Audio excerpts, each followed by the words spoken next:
Eu sou Josimar Pereira, nasci em 1985, vim lá do interior de Minas Gerais, a cidade, né? Mas não me adaptei. Aí entrei no movimentos sociais e fiz a luta pela terra. Hoje estou trabalhando com a agricultura familiar.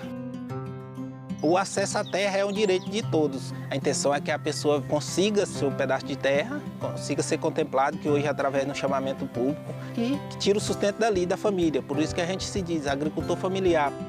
Eu cheguei aqui sozinho, barraco 4x4, não tinha irrigação, não tinha água, e de lá para cá eu tive que trabalhar e conseguir tudo, né?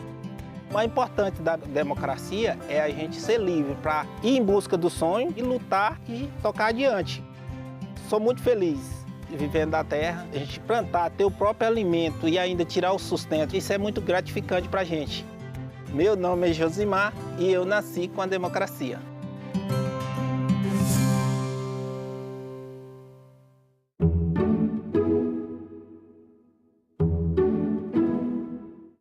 O programa a seguir é livre para todos os públicos.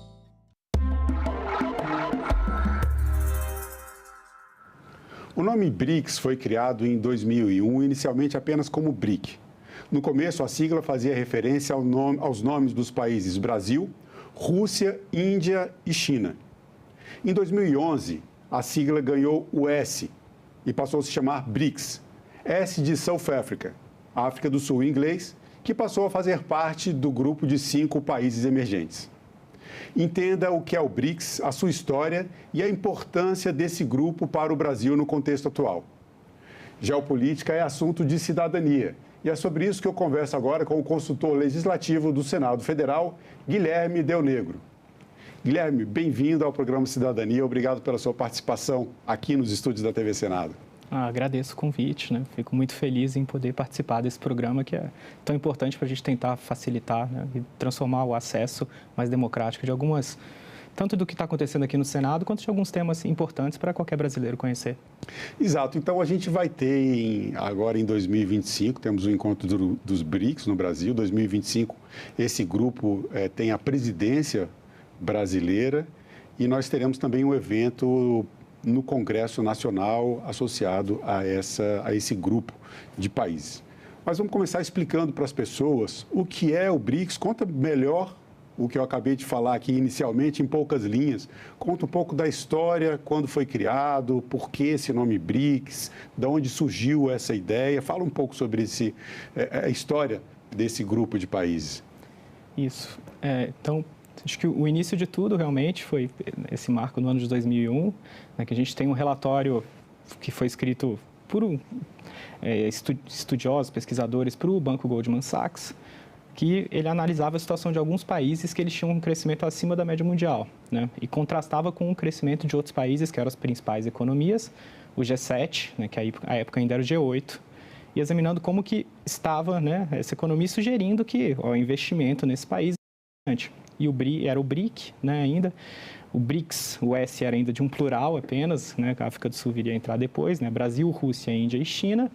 Então, essa nomenclatura ela começa a ser usada pelos próprios países em algumas reuniões, especialmente quem dá o primeiro ponto de partida é a Rússia, ela começa a usar em vários documentos, depois os outros países parceiros começam a utilizar essa denominação BRIC, e a gente tem logo em seguida uma reunião, com 4 anos de diferença, sim, em 2005, né? Num contexto histórico, é um prazo não tão longo. Sim, sim. Mas já aparecia em alguns documentos, mas a gente tem em 2005, quando o G7 ele faz uma reunião em Gleneagles, na Escócia, e são chamados alguns países que não fazem parte do G7 para acompanhar a reunião. E todos eles estão nesse contexto, ou como membros do grupo, ou como países convidados, e começam a fazer uma articulação ali, no cafezinho, né, até chamado, esse momento aí de um grupo do café ao lado, e articulam, então, uma reunião para o próximo ano, de fato, né, essa reunião ela acontece às margens da Assembleia Geral em 2006. 2006 é geralmente usado como um ano de referência para a fundação do BRICS, se a gente olha, o BRIC no momento. Sim. Se a gente olha lá os documentos que o BRICS ele usa hoje em dia... Ali foi quando o grupo começou a ter uma articulação política de fato. Exato. Nesse encontro às margens da Assembleia Geral das Nações Unidas, que aí se encontram os representantes desses países eles têm essa reunião e depois, em 2008, já formalizam mesmo. E aí é uma reunião, primeiro, no nível de ministros de relações exteriores. Eles fazem uma reunião em Ekaterimburgo, na Rússia, e poucos meses depois, no ano seguinte, 2009, é uma reunião que sobe para o nível de chefes de Estado, e aí é quando a gente tem a primeira cúpula do BRICS, né, que agora o Brasil está presidindo essa cúpula desse ano, agora de 2025. Né? Então, desde 2009 em diante, a gente tem anualmente cúpulas do BRICS com os chefes de Estado, e em 2011 o BRICS se transforma realmente no BRICS com essa entrada da África do Sul, que ela é admitida no final de 2010 e começa a participar em 2011 das reuniões. E qual era o peso econômico dos BRICS naquele momento? Vamos colocar 2006, 2011, mais ou menos nessa etapa do BRICS, especialmente 2011, quando ele já tem essa configuração completa dos 5 países. Qual era o peso econômico desses países, o que ele representava em termos de economia mundial e em termos políticos? Perfeito. É interessante porque realmente, nesse momento já, alguns desses países do BRICS, eles já superam a economia de países do G7. Então, já não é o G7 que deveria representar as 7 primeiras economias mundiais tão perfeito. A gente já tem a China, certamente como um dos grandes atores, China que se torna, né, segunda maior economia mundial, depois ela avança, na verdade, galga posição para passar, né, essa posição. O Brasil, nesse período inicial, ele entra também dentro das maiores economias mundiais. O Brasil chega no máximo a 5ª maior economia mundial. Hoje em dia a gente já está em 10ª posição, mas a gente teve nesse momento realmente a discussão durante a crise global de 2008, que foi um impulso também para essas reuniões, né, de 2008, 2009, é o fato de ter que a gente teve aquela crise do subprime norte-americana e questionamentos sobre o papel do G7, sobre necessidade às vezes de procurar outros fóruns representativos. Então tinha esses países, Índia também com uma economia muito representativa. Né? Então, a Rússia, ela participava do G7 como quando era G8, mas ela sai do G8 em 2014, depois, quando tem esse primeiro episódio com a Ucrânia, agora desses recentes. Então, eram países que eles certamente tinham economias muito importantes, já representavam uma grande parcela do fluxo internacional, né, de comércio. Hoje, o Brasil está liderando na presidência desse grupo de países e é declarado como objetivo uma mudança na governança global, uma melhoria na governança global. Queria que você falasse um pouco sobre esse objetivo. Né? Você falou um pouco da questão econômica, do peso econômico desse grupo de países. Quando se fala em mudança na governança global, a gente está falando em desdolarização da economia, a gente está falando em mudanças institucionais. Do que se trata exatamente essa proposta de uma nova ordem mundial? O principal elemento, então, assim, o ponto, assim, que seria o grande ponto inicial que levou a essa reunião desses países do BRICS era a mudança de governança nas instituições financeiras e no Conselho de Segurança das Nações Unidas, né? Então, as várias instituições que a gente chama de Bretton Woods, que foram criadas logo no pós-Segunda Guerra Mundial, elas tinham cotas que não representavam também esse peso econômico desses grandes países emergentes, né? Então, a necessidade de fazer uma reformulação para tornar essas instituições mais representativas e mais adequadas com a realidade do que existia de fato na economia mundial e também para, inclusive, incluir vozes de países, né, do terceiro mundo, do sul global. Isso era uma pauta que apareceu nos BRICS desde o começo. E também a questão do Conselho de Segurança, uma reforma do Conselho de Segurança, que é algo que o Brasil vem apoiando já, né, já tem o Brasil que a gente tem até a questão de se ele seria talvez um membro permanente, né? A gente tem uns estudos interessantes, que é como o papel da França surgiu, na verdade, depois. Mas o Brasil, pelo menos desde de 2000 do começo dos anos 2000, ele tem tentado promover essa sua participação maior no Conselho de Segurança e estava alinhado com esse discurso do BRICS, né? Porque outro país que tem isso como uma pauta central é a Índia, né? Rússia e China já são membros permanentes, mas buscavam o apoio deles, né? Índia e Brasil inicialmente, para tentar conseguir uma maior participação nesse órgão. A gente pode voltar um pouco nesse ponto, porque aí tem uma questão de geopolítica que é interessante para esse grupo, né? A participação da Índia tem uma resistência da China. Né? São países que, apesar de alinhados dentro do BRICS, eles têm algumas questões, inclusive de disputa de fronteira, no caso da Caxemira. Mas antes da gente falar sobre isso, eu queria falar um pouco sobre a expansão do BRICS. né? Ele começou como BRIC, 4 países, logo ali no começo, né, 5 anos depois da reunião de 2006, em 2011, a África do Sul passa a fazer parte desse grupo e hoje o grupo dos BRICS já ganhou novas adesões. Queria que você falasse sobre a composição. Qual é a composição atual dos BRICS? Sim. Ou do BRICS? Nós tivemos essa última, então, depois da cúpula de 2023, tivemos algumas adesões. Então, temos esses 5 membros, né? Brasil, Rússia, Índia, China e África do Sul, equivalendo ao BRICS. E agora tivemos a entrada de Egito, Irã, né? Também a Etiópia, os Emirados Árabes Unidos, a Indonésia e estamos com uma situação que a Arábia Saudita ela foi aceita, mas ela ainda não formalizou sua entrada. Acho que ainda há algumas gestões no próprio país para avaliar. Então, estamos com 10 membros do BRICS, há a possibilidade desse novo membro, né, a Arábia Saudita, ela entrar. E há agora também vários países parceiros, que foi criada essa nova modalidade na reunião agora de 2024, que são países que eles vão participar das reuniões do BRICS sem votar, mas podendo se manifestar, né, sem direito de voto, mas vão ter direito à voz, e que eles, né, idealmente vão integrar esse bloco em longo prazo e vão seguir uma trilha, né, um caminho para, né, se tornarem países membros do BRICS no futuro. Com uma composição tão heterogênea de países, né, a gente já tem diferenças entre os 5 primeiros países. Depois agora entram novos países fazendo parte, o Irã fazendo parte, Emirados Árabes Unidos. Com essa composição, o que o grupo tem ganhado em termos de eficiência, em termos de chegar aos objetivos, né? Essa mudança, essa ampliação do grupo, você acredita que de alguma forma descaracteriza os objetivos iniciais, facilita o atingir os objetivos, como essas questões que você trouxe sobre uma mudança na governança mundial? A participação desses países, certamente, ela dá maior peso, né, para o BRICS. Assim, você tem um número de países maiores, nessa membresia ampliada, e também, se a gente pensar, por exemplo, países como Indonésia, Emirados Árabes, são países que têm um peso econômico, populacional bem relevante e que eles, no contexto regional, são atores muito importantes. Ajuda muito o BRICS, né, o Irã também nessa situação. Então, lógico, essa expansão ela tem uma relevância política e econômica, né? O quanto que se expande, quais são os novos membros, são questões realmente que são mais sensíveis, né? Acho que há uma certa cautela por parte do Brasil, de fato. O Brasil, acho que ele é um ator que ele tem sido, ao mesmo tempo, aberto, mas cauteloso na expansão do BRICS, né? nas manifestações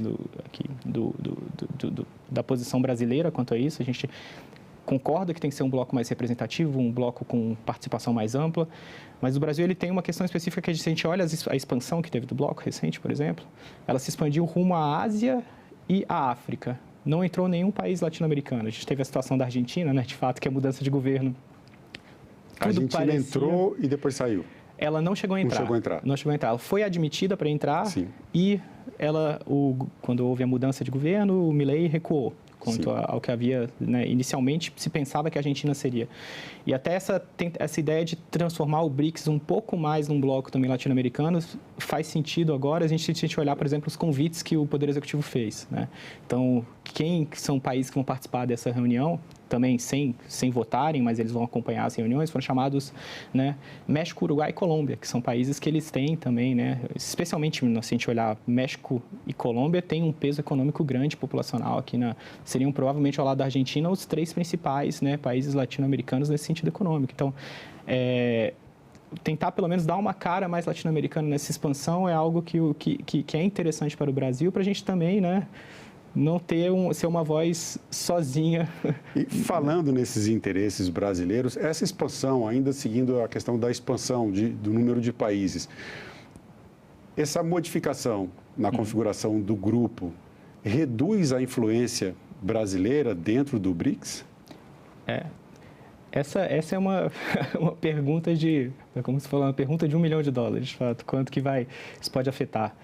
O Estatuto dos Países, então, especialmente quando a gente olha, uma das instituições que foram criadas no contexto do BRICS, né, as duas principais instituições foram criadas, né, a questão do Acordo Contingente de Reservas e o Novo Banco de Desenvolvimento, se preservou uma função diferenciada para os países fundadores, né? Então, os 5 do BRICS, eles continuam tendo um direito de votação qualificados. Então, pelo menos, se preserva um pouco essa posição. Mas, do ponto de vista da relação, de fato, a gente pode pensar que a expansão de um bloco pode diluir um pouco alguma capacidade de manifestação, mas ao mesmo tempo, você ganha essa possibilidade de projeção internacional quando você tem mais atores se manifestando em favor de uma determinada posição, né? Então, se a gente pensa que essa articulação do bloco, né, a gente é 5 membros, agora a gente tem 10 membros, possivelmente talvez 11 no futuro próximo, ainda tem talvez outros 20 estados com possibilidade de aderir nos próximos anos ao BRICS. Então, a gente tem um conjunto de 30 países com uma posição alinhada, isso, né, e sensível a essa necessidade de maior representação do Sul global é algo que é interessante, de fato. Então, pode haver perdas e ganhos, mas acho que para o Brasil continua sendo um ator central. Se a gente olha economicamente, né, o Brasil como 10ª economia do mundo, ele vai continuar sendo um dos principais atores do BRICS, certo? Assim, por mais que, em alguns contextos, o Brasil ainda possa melhorar um pouco sua atuação, especialmente em questão de investimentos externos. Se a gente olha os 5 países, né, iniciais, esses fundadores do BRICS, o Brasil, por exemplo, ele é o penúltimo na questão de investimentos externos. Só a Rússia, que tem uma economia mais fechada, que está abaixo do Brasil. O Brasil ainda pode aproveitar muito mais as potencialidades desse bloco. Agora, você comentou que a formação do grupo, né, ele começou ali como ministro de Relações Exteriores, depois passou a chefes de Estado, são os chefes de Estado do Poder Executivo. Uhum. E o parlamento tem uma participação também nessa formação dos BRICS, pelo menos nas reuniões. 2025, como eu já comentei, a reunião aqui no Brasil, a reunião dos chefes de Estado, mas vai haver também uma reunião do BRICS dentro do Congresso Nacional. Queria que você falasse um pouco sobre isso. Como é que é a participação dos poderes legislativos no BRICS? O que a gente pode esperar dessa reunião que vai acontecer no Congresso Nacional? Perfeito. De fato, o Poder Legislativo, ele tem sido um ator no contexto dessas reuniões. A gente conta com o Fórum Parlamentar dos BRICS, que é essa reunião que vai acontecer aqui no Brasil, é no marco dessa, que é uma das, digamos, um subgrupo,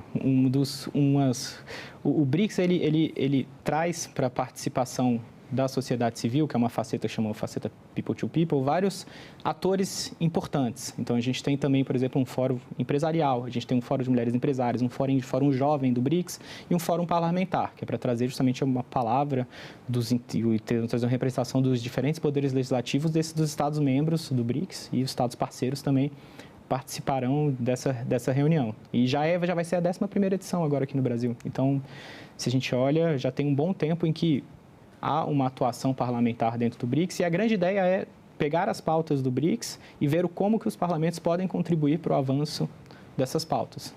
Então, sob a presidência brasileira, executivo, legislativo, há uma preocupação também, né, em se tentar alinhar um pouco a atuação nesse sentido de que os órgãos atuem, os poderes, no caso, atuem de maneira construtiva para avançar essas pautas de interesse do nosso país. Sim, para levar adiante os objetivos que são traçados nas reuniões dos líderes desses países. Agora, você trouxe uma questão bem interessante para a gente, essa participação de fóruns empresariais. Quer dizer, a gente está trazendo aqui nessa conversa, explicando para as pessoas o que é o BRICS, a história do BRICS, o funcionamento, a importância da participação brasileira nesse grupo de países. E a gente tem, como você acabou de falar, a participação de jovens, a participação de empresários. Então, quer dizer, o BRICS ele faz parte da vida das pessoas, né? O que você diria, assim, em termos de importância dessa participação brasileira, desse grupo do Brasil ser um ator tão importante dentro desse conjunto de países para a nossa vida, para a vida das pessoas, economia, política, meio ambiente, transição energética, enfim. O que você poderia falar para a gente sobre isso, né, como BRICS na vida dos cidadãos e cidadãs? De fato, sim. A atuação, ela parece várias vezes muito distante, né? Então, Ainda mais se a gente pensa assim, os principais ganhos de institucionalização do BRICS são a criação daqueles dois órgãos, né, que a gente tem o Novo Banco de Desenvolvimento e o Arranjo Contingente de Reservas. Eles têm uma função parecida com o que fazem o Fundo Monetário Internacional, se a gente pegar no contexto internacional, o Arranjo Contingente de Reservas, que é se existe uma crise financeira, eles tentam auxiliar na estabilização dessa crise e eles podem dar empréstimos quando o sistema bancário não vai dar nenhum empréstimo para aquele país. E o Novo Banco de Desenvolvimento financiar obras públicas, investimentos, especialmente na questão de investimentos sustentáveis, tem sido uma pauta que já havia desde o início com a criação do Novo Banco de Desenvolvimento em 2014, mas cada vez mais se aprofunda, e ele é para investir em projetos de desenvolvimento nacional. Então, a gente tem, por exemplo, no Brasil, projetos de construção de usinas, de grandes parques eólicos, na Paraíba, em Minas Gerais, financiados com recursos do Novo Banco de Desenvolvimento. Então, tem esse lado desse financiamento de obras, grandes investimentos, que são programas que são importantes para o governo e também, ao mesmo tempo, é importante para avançar certos discursos. Então, o BRICS, né, ele sendo esse ator que ele propõe essa alteração da governança global, ele também traz algumas pautas, por exemplo, que não aparecem comumente em reuniões. Então, se a gente olha a matéria de saúde, o que está sendo discutido agora, por exemplo, são doenças tropicais, doenças socialmente determinadas, que não necessariamente apareceria isso em fóruns internacionais e o BRICS pode levar como um tema de seu interesse, e que é um tema muito relevante para a população brasileira. A gente pensa em desenvolvimento de questões de necessidade de vacina, ou então compartilhamento de capacidades entre as várias instituições de saúde dos diferentes países para essas doenças, chikungunya, zika, que não vão ser doenças que vão afetar países, né, do que a gente chama do primeiro mundo, do norte global. Então, se levar esses discursos por meio do BRICS também é algo que é relevante. A China tem um peso importante no BRICS, né? A maior economia do conjunto de países, é uma potência mundial hoje, ali rivalizando já com os Estados Unidos, numa liderança global. E tem um projeto audacioso, eu diria, um grande projeto da China, que é a chamada Nova Rota da Seda. Né? No começo, ali, pelo meio da nossa conversa, você falou também sobre essa expansão e de como essa expansão dos BRICS puxou muito mais países ali da Ásia, e alguns desses países estão incluídos nesse grande projeto, que é um projeto de comércio mundial. Queria que você falasse um pouco sobre essa Nova Rota da Seda e o quanto isso pode ser benéfico também para o Brasil, enquanto parte desse grupo de países, caso, né, esse projeto realmente se concretize. Perfeito. O projeto, né, essa Nova Rota da Seda, também é chamado às vezes de Cinturão e Seda, que é Belt and Road Initiative, que é mais comumente a gente vê essa expressão. Ele é um projeto de política externa chinês, de fato. Assim, é um grande projeto geopolítico chinês, né, de tentar reforçar as suas rotas comerciais, sua presença em países da Ásia, ali, especialmente da Ásia, mas alcançando mesmo a Europa e também partes da África. E ele é um projeto assim, que ele não se confunde de fato com o BRICS, né? Ele é um projeto chinês, essa Nova Rota da Seda. E o BRICS, ele tem esses mecanismos de financiamento de outras iniciativas, né, por meio do Novo Banco de Desenvolvimento, ele também apoia outros projetos de capacitação, na área de cooperação internacional para o desenvolvimento. Então, a gente tem, assim, duas iniciativas diferentes. O Brasil, ele ainda é um país que, a posição dele, acho que é uma posição mais de análise dessa iniciativa ainda, né? A gente não tem um engajamento como outros países parceiros aqui do BRICS já têm com essa iniciativa da Rota da Seda. Então, o Brasil, ele ainda acho que examina, né? Porque é necessário certa cautela. Então, é um projeto que ele é muito importante, a gente não tem como negar, a China é uma realidade, os investimentos chineses são muito importantes para o desenvolvimento, especialmente de questão de infraestrutura, tecnologia, mas são projetos realmente diferentes. A gente fala em BRICS de um lado, fala na Rota da Seda de outro lado. E, no caso, essa configuração do BRICS atual, ele pode ser entendido como um grupo que rivaliza com o G7, isso causa algum tipo de dificuldade de alinhamento político, por exemplo, até comercial do Brasil, por exemplo, com os Estados Unidos, já que a China é um parceiro tão importante dentro do BRICS e tem projetos de expansão como esse que você acabou de citar? Sim. Acho que falar que o BRICS ele é um bloco, de alguma forma, eles se oponham ou se contrapõem ao G7, não é algo que é errado. Assim. De fato, o BRICS ele surge, né, nesse contexto, que o G7 não é o G7 representativo, o G8, à época, antes da suspensão russa, não é um bloco plenamente representativo, e o BRICS ele tenta, né, sugerir essas mudanças na estrutura de governança global para assegurar maior representatividade. Aquelas leituras de que o BRICS seria um bloco anti-ocidental, já acho que elas vão um pouco além da conta, né? Porque a ideia é de dar maior representatividade, não de você se opor necessariamente e a todo momento, né? Não é confronto, exato. Mas é tentar agregar, né, essa maior participação.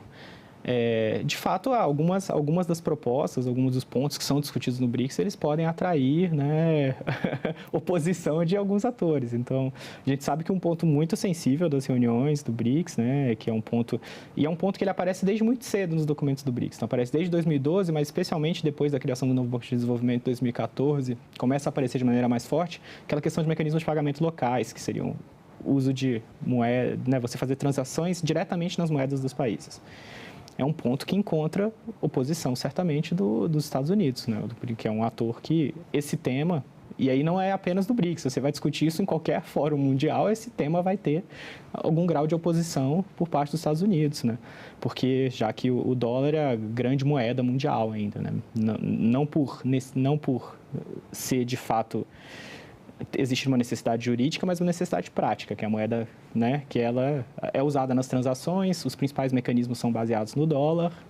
Né, que é uma influência que os Estados Unidos, obviamente, não quer abrir mão dela. Né? Não tem esse interesse de forma alguma. Então, existem certos temas que isso, independentemente do fórum que você vai discutir, vai atrair esse tipo de oposição, né? Acho que é um pouco inevitável. E o BRICS toca em alguns desses temas. Então, isso aí teria. Mas eu acho que falar que é um bloco... Já é um bloco anti-ocidental, um bloco que vem tentar, né, a gente trazer de novo o discurso no mundo bipolar para agora. Seria um exagero, né? Seria um exagero, de momento seria um exagero, exato. Mas falar da oposição ao G7, eu vejo que tem pessoas que elas chegam ao ponto de falar, não tem isso. Mas aí acho que já, né, realmente são estruturas representativas que têm algumas das suas finalidades em comum. Então, se elas querem usar meios diferentes para alcançar também fins diferentes para um mesmo tema, a gente poderia falar que é uma certa contraposição, sim. Eu comentei aqui no começo da entrevista, geopolítica é assunto de cidadania. Guilherme, para você, o que é cidadania? Perfeito. Cidadania, para mim, além de você conhecer, né, seus próprios direitos, você conhecer, na verdade, seu próprio país, né, é sempre interessante você entender como funciona, né? Você não simplesmente tomar como um dado, porque eu acho que cada vez mais a gente sabe que o Estado vai dar algo para a gente, né? A gente tem, assim, a grande avanço das estruturas sociais que a gente tem, desde a formação do Estado moderno, daí em diante, a gente ter essa perspectiva de que a gente tem um bolsão de confiança, mas ao mesmo tempo você entender como funciona isso, as dificuldades que tem, acho que isso também é ser cidadão. Então, é você estar ciente não apenas do que você pode ter, mas também da dificuldade, às vezes, que isso envolve, né? Então, você também... Né, poder, então, ser um ator, né, importante nesse tipo de debate. Bom, Guilherme Del Negro, eu quero agradecer mais uma vez a sua participação no nosso programa. Obrigado pelo seu tempo e pelas informações. Muito obrigado, eu que agradeço e espero que tenha podido ajudar mesmo que muito pouquinho aí nesse... Ajudou bastante, pode ficar tranquilo. Bom. Obrigado. E eu agradeço também a você que acompanha a programação da TV Senado. Assine o canal da TV Senado no YouTube, ative as notificações e acompanhe toda a produção do Poder Legislativo diretamente da fonte. Na TV Senado, democracia todo dia.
nome é Rogério de Souza Eustáquio, nasci em 1985, trabalho de auxiliar de serviços gerais no Senado Federal.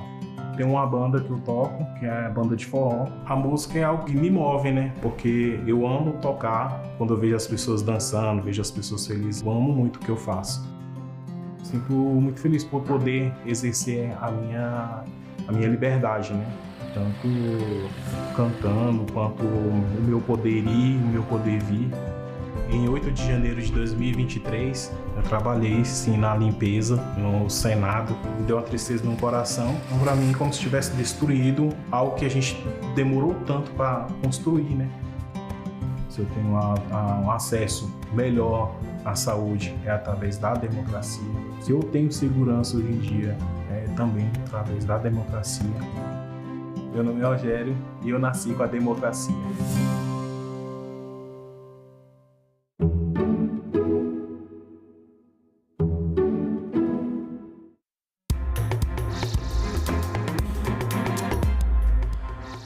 Olá, bom dia. Terça-feira, 27 de maio. O Senado Notícias está no ar.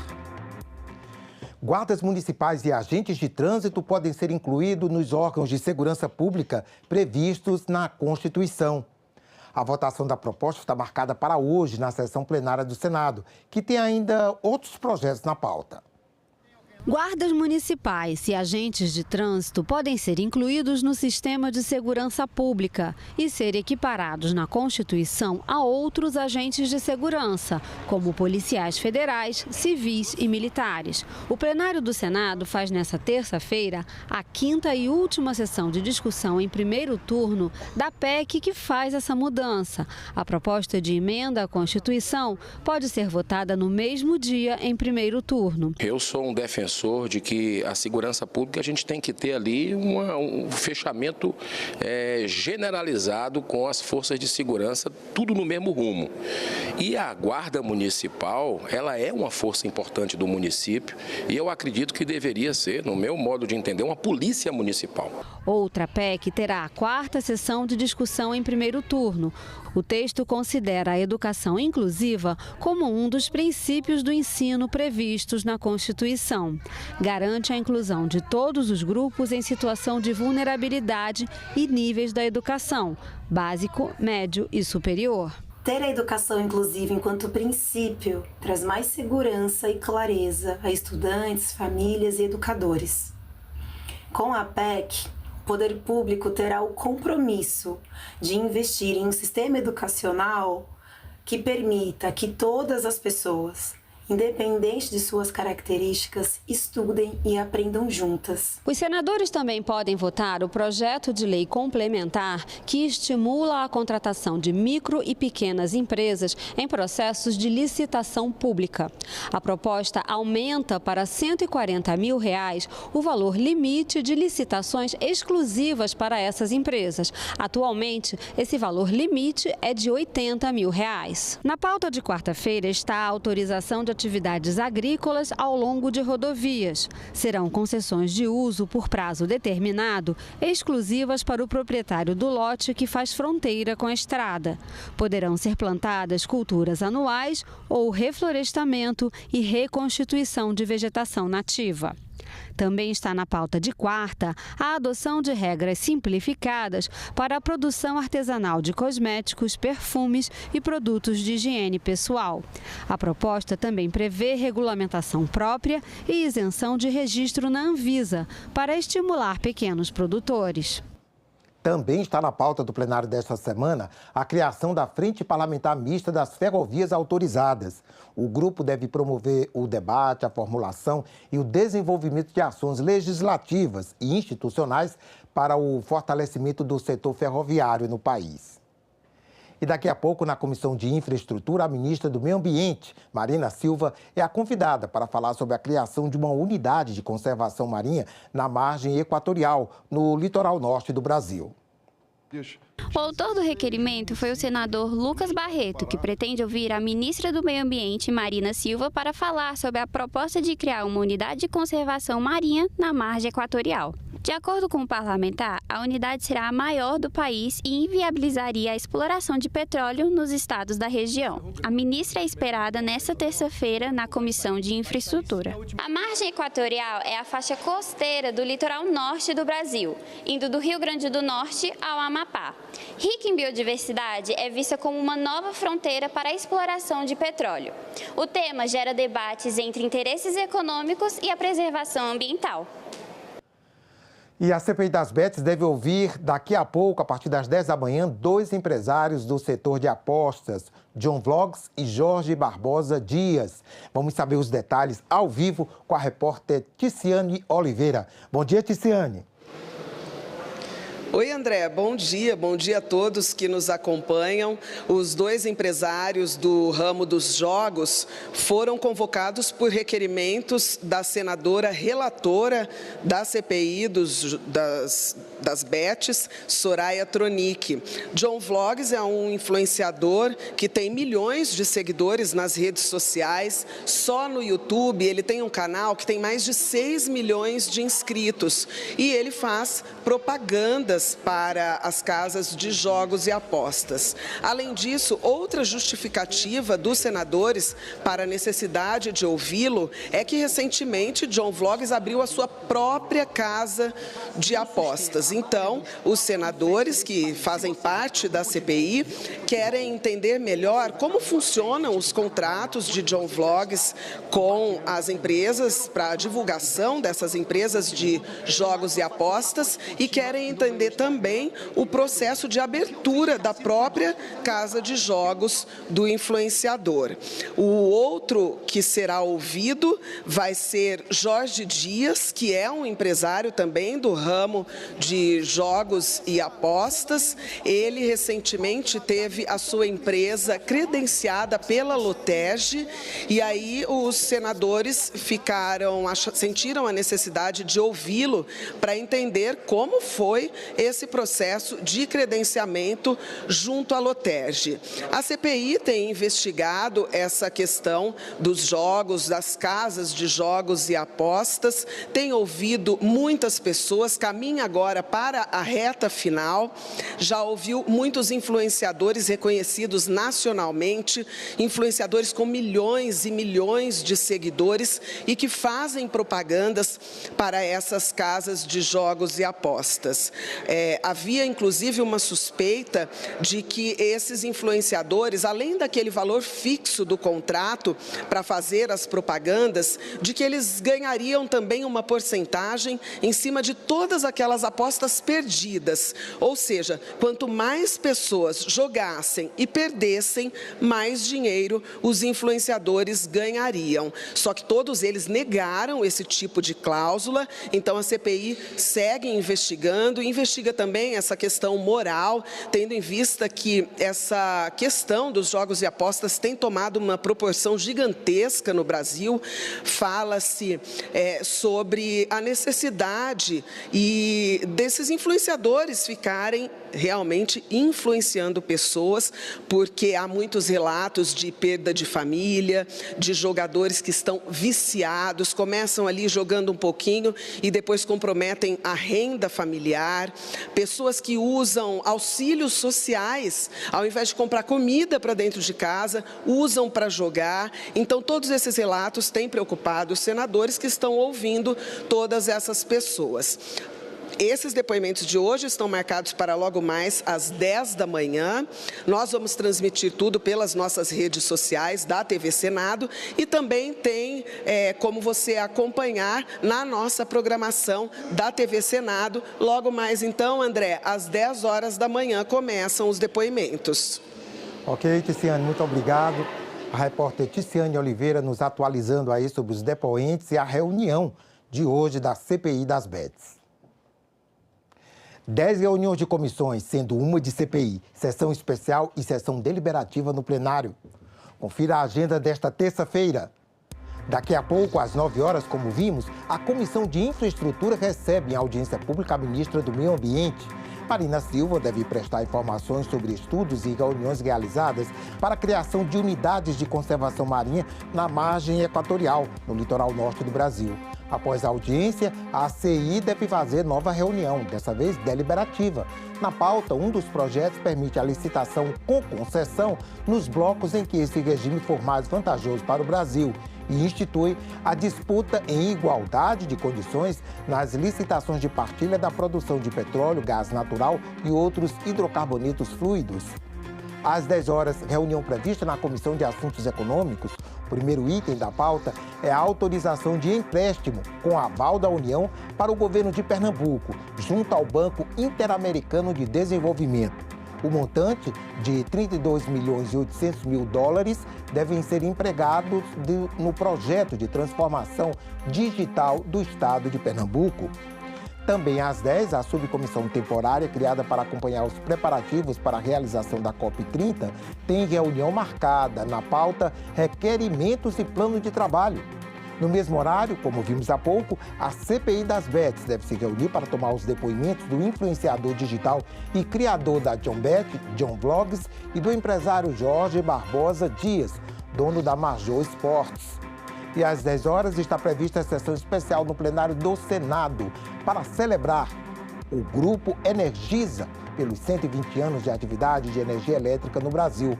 Com sede em Cataguases, Minas Gerais, a empresa atua em geração, transmissão, distribuição e comercialização de energia. No setor, é o maior grupo privado com capital 100% nacional.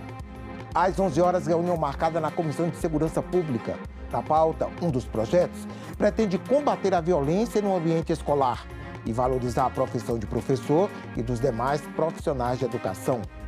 Também às 11, a Comissão de Relações Exteriores deve se reunir em audiência pública para debater a situação das comunidades brasileiras no exterior. E logo mais às 2 da tarde, uma audiência pública na Comissão de Assuntos Sociais está prevista para discutir o projeto que permite que os medicamentos isentos de prescrição possam ser comercializados por supermercados que disponham de farmacêutico. No mesmo horário, outra audiência pública está marcada. É na Comissão de Constituição e Justiça, em debate, o projeto de lei complementar que traz mudanças em razão da reforma tributária. Ainda às 2 da tarde, o ministro da Agricultura é esperado em audiência pública da Comissão de Agricultura. Carlos Fávaro deve falar sobre a situação da gripe aviária no Brasil. E também às 14 horas está prevista a sessão deliberativa do plenário do Senado. Como vimos, na ordem do dia, entre outros itens, está o projeto que visa estimular o uso estratégico das compras públicas para fomentar as atividades de microempresas e empresas de pequeno porte. Senadores e deputados têm até amanhã para apresentar emendas à medida provisória que amplia a gratuidade na conta de energia e permite a portabilidade da operadora. A medida provisória já está em vigor, mas precisa ser analisada agora pelo Congresso Nacional. Será criada uma comissão mista de deputados e senadores e depois o texto será votado pelas duas casas num prazo de até 120 dias. Segundo o governo, a medida vai beneficiar 60 milhões de pessoas, sendo 16 milhões com a conta zerada e 44 milhões com descontos. A MP estende a gratuidade total da conta de luz para famílias com renda de até meio salário mínimo por pessoa, inscritas no CAD único e com consumo de até 80 kWh por mês. Foram incluídos também idosos e pessoas com deficiência que recebem o BPC, benefício de prestação continuada, comunidades indígenas e quilombolas inscritas no CAD único e famílias atendidas por sistemas isolados de energia. Haverá cobrança apenas do que exceder o consumo de 80 kWh por mês. Será concedido desconto de 12% para famílias inscritas no CAD único com renda entre meio e um salário mínimo e consumo de até 120 kWh por mês. Segundo o governo, o custo da tarifa social ficou estimado em 3 bilhões e 600 milhões de reais por mês e será pago por meio da redistribuição dos encargos dentro do próprio setor elétrico. A medida provisória prevê ainda que a partir de 2026, indústria e comércio poderão escolher de qual empresa comprar energia. Os consumidores residenciais terão esse direito a partir de dezembro de 2027. A iniciativa é semelhante ao que acontece com as operadoras de celular. Cada um pode escolher o seu fornecedor. Em 25 de maio foi comemorado o Dia Nacional da Adoção. Para discutir o tema, principalmente em relação à adoção tardia, a Comissão de Direitos Humanos fez uma audiência pública nesta segunda-feira. O número de crianças e adolescentes para adoção aumenta junto com a idade delas. Mas o número de famílias dispostas a adotar diminui muito quando a criança entra na adolescência. Em maio do ano passado, das 3.042 famílias pretendentes à adoção, 522 estavam dispostas a adotar crianças até 2 anos de idade.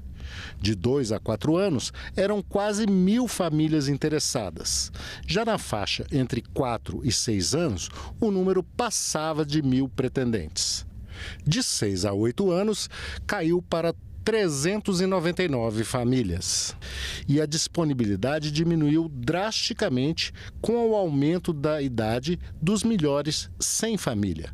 Somente 89 pretendentes aceitavam uma criança de 8 a 10 anos, número que caiu para 25 famílias na faixa entre 10 e 12 anos. E apenas 5 famílias aceitavam adolescentes de 12 a 14 anos. O movimento é inverso nas crianças disponíveis para adoção. De 239 crianças e adolescentes prontas para serem adotadas, havia 13 com até 2 anos de idade, 9 entre 2 e 4 anos, 14 de 4 a 6 anos e 21 de 6 a 8 anos. Mas entre 12 e 14 anos, havia 40 adolescentes prontos para adoção, 48 na faixa entre 14 e 16 anos e 52 maiores que 16 anos. Esses dados colocados aqui pela juíza, que eu parabenizo pelo trabalho, mostram a dificuldade de adoção de crianças e jovens maiores e principalmente crianças negras, crianças com deficiência. Então a gente precisa, eu acho que esse descompasso, ele mostra os nossos preconceitos estruturais, eles dificultam a adoção e acaba prolongando a institucionalização destas crianças e adolescentes. Nós não podemos deixar de enxergar a dimensão do problema, que são essas crianças, esses jovens, esses adolescentes e jovens, cuja adoção quase sempre é não só negada, mas acaba não acontecendo. Uma das propostas para minimizar o problema da adoção tardia é a formalização do apadrinhamento afetivo pelas empresas. O que poderíamos fazer para estimular uma forma de adoção que, além de continuar lutando para a família adotar aquela criança, aquele adolescente, a gente comece a pensar em mecanismos de uma adoção institucional ou de empresa cidadã. Eu confesso que ainda não consegui colocar no papel, porque tem que ter muita prudência nisso, mas isso já existe. Algumas empresas que acolhem jovens que ainda estão em instituições ou em abrigos e dão a eles uma oportunidade de aprendizado no trabalho. Indo ao encontro da fala do deputado, a principal boa prática é o apadrinhamento afetivo. Nós já temos uma lei, mas acredito que ela deveria ser aprimorada, porque nas comarcas o apadrinhamento afetivo praticamente não existe pela dificuldade de implementar ele. A adoção que eu me refiro, ela poderia se dar com alguns incentivos, que a legislação estabelecesse para as empresas com algum apoiamento. Hoje, me preocupa que o tratamento para o menor aprendiz, ele ao invés de estar sendo estimulado, ele está sendo dificultado nas empresas.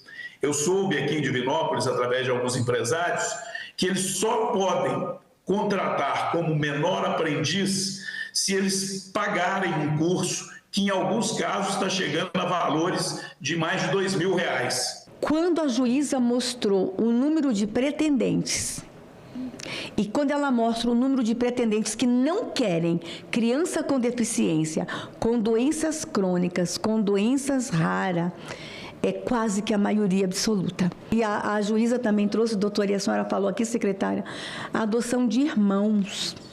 Como é difícil levar para casa 4 crianças. Mas a gente precisa falar sobre isso, essas crianças também têm direito a um lar. Um dia para conscientizar e mobilizar esforços e suporte em favor da população em situação de rua. Esse foi o tema do debate nesta segunda-feira na Comissão de Educação e Cultura. Sem teto, sem proteção, sem direitos. Brasileiros como nós em situação de rua. Não são poucos. Algumas estimativas apontam mais de 250 mil. Outras indicam 330 mil. Nas cidades mais ricas e mais populosas, eles existem em maior número.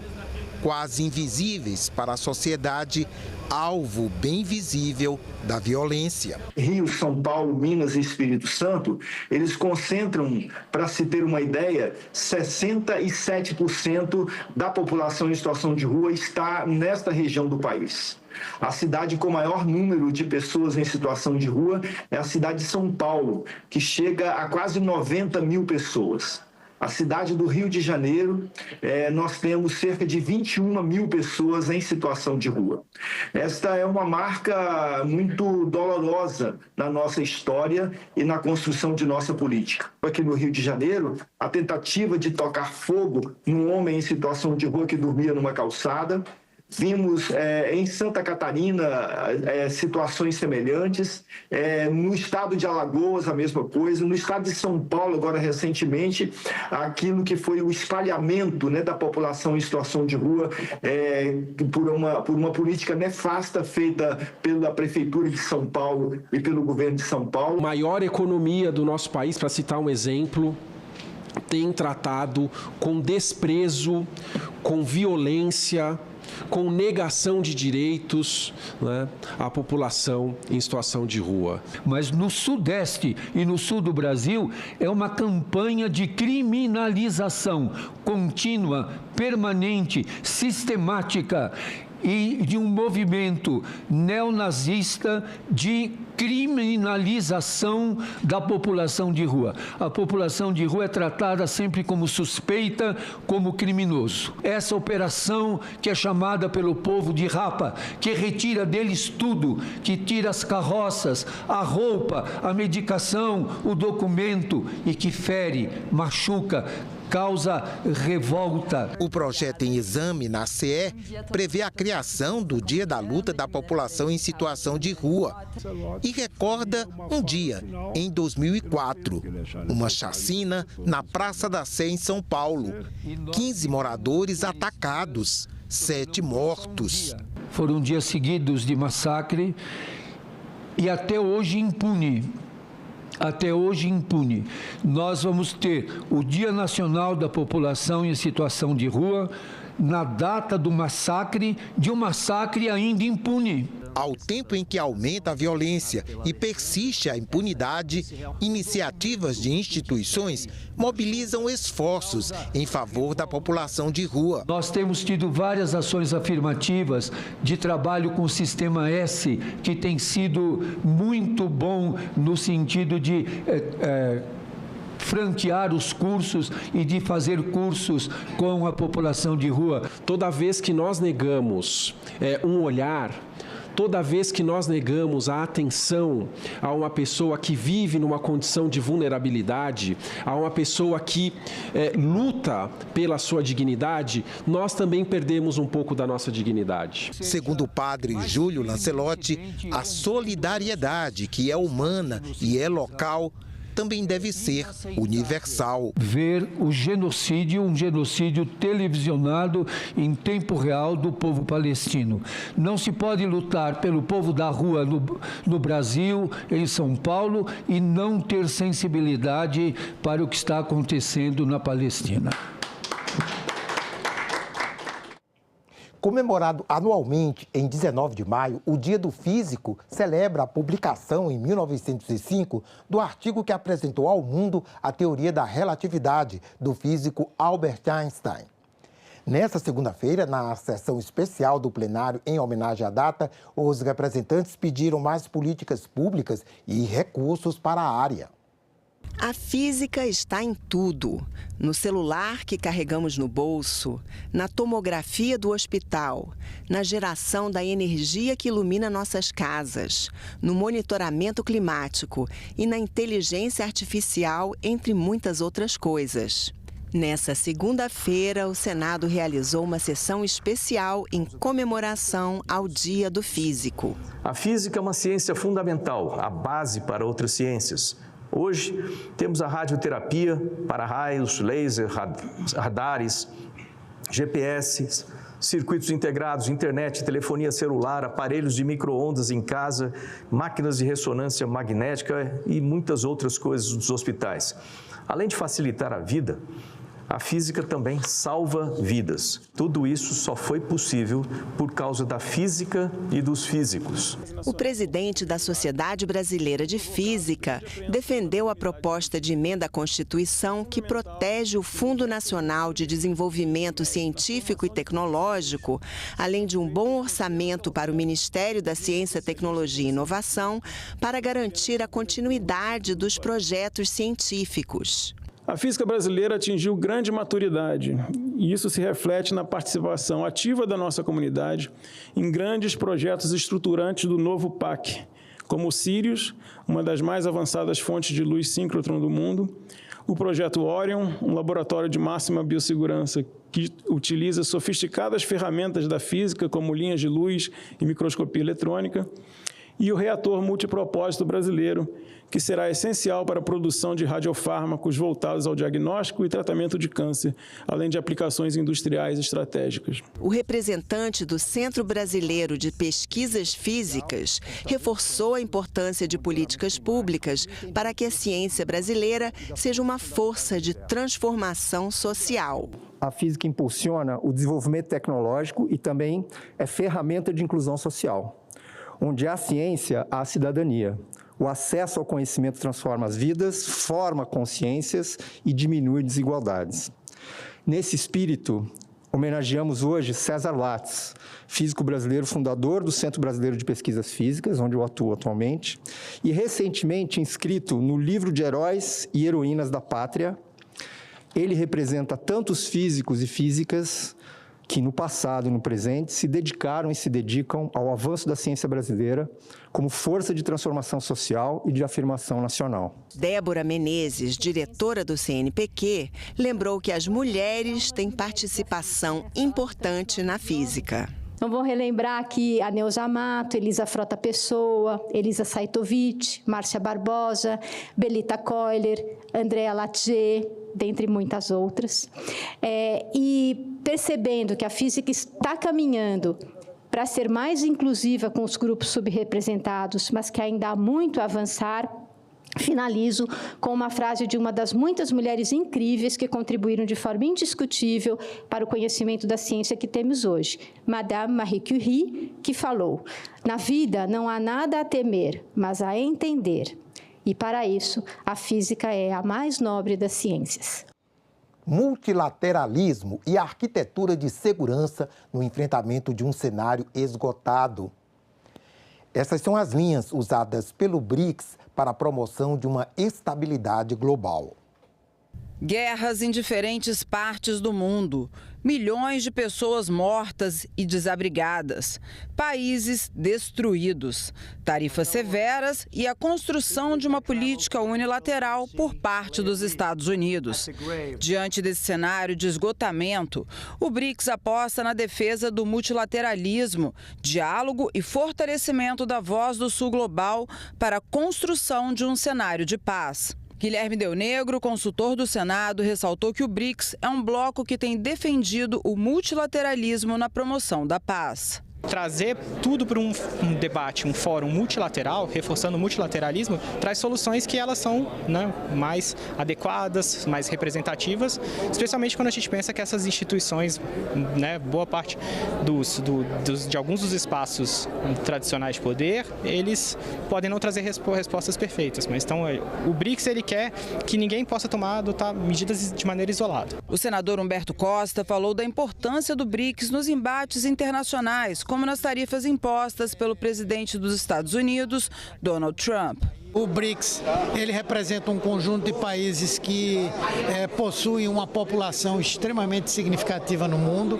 O PIB do conjunto desses países é bastante significativo e expressivo e certamente muitas coisas deverão ser feitas em conjunto para nós conseguirmos impedir esse processo, né, de praticamente destruição do comércio internacional a partir dos tarifaços dos Estados Unidos do presidente Trump.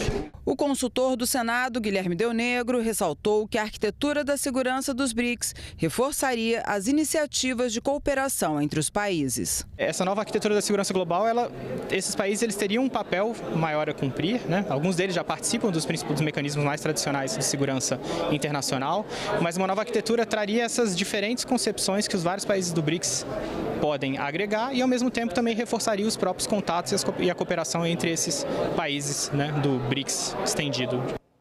Nós ficamos por aqui. Você pode rever as reportagens desta edição na nossa página na internet, senado.leg.br/TV. Obrigado pela companhia. Já voltamos com a primeira atividade do dia. Enquanto isso, continue sintonizado aqui na TV Senado.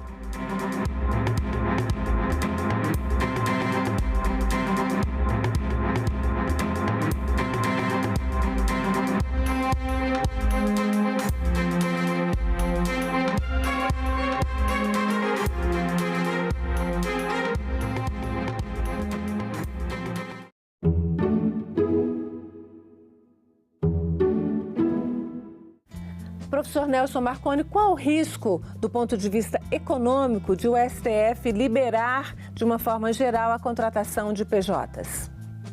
O risco é a gente ter uma perda de arrecadação significativa para a União, que, dependendo das estimativas, pode chegar até 130 bilhões de reais por ano.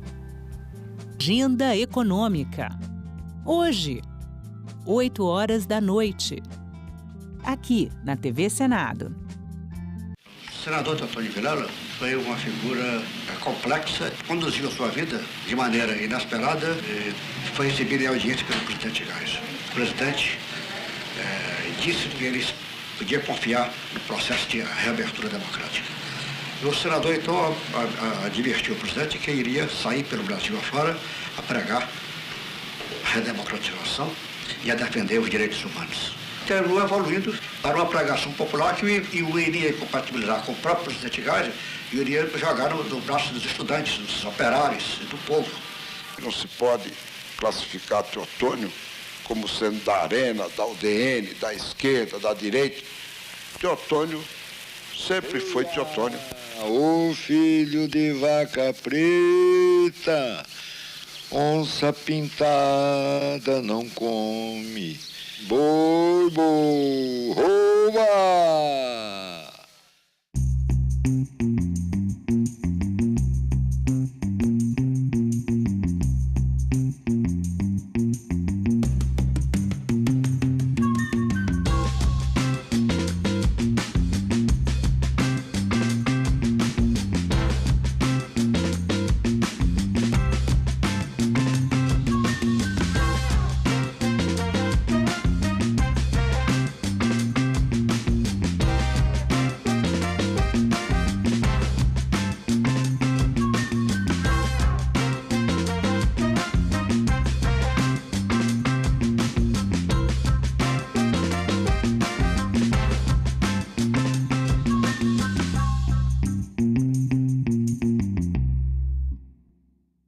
Vai votar? Passou no concurso público? Vai tirar o passaporte? Então você precisa ter o título de eleitor. Ainda não tem o seu? calma. Vem comigo no passo a passo. Você vai acessar o site do TSE. Depois, vai clicar na aba Autoatendimento Eleitoral. Na sequência, em Título Eleitoral. E no final, tire seu título eleitoral. Nessa próxima etapa, muita atenção. Você vai preencher com seus dados, enviar os documentos pedidos, escolher o local de votação e informar endereço e telefone para contato. Prontinho.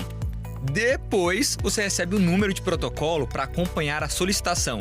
E para isso, é só acessar o site, ir em Autoatendimento Eleitoral e depois clicar na aba Acompanhe uma solicitação. Importante, antes de receber a primeira via do título, você tem 30 dias para ir ao cartório eleitoral cadastrar a biometria. Consulte o TRE do seu estado para ver como funciona o agendamento. Lembrando que dá para tirar o título de eleitor com 15 anos, desde que você complete 16 antes das eleições. E militares em serviço obrigatório não podem emitir o documento. Então já sabe, né? Corre para tirar o título de eleitor.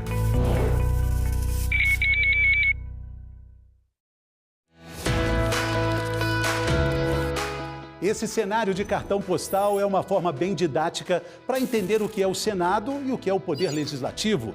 Ele é bicameral, 2 câmaras. A dos deputados é voltada para cima, 513 deputados eleitos proporcionalmente ao tamanho da população de cada unidade da federação.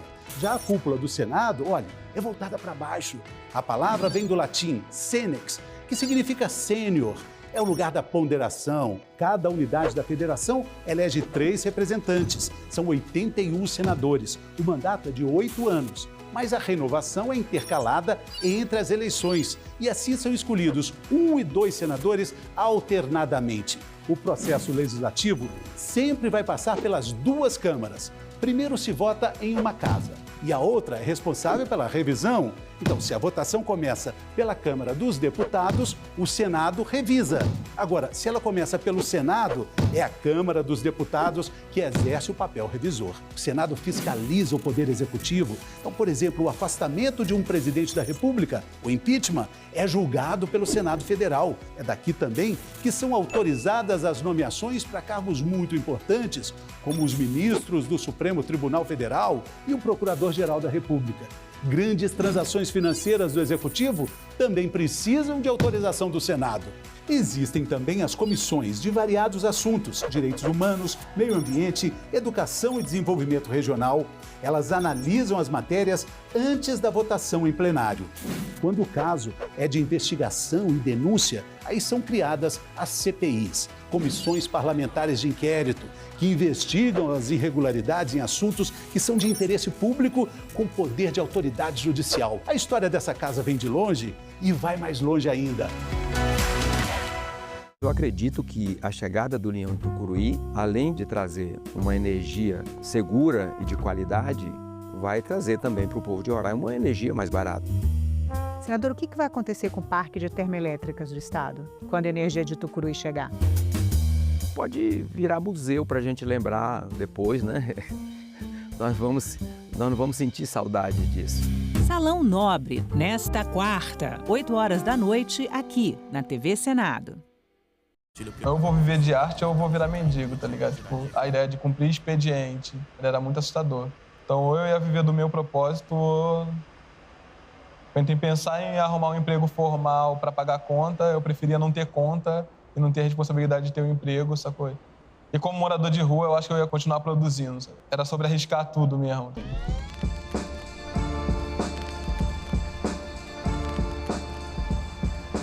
Uma cultura não deve se sobrepor à outra. Se você vai para academia, que é um lugar para que você entra para ser educado, e aí os seus trejeitos, a sua fala tem que se adequar àquele lugar, só que não. Tu tá ali para aprender uma coisa, mas isso não quer dizer que você tenha que esconder o seu background. Mas ao mesmo tempo a gente tem que estar ali na linha de frente, mostrando que existe outra opção, que não a que foram dada pra gente mesmo, tá ligado? Contrapondo as estatísticas mesmo. A expressão BRIC, sem o S, teve origem no início dos anos 2000, quando um economista quis descrever um grupo de países emergentes com um grande futuro na economia.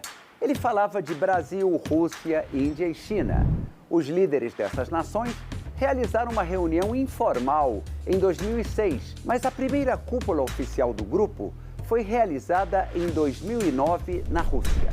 Já em 2011, a África do Sul se incorporou ao grupo e o nome passou a ser BRICS. Uma nova ampliação ocorreu em 2024, com a entrada de Arábia Saudita, Egito, Emirados Árabes Unidos, Etiópia e Irã. Desses países, só a Arábia Saudita ainda não formalizou a sua adesão ao grupo. Por último, em 2025, foi oficializada a entrada da Indonésia. Agora é lei. A reforma tributária promete simplificar o pagamento de impostos no Brasil. A nova lei detalha reduções e isenções de tributos, além de regras para a devolução de impostos para famílias de baixa renda. O mecanismo de devolução deverá valer para contas de energia, água, saneamento, gás e telefonia, e as mudanças serão implementadas de forma gradativa. O Senado votou, agora é lei.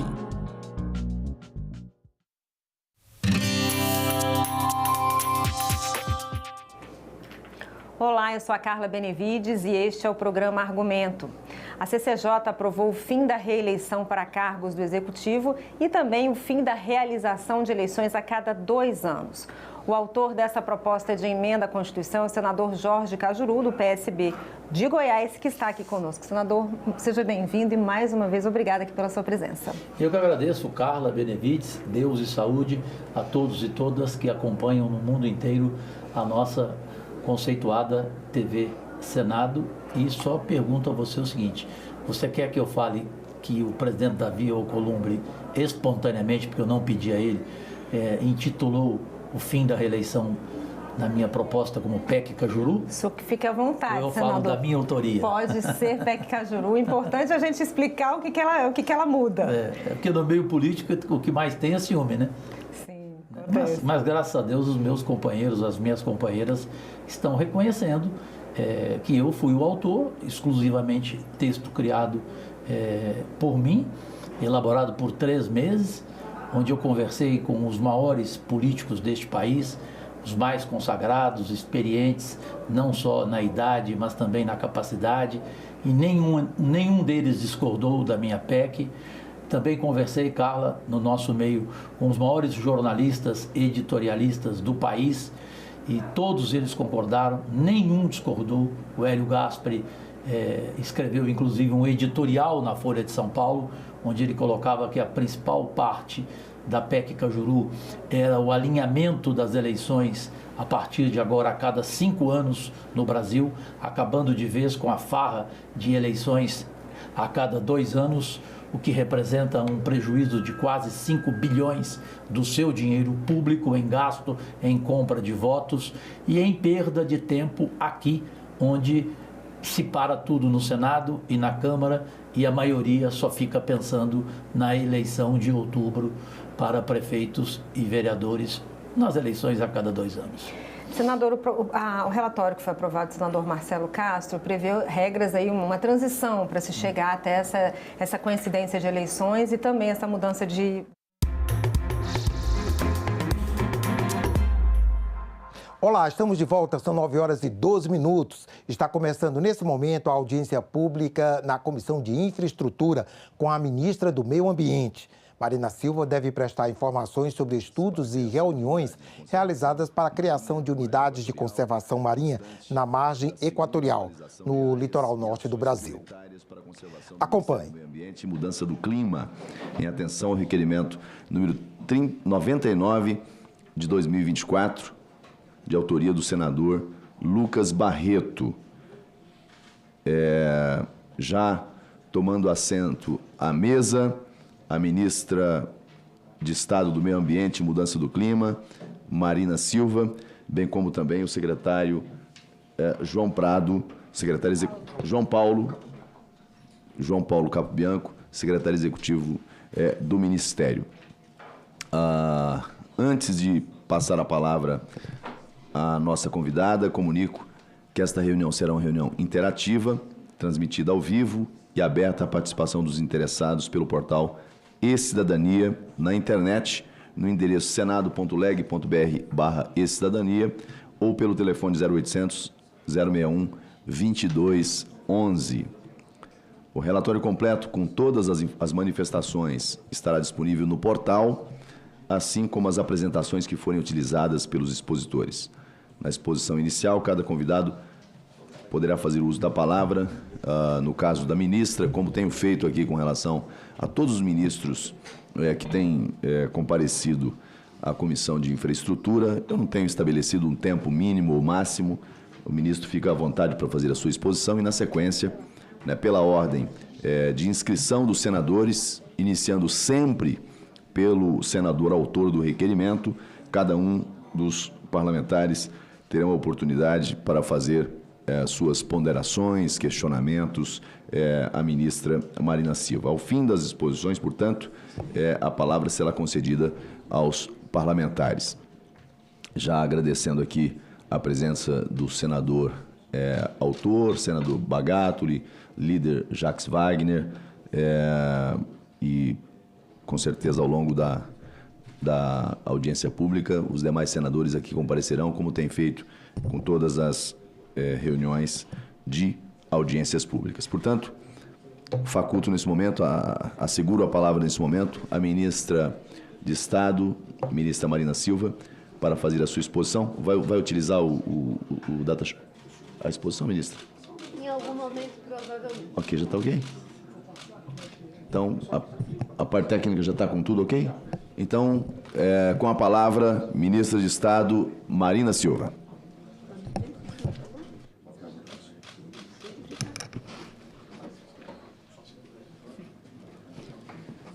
Bom dia a todos, a todas. Em primeiro lugar, eu quero agradecer a Deus por estarmos aqui, agradecer a oportunidade de me dirigir a essa comissão para tratar de temas tão relevantes como aqueles referentes à preservação, à restauração e o uso sustentável da nossa biodiversidade. Entendo que, ainda que o convite tenha sido feito para prestar esclarecimentos em relação à questão da criação de unidades de conservação no estado do Amapá, que visa dar condições para populações tradicionais de ribeirinhos, pescadores, comunidades indígenas, algo em torno de 24 mil pessoas, em 4 unidades de conservação que vêm sendo estudadas, e com um pedido de criação dessas unidades de conservação desde 2005, passando por inúmeros processos. Obviamente que tivemos um interstício muito grande de 4 anos, em que nenhuma unidade de conservação teve encaminhamento. Ao reassumir o governo do presidente Lula, a política ambiental foi reestabelecida e, consequentemente, os esforços para a criação de unidade de conservação e demarcação de terras indígenas foi igualmente reestabelecido. Então, agradeço, senhor presidente, o requerente dessa audiência pública. Estou aqui acompanhada do secretário executivo do Ministério do Meio Ambiente, biólogo João Paulo Capobianco. Também tenho a alegria de ter aqui na bancada o presidente do ICMBio, o presidente do IBAMA e o secretário de Qualidade Ambiental do Ministério do Meio Ambiente, Adalberto Maluf. Senhor presidente, como eu disse, eu entendo que, ainda que tenha a ver com uma unidade de conservação ela é criada dentro de uma estratégia, dentro de um plano. Ela não é algo isolado. E essa ainda mais, que é um processo que vem desde 2005, passando por inúmeras audiências públicas, mobilizando centenas e centenas de pessoas e que vinha sendo um processo trabalhado ombro a ombro com o governo do Estado. Tanto é que 2 dessas unidades de conservação estão sendo encaminhadas para serem criadas pelo governo federal e 2 delas seriam criadas pelo próprio governo do Estado. Levando para essa quadratura mais abrangente, não é?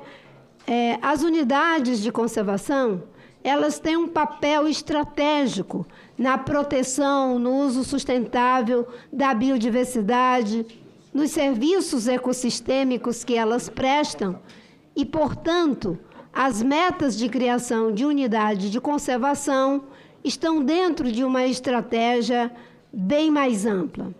No caso do Brasil, que é um país que é signatário da CDB, da Convenção da Biodiversidade, vocês sabem que a biodiversidade, segundo especialistas, ela é responsável por cerca de 50% do PIB dos países.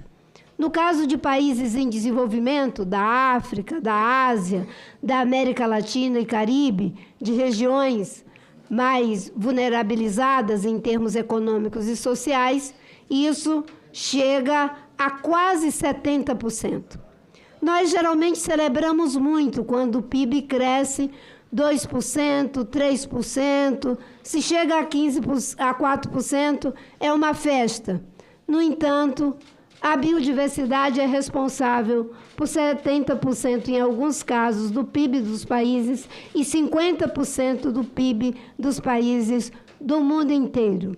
Ninguém em sã consciência destruiria 50% do seu PIB, mas muitas vezes de forma gradativa, de forma processual, naquilo que muitas vezes os especialistas chamam de tragédia dos comuns, porque aquilo que é de todos acaba não tendo o mesmo cuidado daquilo que é atribuído particularmente a alguém, a gente vai minando as bases naturais do nosso desenvolvimento.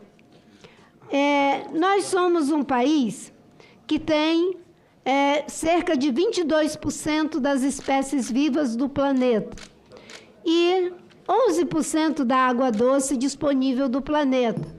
Uma boa parte dessa água, que é tão importante para os processos produtivos, sejam eles agrícolas ou industriais, tem a ver com a proteção dos ecossistemas, das florestas, da biodiversidade. Portanto, quando se propõe a criação de uma unidade de conservação, nós estamos trabalhando com esses objetivos estratégicos da proteção e do uso sustentável. A CDB, a Convenção da Biodiversidade, ela nasce em 92, junto com a Convenção do Clima e a Convenção de Combate à Desertificação. Do mesmo jeito que temos metas de redução de emissão de CO2 na Convenção do Clima, que vamos abrigar agora lá em Belém, nós temos em relação à desertificação e à proteção da biodiversidade, inclusive processos de restauração e de destinação de área. Então, nós temos a Convenção da Biodiversidade de 92, também estabeleceu metas de redução de perda de biodiversidade. Ao estabelecer essas metas, os países que são signatários da Convenção, a exemplo das demais, eles passam a cumprir determinados requisitos. No caso do Brasil, desde 2003, mas fazendo justiça, na época de governos anteriores, já tínhamos um processo de criação de unidade de conservação.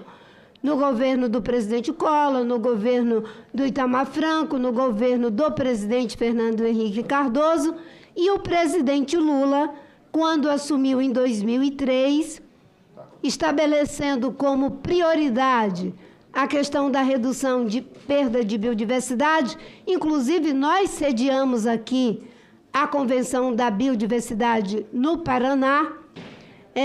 O presidente Lula conseguiu criar no seu governo de 2003 a 2008 cerca de 24 milhões de hectares de unidade de conservação.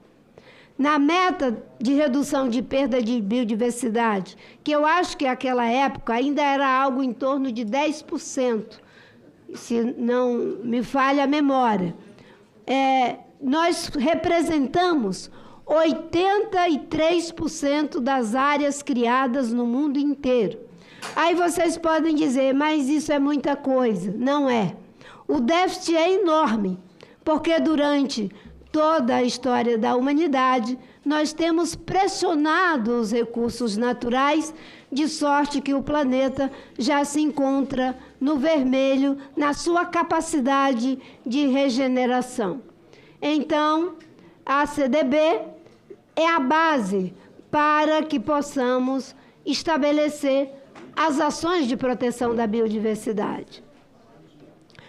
A CDB estabeleceu que, do mesmo jeito que a gente cuida da saúde do planeta, nós temos que cuidar da saúde das pessoas, nós temos que cuidar da saúde do planeta, nós temos que cuidar da saúde das espécies que estão ameaçadas de extinção. Nós temos no mundo cerca de mais ou menos, né, 700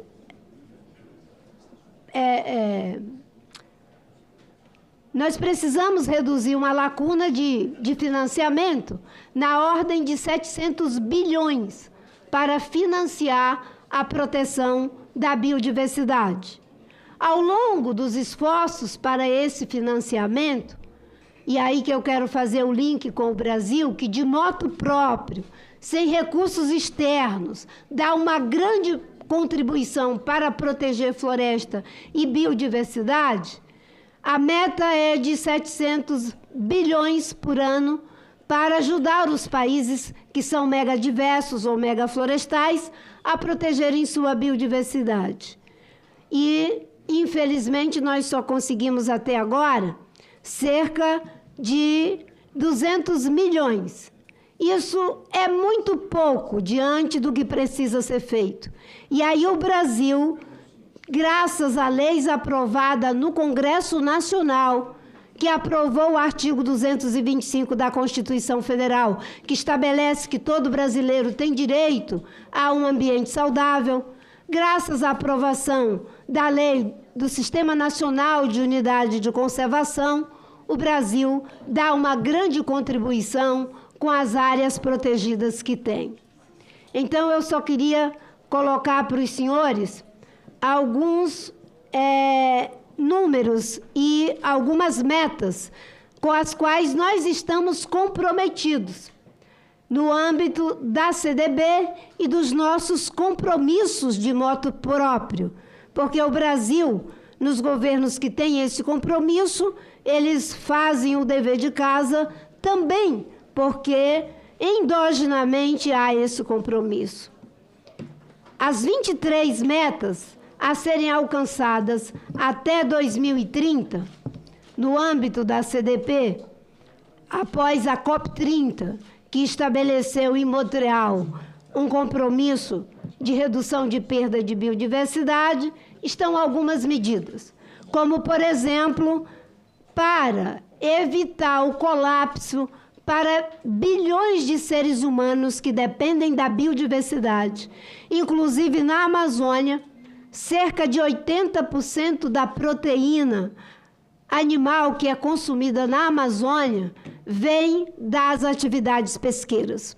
Quando nós temos a junção do problema da mudança do clima, que afeta drasticamente o equilíbrio climático, ora com chuva demais, ora com seca demais, e a gente vê aquela mortandade de peixe ano após ano, nós estamos comprometendo a alimentação dessas comunidades e até mesmo da economia local porque esses estoques eles vão sendo diminuídos e não há tempo hábil se não tivermos o freio em relação a essas secas intensas que estão acontecendo na Amazônia. Então, temos o compromisso de garantir a conservação de 30% da terra, mar e águas interiores na modalidade de unidade de conservação, obviamente que distribuído tudo isso nos diferentes biomas brasileiros, na Amazônia, na Caatinga, no Cerrado, na Mata Atlântica, no Pampa, no Pantanal, em todos os biomas brasileiros.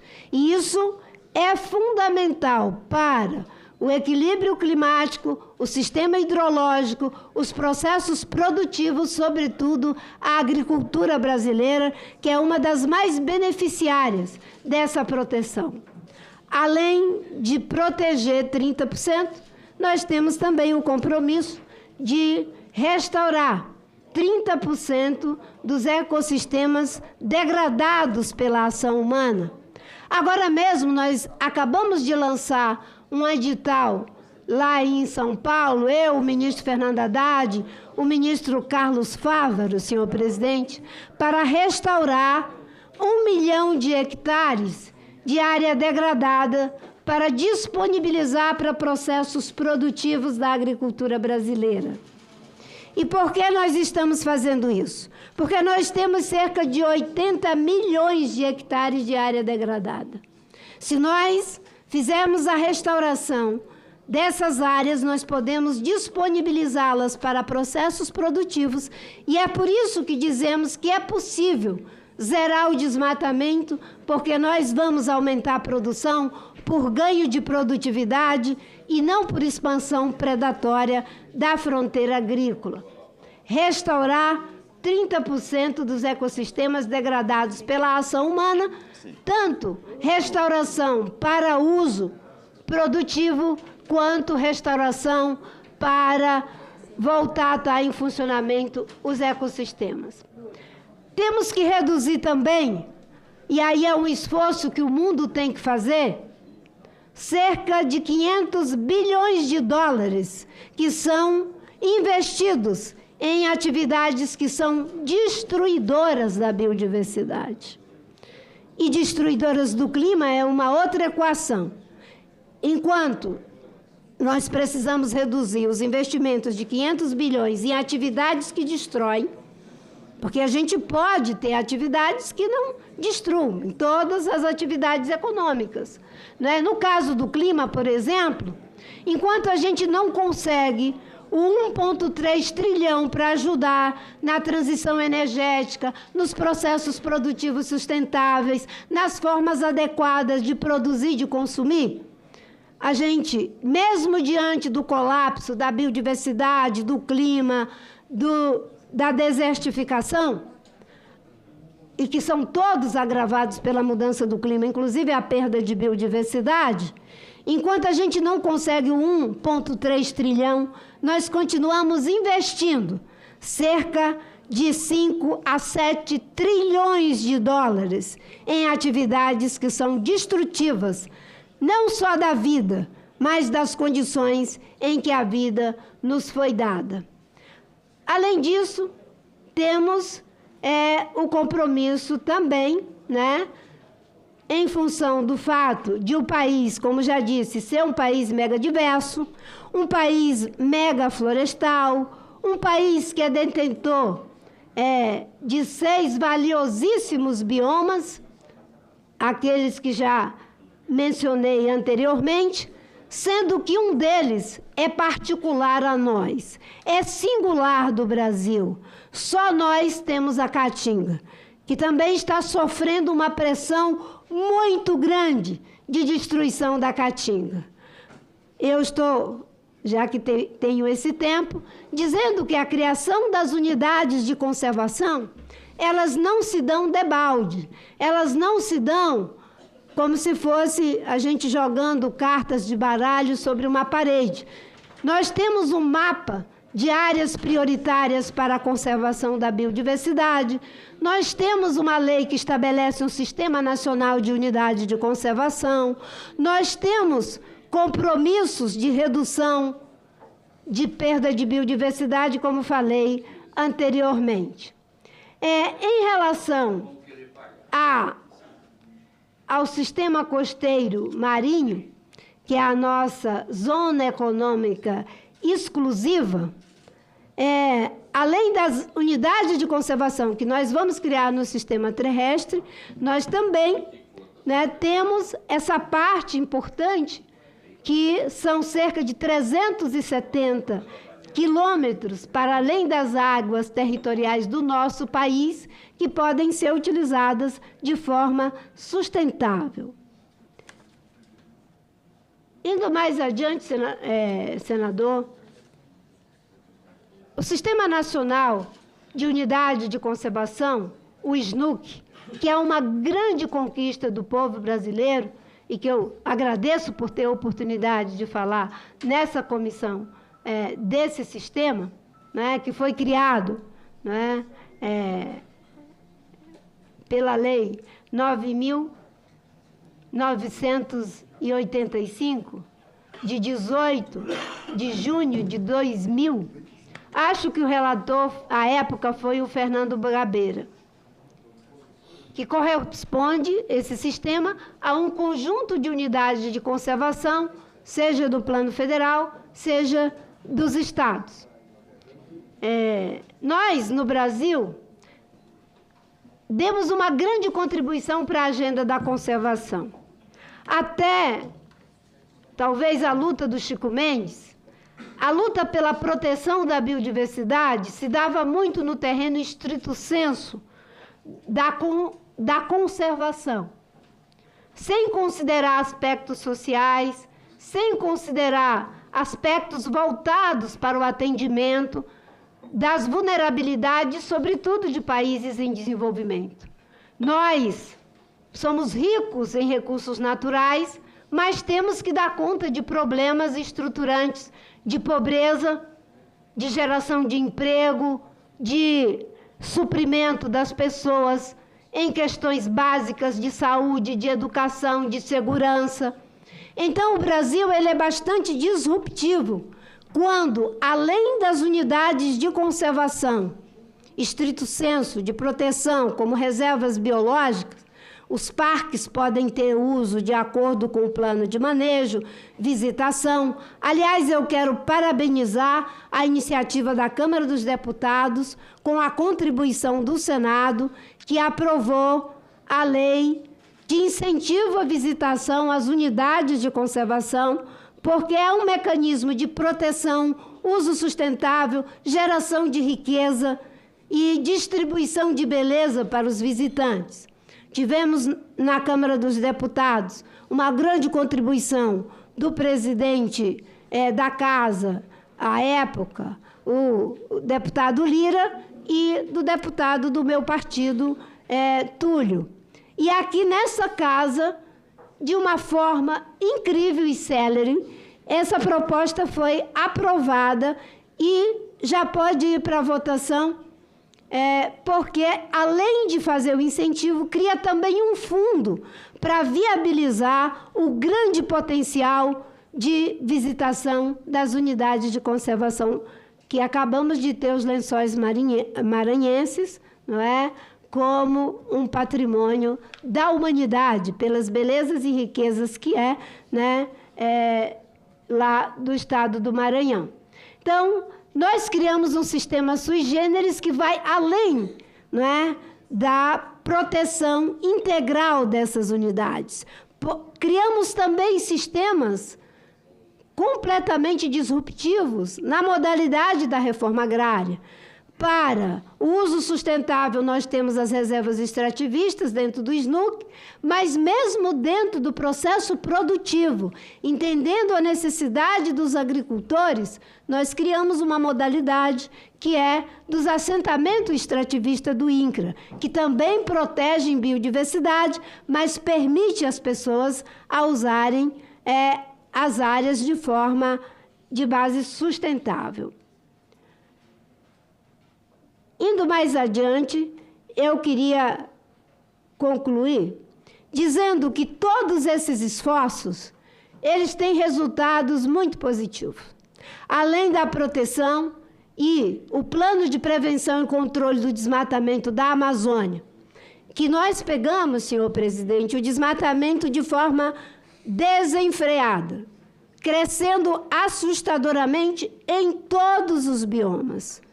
Em 2 anos, nós retomamos o plano, retomamos o Fundo Amazônia, dobramos os recursos do Fundo Amazônia, estamos em um processo de execução incrível do Fundo Amazônia, em benefício dos estados, da pesquisa, das comunidades, de empreendimentos com esses recursos, que inclusive são recursos a fundo perdido.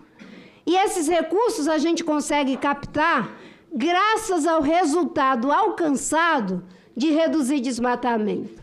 Reduzimos desmatamento em 46% na Amazônia, em comparação com 2022.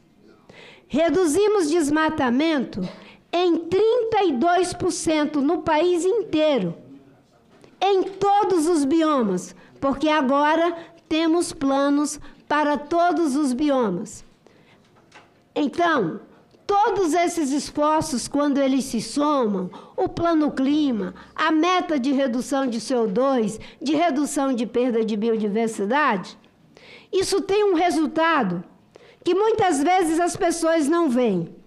Aí, líder Jacques Wagner, o acordo da União Europeia com o Mercosul leva em conta todos esses resultados a que me referi aqui.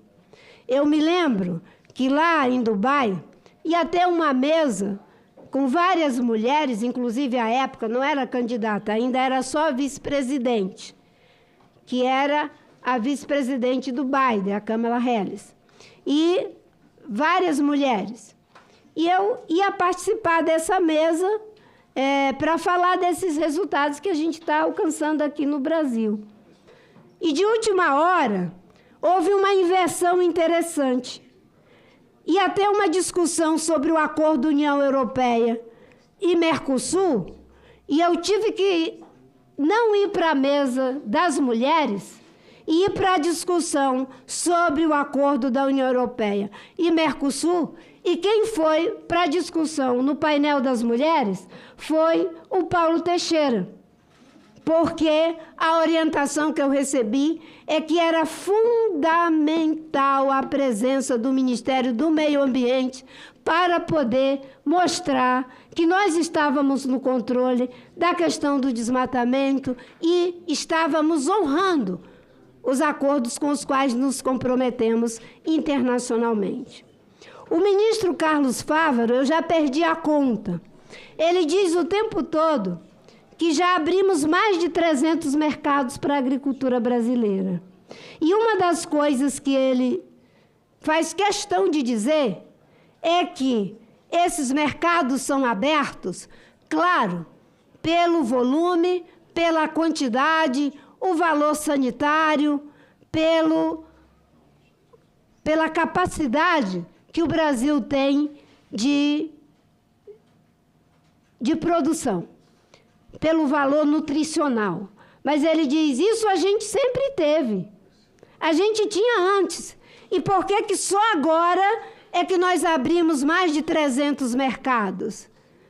Uma das coisas que, além do valor nutricional, o valor sanitário, o volume da nossa produção para a segurança alimentar, não só a nossa, mas do planeta, é o fato do desmatamento ter caído 46% na Amazônia e agora cair 32% no país inteiro. E eu digo no país inteiro, e alguém pode dizer, não, mas na Mata Atlântica não caiu, apenas estabilizou, caiu. E sabe por que parece que estabilizou? É porque nós perdemos 3.000 hectares só em função das enchentes que levou 3.000 hectares de floresta de Mata Atlântica pelas enxurradas. Se não fosse essa parte que foi levada pelas enxurradas, nós teríamos tido também no bioma Mata Atlântica uma redução de desmatamento de 19%, graças à prioridade do presidente Lula. Tudo isso é o potencial que o Brasil tem. Quando as pessoas olham para o Brasil como lugar do biocombustível, do SAF, dos investimentos verdes, quais são os indicadores que eles têm para dizer: esse país é o lugar onde eu quero fazer os investimentos verdes? É o fato de termos uma matriz energética 40% limpa, mas é o fato de termos a proteção do meio ambiente assegurada. Então, muitas vezes isso não é considerado nos esforços que fazemos. É um pouco aquilo que as pessoas dizem, ossos do ofício. Mas, já que me foi dada a oportunidade, eu fiz questão de trazer isso aqui, porque essa é a casa da sociedade brasileira. Aqui é que o povo olha na hora em que acontece o que aconteceu no Rio Grande do Sul, em que a gente perdeu vida, em que 46 mil agentes federais tiveram que ir para o Rio Grande do Sul para salvar vidas, em que 80 bilhões de reais do governo do presidente Lula teve que se somar aos recursos do governador do Rio Grande do Sul. E sabe que aconteceu uma coisa no Rio Grande do Sul? Foi aprovada em 2021 uma lei que permitia a redução da reserva legal para edificações mais próximo dos rios, mais próximo dos lagos, mais próximos das encostas, senador.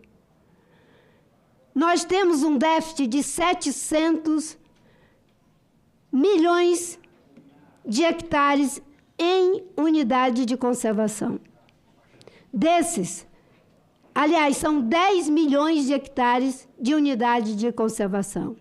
Desses, 700 mil são no estado do Rio Grande do Sul. São 10 milhões o déficit em reserva legal, área de preservação permanente. 700 mil no Rio Grande do Sul. Então, quando as pessoas dizem, mas estão prejudicando a agricultura, olha o que aconteceu com as pessoas que foram para mais perto do rio, olha o que aconteceu para as pessoas que foram para mais perto do lago, olha o que aconteceu com as pessoas que foram para mais perto das encostas. É por isso que a proteção ambiental, ela dialoga com todas as frentes, com o desenvolvimento econômico, com o desenvolvimento social, com o desenvolvimento cultural e com o indicativo de que nós estamos tendo uma curva de aprendizagem em relação aos fenômenos naturais que estão assolando as condições de vida no planeta, porque nós estamos potencializando. Por último, eu gostaria de concluir dizendo o seguinte: o mundo mudou. Os regramentos eles estão sendo considerados para tudo que a gente vai fazer. E eu já ouvi muita gente dizendo, se os Estados Unidos não quiserem, a Europa não quiser, a gente vai vender para a China. O mundo mudou e geopoliticamente, quando nós fomos na primeira vez agora do governo do presidente Lula para a China, tinha um acordo Brasil-China, a COSBAN. Nesse acordo não tinha nada sobre meio ambiente e clima. Na primeira vez que o presidente Lula foi para a China, agora do seu terceiro mandato, o único adendo que foi feito ao acordo foi sobre meio ambiente e clima. Um adendo feito exatamente porque a China é a maior exportadora de tecnologia para a transição ecológica do planeta. Alguém acha que a China, inclusive nesse contexto geopolítico, vai querer importar desmatamento? Vai querer importar incêndio? Vai querer importar destruição dos povos indígenas? Vai querer importar garimpo ilegal? Não. Eles querem importar aquilo que possa fazer sinergia com os dificílimos esforços de quem não tem as mesmas vantagens comparativas que nós temos para uma matriz energética limpa. Eu concluo, presidente, lhe agradecendo e aos senadores que me convidaram e que me dão a oportunidade de ser ouvida, porque hoje, para a gente poder se inserir no contexto das grandes oportunidades que nós temos que proteger, sim, a biodiversidade.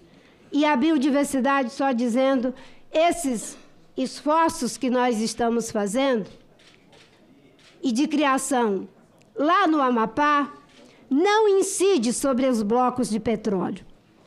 Podemos mostrar no mapa, se tiver um tempinho? Só mostre ali, por favor. A distância entre os blocos de... Pode falar. Então, aquele lá é o bloco da Petrobras. Vocês notem que vai ter um leilão, já está estabelecido, de cerca de 47. O que está lá é para prospecção. Não é ainda exploração, é prospecção, como todo mundo diz, para verificar se tem petróleo, a qualidade do petróleo, mas é algo tão complexo, que é algo em torno de 5.000 metros de profundidade, que o IBAMA tem queimado todas as sobrancelhas, porque essa é uma frente nova numa região muito delicada. Num dos pontos fica a 137 quilômetros, vou ver se eu consigo enxergar. No mais próximos, a 137 quilômetros. Depois vai para 275 quilômetros. Depois 335 quilômetros. Depois 447 quilômetros. Não incide sobre os blocos de petróleo. E não foi inventado agora para inviabilizar a margem equatorial. Isso é um processo, senhor presidente, que vem desde 2005 e que começou... Aqui tem todo um histórico que a gente pode mandar para os senhores, porque isso aqui é algo que pode ser aferido, está lá na tela. Os senhores podem entrar com pedido de informação para ver o trâmite desse processo. E no começo, desde sempre, tinha ajuda dos senhores senadores. Eu me lembro que tanto o senador Randolph, quanto o senador Alcalumbre, quanto o governador, eles se somaram a esses esforços. Até fizemos reuniões. Só muito recentemente, talvez, porque é uma série de informações que ficam circulando, fica parecendo que foi uma coisa que foi inventada agora para inviabilizar o empreendimento. Não foi. Beneficia essas comunidades. Já foram feitas inúmeras audiências públicas desde 2005 para cá. Então, senhor presidente, nós estamos aqui exatamente para fazer os esclarecimentos a que os senhores se referiram, e eu agradeço pela oportunidade de mostrar que essas coisas não são peças soltas num tabuleiro, estão dentro de uma estratégia. Nós olhamos os aspectos econômicos, sociais, ambientais, culturais. Eu sou uma pessoa que vem de um estado que tem muita riqueza natural e muita pobreza. Fomos nós que criamos a ideia de socioambientalismo, de juntar o ambiental com o social, a economia com a ecologia. E eu fico muito feliz de, pela terceira vez, ser ministra do presidente Lula e ter ajudado, de alguma forma, com esse trabalho duro, às vezes incompreendido, da minha equipe, do IBAMA, do ICMBio, do secretário Capobianco, a que a gente possa estar dando os melhores resultados para o nosso país, para os interesses do nosso país. Muito obrigada, senhor presidente. Muito obrigado, a ministra Marina Silva, por sua exposição. E eu quero registrar a presença conosco também nessa audiência pública, deputada federal Silvia Waiapi, do estado do Amapá. Muito obrigado por sua presença também. Deputado estadual pelo estado de Rondônia, deputado Alan Queiroz, muito bem-vindo à Comissão de Infraestrutura do Senado Federal, acompanhando os debates sobre a questão do meio ambiente com a ministra de Estado. Eu vou, na sequência, assegurar a palavra ao conjunto dos senadores, iniciando pelo senador autor desse requerimento, mas eu queria apenas fazer dois registros. Primeiro, dizer que a exposição que a ministra apresentou aqui, parte dela, está disponível ao conjunto dos senadores. Segundo, fazer um pedido à ministra. Vossa Excelência traz algumas informações, e falando de forma improvisada, sobre redução de número de desmatamento. E aí faz uma comparação com redução de 40% de desmatamento no Brasil. Ano passado nós tivemos o Brasil inteiro coberto por fumaça. Foi o pior cenário que nós já vimos no Brasil. Nunca vi, em toda a história, nasci em vou fazer 47 anos, nunca vi uma situação tão trágica como essa. Parece mais? Puxa, pô, Mar, tão novo. Mas foi um cenário realmente extremamente preocupante, que causou problemas de saúde, de locomoção, prejuízos em diversos setores. E a senhora fala em redução de 40% na taxa do desmatamento nacional. Não, obviamente que... Na Amazônia, senhor presidente, nacional foi 32%, na Amazônia 46%. Ok. 32% e 40% na Amazônia. O que eu gostaria de pedir a Vossa Excelência é que encaminhasse os dados certificados, obviamente, que comprovam essas informações, porque o que a gente sente, o que a gente observa de forma empírica, é o contrário disso. Então, estou solicitando, como foi apenas dito, mas não trouxe aqui os fundamentos desses dados, que fosse encaminhado depois à Comissão de Infraestrutura, até para que a gente possa fazer o acompanhamento do desdobramento de todos esses aspectos que são importantes. Porque senão fica apenas na fala de, houve desmatamento de 40%, 30%, e a gente precisa realmente, é uma informação relevante para o conhecimento da comissão e do conjunto dos senadores. Especialmente em face, repito, do que aconteceu no ano passado. O Brasil ficou coberto por fumaça, uma coisa extremamente preocupante e que esperamos não se repetir nunca mais. Na sequência, com a palavra, o eminente senador, autor do requerimento que deu origem a essa audiência pública, senador Lucas Barreto. Senhor presidente, só... Um minuto apenas, senador. Isso, por favor. Os dados, eles são fulcrados nos dados do INPE, que é o órgão oficial que estabelece a taxa de desmatamento, tanto a que é o desmatamento em tempo real. São dois sistemas. O DT, que não é uma taxa precisa para a gente poder acompanhar, e o dado do PRODES. Isso a gente pode encaminhar, mas o que eu citei aqui... Dados oficiais. Isso. O que eu estou pedindo é só que sejam encaminhados os dados. Eu vou encaminhar. Só estou dizendo para o senhor que não é algo de improviso, debalde, sem que esteja devidamente fulcrado nos dados oficiais. E também de outras fontes, como é o caso do MAP Biomas, que acaba de fazer, inclusive, uma manifestação pública reconhecendo, mesmo sendo uma organização da sociedade civil que cobra bastante, que a queda foi de 32% em todo o Brasil. E eu tenho aqui os dados também, não é, em cada bioma. Mas eu vou encaminhar para cada um dos senhores senadores, mas o que eu falei aqui não foi...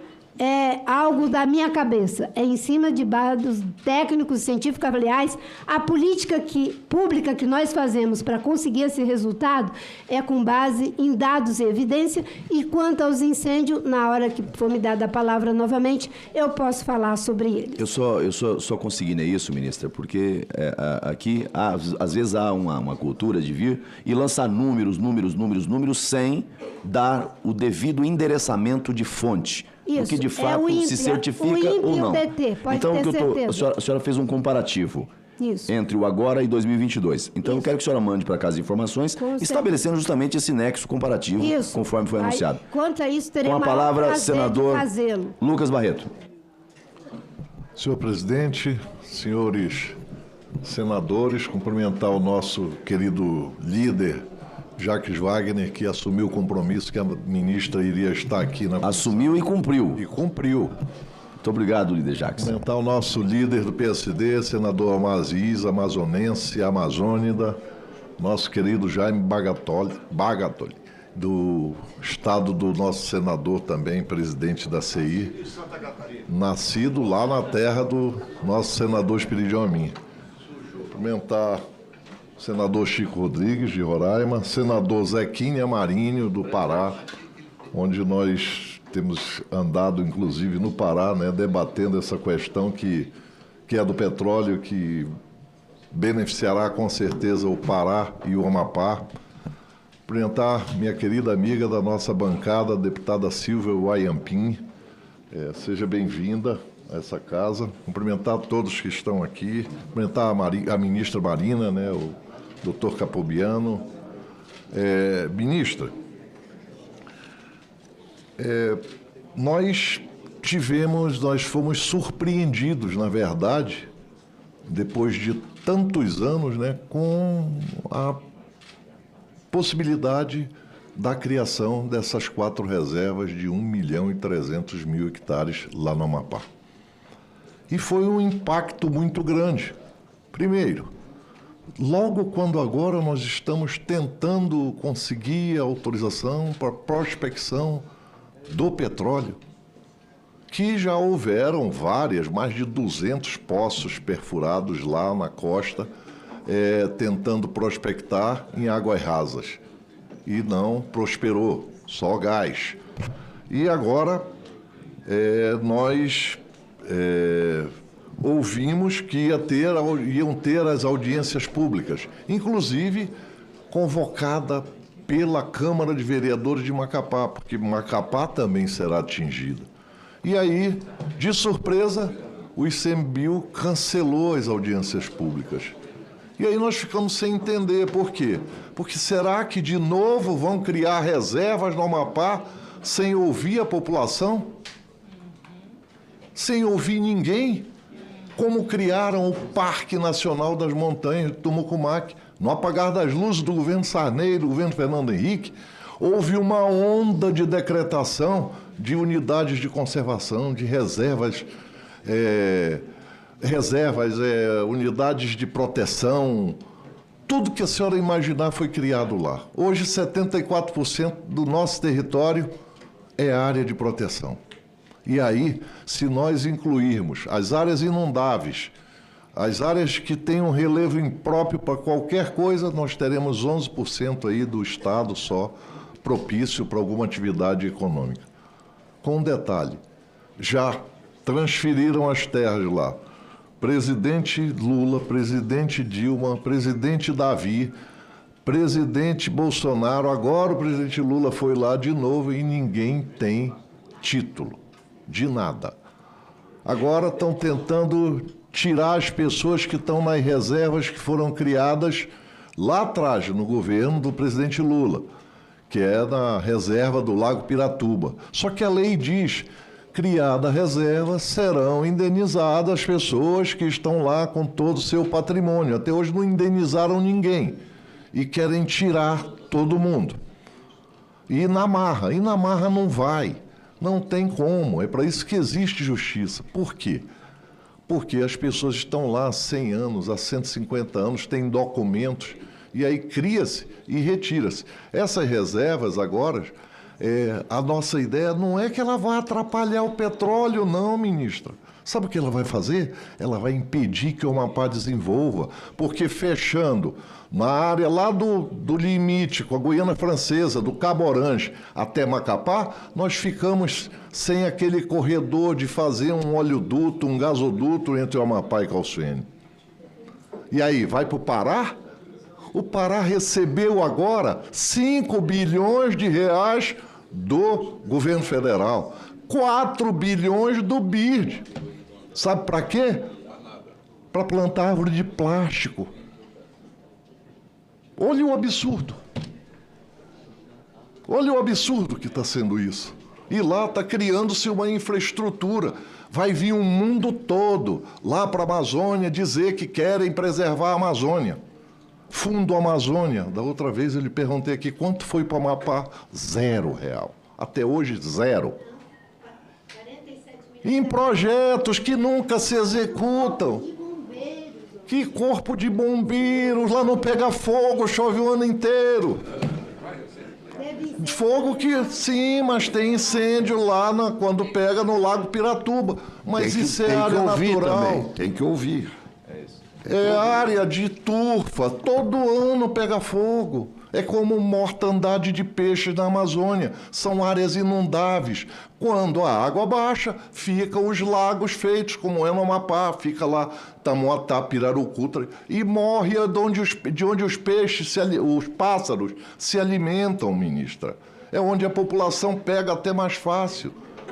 Mas é área física. Se sobra espaço, cresce população. Se sobra comida, explode população. Então, o Amapá é um estado que nós não estamos dispostos a aceitar mais criação de reserva lá. Por que não cria lá no Pará essa reserva de 1.300.000 do outro lado? Por que não cria lá? Por que não cria no Acre? Porque não tem oceano lá, não tem mar? Por que não cria em São Paulo? No Amazonas ninguém quer mais. Aí escolhe o Amapá porque é o estado fraquinho. Não, o Amapá é o mais forte hoje aqui no Senado. E nós temos o apoio de todos os nossos colegas. A senhora vê que o licenciamento novo ambiental foi provocado por essa atitude lá.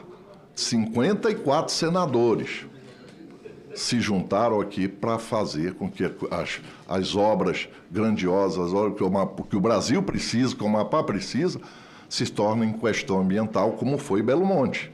No Belo Monte havia uma questão técnica. Ela foi resolvida quando se tornou questão nacional. E a política, a senhora sabe o que aconteceu. Então, a gente não está aqui querendo hostilizar, não está aqui querendo brigar. A gente está aqui ouvindo também. A senhora falou que a China está preocupada com o meio ambiente. Foi a primeira coisa que o senador Davi me disse. Eu disse, você viu como é o sistema comunista? Ele disse, eles não querem saber de meio ambiente. Eles sabem que população cresce geometricamente, emprego, comida é aritmeticamente, ministro. Então, nós não estamos no Amapá, lembre-se, querendo derrubar uma árvore. 95% da nossa floresta primária está de pé no Amapá. Nós fizemos o dever de casa e ninguém quer derrubar nem folha. Entendeu? Na Amazônia, quantos milhões de hectares são de reserva? Tente propor para algum país o tamanho de reserva de 30 milhões de hectares. Tente propor para ver se alguém aceita. O senador Jaime vai dar uns dados aqui de quanto tem de floresta primária nos Estados Unidos. 17%. Do Ecológico Canadá, ele vai mostrar quanto é que tem lá de reserva. Nada, eles devastaram tudo. Leram John Wong, Chutando a Escada. Todo mundo devastou, inclusive no Brasil, para se beneficiar da Amazônia. Querem a escravização ambiental de quem mora na Amazônia. E lá nós temos a Amazônia. No Amapá, nós somos um estado que eu penso que é o mais preservado do Brasil e de muitos outros países que nós ganhamos. Agora, nós queremos esse direito de explorar, claro, de prospectar, que nós ainda não tivemos esse direito de prospectar essa riqueza que tem na costa do Amapá. Os esforços para unidades de conservação, eles existem, mas quando é para destruir também, ninguém questiona. Lá no Amapá, construíram mais 3 hidrelétricas no Rio, no Araguari. Aí diz, matou a pororoca. 3. Inundaram 100 quilômetros, milhões de árvores morreram. Não houve compromisso com a responsabilidade ambiental nem social. E o IBAMA, o Ministério, nunca se manifestou. Nenhum famoso de palco de passarela saiu em defesa lá dos nossos caboclos. O rio está contaminado. Ontem eu recebi uma denúncia de que a degradação na barragem é tão grande, tá, que está poluindo a água, matando peixes e prejudicando a população. Ninguém quer saber. Quando houve Na Amazônia, senador Omar, quando da pandemia, faltou oxigênio no pulmão do mundo. Uma nuvem cinza cobriu a Amazônia. Ninguém se lembrou que a gente existia. Ninguém quer saber da gente, ministro. Agora estão querendo criar o crédito de carbono, como falaram do Fundo Amazônia. Isso lá no Amapá a gente diz que é que nem visagem, assombração. Todo mundo sabe que existe, mas ninguém vê. No caso lá da Amazônia, ninguém se preocupou com a gente. Eles estão falando agora no crédito de carbono. Tá, o crédito de carbono, eles vão dizer, estou pagando na Amazônia lá um crédito de carbono, é autorização para eles devastarem mais. Essa é a verdade. Eu queria começar as perguntas. O governo do Estado está trabalhando junto com o Ministério, só para a senhora reafirmar isso, que o Ministério do Meio Ambiente, para criar essas reservas no Amapá, a senhora falou que o Ministério vai criar 2 e o Estado 2. Então, primeira pergunta. Segundo, ministra, após o uso das áreas ocupadas pelas populações tradicionais nas reservas extrativistas e reservas de desenvolvimento sustentável, serão reguladas por contrato, conforme se dispuser no regulamento da lei do SDUC? Primeiro, as populações de que trata esse artigo obrigam-se a participar da preservação, recuperação e defesa e manutenção das unidades de conservação. Parágrafo 2º. Os recursos naturais.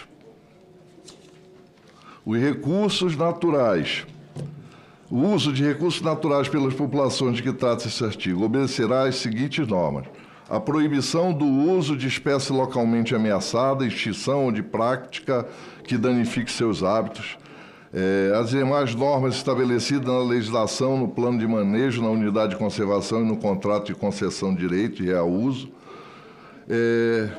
e o subsolo e o espaço aéreo, sempre que influírem na estabilidade do ecossistema, integram os limites da unidade de conservação. Então, ministro, atualmente a área urbana disponível, para se ter ideia e dar um exemplo, por povo de Oiapoque é 0,84%, ou seja, 19.100 hectares para toda a sua área urbana já ocupada. E o seu crescimento futuro do total de sua área territorial originária de 2.262.528 hectares. Sobraram apenas 1,3% desse território, ou seja, 30.400 hectares para manter e desenvolver as suas atividades rurais e outras economias. Isso é um absurdo. Fazer com que o Oiapoque fique fadado a isso, onde começa a nação brasileira, onde lutaram também para ser Brasil. O IBAMA, ministra, criou 3 unidades de conservação de proteção integral nas costas do Amapá, iniciando com o Parque Nacional do Cabo Orange, a Estação Ecológica Maracá-Jipiópoca e Reserva Biológica do Lago Piratu. Essa última área patrimonial ecológica, já na Foz do Amazonas, todas criadas há mais de 40 anos, sem conhecimento ou reconhecimento das realidades e territoriais socioeconômicos. Um dado para a senhora do que é a demora. Hoje, eu fui surpreendido quando abri o Diário Oficial, depois de 35 anos, meu presidente. Saiu no Diário Oficial, Portaria ICMBio 1961, de 23 de maio de 2025. Aprova o Plano de Manejo da Reserva Extrativista do Rio Cajari. Processo 02070, 2008. O presidente do Instituto Chico Mendes: fica aprovado o Plano de Manejo de Reserva Extrativista do Rio Cajari, localizado no estado do Amapá, constante do processo 0270. 35 anos depois. As pessoas estão lá, abandonadas. No Amapá, ministra, quando a senhora fala que as pessoas vivem nas reservas, do extrativismo, nada, vive do Bolsa Família. Tira o Bolsa Família lá. 71% da população do Amapá está no CadÚnico. Esse é o paradoxo amazônico. Quanto mais pobre o povo, Quanto mais preservado o Estado, mais pobre o seu povo. E lá no Amapá não é diferente. Nós estamos em cima da riqueza, na pobreza, contemplando a natureza. Porque olhar para a árvore, beleza cênica, não enche barriga. E nós estamos protegendo por outros países para beneficiar os rios de chuva, de água. Quanto vale proteger isso? Quanto vale manter o clima da América do Norte, da América do Sul, do próprio Brasil, ali para o Mato Piba, que abrange os estados aí, do Tocantins, de lá da Bahia, do oeste da Bahia? Quanto vale isso? Mas aí eu lhe pergunto, quem paga? Nós que estamos acho que é porque a gente está do outro lado da Amazônia que nós somos tão discriminados. Ah, não é do Amapá, cria lá a reserva. Lá ninguém vai vir brigar com a gente e é do outro lado do Amazonas. Como diz, é a Guiana do Brasil. Então, cria lá. Nós somos tão discriminados que quando o avião que vem do Macapá para Brasília, sabe qual é o portão que ele para? 51. E tem que pegar o ônibus para ir. É ou não é, senador Zequinha? É um absurdo a discriminação. E nós estamos determinados a mudar essa discriminação, a acabar com essa discriminação, já que nós contribuímos tanto ecologicamente. Já vou terminar, senhor presidente. Contribuímos tanto ecologicamente. Eu ainda tenho algumas perguntas. Então, para finalizar, ministra, a senhora pode, como ente político do governo, explicar se essa leniência no processo de emissão da licença de operação para a fase final da prospecção geológica na margem equatorial margeia uma capacidade operacional do IBAMA já em fase de fadiga técnica, ou os ventos ideológicos são os propulsores da viagem de atraso contra o povo brasileiro e o desenvolvimento da Amazônia e do Amapá. Ministra, há uma explicação para o IBAMA aceitar os riscos operacionais, ambientais e tecnológicos do pré-sal do Sudeste, do mar territorial do Espírito Santo a São Paulo, que envolve profundidades com lâmina d'água superior a 2.000 metros e poços com mais de 7.000 metros de profundidade? Por que agora, na margem equatorial da Amazônia Atlântica, em condições até menos desafiadoras, se considera que esses riscos são inaceitáveis? Onde está a coerência técnica? Pergunta: eu gostaria de ouvir a sua opinião política sobre o fato de que, se houver um derramamento de óleo na Guiana, Trindade e Tobago ou Suriname, esse óleo respeitará as fronteiras marítimas ou atingirá também a costa do Amapá e Pará? E é exatamente por isso que é inaceitável que o Brasil assuma apenas os riscos ambientais de outras nações, mas não permita que seu próprio povo, especialmente o do Amapá e Pará, usufrua dos benefícios econômicos desta mesma atividade. Hoje, a Guiana, o Suriname e Trindade e Tobago exploram e enriquecem, enquanto o Amapá e Pará ficam apenas com risco. Isso não é soberania, ministra, isso é submissão. Então, era isso que tinha, senhor presidente, para perguntar pelo tempo e pelas os nossos outros colegas que também querem fazer intervenções. Obrigado, ministro, por ter vindo. Muito obrigado, senador Lucas Barreto. Da 57ª legislatura, que se realiza nesta data, 27 de maio de 2025.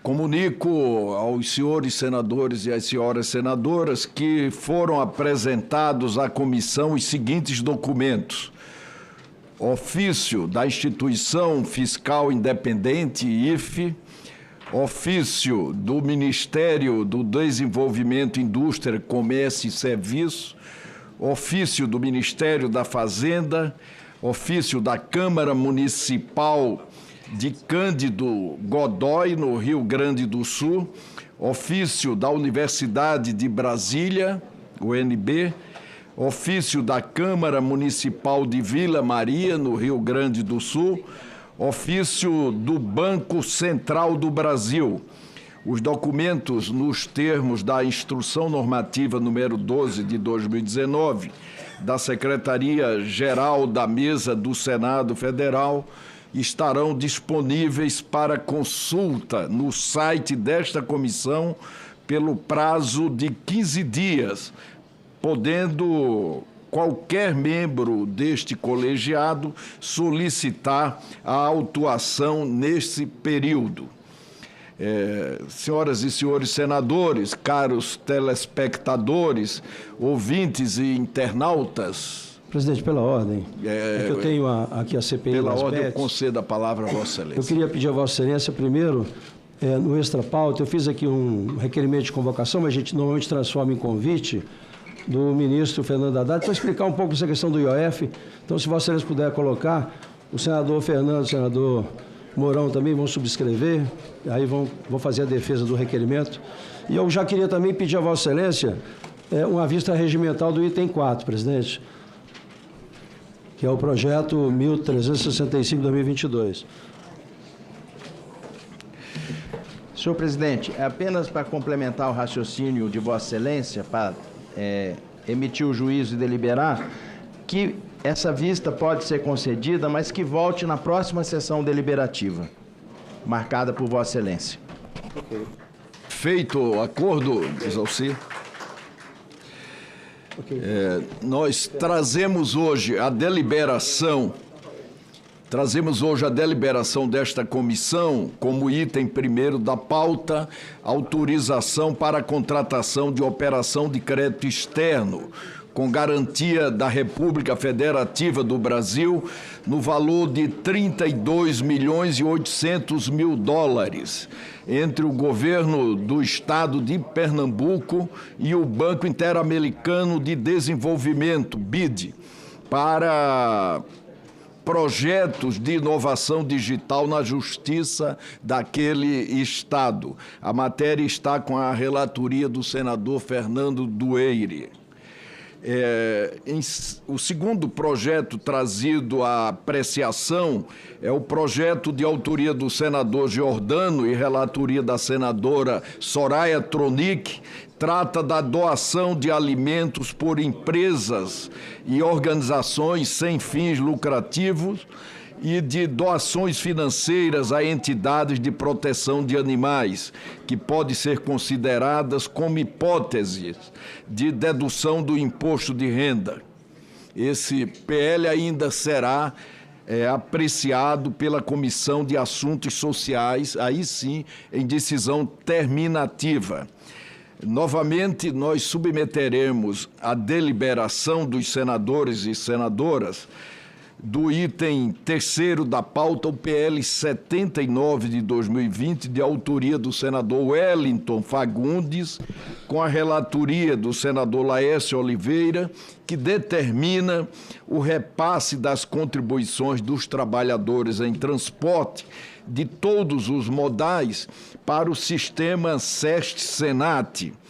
Esperamos que tenham sido ajustados e superados os pontos controversos tratados aqui na última reunião da comissão. O item 4 da pauta, nós temos o PL 1365/2022, que trata da atualização do piso salarial dos médicos e cirurgiões dentistas. É importante lembrar que essa matéria vem tramitando faz quase 3 anos nesta casa e atende a uma demanda de valorosas carreiras da saúde no Brasil, razão pela qual fizemos questão de submetê-la ao debate político desta comissão, levando-se em conta as avaliações e sugestões trazidas pelo senador Nelsinho Trade, ilustre relator da matéria. Em seguida, nós apreciaremos a criação de um índice de valorização dos profissionais de educação básica, pública, conforme o projeto de lei 865/2024, do senador Marcelo Castro e relatoria da professora Dorinha. É o item 5 da pauta de hoje da CAI. A ideia do índice é justamente, de acordo com o projeto, monitorar e promover qualidade de ensino público no Brasil. O item seguinte, de autoria do senador Fernando Dueire e relatoria do senador Esperdião a mim, trazemos a pauta no item 6, o PL 2360/2024, que permite a movimentação de conta vinculada do FGTS nas hipóteses em que o trabalhador ou seus dependentes sejam acometidos de esclerose múltipla ou esclerose lateral amiotrófica. Essa matéria, lembramos aqui, já foi apreciada com parecer favorável na CAS. Temos ainda que deliberar o item 8 da pauta sobre o requerimento número 45 do senador Rogério Carvalho, que solicita informações ao Ministério da Fazenda quanto aos impactos do PLP 224 de 2019, que tramita nesta comissão e estabelece limite ao pagamento de juros das dívidas dos municípios brasileiros. Por fim, o item 9, temos o requerimento de minha autoria para realização de audiência pública em forma de seminário, com o objetivo de debater, subsidiar e propor políticas públicas concretas para os minerais críticos e estratégicos no Brasil. Esses minerais, senhoras e senhores senadores, como lítio, nióbio, urânio e outros, são objetos de cobiça e disputas geopolíticas no mundo em razão da sua utilização estratégica em setores de ponta, como baterias, instrumentos de precisão, tecnologias militares e transição energética, apenas para citar alguns. Tenho dito, inclusive, que as reservas desses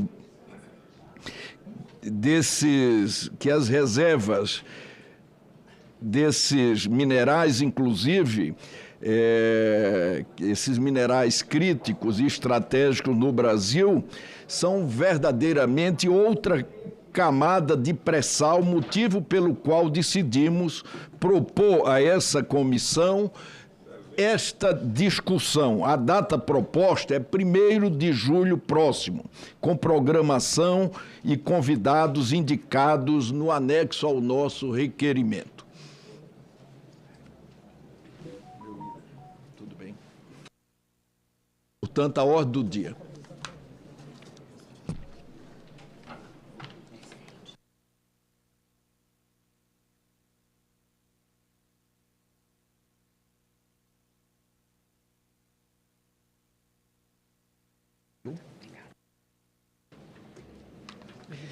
Cadê o... Presidente Renan. Olá, Laércio. Bom dia. Bom dia. A Vossa Excelência e a todos que aqui estão, toda a equipe da comissão, todos que estão nos visitando aqui, a nossa Comissão de Assuntos Econômicos na manhã de hoje. É bom começar os trabalhos da nossa comissão com a notícia tão boa, que é esse seminário que o senhor propõe fazer. E eu quero dizer que eu fiquei entusiasmado com a nomenclatura que o senhor deu a esse movimento que vamos fazer aqui sob a sua direção, que é, de repente, nós temos um outro pré-sal a descobrir. Isso é fato, presidente. A gente, analisando as riquezas minerais do nosso país, a gente enxerga que tem muita coisa boa para acontecer, mas que, infelizmente, a gente não encontrou o mecanismo correto para buscar esses recursos e transformá-los em riqueza para todas as regiões do país. Portanto, eu quero cumprimentar a Vossa Excelência e quero me colocar à disposição para ajudá-lo nesse projeto. Muito obrigado, senador Laércio. Estaremos juntos sempre. Obrigado. Item 1º da pauta.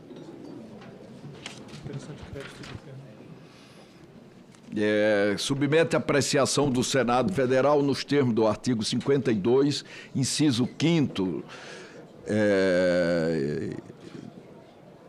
da Constituição, autorização para a contratação de operação de crédito externo com a garantia da República Federativa do Brasil no valor de 32.800.000 dólares dos Estados Unidos da América, entre o governo de Pernambuco e o Banco Interamericano de Desenvolvimento, cujos recursos destinam-se ao projeto de transformação digital da Justiça do Estado de Pernambuco. É de autoria da Presidência da República, a relatoria do nobre senador Fernando Dueire. Eu tenho a satisfação de conceder a palavra a Vossa Excelência para proferir o seu relatório. Senhor presidente, em primeiro lugar, agradeço a confiança de ter me designado relator dessa matéria que tem tudo a ver com o Estado que eu represento. Senhoras senadoras, senhores senadores, vem a análise do Senado Federal, nos termos constitucionais, solicitação para que seja autorizada a contratação de operação de crédito externo com a garantia da República Federativa do Brasil no valor de 32.800.000 dólares dos Estados Unidos da América entre o governo de Pernambuco e o Banco Interamericano de Desenvolvimento, o BID, cujos recursos destinam-se ao projeto de transformação digital da Justiça do Estado de Pernambuco. O projeto de transformação digital do Tribunal de Justiça do Estado de Pernambuco representa uma reestruturação profunda da forma como o Judiciário Estadual opera, com foco na modernização tecnológica, na virtualização de processos e no aumento da eficiência dos serviços prestados à população. Essa transformação tem como base a adoção intensiva de ferramentas digitais e de inteligência artificial, a virtualização de atividades judiciais e a melhoria da infraestrutura tecnológica com o objetivo de aproximar a justiça do cidadão e reduzir os gargalos que historicamente comprometem a celeridade e a transparência do sistema judiciário. Uma das principais ações desse projeto foi a implementação do programa Juízo 100% Digital, que permite que todos os atos processuais, como audiências, despachos, sustentações orais, sessões de julgamento, sejam realizados exclusivamente por meios eletrônicos. Lançado inicialmente em 13 unidades judiciárias e atualmente em expansão, o programa busca tornar o processo mais célere, econômico e acessível, dispensando a presença física das partes e garantindo a mesma validade jurídica dos processos presenciais. Essa medida foi fundamental para a continuidade da prestação jurisdicional durante e pós o período de pandemia do Covid-19, consolidando uma cultura de trabalho remoto no Judiciário Estadual. Esse projeto de transformação digital representa mais do que uma evolução tecnológica. É uma mudança de paradigma na forma como a justiça é concebida e entregue à população. O Judiciário de Pernambuco caminha para se tornar uma instituição mais eficiente, acessível, transparente e alinhada com as necessidades de uma sociedade digital, reforçando o papel do Estado como garantidor de direitos em um cenário cada vez mais conectado.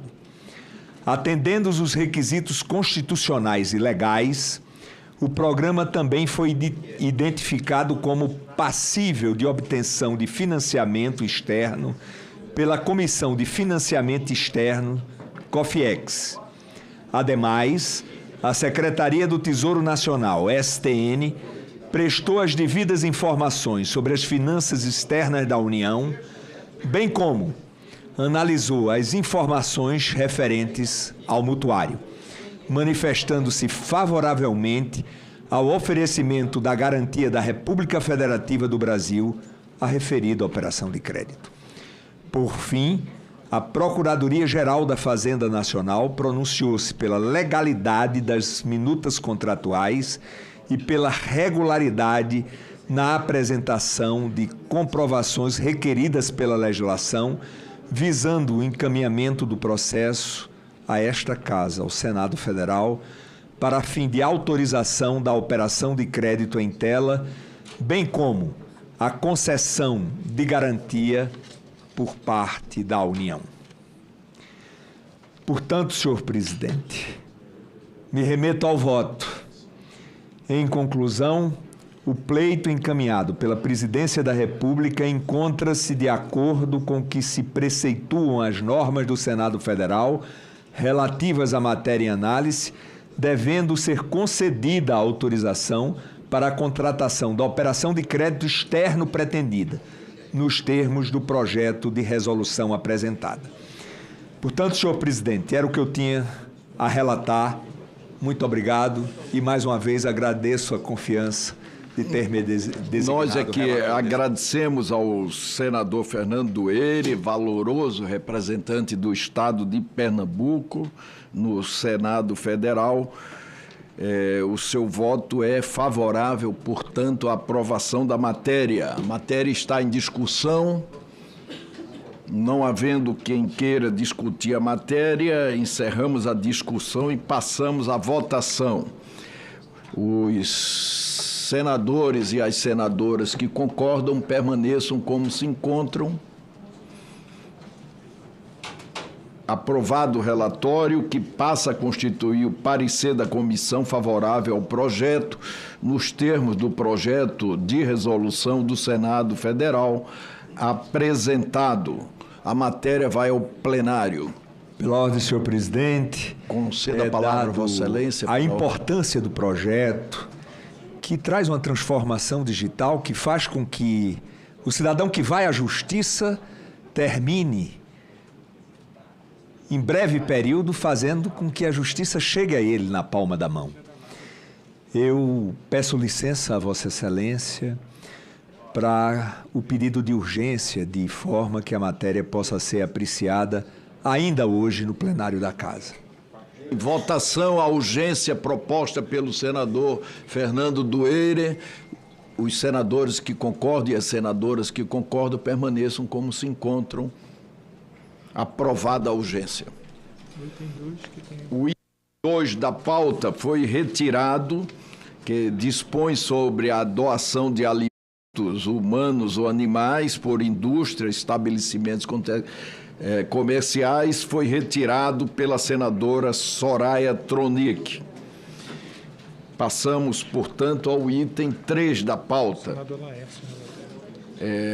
Altera os decretos-leis número 6.246, de 5 de fevereiro de 1944, número 9.403, de 25 de junho de 46, e número 1.305, de 8 de janeiro de 1974, e as leis 5.461, de 24 de junho de 1968, 8.706, de 14 de setembro de 1993, para determinar que as contribuições de todos os trabalhadores em transporte e dos transportadores autônomos sejam recolhidas em favor do Serviço Social do Transporte, SEST, e Serviço Nacional de Aprendizagem do Transporte, SENAT. Esse projeto é de autoria do senador Wellington Fagundes. A relatoria é do nobre senador Laércio Oliveira.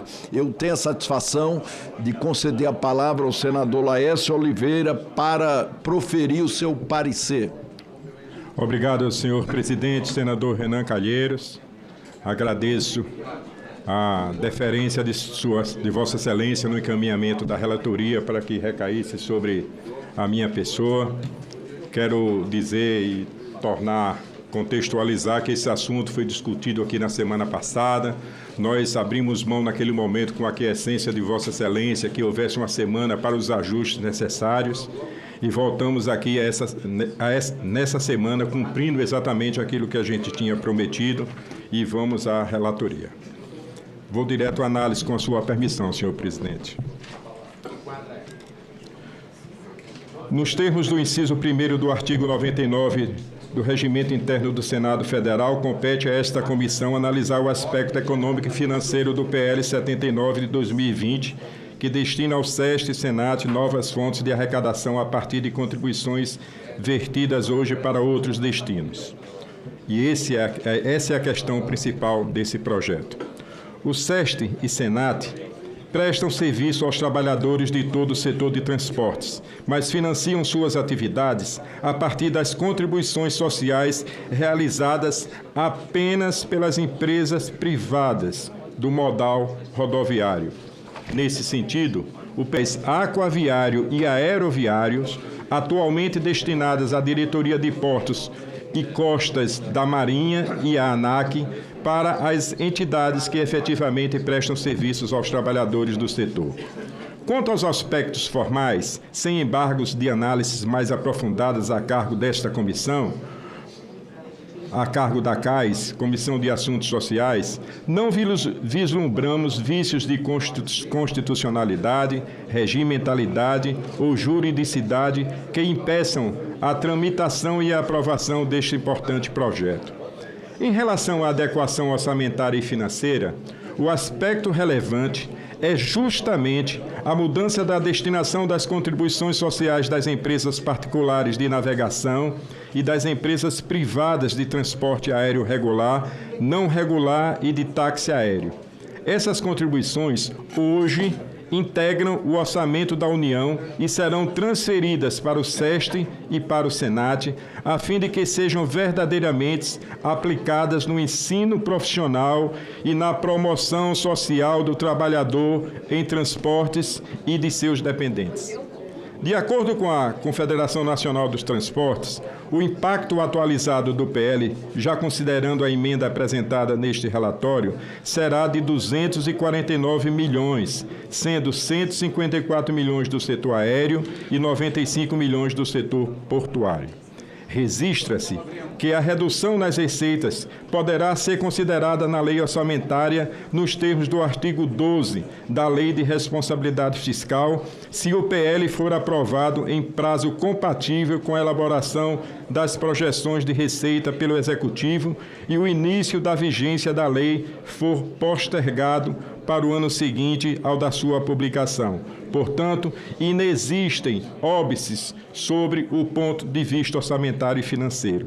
No tocante ao mérito, reputamos como adequada a alteração legislativa proposta.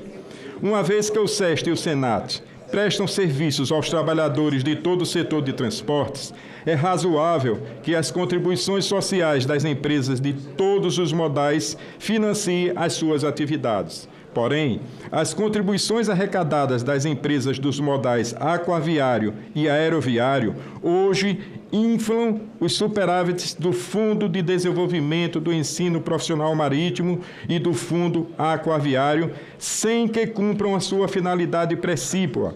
Assim, recursos reservados para qualificação profissional em transportes estão sendo desperdiçados.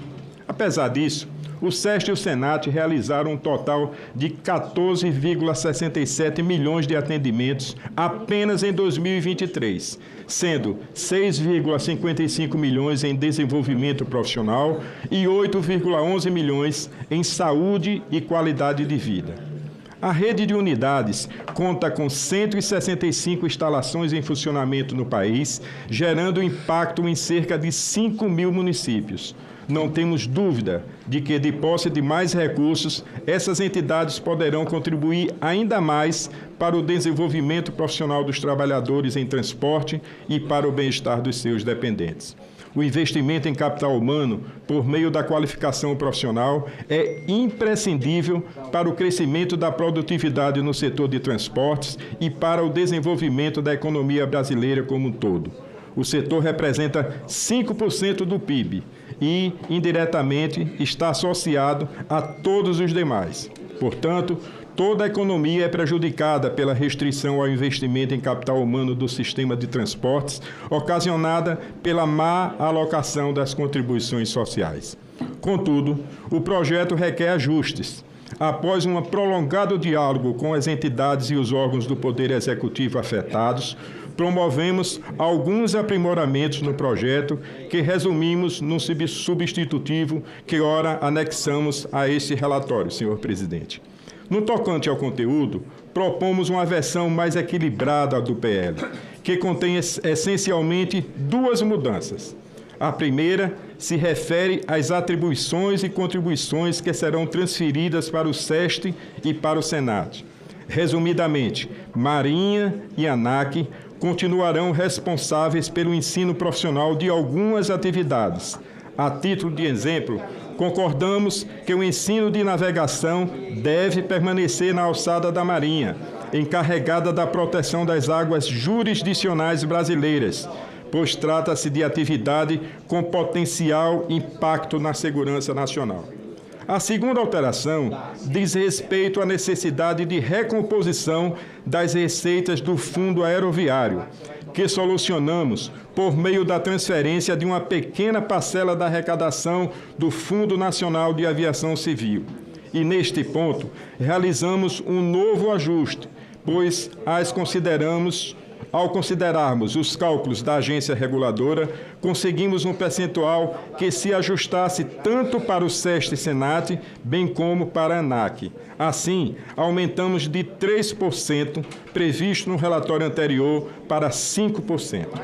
Os demais ajustes são formais.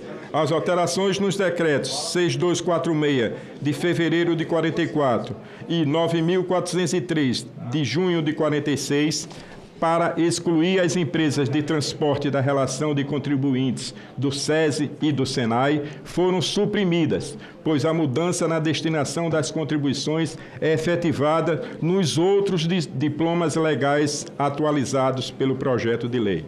Outro exemplo é a inclusão de um artigo autônomo para esclarecer que as cooperativas de transporte deverão recolher suas contribuições ao Serviço Nacional de Aprendizagem do Cooperativismo. Trata-se de medida que objetiva reforçar a segurança jurídica. Vou ao voto, senhor presidente. Ante o exposto, o voto é pela aprovação do PL número 79 de 2020, na forma do substitutivo que consta do nosso relatório. É o relatório, senhor presidente. Com os meus agradecimentos a Vossa Excelência. O relatório do senador Laércio Oliveira é, portanto, favorável à aprovação da matéria. Presidente, peço vistas.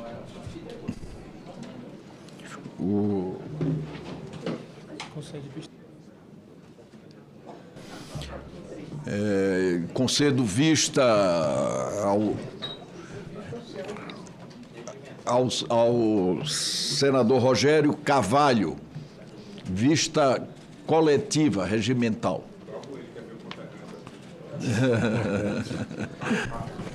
Tem exceção dos dentistas, Presidente.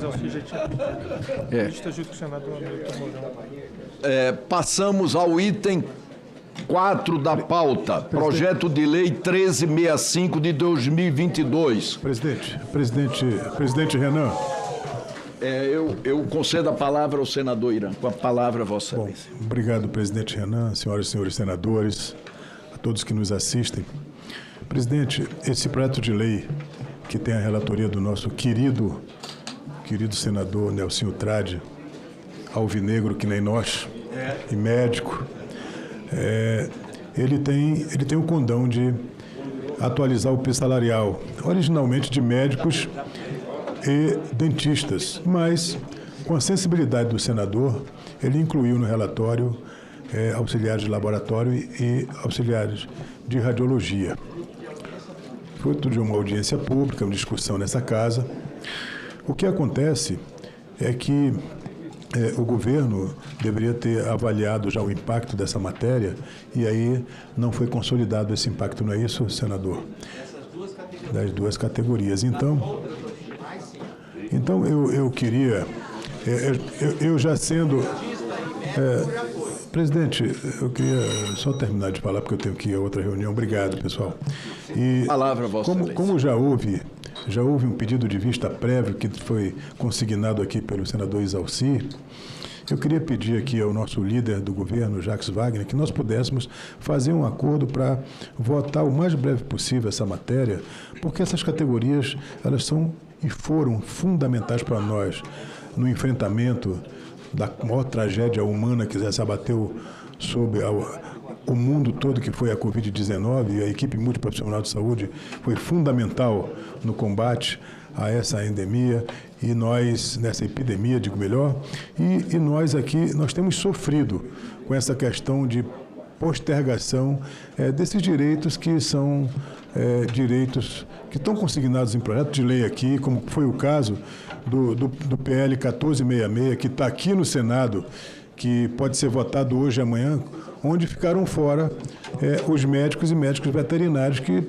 havia um acordo com o governo que fosse conferido um aumento de 9% para essas categorias e elas não foram contempladas nesse projeto de lei e nós ficamos aí prejudicados com toda essa equipe multiprofissional de médicos veterinários, auxiliares de laboratório, radiologistas, em relação a essas matérias que tramitam na casa. Então, eu queria fazer aqui uma solicitação ao líder do governo, senador Jacques Wagner, que é uma pessoa que nós acreditamos muito, que tem uma credibilidade muito grande, que representa o governo aqui, para que nós possamos votar essas matérias e restaurar justiça na remuneração dessas categorias.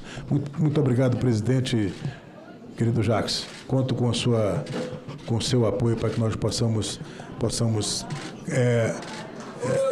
contemplar essas categorias que precisam do nosso reconhecimento. Muito obrigado.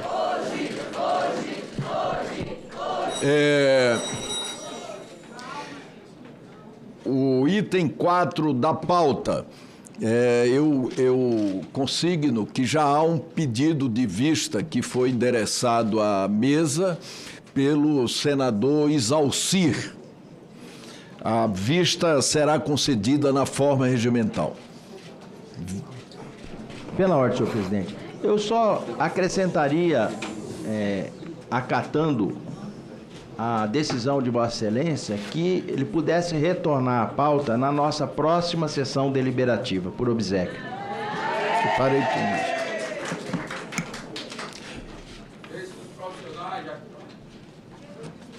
Certo, presidente?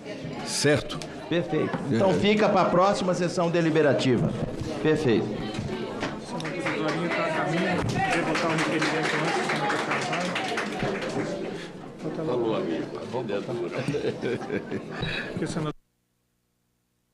Tá. Nós vamos passar ao item 8º, porque a senadora professora Dorinha está a caminho desta comissão. É requerimento da Comissão de Assuntos Econômicos.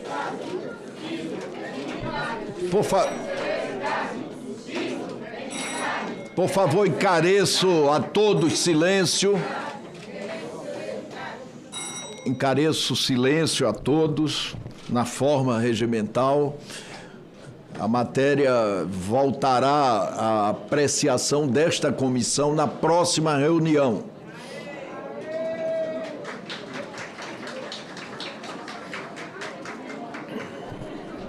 Requerimento do senador Rogério Carvalho, que requer que sejam prestadas pelo senhor ministro da Fazenda, Fernando Haddad, informações sobre o PLP 224/2019.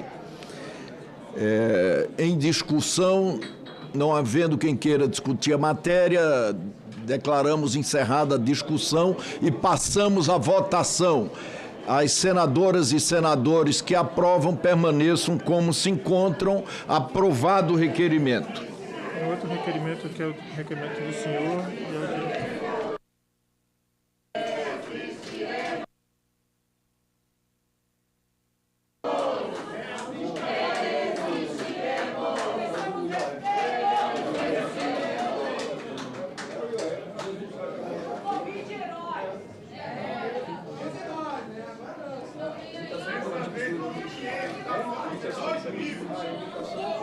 Item 9, requerimento da Comissão de Assuntos Econômicos. Pessoal, por favor, encareça silêncio de todos. Vocês foram muito bem recebidos.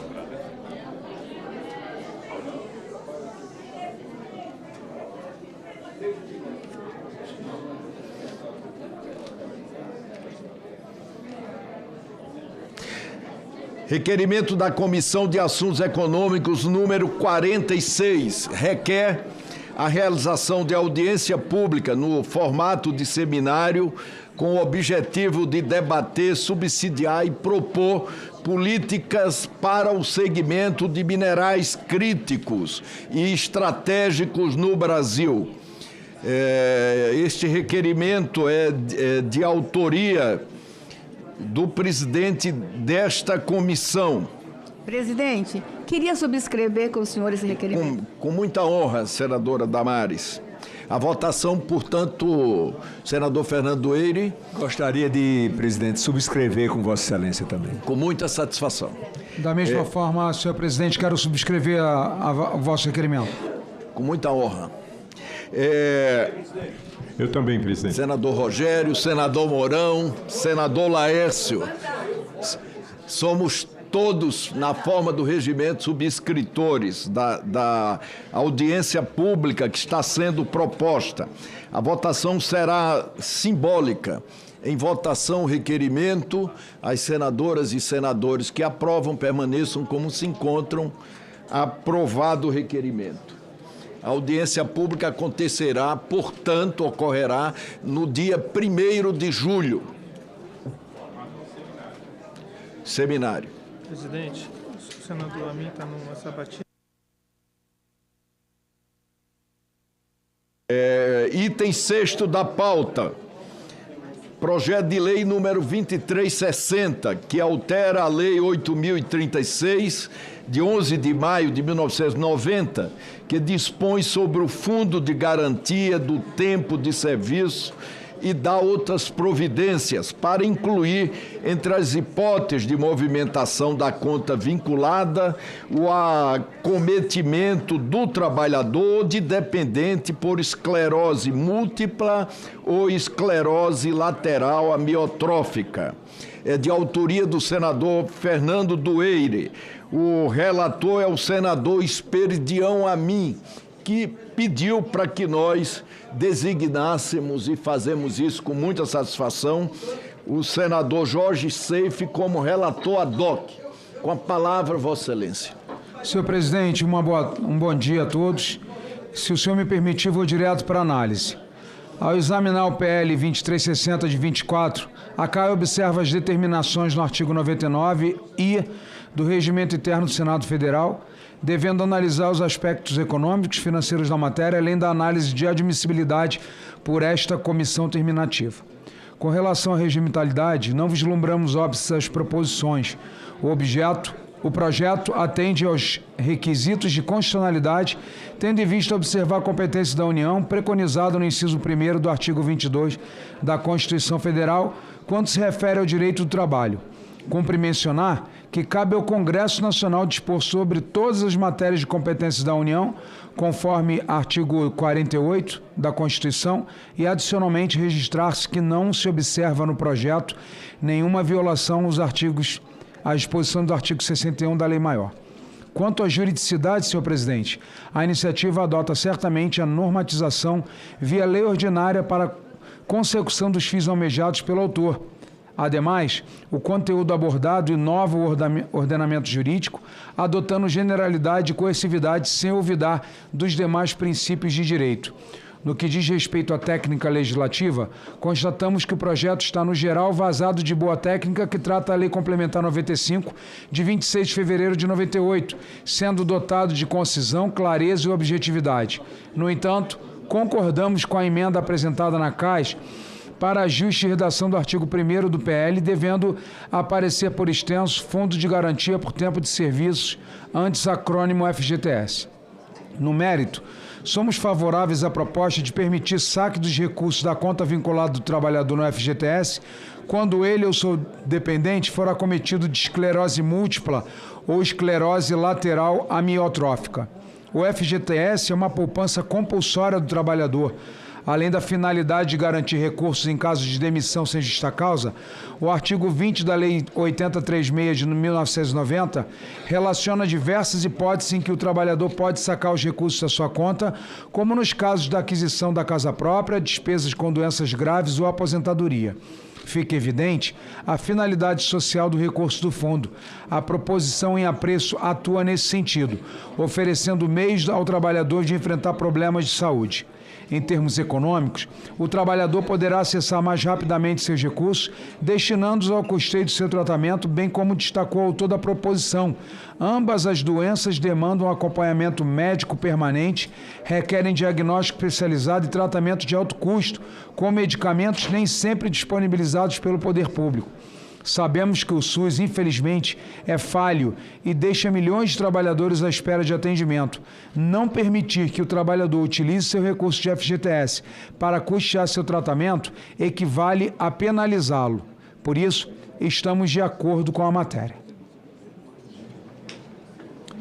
Gostaríamos de destacar, senhor presidente, que a esclerose múltipla figura entre as doenças que isenta de carência a concessão de auxílio por incapacidade temporária, conhecido como auxílio-doença, e a aposentadoria por incapacidade permanente, conforme dispõe o artigo 151 da Lei 8.213, de 24 de julho de 91.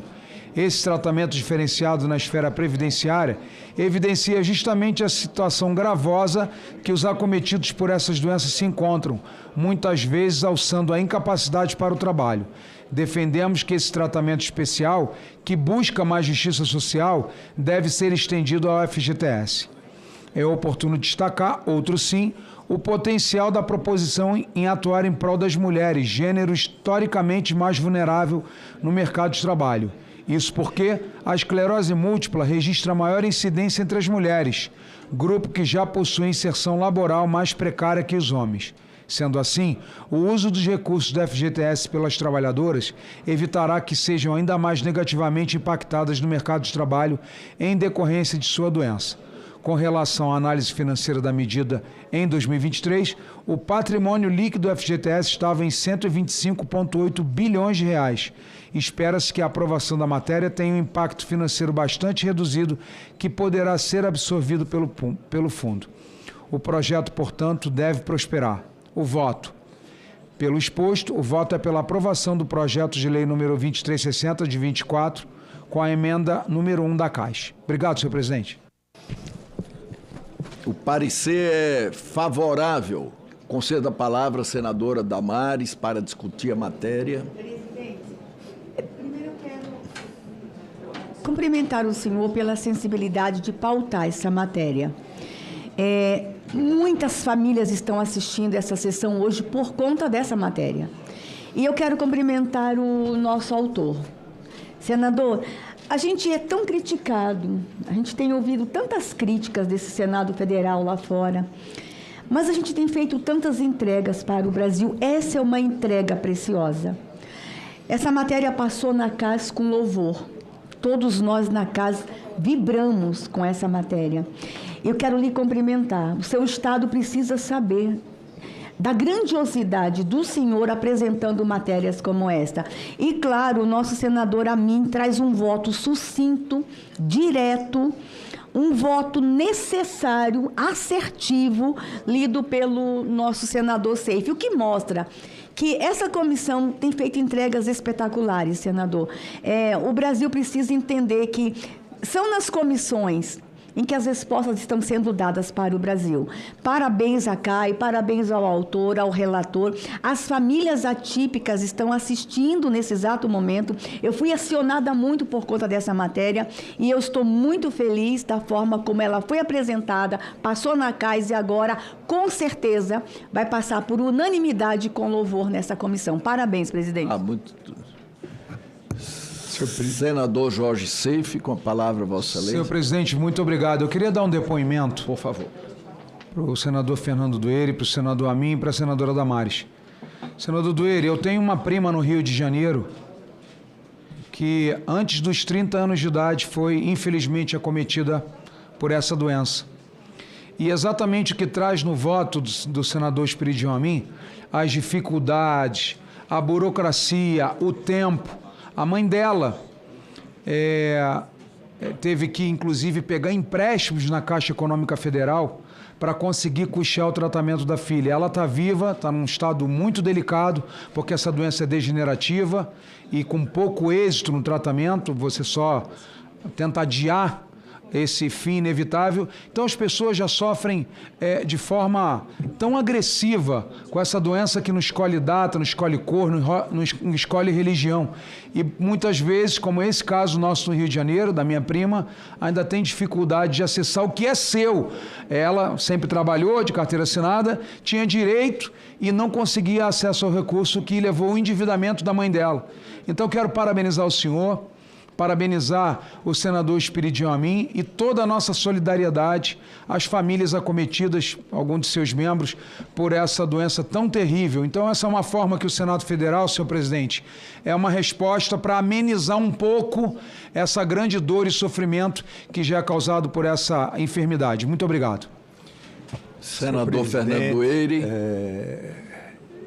Gostaria de agradecer o voto do senador Amin, o depoimento da senadora Damares, sempre tão sensível à questão das doenças raras, o senador Self, com o testemunho que aqui deu, mas eu gostaria também de oferecer um testemunho.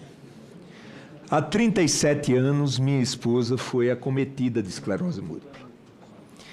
E essa é uma doença devastadora, incapacitante, humilhante. E nesse período e no início dessa doença, eu precisei bater na porta do FGTS e encontrei ela fechada. E eu entrei nesse mundo, conhecendo pessoas que sofrem de problemas dessa natureza. Sobretudo, o preconceito. Essa é uma doença difícil, porque quem observa, quem olha, não estima o que a pessoa está passando. Minha esposa passou 11 anos batendo porta em consultórios médicos, em ambulatórios, para no 11º ano ter o diagnóstico da doença. Hoje, nós, graças a Deus, não vamos mais precisar bater na porta do FGTS.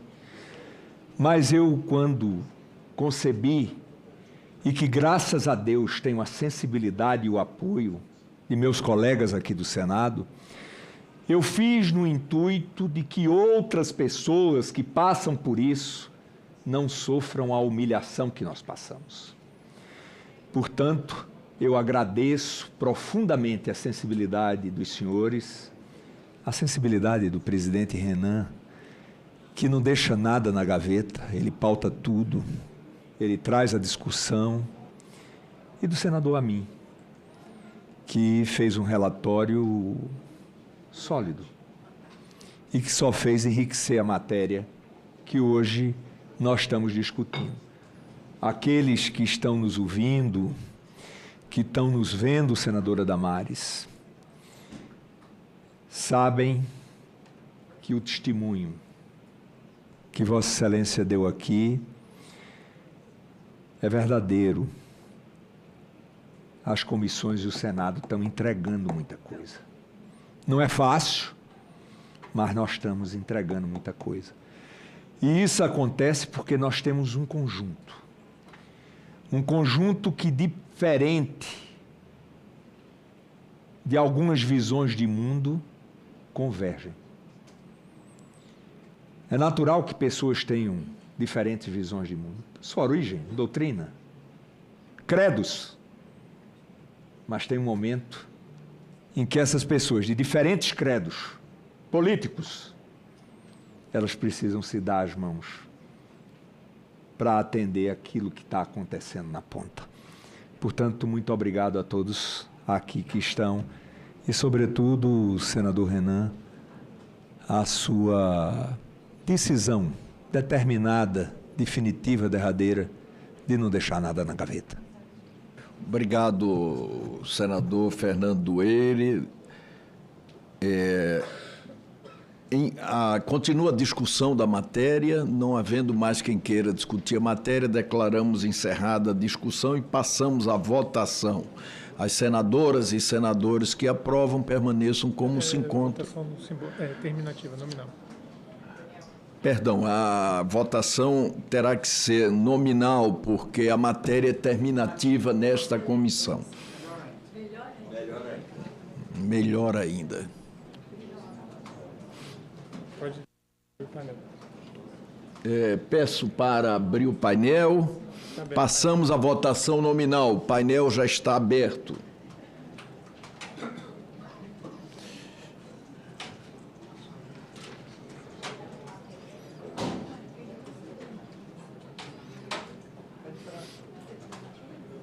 Em votação, o projeto de lei 2360 de 2024, nos termos do relatório apresentado pelo senador Esperidião Amin e lido pelo senador Jorge Seife. Os senadores e senadoras que votam com o relator votam sim.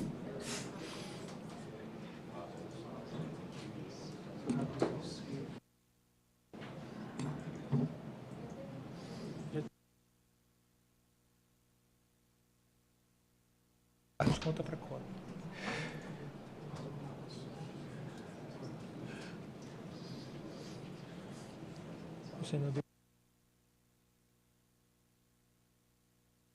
As presenças aqui nesta comissão podem votar.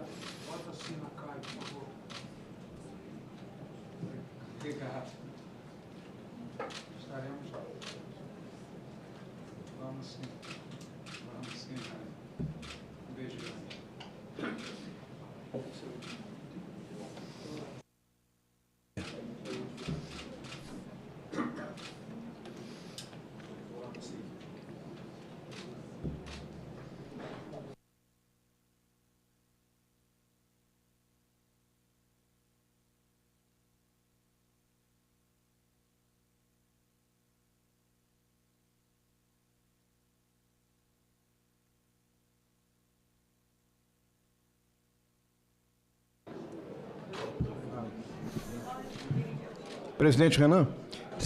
Senador Mourão, com a palavra, Vossa Excelência. Aquele requerimento do senador Exalci está computado por Vossa Excelência? Qual? Convocação ok. Positivo. Convite para o ministro. Se o senador Mourão me permite, eu estava aguardando a resposta às minhas perguntas da ministra Marina, por isso que eu faltei. Mas fico muito feliz, porque já soube da intervenção do meu querido amigo Jorge Seife, tanto do Jorge Seife, meu amigo. Senadora Damares, Fernando Dueire. E o Fernando Dueire, que é o meu mais recente amigo de infância.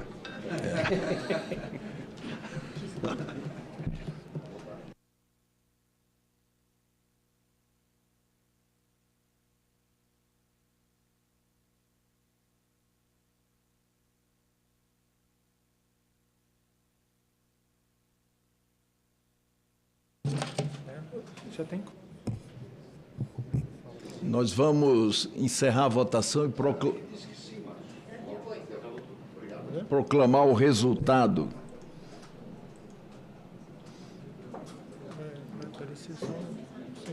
Aí. Está, portanto, aprovada a matéria.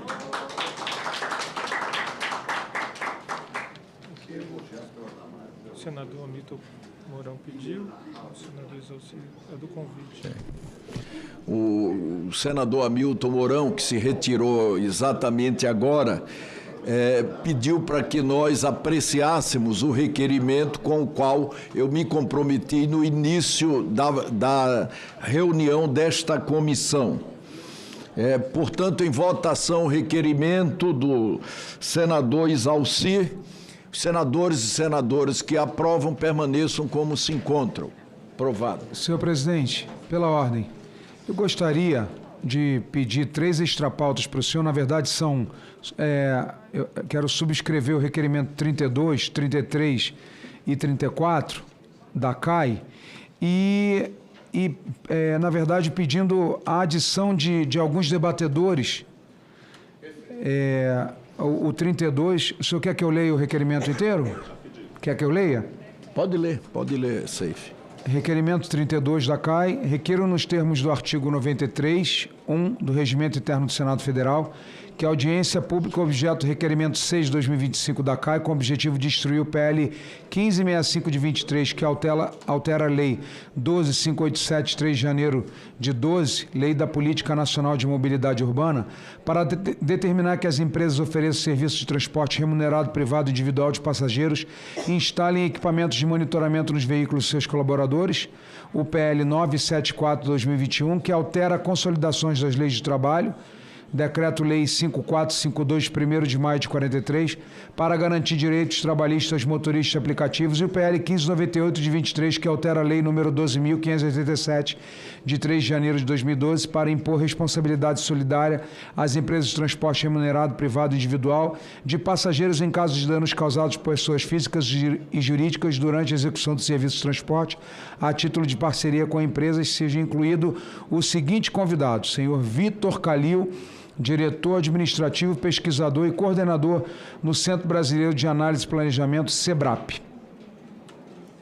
O segundo requerimento, além de subscrever, requerimento 33, é também sobre o PL 1565 e que sejam incluídos o senhor Rodrigo Saraiva Marinho, diretor executivo do Instituto Livre Mercado, doutor Paulo Duron Render de Araújo, sócio do escritório de SAPS, e o doutor Estevão Malê, sócio da Malê Advogados.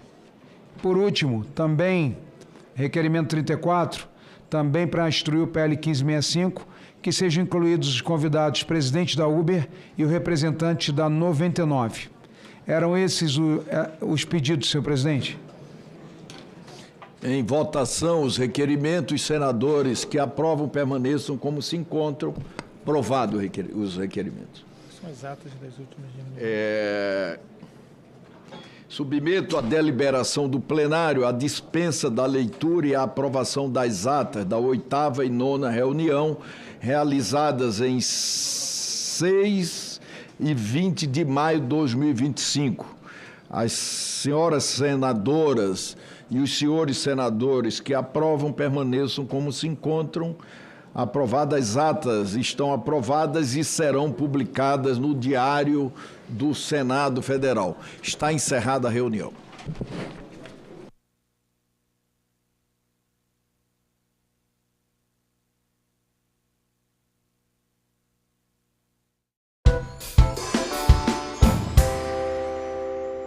O senhor pode ter certeza que a sua preocupação com os mais vulneráveis, com a agricultura familiar, é do governo do presidente Lula, que recriou o Ministério do Desenvolvimento Agrário, que tem o programa Floresta Produtiva, 12 milhões de hectares para ser restaurado, pegando inclusive a mão de obra local. São políticas que nós estamos implementando, mas elas, obviamente, que não são mágicas, né? Por isso que é importante a democracia dar continuidade, seja progressista ou conservador, quem defende a democracia, quem não é negacionista.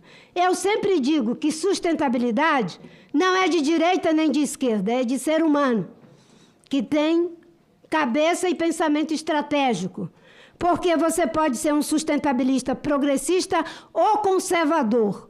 O que você não pode é ser negacionista, de achar que não tem mudança do clima, que a Amazônia pode ser destruída, que a gente vai gerar emprego hoje para não ter sequer recursos hídricos amanhã. O Fundo Amazônia nós fizemos aporte de recursos em vários programas, mas tem um específico, para os 9 estados da Amazônia. 45 milhões para os corpos de bombeiro, para fazer frente aos incêndios. Para o Amapá, a mesma coisa. Para o Amazonas, a mesma coisa. E agora eu fui lá no Acre, com dinheiro do Fundo Amazônia, para fazer a compra do que é produzido pela agricultura familiar, pelos quilombolas, pelos extrativistas, para ter comida de qualidade nas escolas, em lugar daquele suco de pacotinho. Inclusive, conversei com o governador, porque estava lá um estoque de polpa de fruta que não estava sendo comprada. Agora, com o dinheiro do Fundo Amazônia, vai poder ir para as escolas. Nós estamos trabalhando ombro a ombro com os governos que estão dispostos, independente do espectro ideológico. Mas eu posso dizer que tem um governador, além do Pará, que vai sediar a COP, que tem surpreendido muito positivamente. O governo do Mato Grosso do Sul, Eduardo Riedel, ele realmente tem colocado a agenda da sustentabilidade de uma forma muito promissora. E eu tenho certeza que, se dependesse de apenas as ações do governo federal, se não fossem as ações conjuntas com ele, a gente não tinha conseguido fazer frente ao que aconteceu com os incêndios. E olhe, depois da nossa ação conjunta, o IBAMA, ICMBio, Polícia Federal, Governo do Estado, o desmatamento no Pantanal caiu 77%, segundo os dados do DT, que é o Sistema de Monitoramento em Tempo Real do INPE, certo? E isso é fruto de quem tem visão estratégica. Agora, se nós ficarmos tirando o regramento, dizendo que as obras que não existe impacto indireto para os projetos de infraestrutura, nós não vamos conseguir, senador. Sabe por quê? Porque, às vezes, o impacto indireto é maior do que o impacto direto. Brumadinho, a bacia do Rio Doce, que está toda contaminada, ninguém olhou para o impacto indireto que aquilo ia causar. Quando você faz uma estrada, no mínimo 50 quilômetros de um lado e de outro pode ser destruído. Quando você faz uma hidrelétrica que movimenta milhares de pessoas, você vai ter impacto indireto. Falta de escola, falta de posto de saúde, prostituição infantil. Eu apanhei muito, que só tábua de pisar tabaco, couro de pisar tabaco, porque nós queríamos os regramentos para Rondônia, por causa da hidrelétrica de Santo Antônio Giral. A gente deu a licença com as condicionantes. Depois que eu saí, tiraram as condicionantes. E eu vi as pessoas dizendo agora, Marina tinha razão. Eu não quero ter razão depois. Eu quero ter razão agora. Não eu, pessoa. Eu quero que a lei tenha razão agora. Porque depois o Acre já está ficando ilhado quando tem as chuvas. Fica ou não fica ilhado? A malária correu solta, porque nós colocamos os impactos indiretos e as pessoas não queriam considerar os impactos indiretos. Mas nós colocamos. Dá trabalho, tem crítica. Mas é assim que precisa ser feito. Obrigada, senador. Muito obrigado, a nobre ministra Marina Silva. Eu vou assegurar a palavra aos próximos oradores. Eu vou fazer um pedido aos senadores. Ao invés de fazer de 3, nós vamos fazer 1 a 1, porque a ministra ela acaba estendendo para além das perguntas e fazendo alguns discursos que acabam os senadores ficando sem a possibilidade de ter as suas respostas objetivamente respondidas, e no bate-pronto, cada um pode, inclusive, fazer a réplica, a tréplica. Eu acho que fica melhor.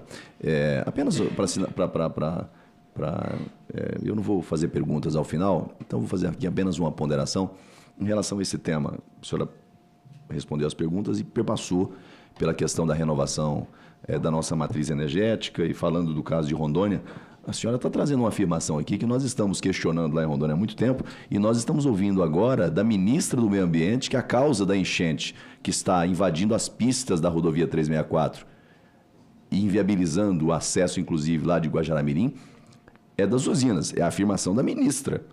Olha o nível de responsabilidade que essa fala tem e o impacto que ela vai ter, inclusive, para o governo. Porque nós estamos questionando isso lá já há bastante tempo, o governo nega o tempo todo, o sistema das usinas nega o tempo todo. E agora, líder Jacques, eu acho que nós vamos ter que fazer um pouco mais adiante aqui uma audiência pública para tratar desse assunto de forma desapaixonada das ideologias. Olhando para o Brasil real, eu penso que a gente às vezes discute muito aqui a agenda internacional, o interesse internacional e não olhamos para o quintal de casa, o que está acontecendo com o brasileiro.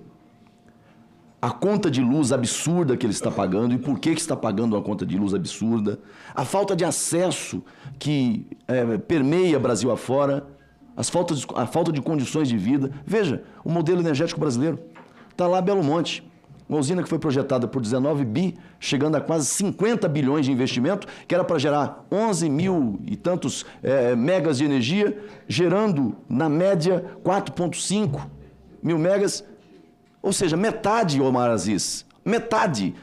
E aí, o que é a composição de custo da tarifa? Custo de geração, custo de transmissão, custo de distribuição, custo comercialização, tributação. Tá, o custo principal, um dos principais, é o custo de geração. Aí você cria um empreendimento que é o 5º maior do mundo para ser uma fonte estruturante de energia e ela se torna intermitente. Por quê? Por causa do modelo. E aí eu não consigo entender essa equação que a pauta ambiental apresenta quando ela coloca, não, o modelo tem que ser um modelo fio d'água. Menos impacto, menos impacto na questão da fauna aquática, flora e tal. E aí você faz um modelo, investe para gerar quase 12 mil megas de energia, gera menos da metade disso, o consumidor vai pagar a conta como se fosse das 11, mas recebendo apenas 5. E detalhe, quando falta energia porque o modelo se torna intermitente, aí vai acionar as térmicas a carvão, vai acionar as térmicas a óleo diesel. Aí eu pergunto, onde é que ficou a ideia da sustentabilidade? Qual é o modelo de menor impacto? Então, estou falando isso aqui, líder Rogério, para a gente poder trazer num próximo momento aqui uma audiência pública para tratar desse assunto de forma desapaixonada, olhando para os interesses nacionais, olhando para a agenda ambiental da sustentabilidade, não essa que olha apenas por um viés.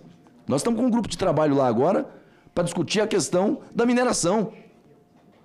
E eu espero que aquele grupo, que é plural, tenha essa visão realmente desapegada das paixões. Então, eu acho que a gente vai ter que fazer um novo debate sobre isso aqui, para tratar desse assunto, com a profundidade que o assunto merece, para a gente não ficar refém da agenda internacional que não põe comida na mesa do brasileiro, que não paga a conta de luz do brasileiro, que não constrói estrada para o brasileiro, que não constrói ferrovia para os brasileiros. É apenas uma preocupação. Eu asseguro a palavra aos senadores para a gente avançar com o tema. Senador Omar Aziz é o próximo inscrito, na sequência o senador Chico Rodrigues, e aí no final, senador Lucas Barreto, eu vou ouvir os senadores, e quem quiser fazer a réplica ou a tréplica, que é possível regimentalmente, eu faria um apelo para a gente fazer ao final, para a gente poder esgotar a lista dos senadores inscritos. Senador Omar, com a palavra. Senhor presidente, senhora ministra, senhores convidados por esta casa e por essa comissão, senhoras senadores. Ministra, eu não vou pessoalizar as questões. É uma política de governo que eu discordo de muitos pontos de vista que é colocado pela senhora e pelo próprio governo. Não, mas não é desse governo, é de vários governos. Eu vou aqui atribuir todos os problemas que nós temos em licenciamento, em prosperidade, em projetos que possam beneficiar a Amazônia, que ficam paralisados durante muito tempo. Ministra, nós votamos uma lei ambiental a semana passada aqui. Foi 54-13 e só tinha 67 senadores aqui. Quando tiver 81, pode ter certeza que vai ser mais. Vai ter mais voto. Não vai sair de 14, 15 votos contra. Se nós tivermos que mudar a Constituição, nós iremos mudar a Constituição se o Supremo se ousar se meter naquilo que nós estamos aprovando aqui. A Câmara dos Deputados também vai aprovar e deve aprovar entre o dia 16 e 18 a lei ambiental que foi aprovada aqui no Congresso. Mas sabe o que foi isso?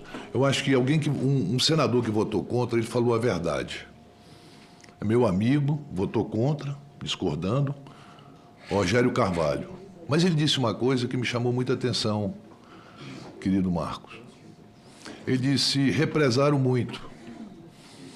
E na hora que a represa estoura, aí vem coisas boas e foi coisas ruins. Nós temos que repensar essa questão. Não é pessoal, de longe de mim isso é pessoal.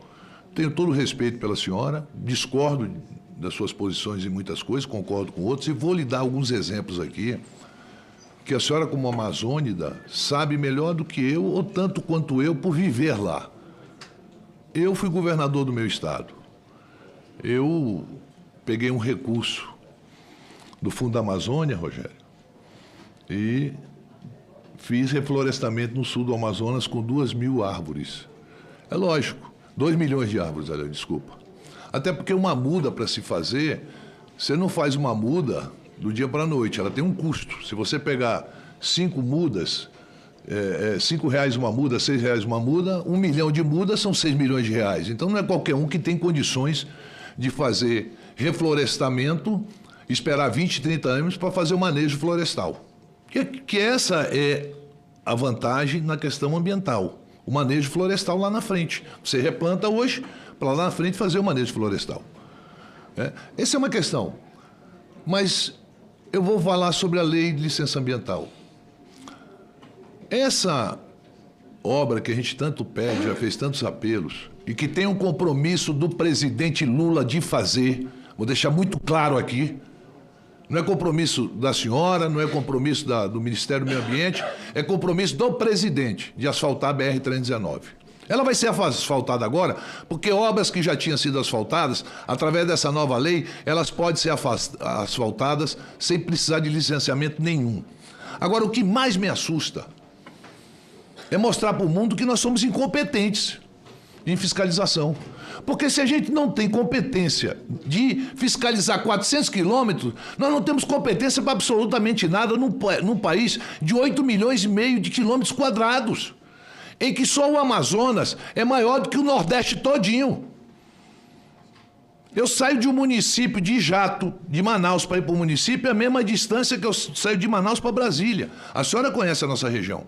Agora, eu não conheço nenhum programa sustentável, que a senhora fala tanto, que deu prosperidade a uma família, que deixou ele comprar um carro novo, que ele tem uma casa de alvenaria, que ele tem ar-condicionado na casa dele, que ele tem água potável. Eu vejo pessoas se esforçando muito para ter só o que comer, mas não para dar prosperidade. Nós queremos é prosperidade para o nosso povo.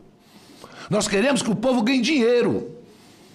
E é a forma de fazer isso, ministro. Ministro Urucu, a gente explora petróleo há 40 anos lá no estado do Amazonas. Nunca nós tivemos um acidente ambiental. Nós somos potência e temos tecnologia de ponta de exploração de petróleo em altas profundidades. Qual foi o acidente ambiental que nós causamos até hoje? E se não fosse a Petrobras, com a sua capacidade de fazê-lo, hoje nós estaríamos dependendo de petróleo e gás do mundo todo. Vamos colocar ali no lado do Amazonas, ministro. Ali no lado de Manaus, a 70 quilômetros de Manaus, Altazes, nós temos uma das maiores minas de potássio do mundo. O Brasil importa 95% de fertilizante. O potássio, junto com o fósforo e junto com a ureia que sai do gás, se faz o fertilizante que tanto nós queremos. Lá atrás, a senhora era contra, não a senhora, muitos grupos eram contra. Não é especificando a ministra Marina, que eu tenho todo o respeito pela ministra Marina, a gente discordar é uma democracia. Faltar com respeito é outra coisa, isso eu não faltarei nunca. Quanto os transgênicos.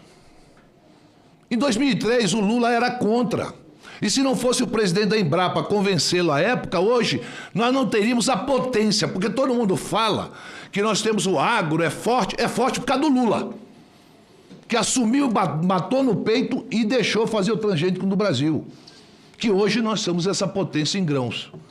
É forte por causa dele, porque financiou, subsidiou o agro no Brasil a preços de juros baixíssimo para a gente ter tecnologia e produzir o que nós produzimos hoje. Nós alimentamos o mundo, não conseguimos alimentar o Brasil. Mas eu, sinceramente, o isolamento que Manaus vive, que Roraima vive, já deu, ministra. 400 quilômetros hoje, com drone, com satélite, com qualquer policiamento, é impossível. Se tira madeira hoje sem a estrada asfaltada. A área que a senhora está falando, de um lado e outro, são áreas alagadiças, não dá para produzir um grão. São áreas que a senhora conhece, até porque a senhora morou no Morro da Liberdade. A senhora sabe muito bem o que é uma cheia e o que é uma seca. Eu não estou falando em enchente, não. Enchente tem no sul do país. Quando chove, dá uma enchente. Na nossa região é cheia do purus, que vem de lá do Rio Branco, e seca, que também vem dos Andes. Nós temos toda essa questão já engasgado. Vou dizer aqui para a senhora. Às vezes, eu não vi até hoje, depois de 2 anos e 2 meses, e 5 meses de governo, a equipe do meio ambiente sentar com o agronegócio nesse país. Não vi. Até hoje eu não vi. E se eu não vi, vocês podiam, a sua assessoria, mandar uma foto sentada com o agro brasileiro, sentado com o setor de mineração brasileira, sentado com o setor de petróleo e gás brasileiro, para discutir, para não ter intransigência de um lado nem do outro, discutir e dizer, nós precisamos desenvolver o país sustentavelmente, mas não é com a miséria, é com a riqueza. O Plínio fala muito sobre isso. O amazonense, ele vive pobre e embaixo da terra tem a riqueza. Ele morre pobre e vai ser enterrado dentro da riqueza. Vou pegar os casos do Yanomamis. A senhora sabe muito bem que meu estado tem 77 etnias diferentes de indígenas. A maior população indígena. E não pense que índio não quer viver bem, não. Quer viver bem, sim. Não pense que índio não quer defender a natureza, mas ele quer ter prosperidade também. Ele quer comer bem, ele quer se vestir bem, ele quer ter uma vida boa. Vou pegar exclusivamente. Por intransigência, conseguiram destruir praticamente toda a população Yanomami em Roraima. Porque permitiram que, de uma forma desorganizada, de uma forma criminosa, a mineração fosse instalada. Isso está acontecendo nos rios do meu estado. É impossível a gente não discutir a regularização de exploração mineral sustentável. Se a gente não discutir, vem alguém e vai tirar de forma não sustentável, de forma criminosa, e não adianta mandar a Polícia Federal e o IBAMA explodir uma balsa que custa 400, 500 mil reais, porque uma balsa daquela tira 30 quilos de ouro por mês. Dá para comprar 100 balsas dessa com 30 quilos de ouro, o ouro a 600 reais a grama. Eu estou lhe falando de coisas práticas, não é de teóricas, é do dia a dia, é de quem vive isso, de quem presencia isso. Rio Madeira, Japurá, lá com a fronteira com a Colômbia, Rio Solimões, Rio Negro, que você tem todo tipo de minério. Agora mesmo, a China não comprou o Pitinga à toa, não. Comprou, sabe por quê? Por causa das terras raras que tem lá. Após tirar a cassiterita, as terras raras estão lá amontoadas. Que serve para quê? Para produzir semicondutores.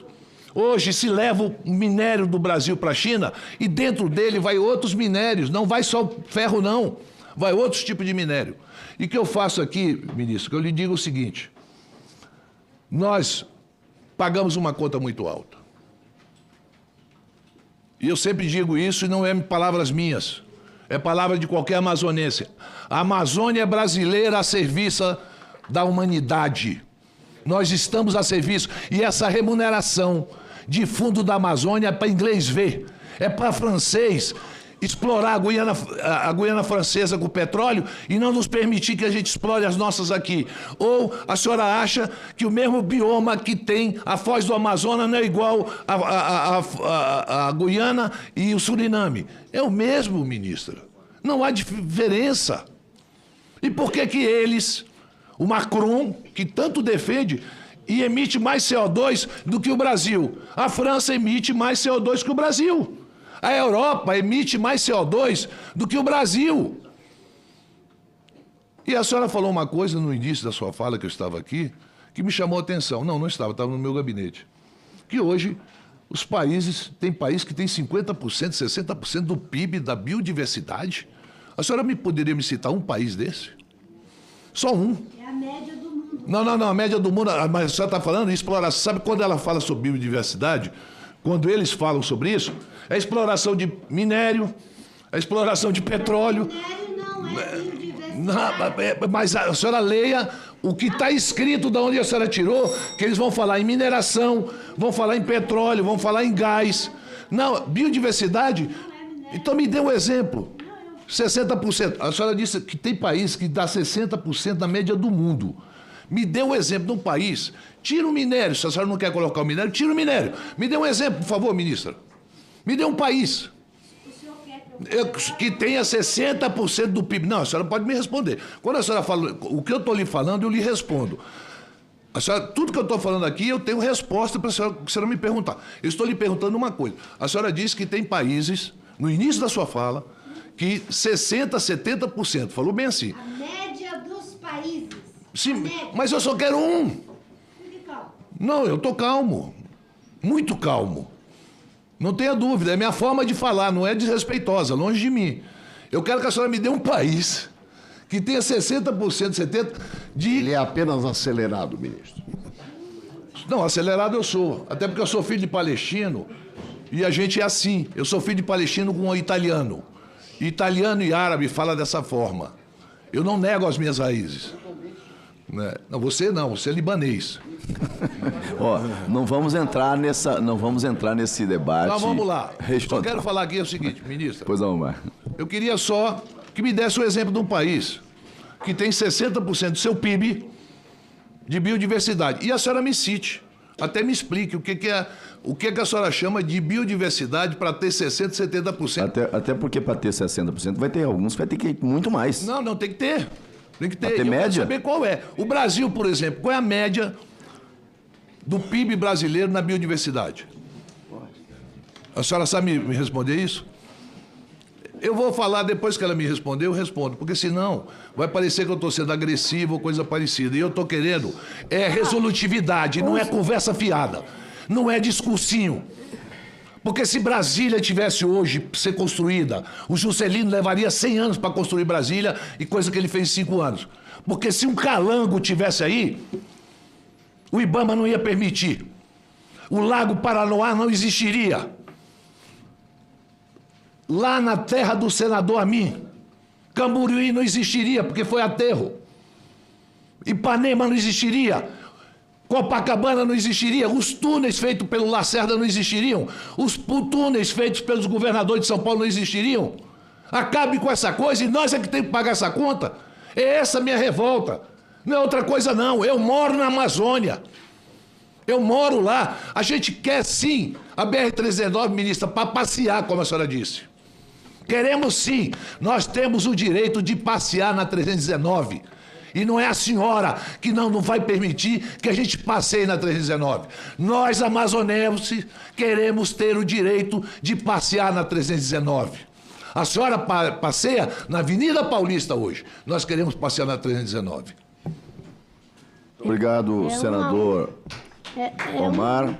Eu vou, conforme dito, até para ter um proveito, eu vou assegurar a palavra à ministra para responder objetivamente a pergunta do senador Omar.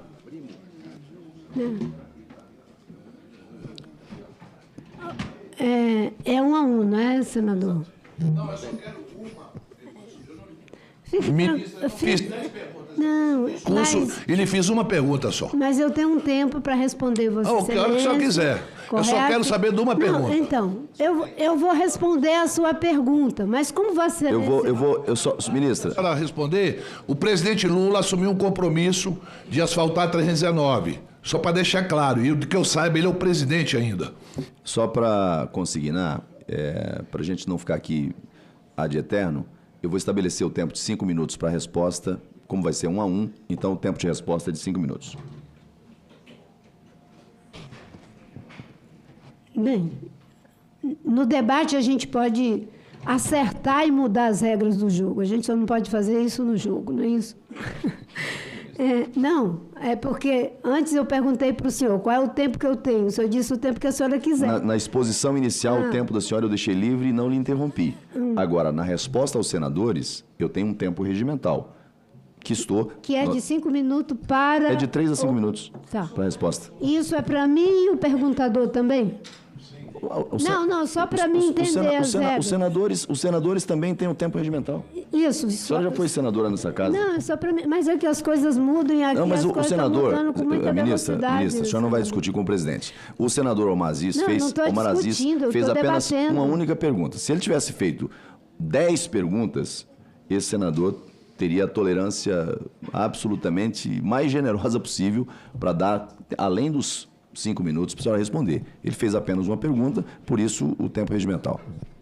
Tranquilo, senhor presidente. Bem, primeiro, senador Aziz, fico feliz que o senhor diga que não é pessoal. Ainda que muitas vezes o pessoal atravesse e a gente esquece até de que diz que não era pessoal e ele entra no meio das coisas, porque os seres humanos são assim, eles são atravessados pelas suas subjetividades e elas se revelam. Bem, nós temos visões que podem ser diferentes.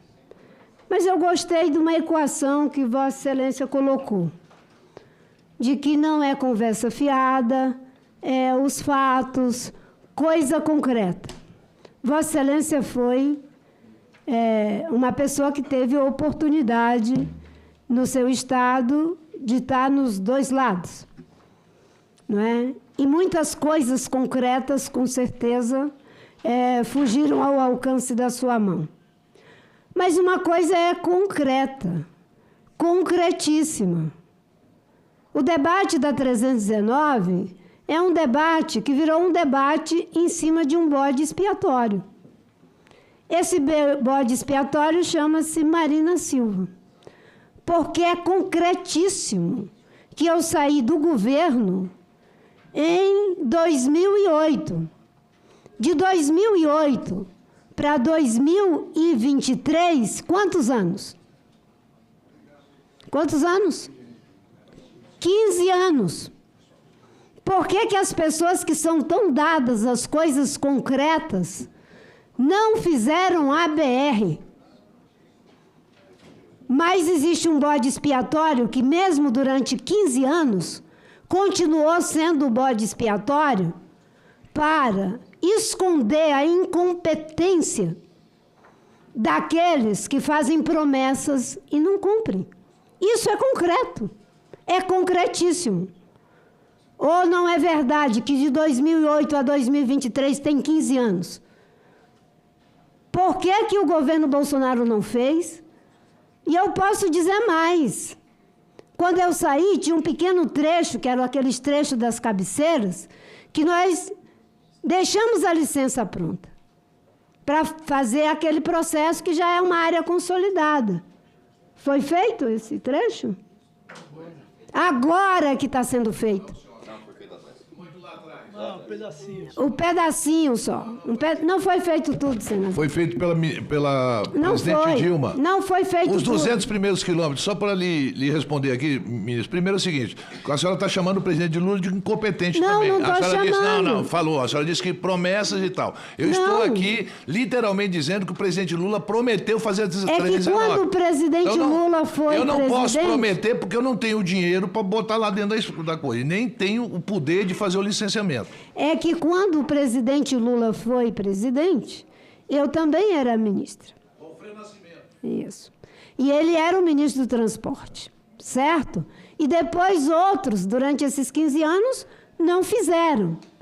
E a estrada, do mesmo jeito que nós começamos 2023 falando para o ministro de Minas e Energia que era preciso fazer avaliação para a área sedimentar, pensando no desafio da margem equatorial, coisa que não foi feita, porque aquilo que é a regra agora virou exceção, infelizmente, porque não é exceção. Quando vai abrir uma nova frente para a exploração de petróleo, a avaliação para a área sedimentar.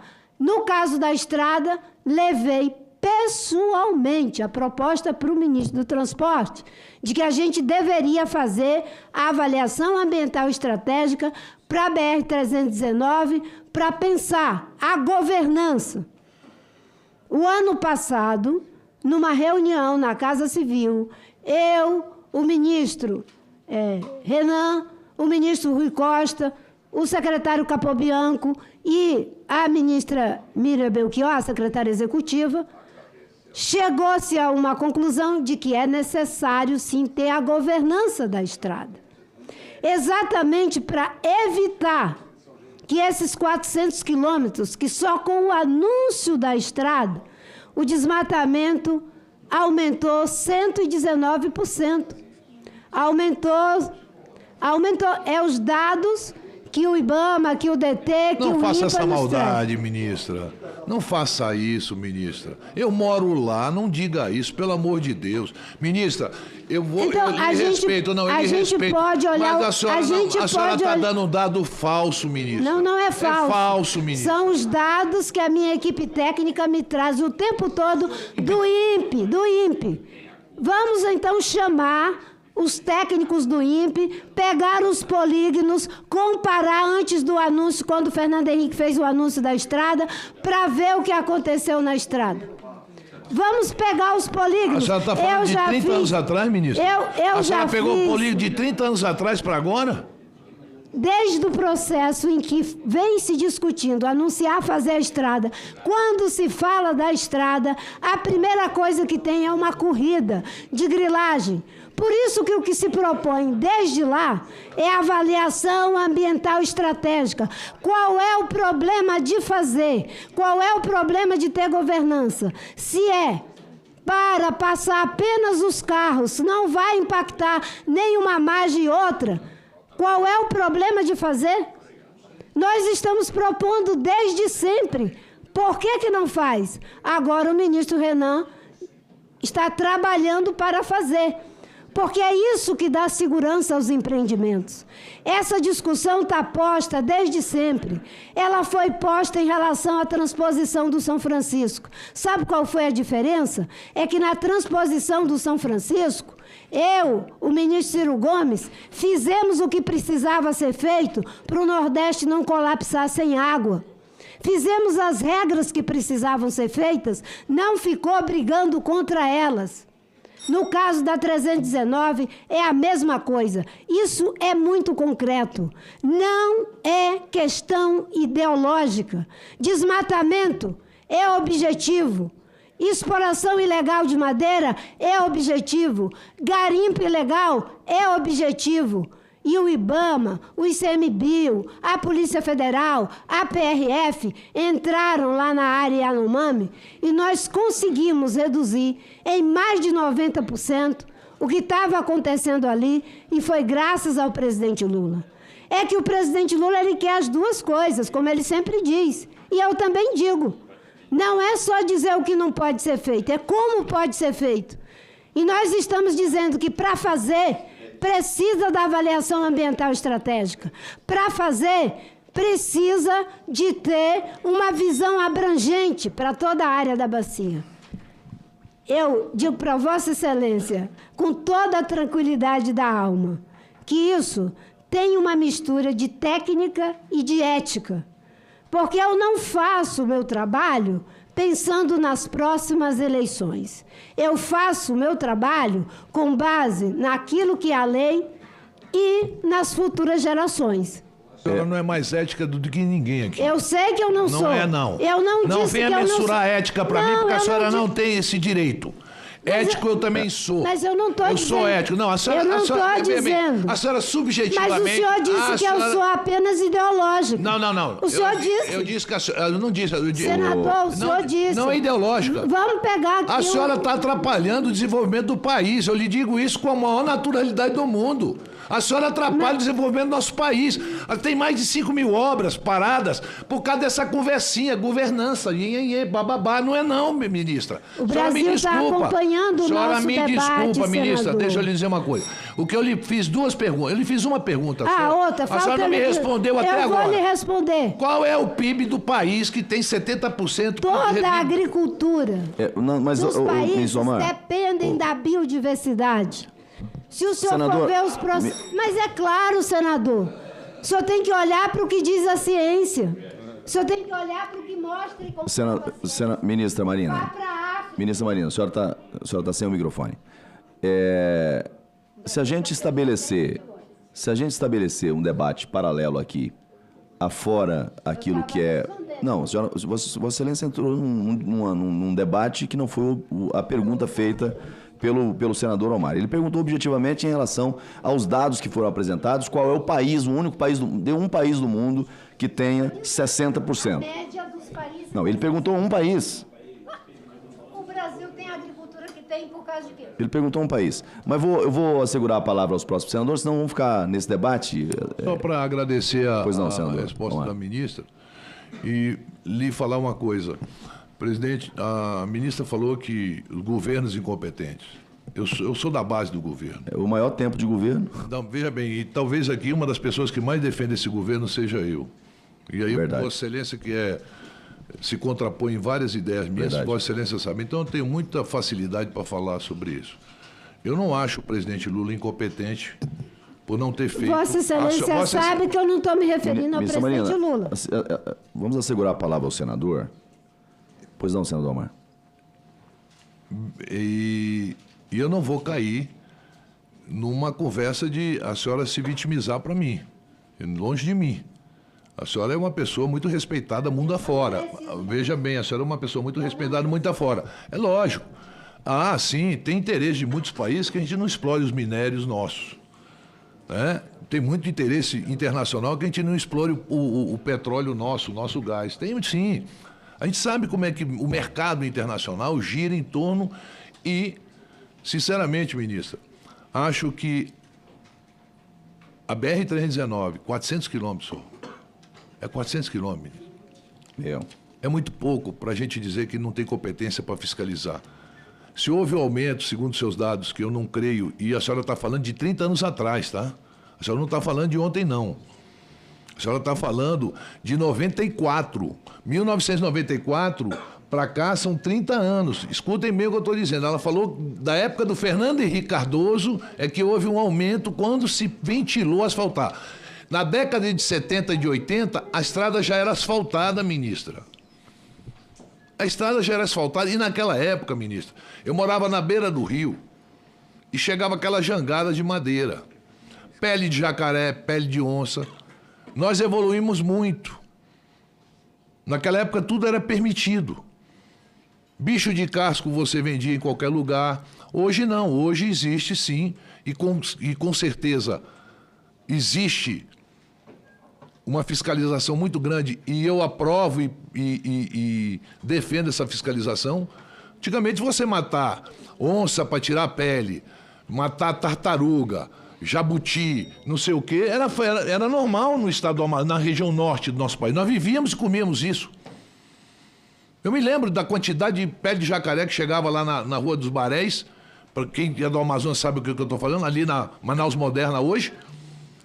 A senhora se lembra disso? Quantas jangadas e jangadas de madeira vinham para Manaus, para serrarias de Manaus? Chegava ali naquela região sul de Manaus, era cheio de serraria nos Educandos, era cheio de serraria na Aparecida, era cheio de serraria na cidade de Manaus.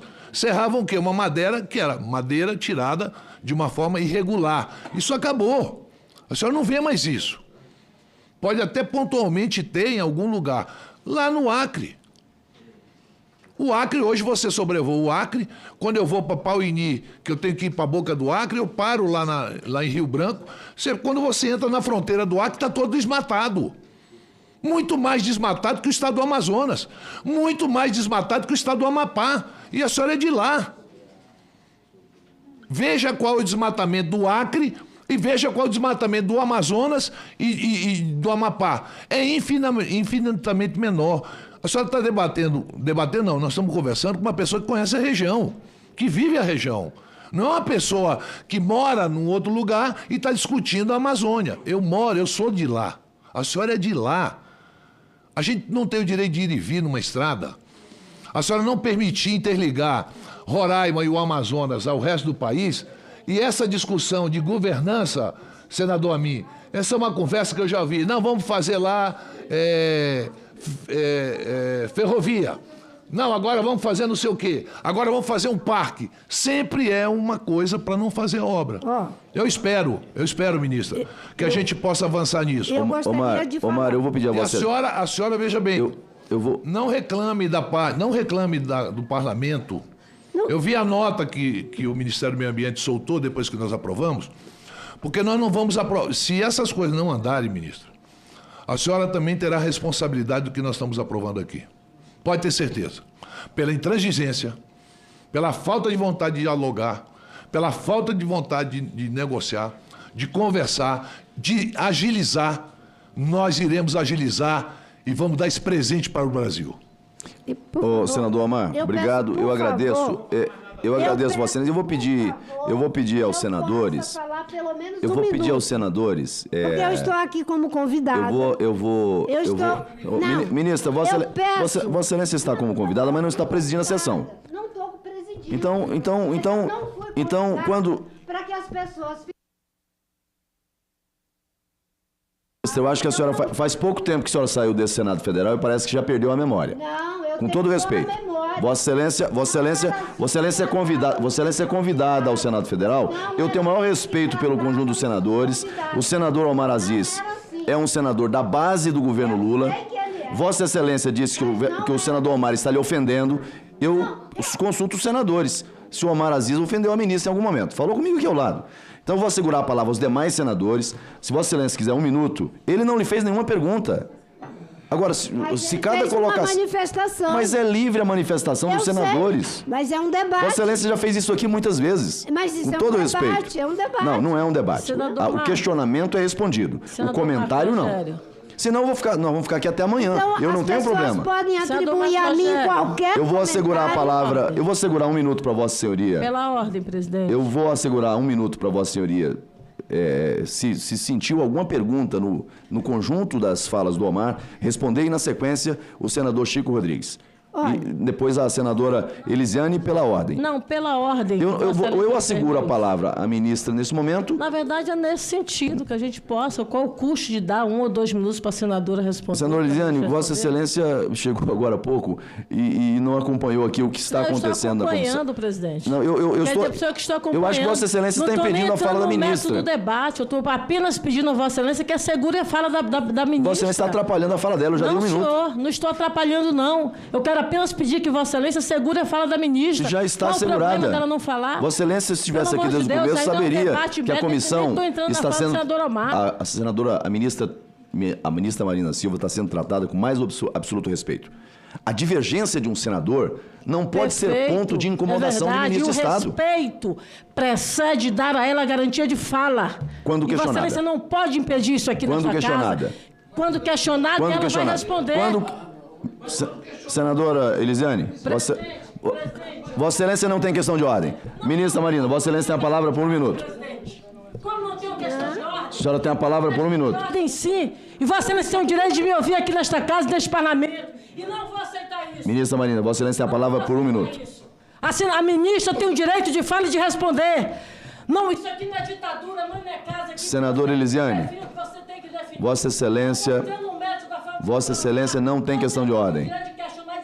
Eu acho que o governo Lula tem 2 governos, ou 3. A sua base chega na comissão. Aqui não é executivo, aqui é parlamento e o parlamento... Ministra, a senhora quer usar 1 minuto? A palavra está assegurada. É inadmissível a forma como a senadora é tratada no sentido de garantir a sua fala. A senhora, Vossa Excelência tem a fala... Não permitir que se transgrida esse direito de fala da ministra. Isso é obstrução. A base obstruindo o próprio governo. Vossa Excelência tem a palavra. Muito obrigada.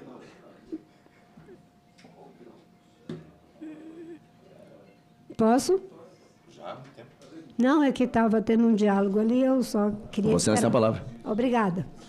Bem, primeiro, eu sou uma pessoa que conheço as regras do parlamento e eu sei que as coisas são dinâmicas, elas mudam, né? Acho que algumas coisas mudaram, mas o debate, e quando você é convidado, eu entendo que eu não posso que alguém atribua coisas que eu não concordo a meu respeito e eu simplesmente tenho que ficar calada. Então, com todo respeito pelo ponto de vista contrário, eu só queria trazer algumas questões. O senador falou que o estado do Amazonas é mais preservado do que o Acre. E, de fato, é. Graças a Deus que é. Por vários fatores, inclusive fatores naturais, inclusive por causa da Zona Franca, que eu sempre me perfilei aqui, em todos os momentos, para defender a Zona Franca, que foi uma grande barreira de proteção à destruição do estado do Amazonas.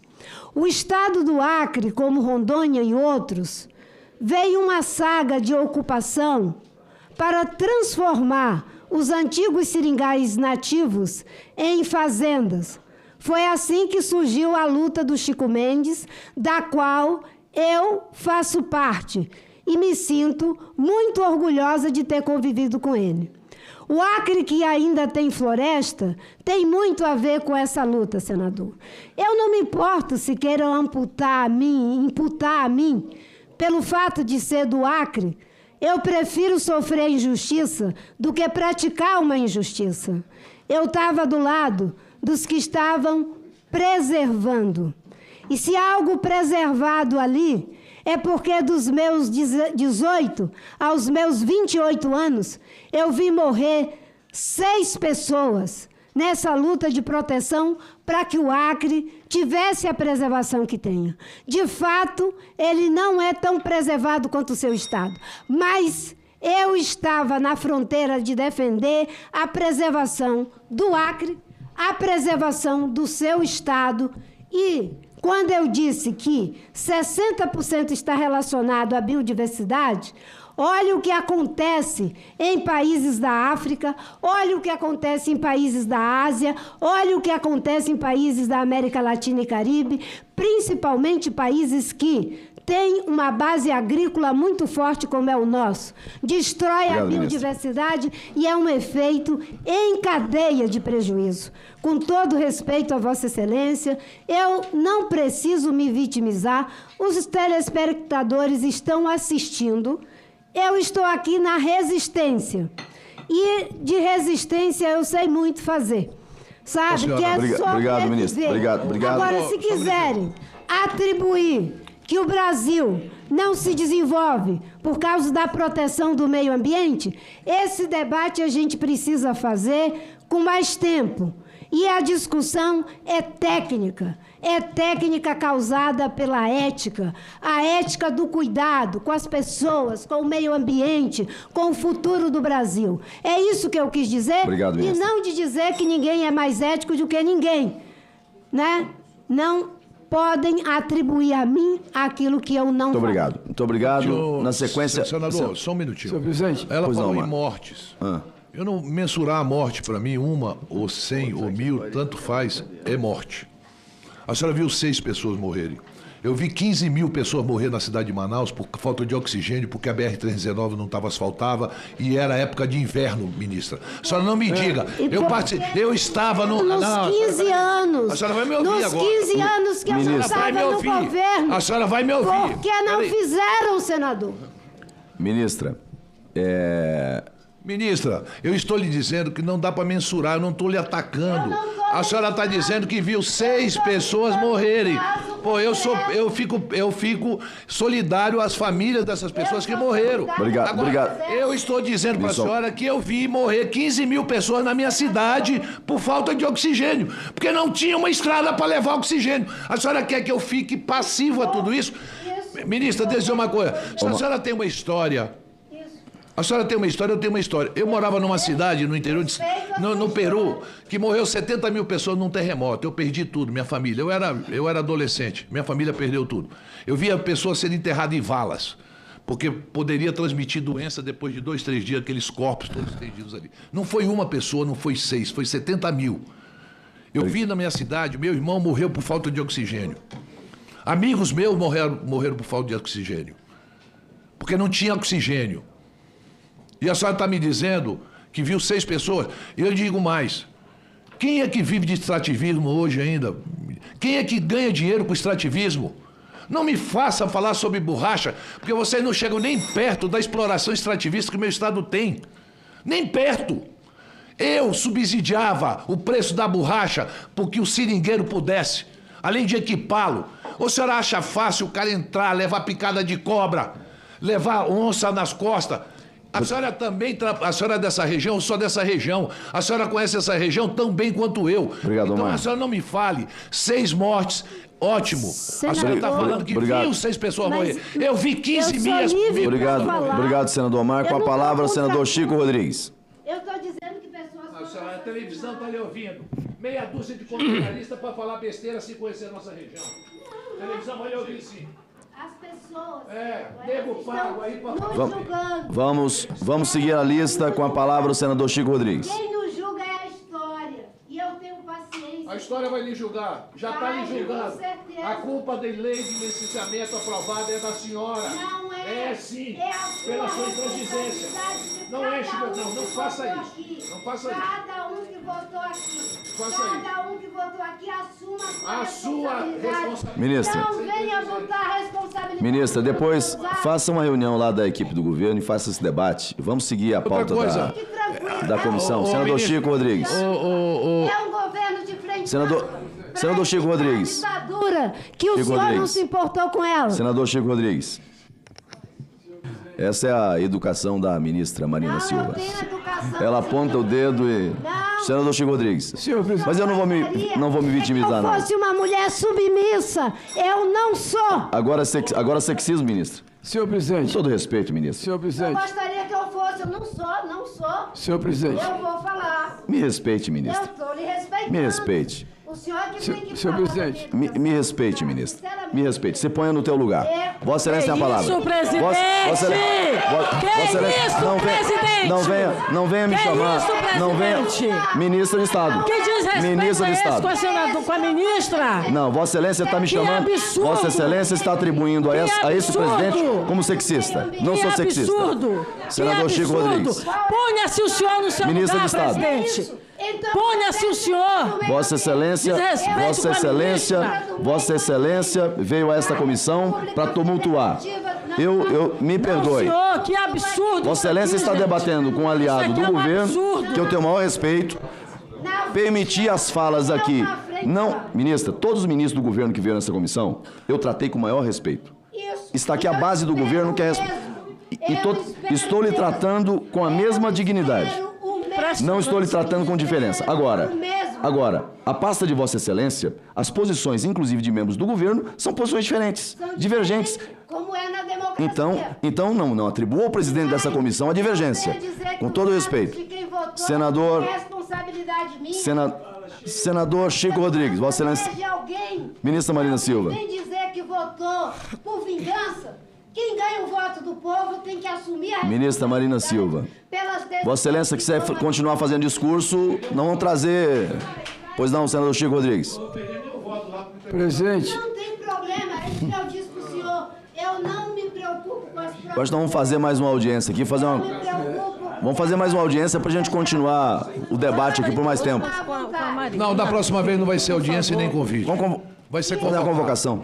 Bora, senador Chico Rodrigues. Convocar não tem problema. Senhor presidente Marcos Rogério, paciência e caldo de galinha não faz mal a ninguém. Vamos ter todo mundo paciência, tranquilidade, vamos acalmar os ânimos. Na verdade, eu recebi no meu gabinete uma indicação de audiência pública e interativa que diz o seguinte: a ministra Marina Silva prestar informações sobre estudos e reuniões realizadas para a criação de unidades de conservação marinha na margem equatorial, constante da segunda atualização de áreas e ações prioritárias para a conservação do Ministério do Meio Ambiente e Mudanças do Clima. E isso foi o que recebi aqui da audiência pública da ministra Marina Silva. Obviamente que o parlamento tem todo o direito de apresentar as suas demandas, muitas vezes reprimidas, em relação a temas de uma área tão diversa como é a questão do meio ambiente. E lógico que aqui deve ser discutido e temos que ter unidade no essencial. Apenas isso, que é exatamente o convite à ministra para responder sobre essas questões que aqui estavam alinhadas.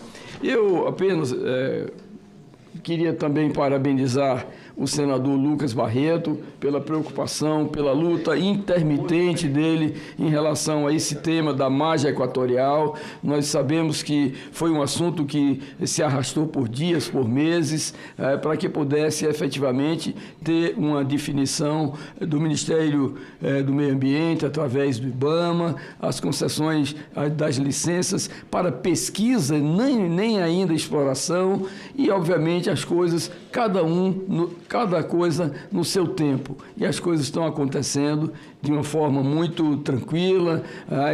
As sugestões que foram apresentadas aqui, a ministra, até sinceramente, até a metade dessa audiência foi, no meu entendimento, a melhor vinda da ministra aqui ao Senado, às comissões do Senado. Até a metade dessa audiência, antes que os ânimos se exaltassem, foi ela realmente reconhecendo alguns avanços, algumas mudanças, e lógico que depois as coisas passaram para outro ponto onde que a opinião pública brasileira está avaliando cada um de nós. Eu diria, ministra, que o ministro Renan Filho, na verdade, o DENIT, especialmente, que está na sua pasta, ele tem se preocupado porque mais de 55 mil quilômetros de rodovias estão em processo de regularização ambiental.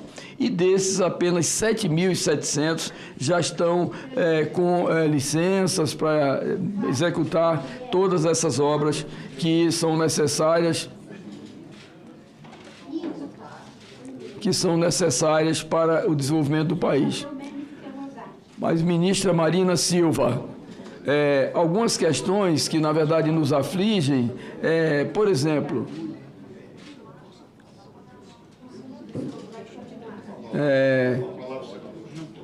a margem equatorial foi uma discussão apresentada, a BR-319 que se transformou numa grande polêmica, e que é fundamental e é necessária para o estado do Amazonas e Roraima como um fator de integração nacional. A exploração de pesquisa de petróleo e gás na nossa bacia do Tacutu, lá no estado de Roraima, que apenas a licença para pesquisa, o ferrogrão, a Ferrogrão, Angra 3, criação de reservas que, na verdade, não tem paradeiro, a pavimentação da BR-135, 242. Então, e os números, ministra, que são divulgados aí pela grande imprensa, que aproximadamente mais de R$1 trilhão em mais de 5 mil obras estão prejudicados pela demora das licenças ambientais. Nós sabemos que o Ministério tem critérios, o IBAMA, obviamente, tem as suas peculiaridades, mas nós que defendemos e votamos favoravelmente ao PL 2159, da Lei de Licenciamento Ambiental, e nós entendemos que é um novo momento para que nós possamos, de uma forma cuidadosa, ordenada, ponderada por todos aqueles que fizerem a sua autodeclaração na execução de obras, nós temos certeza que, pelo menos, o objetivo de tudo é o compromisso com a preservação ambiental, inquestionavelmente. E por isso é que o nosso país ainda hoje é um dos países que tem maior preservação ambiental do planeta, né? Então isso fica bem caracterizado. Não vamos tirar jamais o mérito de Vossa Excelência, que é uma defensora intransigente, dedicada, estudiosa, reconhecida das questões ambientais, mas nós precisamos exatamente não de flexibilizar, porque flexibilizar parece afrouxar, mas que nós precisamos, na verdade, que critérios possam ser utilizados no sentido de nosso país, que tem uma possibilidade de investimentos e crescimento gigantesco para beneficiar a população brasileira, possa efetivamente, né, através dessa condução do Ministério do Meio Ambiente e do IBAMA, poder facilitar essas licenças, né, licenças de pesquisa e, obviamente, a posteriori de exploração, para que nós tenhamos a possibilidade de ver realmente essas questões ambientais bem cuidadas, como estão sendo, mas sem radicalismo. Portanto, gostaria que Vossa Excelência fizesse apenas só uma observação em relação a essas questões de rodovias, de licenças, etc., de uma forma resumida. Muito obrigado, senador Chico Rodrigues. Com a palavra, ministra Marina.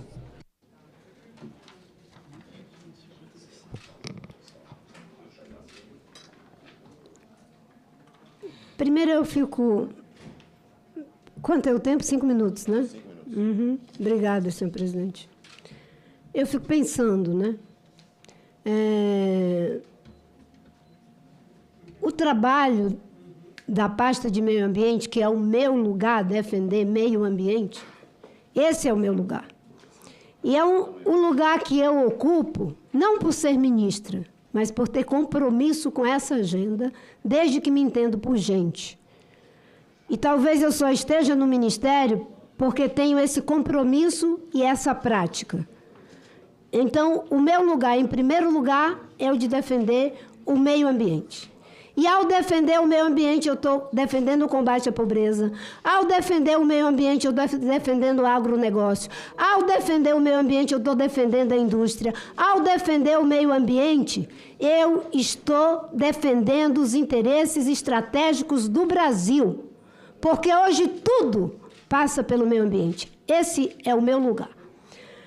A outra coisa, as licenças na nossa gestão aumentaram significativamente, mesmo em comparação com governos que diziam que iam arrebentar a porteira. Posso dizer uma coisa.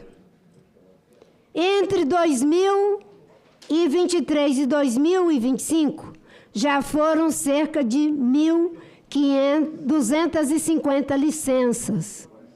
Das mais de 200 licenças dadas, mais da metade são para a Petrobras. Só que licença dada não é enxergada. Só são enxergadas aquelas que nós pedimos para que melhorem os projetos. Imaginem os senhores, se não fosse o IBAMA, o Centro de Proteção e Cuidado com a Fauna Oleada, da perfuração para a prospecção lá no Amapá, iria ficar a 800 quilômetros de distância. Quem fez que fosse construída uma base? O IBAMA. Se tivesse feito Vista Grossa, se tivesse ido para a galera, o IBAMA, vamos fazer como rende aplauso. O centro ia ficar lá no estado do Pará, e não lá próximo do lugar que deve ficar para, se tiver um acidente, proteger a fauna oleada. A decisão é técnica. O IBAMA não dificulta nem facilita. Ele cumpre com as regras. Mas, infelizmente, se não tiverem as regras, aí não tem como proteger a floresta, o meio ambiente, os recursos hídricos, nada. Agora, o que eu não posso aceitar, e aí dialogando com Vossa Excelência, todos esses empreendimentos o presidente Lula mandou encaminhar para estudos. Todos. Ferrogrão, Margem Equatorial, Angra 3, 319. Não é estudo acadêmico. Tem que fazer um estudo que dialoga com o empreendimento. e que nós, inclusive, dissemos que era preciso que fosse feito. Avaliação ambiental estratégica para 319, Ferrogrão e o que for, e avaliação ambiental para a área sedimentar, para a exploração de novas frentes de exploração de petróleo. O Ministério do Meio Ambiente faz a sua parte. E nós estamos, porque tem que ser um processo conjunto, do Ministério com o Ministério da área de infraestrutura, nós estamos o tempo todo à disposição. Aliás, já estamos fazendo, no caso da 319, agora com o ministro Renan, que é o que nós temos dito desde sempre. Desde sempre. Mas, às vezes, eu me sinto como João Batista, pregando no deserto. Porque eu falo aqui que a gente tem que fazer uma série de pré-requisitos e a leitura em seguida é contra. É contra. Ora, o fato de você dizer que para fazer tem que cumprir com as regras, isso é ser contra? Quem é que está sendo contra? Eu que digo que pode fazer com as regras ou os que querem fazer sem regras? Contra as regras. É isso que está em debate aqui. Então, senador, agradeço pelas suas palavras e, com certeza, eu sou de luta e de paz. Sou as duas coisas. Agora, eu não posso admitir que as pessoas atribuam a mim coisa que eu não disse, a afirmação que eu não faço, que eu não fiz, ou que venham desqualificar o nosso trabalho, dizendo que é uma questão ideológica. O Ministério do Meio Ambiente trabalha com muita ciência para poder fazer o que a gente faz. É preciso muita ciência para poder reduzir desmatamento em 46% na Amazônia, 32% no país inteiro, depois de um governo que desmontou a agenda ambiental brasileira. É preciso muita ciência para que a gente possa fazer a transposição do São Francisco e derrubar todas as liminares que tentaram para não fazer a transposição. É porque nós fizemos da forma certa, do jeito certo. É preciso muita ciência para poder fazer a BR-163 como nós fizemos. Foi com avaliação, ouvindo a comunidade local, os cientistas, o setor empresarial. E alguém que me perguntou, já conversou com empresários? Sim, o tempo todo. Inclusive o desmatamento que caiu no Cerrado, que estava desenfreado. Nós fizemos uma reunião com várias pessoas que são do agronegócio da região do Mato Piba, para mostrar dados científicos de que a vazão do rio ali está diminuindo em 19 mil metros cúbicos por segundo. O lençol freático está baixando e que nós poderemos estar tendo um voo de galinha se não frear o desmatamento. E esses empresários entenderam. É que nós fazemos o nosso trabalho com técnica e ética. Eu não fico postando, reunir com o empresário tal, olha como eu sou isso, como eu sou aquilo. Nós fazemos o nosso trabalho. O nosso trabalho baseado no que há de maior compromisso ético, técnico e de acordo com o que está a lei. Muito obrigada pela oportunidade que o senhor me deu para que eu pudesse falar e, inclusive, poder dizer aqui para os que me convidaram que quem aumentou o tom foram os que me anfitrionam. E, obviamente, que eu sou uma mulher que, como eu disse, eu sou de luta e sou de paz. Mas nunca vou abrir mão da luta. Não é pelo fato de ser mulher que eu vou deixar que as pessoas atribuam a mim coisas que eu não disse. Na sequência, senador Plínio. Presidente, só com a última questão. Eu acho que essa é gloriosa. Essa pode ser gloriosa. Ministra, para quebrar, inclusive, essa resistência que houve ao longo dessa sua apresentação, só queria que Vossa Excelência respondesse, através dessas licenças ambientais concedidas, agora sai a BR-319? Eu acho que o próximo orador inscrito é o senador Plínio Valério, lá do Amazonas. Eu vou assegurar a palavra ao senador Plínio Valério. Ele me fez uma pergunta. Eu vou assegurar a palavra. Não existe licenciamento antecipado. Não existe licenciamento antecipado. Os técnicos estão analisando. Tem uma licença que foi dada Vamos lá. Senador Plínio Valério. A licença prévia foi dada, agora tem outras fases, porque a licença é um processo faseado. Agora, é fundamental que tenha a governança. Senador, senão nós vamos abrir uma chave não vamos de formação da Amazônia. Não vamos tentar avançar, porque senão a gente vai ficar aqui apenas... Senador Plínio. Ministra Marina, que bom reencontrá-la. E ao olhar para a senhora, eu estou vendo uma ministra, eu não estou falando com a mulher. Eu estou falando com a ministra. Não, eu estou falando com a ministra. O senhor está falando com as duas coisas. Porque a mulher merece respeito, a ministra não. Por isso que eu quero separar. Ministra, vamos assegurar. Vamos assegurar a palavra. Não provoque. Por favor, não provoque. Por que o senhor não me respeita como ministro? Não provoque. O senhor que disse que queria me informar. Aí eu vou fazer uma questão de ordem. Vamos. Presidente, eu vou pedir ao plenário. Presidente, o senhor que disse que queria me enforcar. Não é vitimizar, não. Foi o senhor que disse que queria me enforcar. Presidente, uma questão de ordem. Eu vou pedir... Rogério, só um pouquinho. Não, só uma questão de ordem. Deixa eu fazer... Me permita, não vamos polemizar mais, não. Deixa eu fazer um apelo. Deixa eu fazer um apelo. Já disse que queria me enforcar. Agora Ministra Marina. Isso, o senhor disse. Ministra, vamos colaborar todos. Vamos ter todos espírito colaborativo. Agora, se eu dissesse que não respeito Ministro. o senhor, como o senhor reagiria? Ministra. Eu respeito o senhor. Presidente, uma questão de ordem, presidente. Rogério, questão de ordem. Líder Rogério. Não, por favor. Deixa eu lhe fazer um apelo. Não, mas deixa eu pedir fazer a minha... Eu posso assegurar a palavra, Vossa Excelência, mas eu acho que não vai. Não, mas eu queria fazer um apelo a todos os senadores.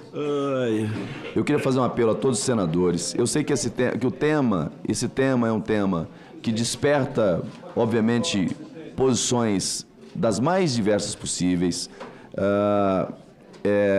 E nós já estamos caminhando, né, para a reta final dos senadores inscritos. Vamos tentar manter um ambiente de urbanidade, de respeito.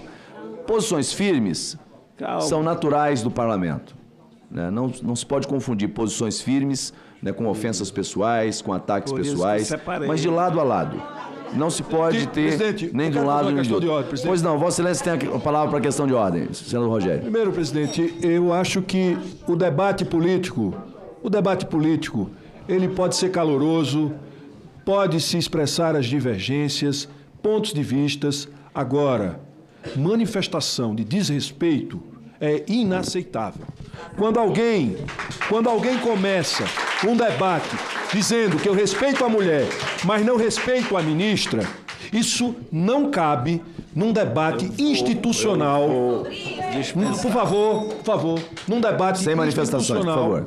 Num debate institucional, que é o que está sendo feito aqui. Como também não cabe as ilações sobre quem é governo e quem não é governo. Aqui, as pessoas não podem ser definidas pela sua posição e sim pela condição de senador. Então eu queria recolocar essas duas questões, que elas são fundamentais. Beleza. E que, se não houver respeito do senador, eu vou pedir que a ministra se retire por falta de respeito. Deixa eu explicar para Obrigado, senador líder Rogério. Agradeço Vossa Excelência, peço ao conjunto dos senadores, mas eu vou pedir novamente. Respeito de parte a parte. Rogério Carvalho... De parte a parte. Cabe aos senadores respeitar. Eu não quero voltar, senadora, ministra, eu não quero voltar ao tema. Olha, o senador já disse que sente vontade de me enforcar numa outra vez. Mas Vossa Excelência está provocando novamente. Eu não estou provocando. Ele é que disse que não me respeita. Eu vou fazer um apelo a Vossa Excelência. Vossa Excelência agora há pouco me atribuiu a pecha de apoiador de ditador. Não é para isso, ministra. Vossa Excelência disse agora há pouco. Se isso não é ofensa, se isso não é... Então, eu estou apenas pedindo, senador Plínio, por favor, eu vou apenas restabelecer a ordem para darmos sequência. Cada um dos senadores terão a palavra. Então, cada um dos senadores. Convidada como ministra. Cada um dos senadores. Como eu estou convidada como ministra. Cada um dos senadores. Ou ele me pede desculpa, ou eu vou me retirar. Porque eu fui convidada como ministra. Se como ministra ele não me respeita, eu vou me retirar. O senhor me peça desculpa e eu permaneço. Ministra, se Vossa Excelência, se não pede desculpa, se Vossa Senhoria, eu vou me retirar. Se Vossa Excelência quiser se retirar, Vossa Excelência pode se retirar. Não, vocês Bom, me eu não vou- convidaram Não, como vou ministro. pedir desculpa. Não Se Vossa foi Excelência- como mulher. Cara, não faça isso, ministro. Quando eu separei, Faça é o porque pedido de não tenho desculpa. nada contra a mulher. O dever da ministra, foi isso que eu quis dizer aqui. Me convidaram como ministra, tem que me respeitar. Ministra Marina Silva. Retiro, porque eu não fui convidada A senhora, por ser mulher. a senhora está acreditando quando diz que eu sou psicopata, a senhora está acreditando na sua afirmação? O senhor é que disse que sentiu vontade de me informar. A senhora disse que eu sou psicopata, está com medo de mim? Eu vou Tá pedir... com medo de mim, ministra? Está com medo? O senhor se denunciou. Tá com Eu medo de mim, ministra? A ministra se retira. Essa comissão pautará na próxima sessão a convocação da ministra do Estado do Meio Ambiente. Agradeço Vossa Excelência, senador Plínio, e suspendo a sessão por 2 minutos para reorganizar a pauta deliberativa. Como é que...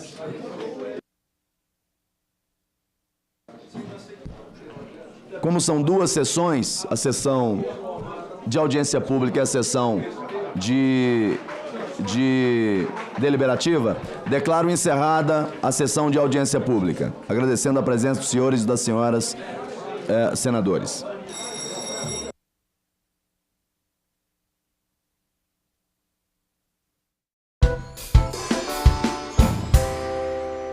Peço, senador Seif, que seja conversado com os autores para ajustar essa lista de convidados, porque é muita gente, né?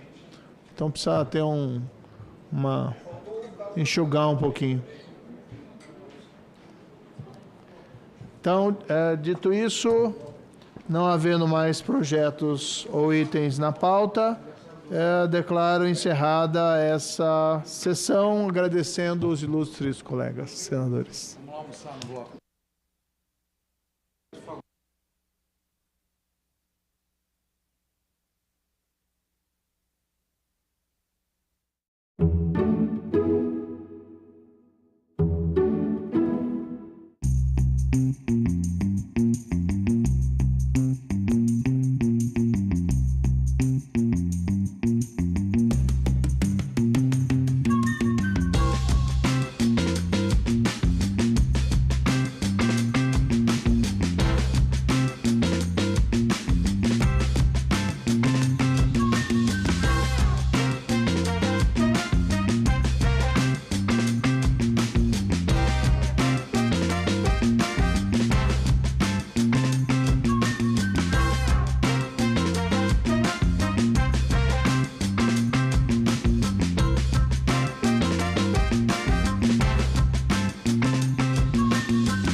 Hoje, logicamente, a qualidade de internet em vários estados brasileiros não é boa, mas em Roraima eu creio ser um dos piores.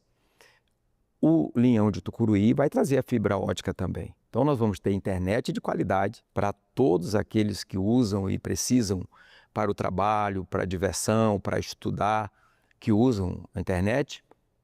Ela vai chegar em Roraima junto com o Linhão de Tucuruí. Mas Roraima tem uma outra ação que está acontecendo no momento, que está trazendo fibra ótica para todo o estado de Roraima, que é subaquática, que está chegando em poucos dias em Boa Vista, e nós vamos ter, além da fibra ótica que vem pelo Linhão de Tucuruí, nós temos a subaquática que está vindo, que é um programa do governo federal, e que em breve nós vamos começar a usar.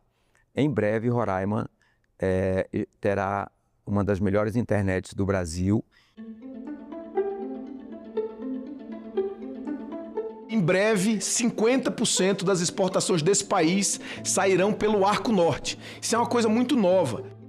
O Centro Geográfico da Produção da Agricultura Brasileira, há 40 anos atrás, 50 anos atrás, ele estava no sul do país. Hoje ele está no centro do Brasil. Então você imagine, senador Plínio, se você desloca a produção, o que significa deslocar a própria infraestrutura? Eu tenho certeza que a mídia vai divulgar esses dados, mostrar os excelentes resultados até agora obtidos, uma melhoria da qualidade das rodovias brasileiras, o impulso sobre as ferrovias, que era um problema, um marasmo histórico no Brasil, que não acontecia nada de ferrovia no Brasil, e agora está acontecendo. No primeiro ano do governo do presidente Lula, nós fizemos 2 leilões. No segundo, fizemos 7. Nesse ano, vamos fazer 15.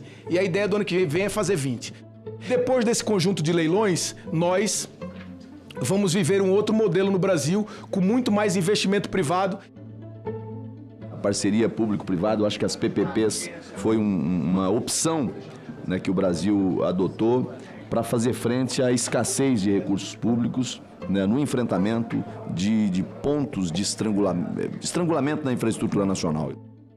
O Brasil sabe o que fazer da porteira para dentro, Jaime Campos. Ele produz muito, ele produz com qualidade, ele sabe entregar o produto que o mundo precisa para garantir segurança alimentar. O desafio do Brasil é da porteira para fora. E aí, talvez, um dos setores que mais cria dificuldades para esse Brasil, que é especialista da porteira para dentro, é justamente o setor de infraestrutura.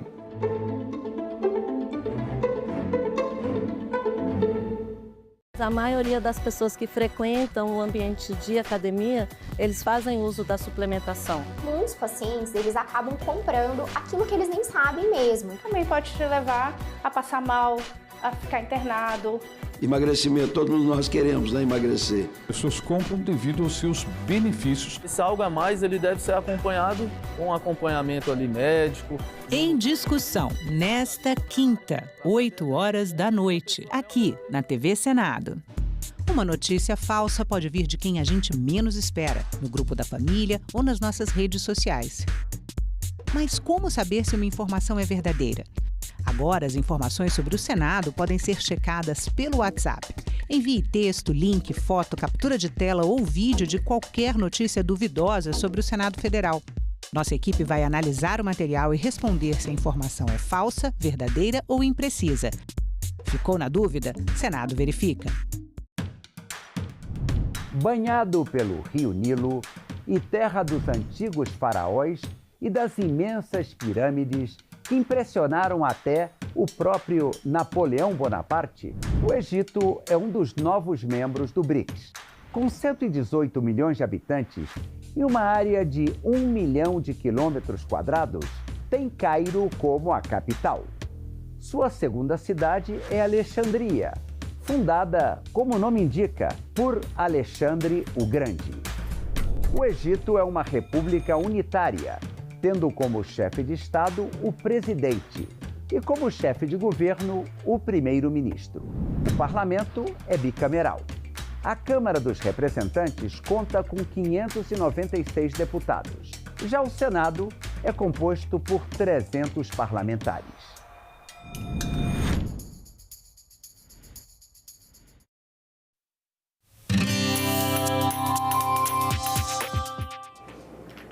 Olá, eu sou a Carla Benevides e este é o programa Argumento.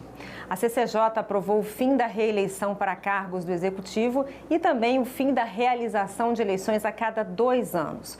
O autor dessa proposta de emenda à Constituição é o senador Jorge Cajuru, do PSB de Goiás, que está aqui conosco. Senador, seja bem-vindo e mais uma vez obrigada aqui pela sua presença. Eu que agradeço, Carla Benevides, Deus e saúde a todos e todas que acompanham no mundo inteiro a nossa conceituada TV Senado.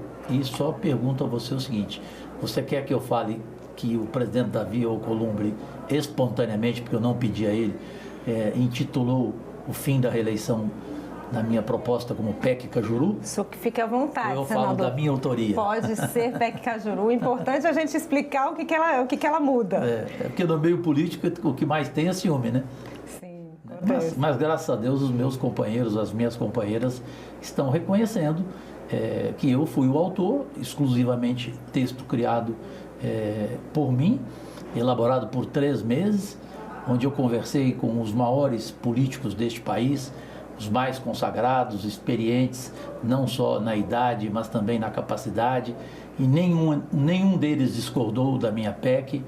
Também conversei, Carla, no nosso meio, com os maiores jornalistas editorialistas do país, e todos eles concordaram, nenhum discordou. O Hélio Gaspari escreveu, inclusive, um editorial na Folha de São Paulo, onde ele colocava que a principal parte da PEC Cajuru era o alinhamento das eleições a partir de agora, a cada 5 anos no Brasil, acabando de vez com a farra de eleições a cada 2 anos, o que representa um prejuízo de quase 5 bilhões do seu dinheiro público em gasto, em compra de votos e em perda de tempo aqui, onde se para tudo no Senado e na Câmara e a maioria só fica pensando na eleição de outubro para prefeitos e vereadores nas eleições a cada 2 anos. Senador, o relatório que foi aprovado do senador Marcelo Castro prevê regras aí, uma transição para se chegar até essa coincidência de eleições e também essa mudança de mandatos. Então, a partir de 2034 é que tudo seria unificado, não é isso? Na verdade, Carla, necessário é também reconhecer que foi um privilégio para mim o presidente Davi escolher um homem da experiência política do Marcelo Castro, o piauiense, que está entre os 2 melhores relatores deste Senado Federal, entre os 81, ele e o Eduardo Braga. Ele é um craque, eu o chamo carinhosamente de JK e falo, escolhe se você prefere Juscelino Kubitschek ou John Kennedy. Portanto, ele melhorou muito, mas atendeu a todas as minhas sugestões em meu texto por 3 meses, focando quase sem ter tempo para descanso, né? Me dediquei totalmente, porque não queria errar em nada. E quando eu falo em sugestão, eu sonhava em ver hoje o que eu achava ser impossível. Concordar com a sugestão de que todos teriam um mandato no mesmo tempo, ou seja, 5 anos para todos. E não somente os senadores terem 10 anos e todos os outros cargos terem 5 anos. Lá se chegou por unanimidade hoje a essa conclusão, 5 anos para todos a partir de 2034. Eu queria um pouco mais cedo, a minha proposta era 2030, mas o Marcelo mostrou para mim que para encaixar em alinharmos as eleições de vereador à presidência da República para 2034, seria bem melhor no relatório que ele apresentou. Portanto, esse é um ponto. O outro ponto, me perdoe, que você colocou. Mandato de 10 anos para senador. Que cai para 5. Cai para 5. E a questão também da coincidência das eleições, a gente também já falou. Que eu falei em detalhes, porque foi o presidente da CCJ, que é muito mais experiente, eu sou um juvenil. Na verdade, essa PEC Cajuru foi apresentada por um juvenil político, que está há 8 anos e meio na vida pública, 2 anos como vereador e 6,5 como senador. Um juvenil que apresentou, né? E não um experiente político, e que pela primeira vez, depois de Fernando Henrique Cardoso, se coloca na mesa para discutir. O Davi Alcolumbre, em primeira mão, eu te informo, falei com ele 10 minutos antes de chegar aqui no estúdio da TV Senado, e ele já decidiu que quarta-feira que vem, dia 28 de maio, vai para o plenário, vai passar, talvez também como na CCJ, por unanimidade, ou na pior das hipóteses, por maioria massacrante, com 3, 4 votos contrários. E aí vai para a Câmara, em junho já, onde também tem uma expectativa de aprovação, de aceitação, pois todos foram atendidos de forma igualitária, né? Antes, um deputado poderia falar, por que só senador vai ter 8 anos de mandato e nós vamos ter 5 ou 6?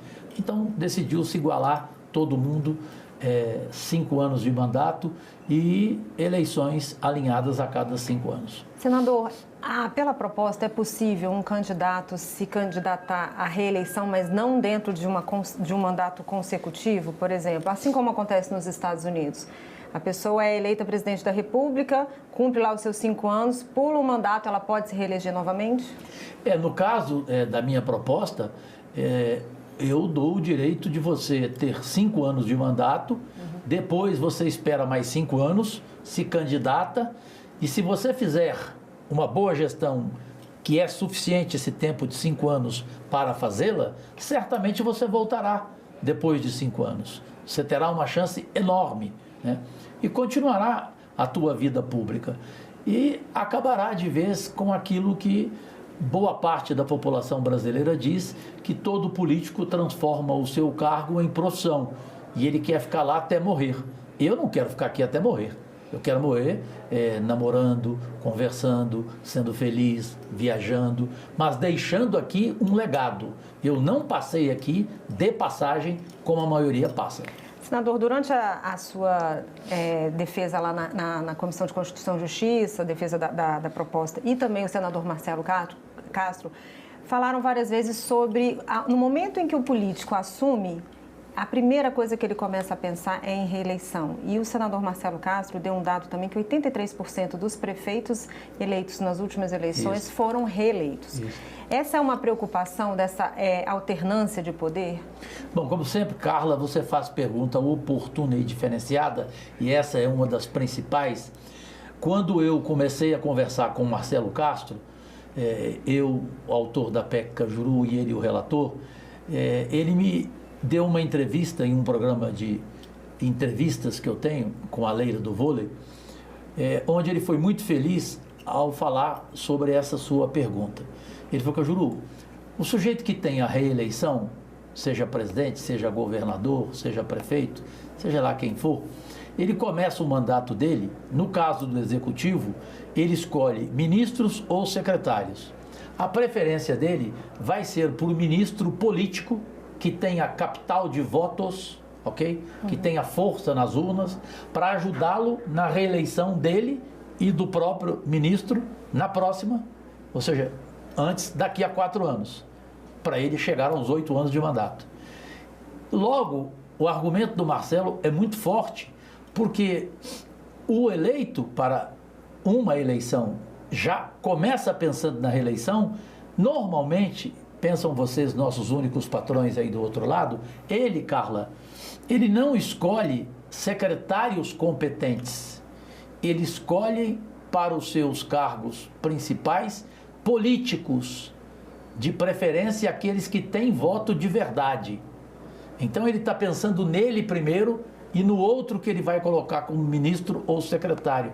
Ele não está pensando que o melhor é escolher um técnico para um ministério, para um secretariado, porque normalmente são os técnicos que fazem um bom trabalho em ministérios ou em secretarias de governos executivos, presidente, governador e prefeito. Os políticos que são escolhidos para esses cargos de ministros ou secretários, na maioria absoluta das vezes, são eles que fazem lambança, que cometem erros graves, inclusive corrupção. Senador, como o senhor falou aqui, também a gente conversou antes, foi possível notar o tanto que essa PEC foi bem aceita, há vários senadores falando, inclusive, da percepção do próprio Fernando Henrique, que foi quem instituiu a reeleição, do arrependimento dele. Que fez. Pois é, agora, e na CCJ foi aprovado, inclusive, a tramitação de excluindo aquele calendário de apreciação de PECs, que tem sessões de discussão, então um calendário especial. O senhor já falou com o presidente Davi Alcolumbre e ele vai botar essa PEC para votar já na próxima semana. Qual a sua expectativa em relação a essa aceitação na Câmara dos Deputados? Aqui no Senado parece que já está tudo mais ou menos encaminhado, mas na Câmara?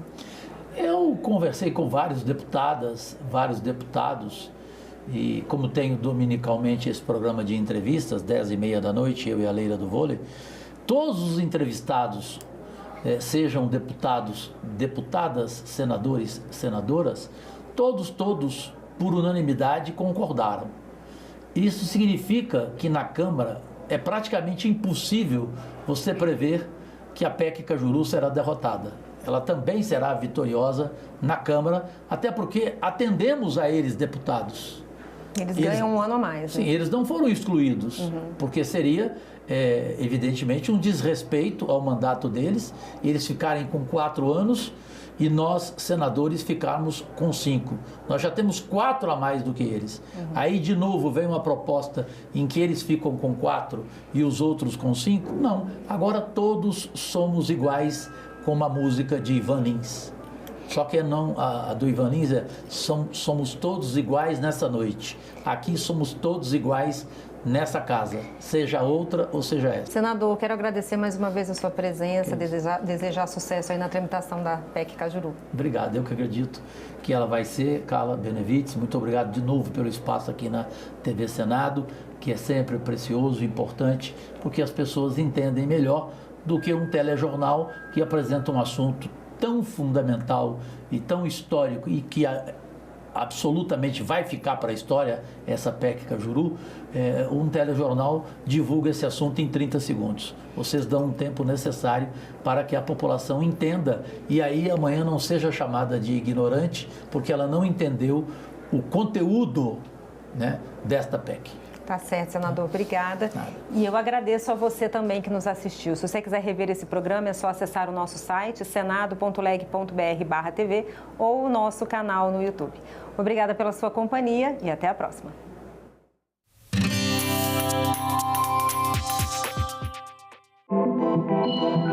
O site do Senado agora mostra projetos de lei em linguagem simplificada. É o Senado Explica, uma ferramenta de inteligência artificial combinada com revisão humana que torna mais fácil entender e acompanhar as leis em debate aqui no Senado. Na página de tramitação das matérias e no portal E-Cidadania, Senado Explica.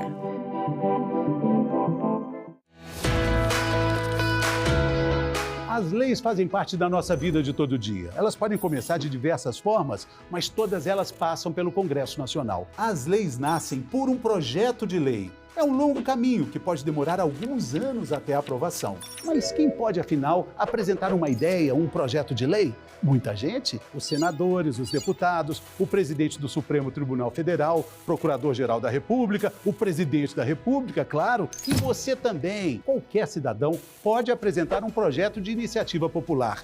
Ele precisa ter assinaturas de 1% do eleitorado brasileiro em pelo menos 5 estados. Agora que a gente já entendeu como surge o projeto de uma lei, vamos conhecer a jornada do projeto.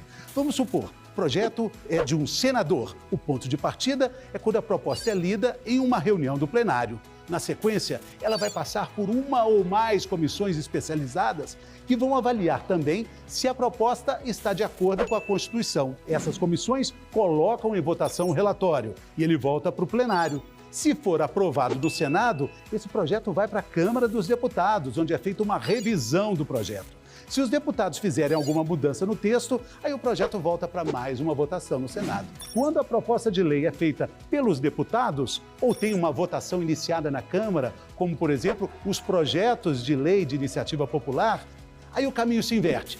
Primeiro os deputados votam e a revisão fica com os senadores. É só depois que o projeto segue para a etapa final. O presidente da República decide se aprova ou veta a lei. E olha só, mesmo que o presidente vete uma lei, o Congresso Nacional pode derrubar o veto do presidente. É o nosso poder legislativo que dá a palavra final sobre um projeto de lei. Mas antes de tudo isso, estamos nós, eleitores, e as nossas escolhas. A Rússia é uma das nações fundadoras do BRICS. É o maior país do mundo, com uma área de mais de 17 milhões de quilômetros quadrados e uma população de 144 milhões de habitantes. A Rússia é tão grande que tem territórios na Europa e na Ásia. O parlamento russo é bicameral. O Conselho da Federação corresponde ao Senado e a Duma estatal à Câmara dos Deputados. Quanto ao poder executivo, é exercido pelo presidente, que indica o primeiro-ministro, que deve ser aprovado pelo parlamento. A Rússia atual é herdeira do Império dos Czares e da União Soviética, superpotência comunista que desapareceu em dezembro de 1991. Professor Nelson Marconi, qual o risco, do ponto de vista econômico, de o STF liberar, de uma forma geral, a contratação de PJs? O risco é a gente ter uma perda de arrecadação significativa para a União, que, dependendo das estimativas, pode chegar até 130 bilhões de reais por ano. Agenda Econômica. Hoje, 8 horas da noite. aqui na TV Senado. Eles estão lado a lado no Congresso Nacional em Brasília e formam juntos o Poder Legislativo. Deputados e senadores trabalham em diversos temas de interesse nacional. É o chamado sistema bicameral, adotado por muitos países pelo mundo. As duas câmaras atuam sempre em equilíbrio, em revisão mútua. Mas existem algumas competências, algumas responsabilidades que são exclusivas do Senado. Além do mandato, que é de 8 anos, o dos deputados é de 4 anos. Os senadores são representantes dos estados e do Distrito Federal. Por isso que todas as unidades são representadas com o mesmo número de 3 senadores. Existem também assuntos que são discutidos, votados e aprovados no Senado sem a necessidade da revisão da Câmara dos Deputados. O Senado pode julgar e processar nos crimes de responsabilidade o presidente e o vice-presidente da República, os ministros e os comandantes das Forças Armadas, o procurador-geral da República, o advogado-geral da União e também os ministros do Supremo Tribunal Federal. São também os senadores que vão analisar e aprovar as indicações do presidente da República para diversos cargos, entre eles o de ministro do STF. Além disso, os senadores também são responsáveis pelas sabatinas, que é uma espécie de arguição dos diretores das agências reguladoras, dos embaixadores, do Procurador-Geral da República, isso entre outros cargos importantíssimos. O limite das dívidas da União, dos estados e dos municípios é outra atribuição do Senado. A Casa também analisa e autoriza ou não a tomada de empréstimos externos. Bom, todas essas atribuições, que são exclusivas do Senado Federal, são garantidas pela nossa Constituição e fizeram e continuam fazendo parte da história de um país inteiro.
A gente também fala tupi. O nome Sergipe tem origem no tupi e significa no Rio dos Siris. É formado por seri, que quer dizer siri, mais i, palavra para água ou rio, mais p, que significa a preposição em, no. O siri é uma espécie de crustáceo encontrado em locais de areia ou de mangue. O termo siri também vem do tupi e tem o significado de correr, deslizar, provavelmente em razão de como ele se move.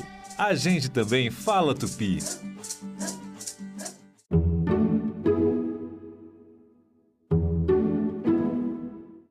O programa a seguir é livre para todos os públicos.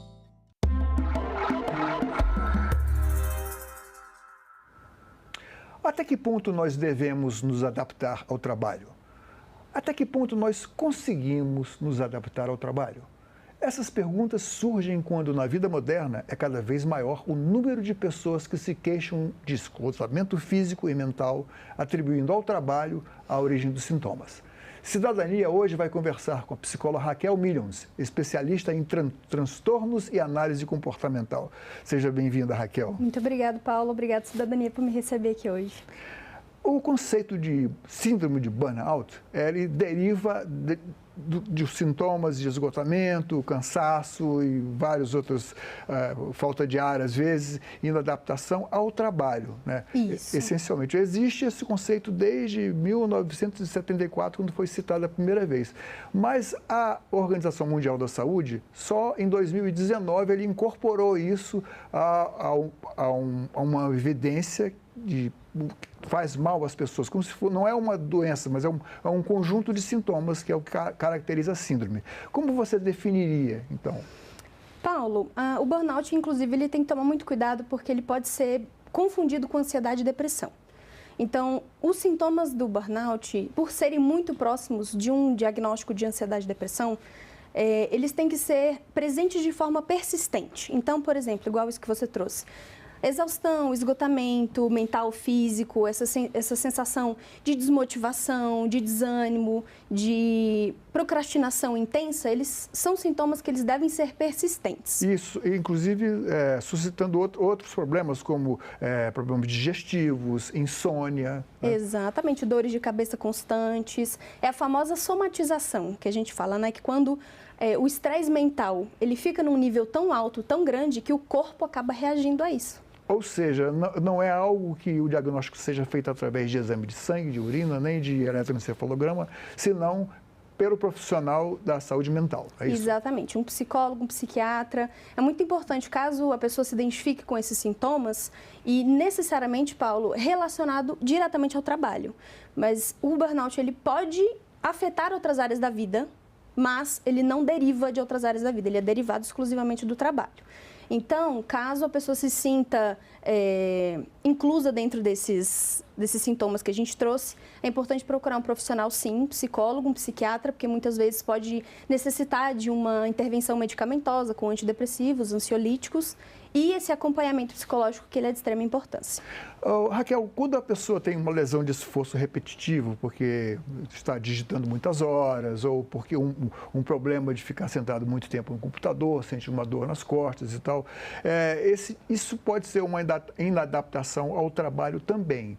Mas isso pode ser corrigido com equipamentos, com outras providências. Só que o burnout psíquico, né, mental, ele às vezes não é muito fácil, né? Porque muitas vezes nós temos que nos sujeitar às condições do trabalho, não é isso? Exatamente. E é importante, Paulo, a empresa estar sempre atenta e ter aquele olhar cuidadoso para com os seus colaboradores, por ser justamente algo muito sutil. E aí, daqui a pouco, começam os funcionários a entregar muito atestado, já começar a conversar sobre demissão. Então, se a empresa não estiver atenta, se o RH, a psicóloga organizacional em questão, não estiver atenta a esse processo, fazer uma pesquisa de clima organizacional, uma análise empresarial, fazer até uma pesquisa de motivação, porque muitas vezes esse processo de burnout está ligado à falta de motivação, à falta de reconhecimento da empresa. E as empresas, elas têm aquela ideia de muita produção, fazer mais com menos e exigir isso, de economia e corte de gasto, e aí acaba gerando acúmulo de função, aí desentendimento de equipe, aí às vezes o líder não consegue fazer aquela mediação e muitas vezes a empresa não está prestando atenção nisso. Agora, você acha que as empresas brasileiras, nós estamos num país pobre, né? E onde o desemprego sempre foi o problema, agora está eventualmente no nível bastante baixo, mas nem todas as pessoas estão num trabalho que gostam, né? Deve ser bastante minoritário, muito menos gente trabalha naquilo que gosta do que é obrigado a fazer o salário, ganhar o sustento em alguma atividade que tem que suportar um cotidiano, né? Principalmente se for uma atividade repetitiva. Você acha que as empresas brasileiras, elas já estão criando uma certa consciência com relação a essa coisa do burnout ou simplesmente demite, chama outro para a vaga? Sendo bem sincera, Paulo, eu acho que a maioria das empresas ainda está naquele pezinho de que se você não entrega, você não é o funcionário para mim. Então, isso acaba gerando esse conflito de interesse, de certa forma. Então, tem uma teoria do Douglas McGregor que ele fala da teoria X e Y, que a teoria X é esse processo de que as pessoas eram entendidas com motivação externa, então só trabalhavam por causa do dinheiro, elas não trabalhavam porque gostavam. E aí ele traz essa teoria Y, que é justamente o oposto, de que as pessoas podem sim gostar dos seus trabalhos, elas podem sim ser automotivadas e autodirecionadas. Então, se a empresa conseguir oferecer um ambiente acolhedor, um ambiente com comunicação aberta, um ambiente em que os colaboradores se sintam parte da empresa, se sintam vistos e valorizados, essa empresa, ela com certeza vai ter muito menos prejuízo do que aquela que olha para o funcionário e fala: esse não está entregando a forma como eu gostaria, então ele vai ser descartado. Agora, existe uma certa tendência também, por outro lado, de principalmente os jovens, os mais jovens, serem classificados de mimimi. É muito frequente isso dentro do ambiente empresarial? Por quê? Porque hoje, essa geração Z, né, eu acho que já está na Z, eles são muito mais atentos aos processos trabalhistas, aos direitos do consumidor, aos direitos sociais do que a gente. Né, dos millennials, os boomers. A gente muita consideração sua, porque eu sou muito mais idoso que você. Né? Mas eu percebo, Paulo, que assim, tanto da sua geração quanto a minha, a gente tem muito isso de se a empresa fala para ficar até meia-noite, a gente fica. Às vezes de mau grado, mas fica. A geração Z já fala, não está no meu contrato, eu não vou receber hora extra por isso. E, querendo ou não, eles estão certos. Então, a nossa geração, ela estava acostumada a espremer muito, assim, sabe? De dar sangue e suor para a empresa e não ter nada em troca, muitas vezes, que a gente volta a falar sobre esse processo do burnout, porque a gente está lá dando sangue, suor e ossos e carne para a empresa e, no final, a gente ganha um tapinha nas costas e um aperto de mão por ter... Você acha que a vida hoje, com celulares, com filmes, com atrações o tempo todo na telinha desse objeto que nos persegue, que nos tem a todo momento, isso contribui também para o burnout? Eu acho que não necessariamente para o burnout, porque assim, esse processo de celulares e telas envolvendo o ambiente de trabalho nos tornou pessoas muito imediatistas. Nós éramos, mas agora nós estamos muito mais. Então, esse processo de constantes interações, constantes recepção de imagem, constantes informações em curto período de tempo, isso pode sim fazer com que o nosso emocional, vamos colocar assim, fique um pouco mais sensível a certas coisas. Sem falar que o celular também fez com que o trabalho... O ambiente do trabalho invadisse a nossa casa. Virou uma extensão do trabalho, WhatsApp Business, e-mail. Agora todo mundo tem que ter o e-mail no celular, porque se alguma coisa acontecer, tem que estar todo mundo ali online. E se você não responde, você já fica mal classificado ali na turma, né? Exatamente. Bom, e quando você recebe uma pessoa que vai lhe procurar, quem encaminha normalmente para você? É de motivo próprio? A própria pessoa vai porque está sentindo alguma coisa ou alguém identifica e encaminha a pessoa para você? Ambos os casos, Paulo, porque... O que é mais frequente? Porque eu acho que a própria pessoa identificar que aquilo é síndrome de burnout deve ser bastante complicado. Isso, não é comum. A própria pessoa procurar falando de burnout. Às vezes ela procura pelos sintomas que ela está sentindo. E aí nós, profissionais, iremos identificar será que isso se trata de um burnout? Será que é uma ansiedade? E aí, conforme a terapia vai desenvolvendo, nós profissionais da psicologia, a gente vai fazendo uma avaliação do processo do cliente para a gente chegar nesse ponto de falar, é burnout.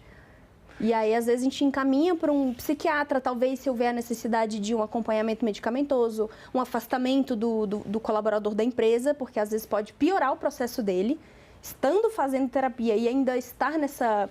que eu chamo de burnout funcional, que é o mesmo processo da depressão funcional, que a pessoa está em processo de burnout, mas ela não pode parar de trabalhar, porque tem que botar comida em casa, tem que pagar a escola, tem que pagar contas, então... Tem que comprar aquilo que desejou tanto tempo e entrou na prestação, não é isso? Exatamente, a pessoa não pode se dar o luxo, sabe, de pegar um atestado ali de 20, 30 dias, que inclusive é reconhecido pelo INSS desde 1999. Não como burnout, mas como um distúrbio ocupacional. Inadaptação ao trabalho. Exatamente. Mas até que ponto você pode classificar que quem está inadaptado é a pessoa ou é o ambiente de trabalho que é, digamos assim, tóxico? Uhum. Eu acho que dentro dessa própria análise, Paulo, que o profissional vai fazer durante a conversa, o processo de terapia, ele é muito sutil. Então, o psicólogo vai observar coisas que não são ditas. Então, às vezes, querendo ou não, o cliente... A própria linguagem corporal. A linguagem corporal. O cliente pode, às vezes, falar algo que ele não percebeu, mas a gente pega. Então, às vezes, tem até a necessidade do profissional, se ele se sentir à vontade a isso, porque ele tem esse direito, de fazer uma visita in loco ao local de trabalho, para incluir essa análise, se ele estiver fazendo uma avaliação específica. Mas aí, como é que você age nesse caso? Porque parece que o empregador, em princípio, ele não vai aceitar muito essa ideia. Né? Pois é, inclusive, isso é... Conta aí pra gente um caso, assim, evidentemente, sem falar o nome de empresa, nem de ninguém, se você puder relatar. Eu tive uma empresa que eu participei de um processo de treinamento e de acolhimento de equipe, porque entrava nesse processo de a empresa estava exigindo demais e os colaboradores não estavam conseguindo trabalhar à altura. Então, tivemos demissões, pessoal se afastando, e aí eu entrei nesse processo de fazer um momento de acolhimento com a equipe, fazer uma dinâmica, fazer uma conversa com os donos da empresa para tentar entender a visão deles desse processo, porque é muito importante olhar também para os donos da empresa, porque a forma como eles se comportam, a forma como eles querem desenvolver a empresa, pode ser positiva ou não para os colaboradores. O quanto é importante para a pessoa ela entender qual é a filosofia do local de trabalho, qual é o resultado do seu próprio trabalho e não se sentir apenas como um elo dentro de uma correia, dentro de uma máquina? Antigamente, Paulo, o ambiente trabalhista, o ambiente profissional, ele era para ser um ambiente agradável, um ambiente que as pessoas estariam participando porque gostam, porque querem se desenvolver, querem se encontrar como pessoas naquele ambiente. E hoje já vira um ambiente nocivo, um ambiente que a pessoa acorda de manhã já irritada porque tem que trabalhar.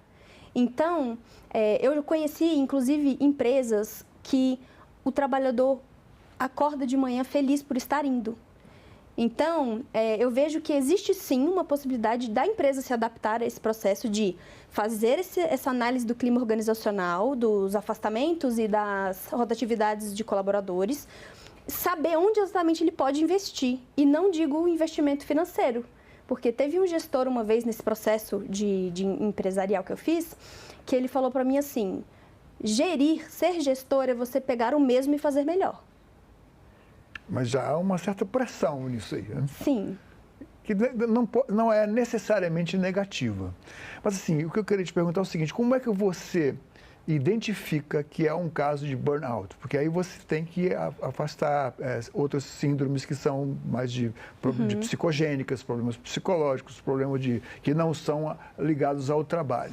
Exato. A pessoa chega lá e diz, bom, eu estou com problemas no meu trabalho. Como é que você faz para separar e fazer o diagnóstico de burnout? Como eu comentei, o burnout ele é uma síndrome diretamente relacionada ao trabalho, que pode, porventura, afetar outras áreas, então social, familiar, relacionamento. Então, durante o processo dessa avaliação, nós profissionais da psicologia, nós vamos fazendo direcionamentos com as perguntas. Então, se eu percebo que aquela pessoa começa a ter uma certa crise ansiosa, só dentro de contextos que envolvem trabalho, ou, por exemplo, tive um caso que a pessoa estava de férias, e na última semana, faltando uma semana para voltar, ela começou a ter crise. Então, ela passou as férias tranquilas, relacionamento familiar estava ótimo. Foi só envolver o contexto profissional, ela desregula. É como se fosse uma síndrome do domingo à noite. Exatamente. Né? Você acha está chegando a hora. E, às vezes, a pessoa nem é capaz de reconhecer, né? Aquela famosa coisa de sextou, estou muito animado de finalmente acabei a minha semana para curtir o meu final de semana. Chega domingo à noite, bate aquele humor depressivo de, meu Deus, segunda-feira tem que acordar cedo para estar lá de novo. As pessoas costumam se questionar se o problema não está com elas e não com o trabalho? Costumam, porque existe uma certa autopressão também, né? Essa pressão pessoal de eficiência, de que tem que entregar, que tem que fazer o trabalho perfeito, que o meu chefe pediu para entregar o relatório hoje até meio-dia, mas eu saio às 2, então preciso dar o sangue e suor. Então, sim, muitas vezes a própria pessoa começa o processo de desencadear os sintomas do burnout. Então, não necessariamente é o ambiente empresarial, mas ele é um dos maiores causadores. Eu queria que você analisasse o que aconteceu durante a pandemia e o que isso mudou na relação das pessoas com o trabalho. Para alguns foi um alívio, para outros até deu até separação de casais. O que aconteceu? À luz assim, da psicologia, como você analisa quais os efeitos da pandemia, se ela aumentou a síndrome de burnout, se ela deu uma aliviada eventual? Eu acho que é um caso muito, eu colocaria subjetivo, Paulo, porque é o seguinte, ao mesmo tempo que eu vi empresas desenvolvendo muito mais durante a pandemia, pelo fato dos colaboradores estarem em home office, porque até então não se falava de home office, existia essa categoria de trabalho, mas era assim, mínima. E aí eu vi empresas se desenvolvendo o suficiente para manter Acaba a pandemia, vamos manter home office, porque eu vi que as pessoas desenvolveram muito mais. E, ao mesmo tempo, eu também, inclusive, trabalhei numa empresa com esse processo de clima organizacional, que falar da volta ao presencial, tivemos muitos problemas. Pessoas com crise de ansiedade, porque não queria voltar, ou essa dificuldade de se readaptar a essa rotina de acordar cedo, se arrumar, deslocamento, trânsito. Então, eu vejo que, ao mesmo tempo, foi muito positivo, em certo ponto, de que as empresas tiveram a oportunidade de observar a eficiência com outros olhos, mas, ao mesmo tempo, as pessoas se desassociaram dessa realidade presencial e tiveram essa dificuldade do retorno. Você acha, então, que o ensino da psicologia, por exemplo, mudou em função desse diagnóstico de burnout? Houve alguma orientação diferente na aprendizagem, no ensino e na aprendizagem? Não necessariamente, Paulo, porque, assim, o burnout sempre esteve aí, né? Ele sempre existiu, mas não com essa nomenclatura. Então, dentro da psicologia, sempre era muito comum a gente precisar fazer esses acolhimentos em relação ao trabalho, a disfunções ocupacionais. Você, às vezes, está atendendo um cliente que está com uma demanda de ansiedade ou depressão e, conforme a terapia vai se desenvolvendo, você percebe que está diretamente ligado ao trabalho. Então, ela sempre existiu, mas agora ela está sendo colocada à vista. Então, ela está sendo falada, ela está sendo discutida, está sendo trabalhada, o que antes ela era trabalhada por fora, assim, vamos dizer. Você acha que a pessoa pode gostar, amar o trabalho que faz e mesmo assim ter burnout? Eu acho, por conta dessa pressão pessoal que eu falei, que às vezes a própria pessoa coloca essa pressão nela de eficiência ao extremo, de que ela precisa entregar, de que ela tem que entregar aquele relatório, de que ela tem que fazer a perfeição. Isso talvez seja mais comum em atletas, né? Como aquela Simone Biles, a ginasta americana, que é recordista de tudo no mundo, enfim, em vários aparelhos, na ginástica do solo, mas ela teve que parar um tempo para recuperar a cabeça. Né? Exatamente. O burnout, ele tá muito relacionado justamente com trabalhos, com funções que experienciam um estresse diário constante. Então, por exemplo, professores, médicos, policiais, jornalistas. Então, são pessoas que têm uma cota de estresse muito grande todos os dias, então elas estão bem mais propícias ao desenvolvimento do burnout, apesar de amarem o que fazem. Você já aconteceu do seu consultório, no seu atendimento, você chegar à conclusão e falar para a pessoa, mude de trabalho? Sim, eu inclusive estou com uma cliente hoje que eu trabalho com ela a ideia de a solução não necessariamente está na troca de trabalho. Porque às vezes você vai levar o problema de um lado para o outro. Aí ela chega numa empresa, passa um mês, fala, quero ir embora. Aí vai para outra, quero ir embora. Então, a gente vai identificando nesse processo que às vezes o problema não é só do local de trabalho, que foi onde você trouxe. Eu acho que eu fiz a pergunta, talvez eu tenha formulado mal. Já aconteceu de você dizer, troque de trabalho? Então, esse não lhe serve? Não, sim. É igual eu comentei. Eu estou com essa cliente agora de que ela pediu desligamento. Ela saiu do trabalho onde ela estava. Ela pegou o primeiro atestado de 60 dias, depois pegou um outro de 120 dias. Então, fazendo essa análise empresarial junto com a empresa onde ela trabalhava, de fato existia uma certa resistência quanto a ela, sabe aquelas questões, às vezes, pessoais que se tornam trabalhistas pela hierarquia da pessoa. Então, de fato, hoje ela está em outra empresa e nós estamos juntas trabalhando esse processo de será que talvez o problema não é a empresa? Como é que a gente pode se adaptar melhor a esse processo? Porque tem coisas, Paulo, que a própria pessoa pode fazer para melhorar esse processo. Agora, o burnout, ele parece que tem uma ligação também muito próxima com o bullying, né? Com alguém que pode ser alguém superior hierarquicamente que fica cobrando demais, ou então isso é percebido pela pessoa. Não estou dizendo que seja o chefe ou o superior hierárquico que faça isso. Não há uma certa proximidade? Como é que você faz para identificar quando uma pessoa se queixa, se isso faz parte do mundo real ou imaginário? Eu acho que caracterizar como bullying Não sei se é próximo. Por que eu digo isso? Eu pergunto se porque para mim o bullying pode fazer parte contribuir para o burnout. Sim, então, exatamente essa virada de chave que não é bem por aí. Por quê? Quando a gente identifica, por exemplo, igual como você trouxe, o bullying dentro do ambiente empresarial, que é como é que a gente diz?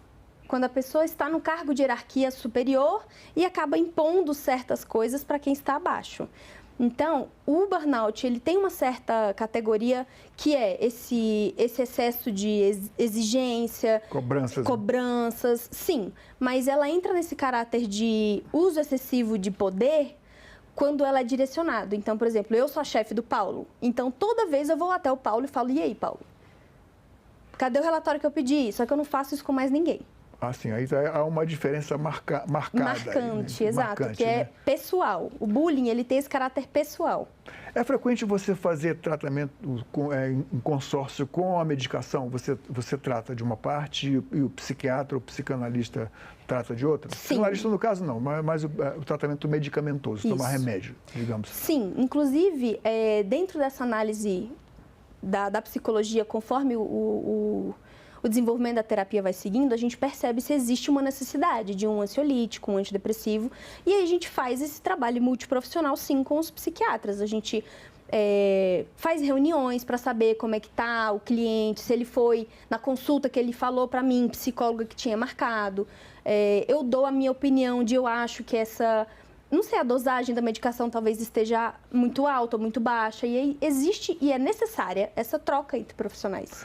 Como a pessoa pode diagnosticar se ela está com burnout ou não? Quais são os sintomas mais frequentes? Então, esse sintoma sintomas constantes, que é exaustão mental, exaustão física, esse sentimento de inadequação, de incapacidade, desmotivação, essa falta de produtividade. Às vezes a pessoa produzia que era uma beleza e agora ela não se vê mais interessada pelo que faz.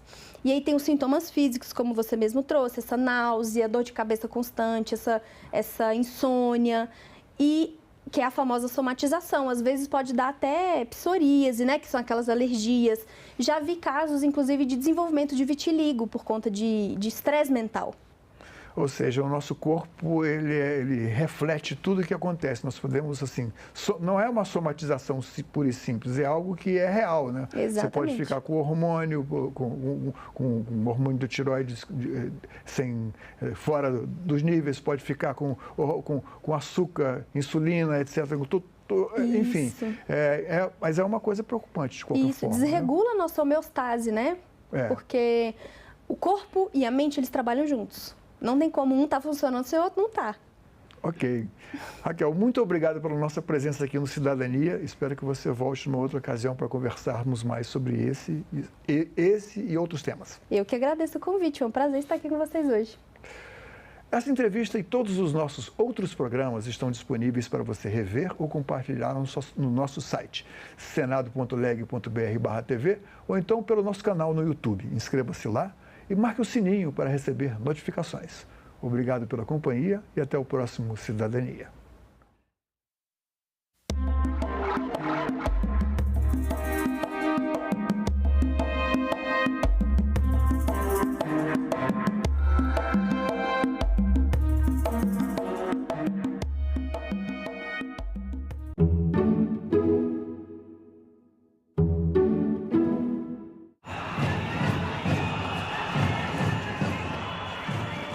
É bom lembrar de Angela Davis, Pantera Negra, ativista, e realmente cunhou a frase: uma mulher negra se movimentar, toda a sociedade se movimenta com ela.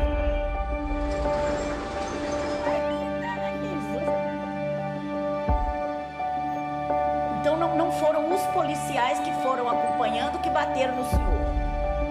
Ainda hoje é muito comum a pessoa chegar e perguntar cadê o juiz. Já se assusta quando é a juíza. Se for preta, aí desanda completo. Fui a primeira mulher negra a sair daqui de dentro do quilombo para estudar para fora.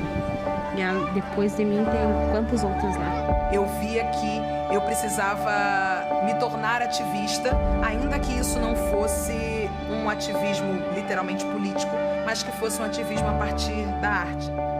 Desde pequena era muito legal, pra mim era muito divertido ouvir as pessoas falando: eu vi sua avó na televisão.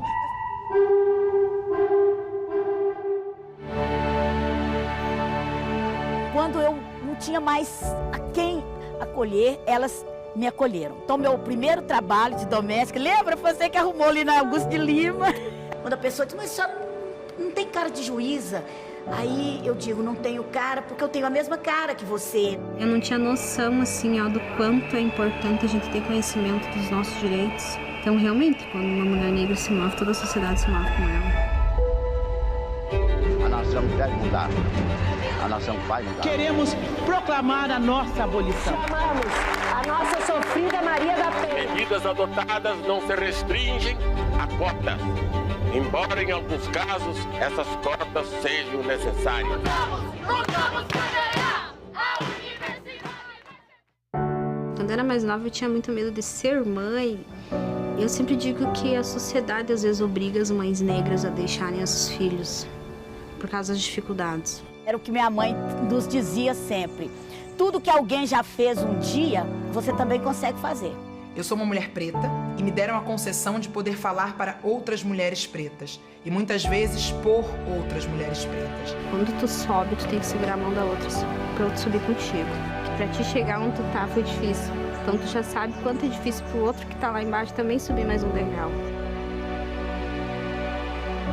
Não é ódio, nem rancor. Apenas um grito de liberdade.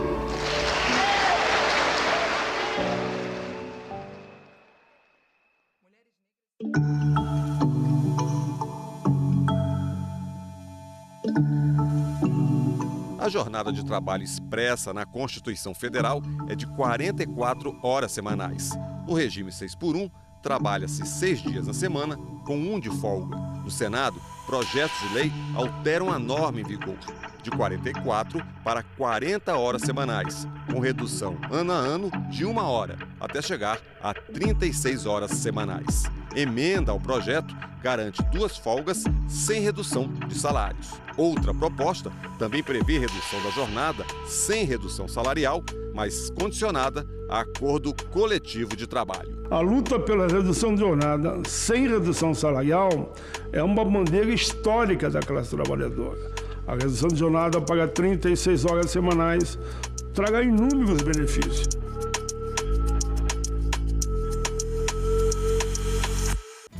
Professor Nelson Marconi, qual o risco, do ponto de vista econômico, de o STF liberar, de uma forma geral, a contratação de PJs? O risco é a gente ter uma perda de arrecadação significativa para a União, que, dependendo das estimativas, pode chegar até 130 bilhões de reais por ano. Agenda Econômica. Hoje, 8 horas da noite. Aqui, na TV Senado.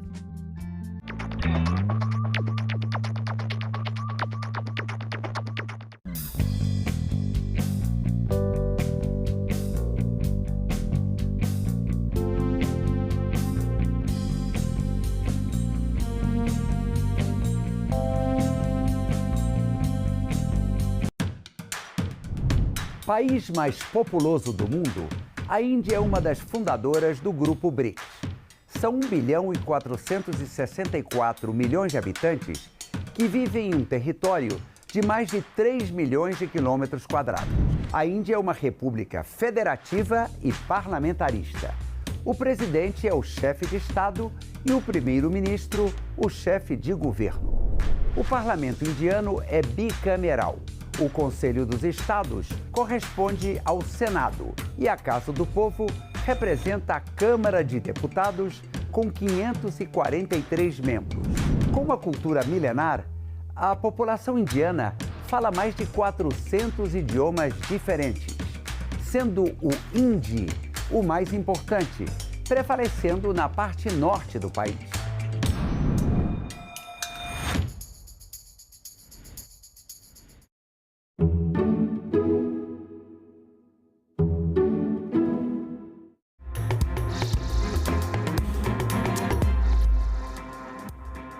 Olá, boa tarde. Em Brasília, 13 horas e 30 minutos e o Senado Notícias está no ar. Marina Silva disse hoje na Comissão de Infraestrutura que o anúncio da criação de unidades de conservação no litoral do Amapá não impede a pesquisa de petróleo na margem equatorial. A ministra do Meio Ambiente, Marina Silva, afirmou que os esforços para criar unidades de conservação e reservas indígenas foram retomados no terceiro governo Lula, como parte de um processo iniciado em 2009. Disse que o Brasil conseguiu reduzir o desmatamento em 42% e quer manter a meta de reduzir as emissões de carbono. A ministra ressaltou que proteger a biodiversidade é uma necessidade global e que acordos internacionais passam, inclusive, por esses resultados. O acordo da União Europeia com o Mercosul leva em conta todos esses resultados a que me referi aqui. O ministro Carlos Fávaro, eu já perdi a conta. Ele diz o tempo todo que já abrimos mais de 300 mercados para a agricultura brasileira. E uma das coisas que ele faz questão de dizer é que esses mercados são abertos, claro, pelo volume, pela quantidade, o valor sanitário, pela capacidade que o Brasil tem de produção, pelo valor nutricional. Mas ele diz, isso a gente sempre teve. A gente tinha antes. E por que só agora é que nós abrimos mais de 300 mercados?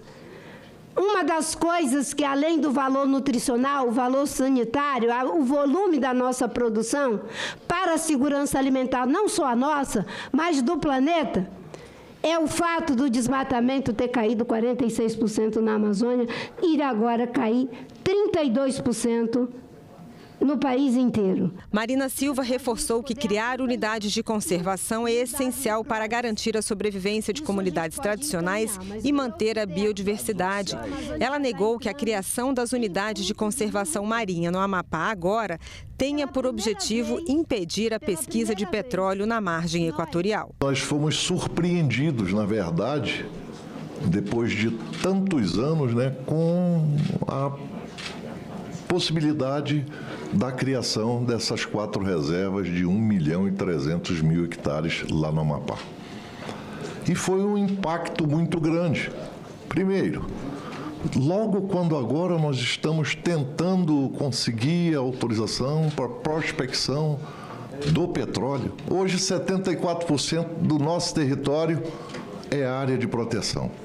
E aí, se nós incluirmos as áreas inundáveis, as áreas que têm um relevo impróprio para qualquer coisa, nós teremos 11% aí do estado só propício para alguma atividade econômica. A criação dessas reservas não terão impacto nessa fase e provavelmente na próxima de extração, apenas para que o silêncio não seja uma regra por mais 30 anos. Dá oportunidade para a senhora reafirmar de forma categórica. Não foi inventado agora para inviabilizar a margem equatorial. Isso é um processo só muito recentemente, talvez porque é uma série de informações que ficam circulando, fica parecendo que foi uma coisa que foi inventada agora para inviabilizar o empreendimento. Não foi. Beneficia essas comunidades. O novo marco legal do licenciamento ambiental recém-aprovado pelo Senado também foi debatido na audiência. E a ministra foi questionada por ter se colocado contra a proposta. A gente aprovou, na semana passada, essa questão do licenciamento ambiental. A senhora fez autocríticas sobre a situação do licenciamento ambiental. Ninguém quer destruir nada. Nós só queremos, porque lá na China, quem foi lá agora, nessa comitiva, acho que a senhora esteve lá, os caras vieram para cá falando assim, meu Deus, lá pode tudo e aqui não pode nada. Ministra, nós votamos uma lei ambiental a semana passada aqui. Foi 54-13 e só tinha 67 senadores aqui. Quando tiver 81, pode ter certeza que vai ser mais. Vai ter mais voto. Não vai sair de 14, 15 votos contra. Se nós tivermos que mudar a Constituição, nós iremos mudar a Constituição se o Supremo se ousar se meter naquilo que nós estamos aprovando aqui. A ministra explicou ainda que o Fundo de Florestas Tropicais, captado no mercado internacional, vai compensar países que preservam e restauram reservas. Se nós colocarmos o TFF de pé, que é um fundo para a proteção de floresta tropical, que vai pagar por cada hectare de floresta protegida, para quem tem hectare de floresta protegida, do indígena ao proprietário. Nós queremos chegar a um fundo de mais de 150 bilhões para fazer esse pagamento, reconhecendo isso que vocês estão dizendo, que aqueles que protegem em benefício de todos devem ser beneficiados, porque esse é o seu maior ativo. Sobre as resistências dos Estados Unidos aos temas relacionados ao meio ambiente, Marina Silva disse que o Brasil continuará firme nas suas metas de preservação. Nunca houve um governo que se importasse menos do que o que nós temos agora nos Estados Unidos. Com a mudança do clima, com a perda de biodiversidade, com os recursos hídricos, com políticas sociais, não tem nenhuma importância. Mas nós não vamos fazer porque eles se importam. Nós temos que fazer porque nós nos importamos. Porque nós estamos liderando pelo exemplo. Porque nós, um país em desenvolvimento, com menos recursos do que eles, temos um compromisso de reduzir a emissão de CO2, de zerar desmatamento até 2035. E após discutir com senadores, Marina Silva se retirou da audiência. Ela estava na condição de convidada. O presidente da Comissão de Infraestrutura disse que a comissão votará a convocação da ministra.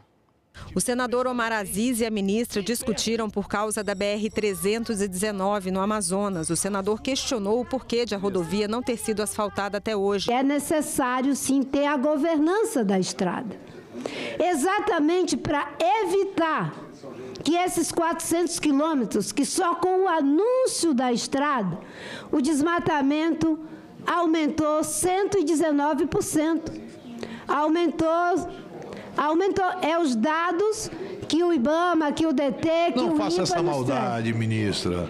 Não faça isso, ministra. Eu moro lá, não diga isso, pelo amor de Deus. Ministra, eu lhe respeito. Não, eu lhe respeito. Pode olhar, mas a senhora está dando um dado falso, ministra. Não é falso. É falso, ministra. São os dados que a minha equipe técnica me traz o tempo todo do INPE. A ministra queria responder ao senador e começou uma nova confusão. É um governo de frente... Senador Chico Rodrigues. Ditadura que o senhor não se importou com ela. Senador Chico Rodrigues. Essa é a educação da ministra Marina Silva. Não tem educação. Ela aponta o dedo e... Não. Senador Chico Rodrigues. Mas eu não vou me vitimizar, não. Se eu fosse uma mulher submissa, eu não sou. Agora sexismo, ministro. Senhor presidente. Todo respeito, ministro. Senhor presidente. Eu gostaria que eu fosse, eu não sou. Senhor presidente. Eu vou falar. Me respeite, ministro. Eu estou lhe respeitando. Me respeite. O senhor que tem que Senhor presidente. Me respeite, ministro. Me respeite. Você ponha no teu lugar. Vossa Excelência é a palavra. Isso, presidente! Não venha me chamar. Não venha. Após a fala da ministra, novo tumulto. Eu vi 15 mil pessoas morrer na cidade de Manaus por falta de oxigênio, porque a BR-319 não estava asfaltada e era época de inverno, ministra. A senhora não me diga. Eu estava no... Nos 15 anos. A senhora vai me ouvir agora. Nos 15 anos que eu estava no governo. A senhora vai me ouvir. Por que não fizeram, senador? Após o senador Plínio Valério dizer que ela não merece respeito como ministra, Marina Silva exigiu desculpas. Como o pedido não foi feito, ela se retirou da comissão. Não tenho nada contra a mulher, o dever da ministra, foi isso que eu quis dizer aqui. Se me convidaram como ministra, tem que me respeitar. Ministra Marina Silva. Porque eu não fui convidada por ser mulher. A senhora está acreditando quando diz que eu sou psicopata, a senhora está acreditando na sua afirmação? O senhor é que disse que tinha vontade de me informar. A senhora disse que eu sou psicopata, está com medo de mim? Eu vou pedir... De mim, ministra? Está com medo? O senhor se denunciou. A ministra se retira, essa comissão pautará na próxima sessão a convocação da ministra do Estado do Meio Ambiente. Os empresários do ramo de jogos e apostas, João Vlogs e Jorge Dias, não compareceram para depor hoje a CPI das bets. Os senadores querem agora a condução coercitiva dos dois.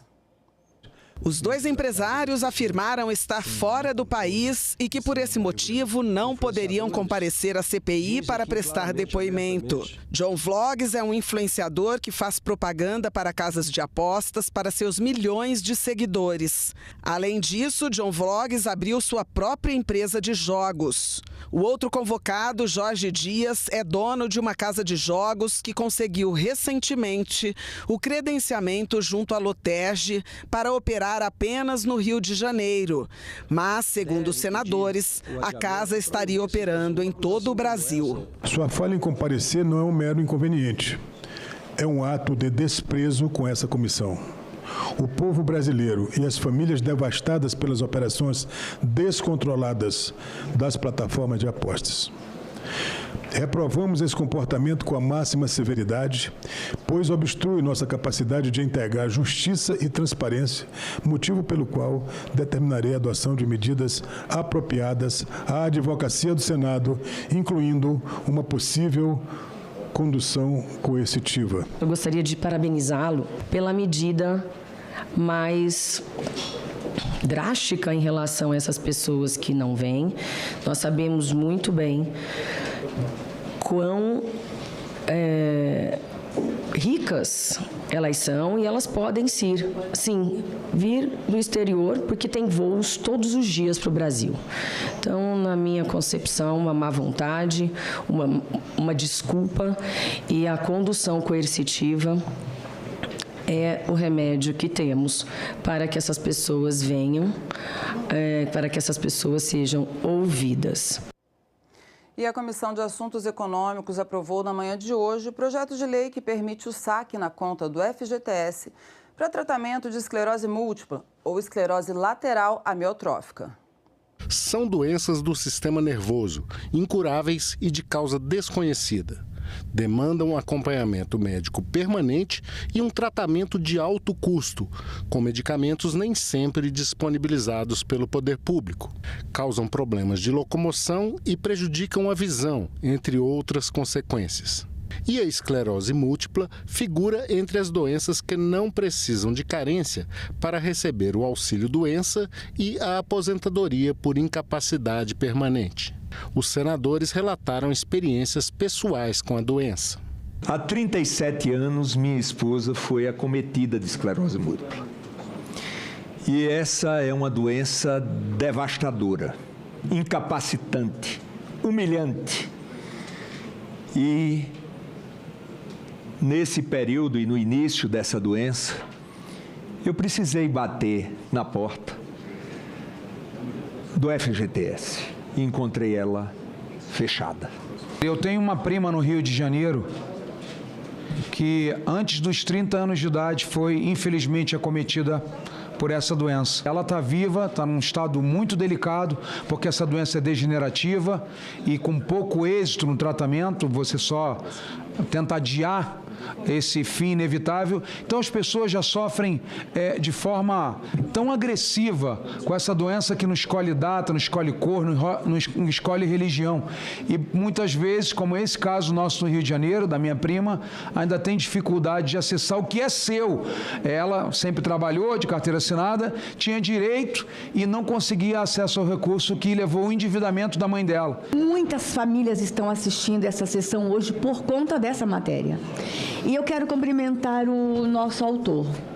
Senador, a gente é tão criticado, a gente tem ouvido tantas críticas desse Senado Federal lá fora, mas a gente tem feito tantas entregas para o Brasil. Essa é uma entrega preciosa. A CAI aprovou ainda 2 requerimentos de convite para que o ministro da Fazenda, Fernando Haddad, fale à comissão. O senador Isalci Lucas quer que o ministro explique o aumento do Imposto sobre Operações Financeiras, o IOF. Já o senador Rogério Carvalho quer informações sobre o projeto que limita o pagamento das dívidas dos municípios. O projeto que libera o FGTS já tinha sido aprovado pela Comissão de Assuntos Sociais e foi aprovado na CAI em decisão terminativa. Ou seja, segue direto para a Câmara dos Deputados, a não ser que tenham pedido para que seja votado em plenário. Qual a situação dos 5 milhões de brasileiros que vivem em outros países? Esse foi o tema da audiência pública na Comissão de Relações Exteriores. Diplomatas, parlamentares e pessoas que já tiveram que recorrer ao governo brasileiro em situações adversas relataram um quadro de dificuldades em busca de soluções o mais breve possível.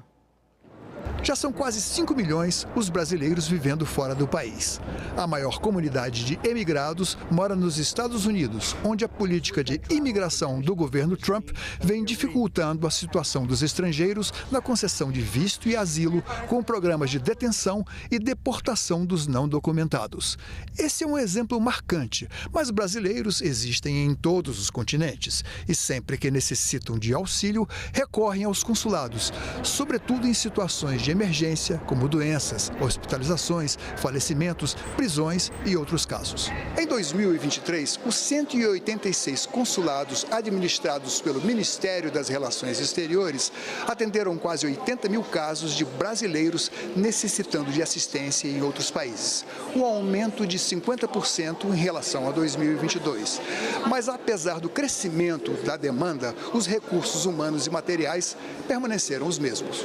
Em audiência pública realizada por iniciativa do presidente da comissão, senador Nelson Iltrade, os depoimentos dos diplomatas confirmaram a escassez de recursos materiais para a prestação da devida assistência aos nossos compatriotas. Esse novo quadro criou necessidades e situações desafiadoras, não somente em termos de urgência de obtenção para os documentos, como passaportes válidos e especialmente registros de nascimentos das crianças. As crianças são as pessoas mais vulneráveis, naturalmente, até porque os pais podem ser deportados e se eles não tiverem uma documentação brasileira, eles podem ficar no sistema de foster care nos Estados Unidos.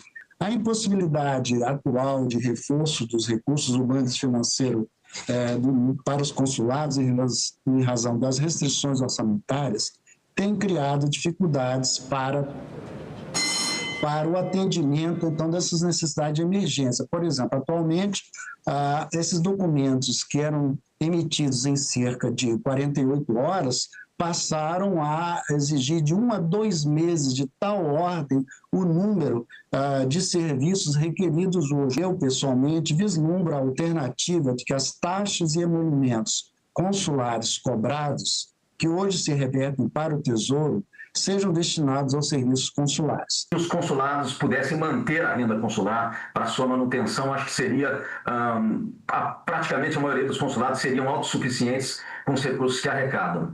Brasileiros e brasileiras residentes ou que já viveram lá fora relataram suas demandas mais urgentes, inclusive o apelo de uma mãe de 2 filhas de 5 e 7 anos que, mesmo tendo sido resgatada da Irlanda com o auxílio da Embaixada Brasileira, veio a perder a guarda por decisão judicial.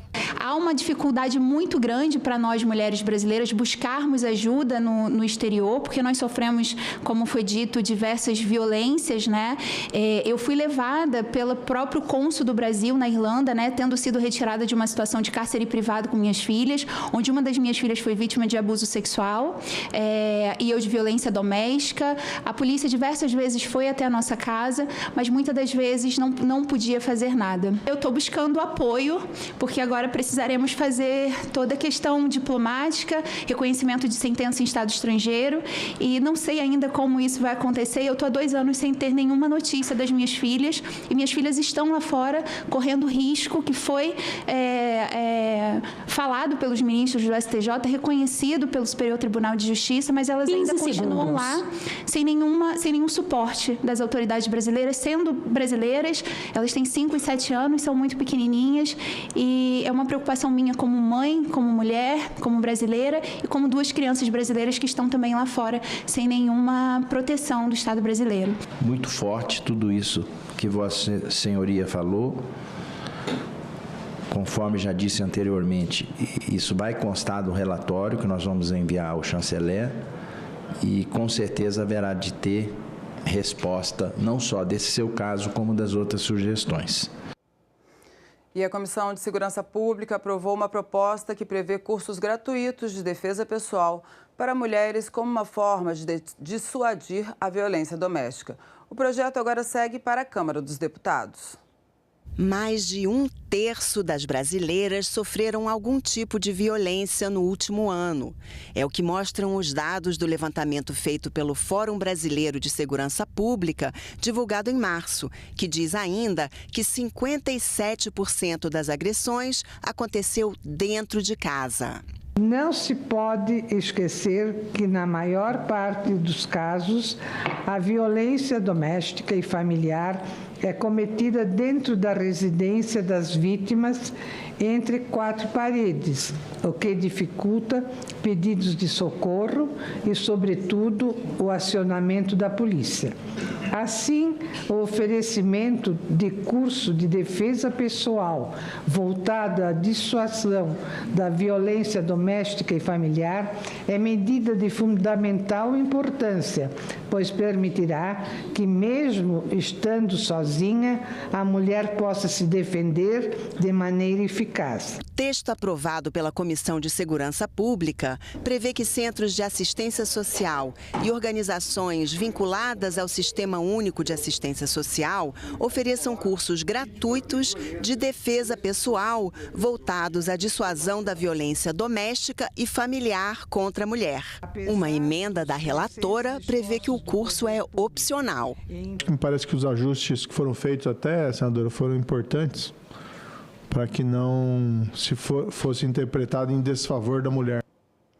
E teve início hoje no Senado a 5ª Conferência Nacional de Sustentabilidade do Legislativo, com o tema Inovação, Perspectivas Climáticas para a Gestão Pública e Agenda 2030. O evento é promovido pela rede que congrega Senado, Câmara, TCU, Assembleia e câmaras municipais. A rede foi criada em 2018 para desenvolver iniciativas relativas à gestão pública sustentável e eficiente no âmbito do Poder Legislativo. Sustentabilidade, o imperativo para governos e sociedades, de que muito se fala e pouco se segue. Senadores mostraram que não há outro jeito. Passou da hora de nós deixarmos o paletó e a gravata, deixar aqui os gabinetes e interagir com a população que mais precisa.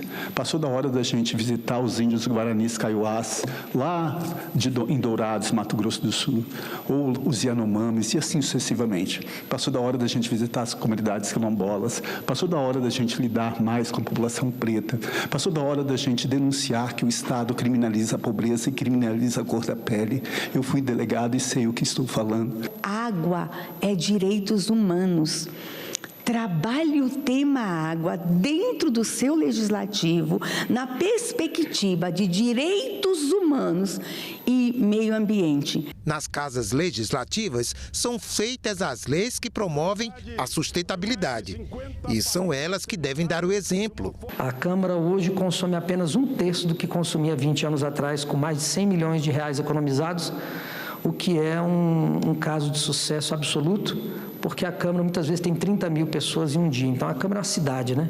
Qual cidade reduziu em 2/3 seu consumo de água nesses últimos 20 anos? O Programa de Assistência às Mulheres em Situação de Vulnerabilidade Econômica em decorrência da violência doméstica e familiar, que hoje é um programa nacional, está dentro da lei de licitações, há um decreto do presidente Lula que inseriu isso em toda a administração pública, mas que quando nós começamos em 2016, era uma iniciativa 100% pioneira, né? Que ninguém tinha tido coragem ou tinha tido ideia de fazer até então, né? E o Senado teve. Meio ambiente saudável, economia de recursos naturais, iniciativas que se casam e se agigantam com boas práticas em outras áreas. Temos também uma política de transparência fortíssima. Nós somos selo diamante em transparência. Já existiam as 3 iniciativas, as iniciativas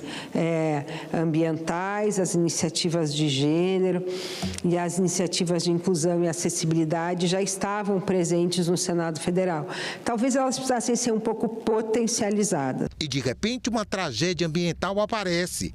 Quem já estava lidando com problemas e busca de soluções vê oportunidade de mobilizar recursos e apoiar quem está precisando. Convidei mais 4 colegas gaúchos para que a gente sentasse e pensasse o que a gente podia fazer. Dessa pequena iniciativa que no começo pretendia doar 50 cobertores, surgiram 221 toneladas de donativos, que foram entregues com logística própria, né?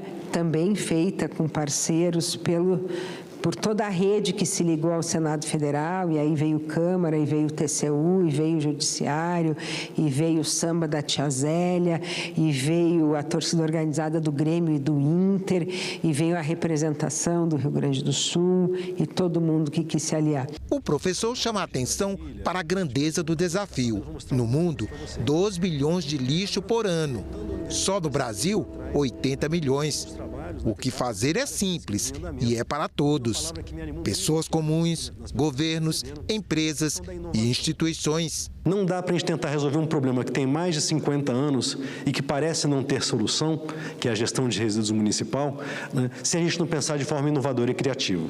Se a gente tentar resolver com as ferramentas que nós temos hoje, que já se demonstraram ineficazes, a gente vai continuar reclamando do problema que persiste. Gerar menos resíduos e reciclar mais resíduos. Parece óbvio, né?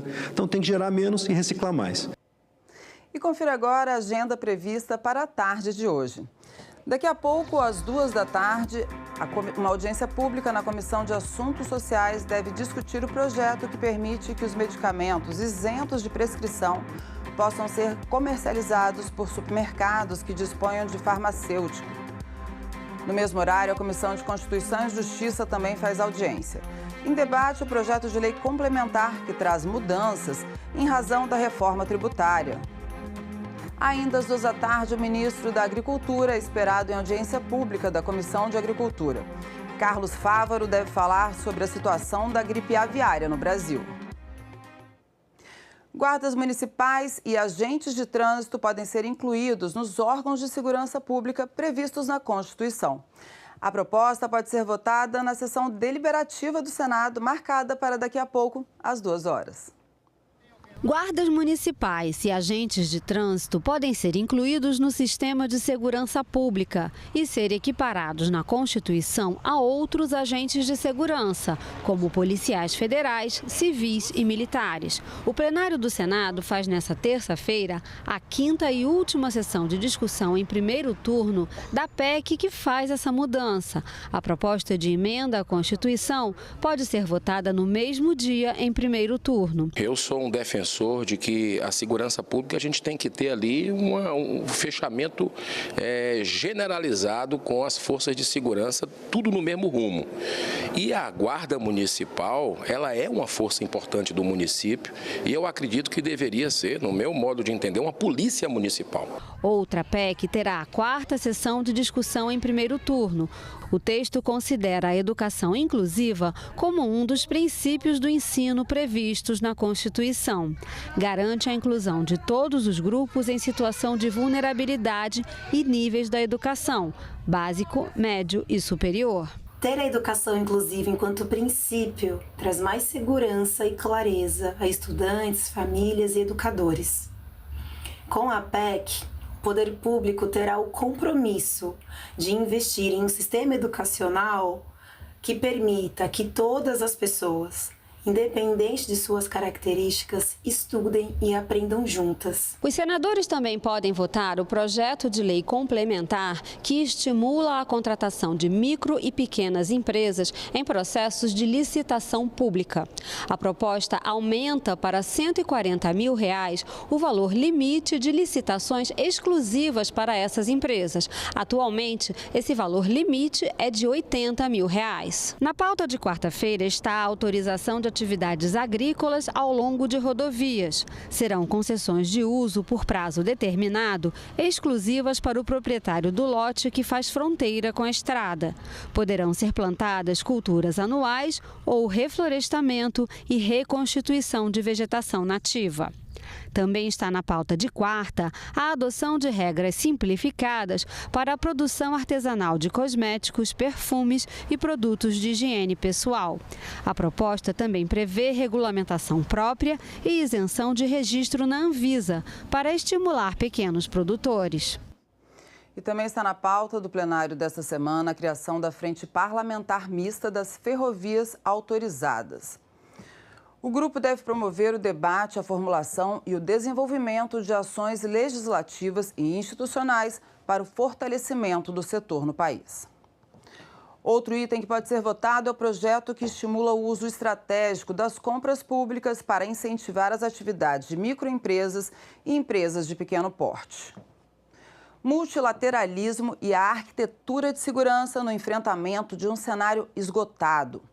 Essas são as linhas usadas pelo BRICS para a promoção de uma estabilidade global.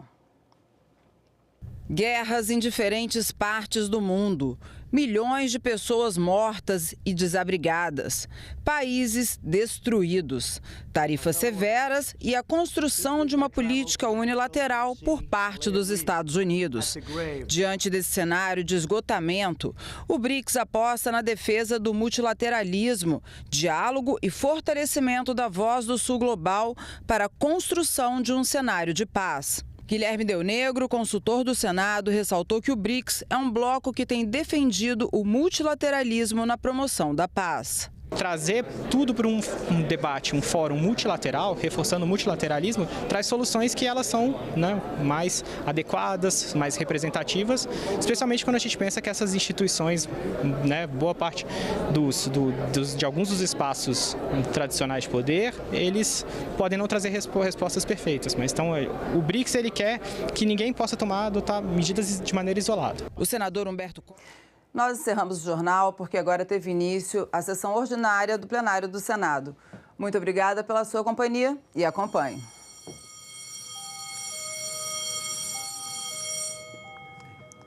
A número regimental, eu declaro aberta a sessão. Sob a proteção de Deus, iniciamos nossos trabalhos.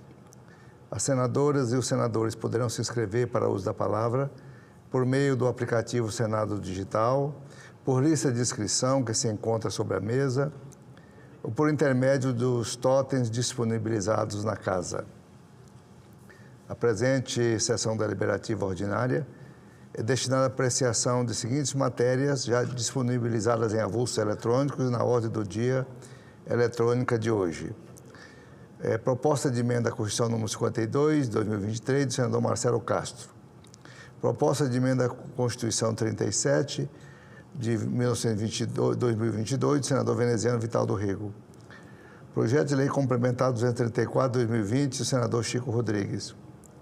Projeto de resolução número 41, de 2024, do senador Zequinha Marinho. Passamos aos oradores inscritos, que terão prazo de 10 minutos para o uso da palavra. Eu convido o primeiro senador inscrito, o senador Paulo Paim, para o uso da palavra.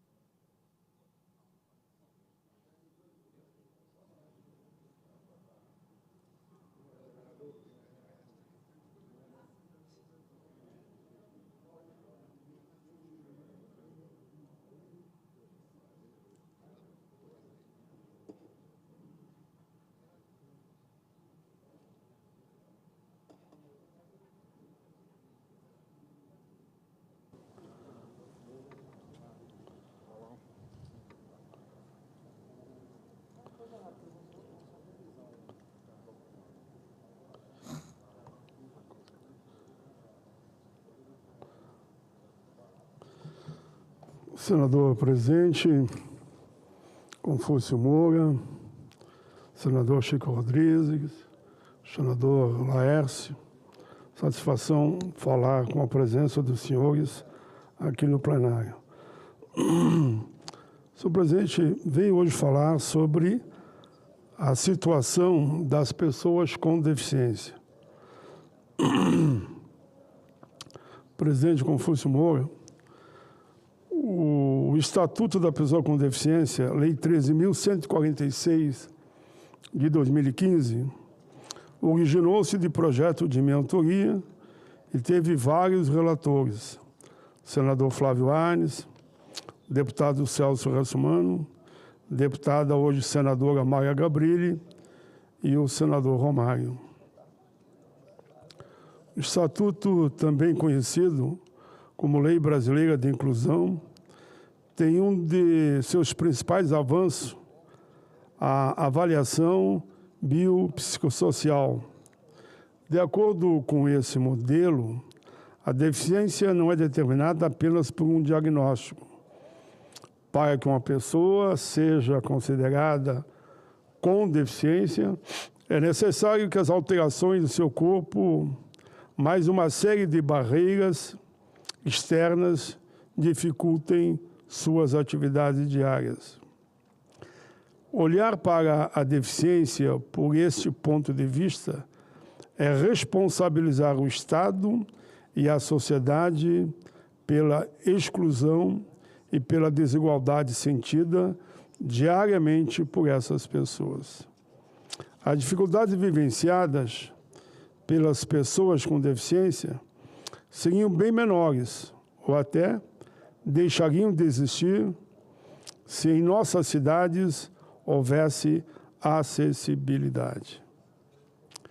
O Estatuto estabelece que o instrumento que deve avaliar a deficiência deveria estar pronto 2 anos após sua entrada em vigor. O Estatuto da Pessoa com Deficiência, no dia 6 de julho, completa 10 anos de vigência. O que quer dizer que estamos há 8 anos atrasados, que a regulamentação da avaliação biopsicossocial está todo esse tempo esperando. Os governos se sucederam e, nesse período, foram criados vários grupos de trabalho.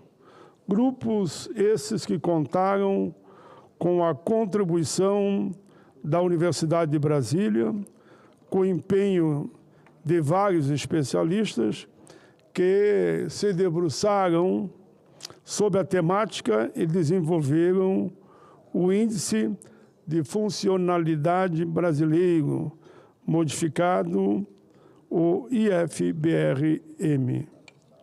Quero também falar de uma iniciativa que tem deixado a todos preocupados.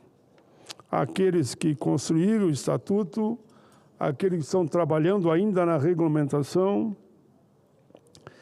e, naturalmente, as pessoas com deficiência. E nós, parlamentares, que acompanhamos de perto essa causa. Trata-se do PL 1584, de 2025, que está na Câmara dos Deputados. A ideia do projeto é uma consolidação de lei já existente. A tramitação de um projeto abrangente como este significa um perigo para as conquistas das pessoas com deficiência. 90% dos movimentos que atuam nessa área das pessoas com deficiência estão indignados e esperavam a minha fala no dia de hoje, porque eles entendem que é fundamental que eu me posicionasse contra essa mudança radical que bota em risco as conquistas até hoje das pessoas com deficiência. Tenho, assim, recebido várias manifestações, e o termo é esse, de repúdio a essa proposta. Diz o manifesto da Organização Nacional de Cegos do Brasil. A ONCB vem a público manifestar seu desacordo com o projeto de lei número 1584 de 2025, que propõe a criação do Código Brasileiro de Inclusão. Enfim, reivindicamos o imediato arquivamento desse projeto. É quase que uma unanimidade das pessoas com deficiência a posição contra o projeto.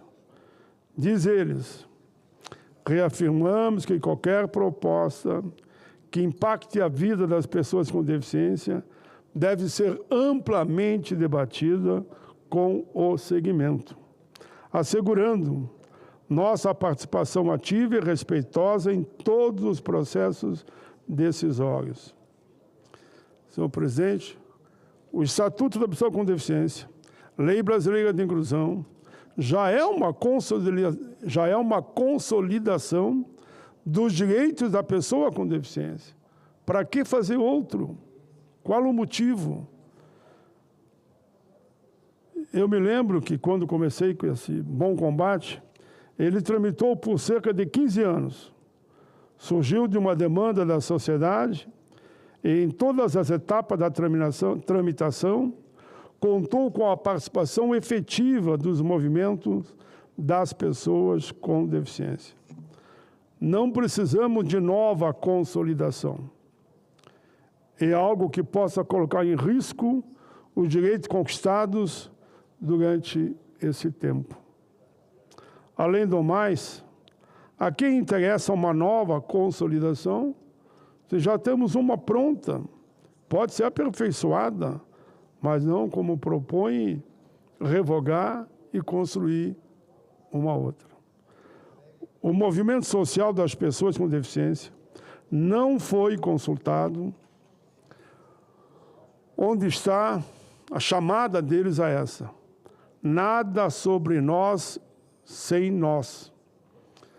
Pregonizado pela Convenção Internacional sobre os Direitos da Pessoa com Deficiência. Assim, senhoras e senhores, registro que o PL 1769 de 2024, de nossa autoria, que é outra proposta, que trata de incentivo ao empreendedorismo da pessoa com deficiência, é o primeiro item da pauta da sessão deliberativa de amanhã. Esse sim nos interessa e tem o apoio de todas as pessoas com deficiência e suas organizações no país. Está na pauta de amanhã, vai ser votado no plenário do Senado, não amanhã, é quarta, da próxima quinta-feira, dia 29. Também registro que no dia 14 de julho será realizado nesse plenário do Senado sessão especial destinada a celebrar os 10 anos de vigência do Estatuto da Pessoa com Deficiência. Vida longa ao Estatuto da Pessoa com Deficiência. Esperamos que ele seja aprimorado, e é natural. Para mim, não existe lei perfeita, toda lei, com os anos, décadas e décadas, pode ser aperfeiçoada. Agora, revogar e apresentar um outro para iniciar todo um debate de algo que já completou 10 anos e mostrou toda a sua eficiência, que é a LBI, a lei também chamada o Estatuto da Pessoa com Deficiência. Senhor presidente, eu faço essa fala porque, sem sombra de dúvida, os movimentos das pessoas com deficiência, que estão organizados, eu diria, em todo o país, estão muito preocupados com o movimento que surge na Câmara dos Deputados. Eles enfatizam o Estatuto, também conhecido como Lei Brasileira de Inclusão, tem em seus principais avanços a forma como ele foi construída, com debates em todos os estados, e foi aprovado por unanimidade aqui nessa casa, depois de um longo debate na Câmara dos Deputados. É isso, senhor presidente, agradeço Vossa Excelência. Girão. Perfeito. Então, vamos dar continuidade. Muito obrigado, senador Paulo Paim. Vamos passar a palavra aqui em permuta ao senador Chico Rodrigues, permutando com o senador Eduardo Girão.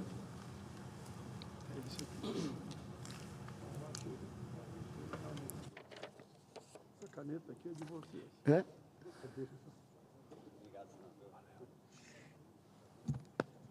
Tá, obrigado, amigo. Senhor presidente, caro senador Confúcio Moura, amigo de longas datas, colegas que fomos na Câmara dos Deputados por vários mandatos e hoje um senador referência aqui na nossa casa. Subo a essa tribuna, quero agradecer também ao colega senador que, na verdade, o Eduardo Girão, que me cedeu na alternância, né, a oportunidade de ocupar logo a tribuna. E eu subo a essa tribuna hoje para tratar de um tema de profunda relevância social e urgente no cenário nacional. O crescimento do número de diagnósticos de transtornos do espectro autista, o TEA, em nosso país e a consequente necessidade de fortalecimento de políticas públicas voltadas especificamente para esta população. Segundo os dados recentemente divulgados pelo Instituto Brasileiro de Geografia e Estatística, o IBGE, com base no censo de 2022, mais de 2,4 milhões de brasileiros declararam ter recebido diagnóstico de autismo. Mais de 2,4 milhões de brasileiros declararam ter recebido diagnóstico de autismo. Este número representa 1,2% da população nacional. Vejam, é um número gigantesco para o que representa esta ocorrência na área da saúde. É a primeira vez na história que o censo capta oficialmente esta informação, graças à Lei 13.861 de 2019, que inclui o TEA nos censos demográficos. O levantamento revela ainda que o diagnóstico é mais prevalente na infância. 2,6% das crianças entre 5 e 9 anos são autistas. Este dado nos alerta sobre a necessidade de uma resposta imediata do Estado, tanto na área de saúde quanto da educação. Ressalto também que os homens são maioria entre os diagnosticados, somando 1,4 milhão contra 1 milhão das mulheres.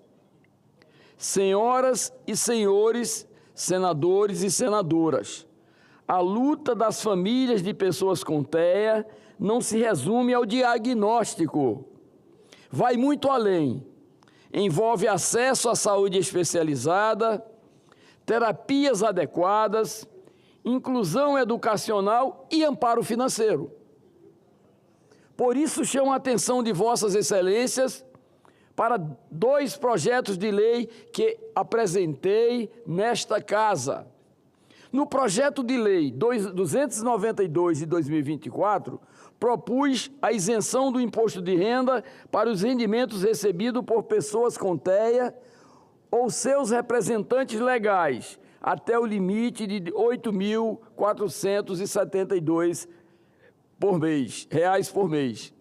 Trata-se de uma medida justa que reconhece as despesas extraordinárias e permanentes dessas famílias, muitas vezes custeadas à custa de sacrifícios financeiros severos. E todos que nos assistem e nos ouvem nesse momento sabem do que eu estou falando. Esse projeto está na pauta da Comissão de Direitos Humanos, CDH, de amanhã, com relatório favorável do senador Zequinha Marinho, que tem uma sensibilidade enorme para esse tema. O senador Zequinha Marinho se debruçou sobre esse projeto da minha autoria e, obviamente, já inclinou a sua decisão e o seu voto favoravelmente. Quero agradecer solenemente à senadora Damares Alves, que prontamente pautou a matéria, e ao senador Zequinha pelo primoroso relatório que será lido amanhã nesta comissão. O governo, no entanto, solicitou a retirada de pauta da matéria E aqui quero fazer uma reflexão. Lembro aos colegas senadores e senadoras que o projeto atual do próprio governo já propõe a isenção de imposto de renda para todos os brasileiros e brasileiras, até a faixa de renda de R$ 5.000, e ainda prevê a redução do imposto para quem ganha acima de R$ 5.000 até R$ 7.000 por mês. Isso por si só já reduzirá consideravelmente a renúncia de receita do meu projeto, que concede isenção apenas para pessoas com TEA e seus responsáveis legais com renda de até R$ 8.472. Ora, se todos que recebem até R$ 5.000 por mês contarão com isenção e os que recebem até R$ 7.000 contarão com redução de impostos, o projeto que proponho passa a ter um impacto fiscal residual e apenas para as pessoas com TEA e seus responsáveis legais, cuja renda ultrapasse o valor de R$ 5.000 e R$ 7.000, limitado ao teto de R$ 8.472 previstos no projeto. Quero também destacar que esta questão poderá ser melhor discutida na Comissão de Assuntos Econômicos, para a qual o projeto deve seguir após análise da CDH. Já no projeto de lei 3.229 de 2024, trato de um tema igualmente crucial: os abusos dos planos de saúde contra pessoas com TEA e suas famílias. A proposta altera a Lei nº 12.794 de 2012, para proibir de forma expressa limitações administrativas e práticas abusivas, como cancelamento unilateral de contratos, limitação de sessões terapêuticas prescritas, exigências excessivas de laudos e aumentos desproporcionais de coparticipação e franquia. Essa iniciativa é uma resposta necessária às denúncias de descredenciamento arbitrários e aumentos abusivos que têm afetado milhares de famílias em todo o país. O aumento expressivo do número de diagnósticos de TEA não pode ser tratado como uma mera estatística. Ele exige de nós ações legislativas concretas. A ação e a atual aprovação desse projeto é um passo decisivo para promover justiça fiscal, proteger direitos e combater desigualdades. Peço, portanto, o apoio dos nobres colegas senadores e senadoras para que avancemos com responsabilidade, sensibilidade e compromisso na construção de um Brasil mais inclusivo. Senhor presidente, esse tema, ele é extremamente relevante. Vossa Excelência, que é médico, Vossa Excelência, senador Confúcio Moura, que entende a importância e o alcance e a dimensão desse projeto de isenção para as pessoas e as famílias que têm algum portador do TEA, é necessário, porque as despesas paralelas, o acúmulo de demandas reprimidas para que essas pessoas sejam minimamente atendidas é fundamental. E, pelo contrário, é um investimento, porque ali você vai agregar valor com a redução dos impostos para facilitar o cuidado com as pessoas portadoras do TEA. Portanto, deixo aqui esse registro.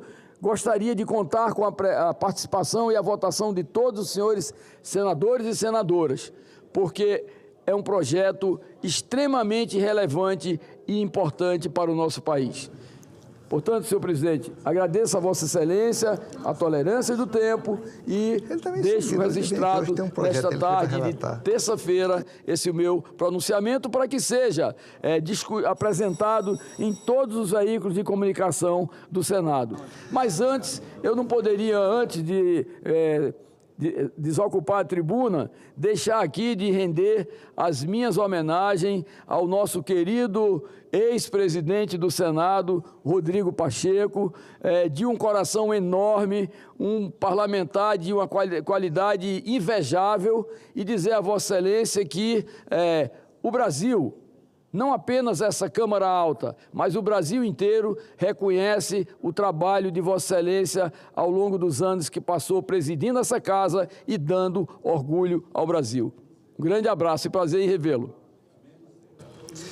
Muito bem, senador Chico Rodrigues. O assunto seu é um assunto, acho que está na cabeça de todo o povo brasileiro. É um projeto muito simpático. Ele terá uma adesão, primeiro, da população e, consequentemente, de nós todos. Maravilhoso sua ideia, iniciativa. Parabéns a Vossa Excelência. Senador Chico Rodrigues, me permite um pequeno parte? Um minutinho.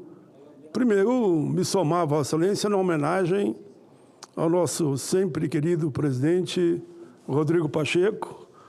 Foi uma história bonita, foi o período que eu mais aprovei projeto contra os preconceitos, principalmente o povo negro.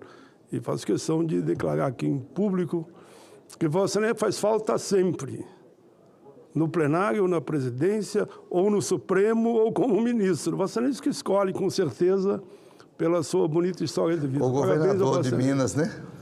Ou o governador de Minas, com certeza, terá apoio total aqui, eu acho, da casa, porque nós o conhecemos muito bem. Ou até candidato a presidente da República. Quem sabe?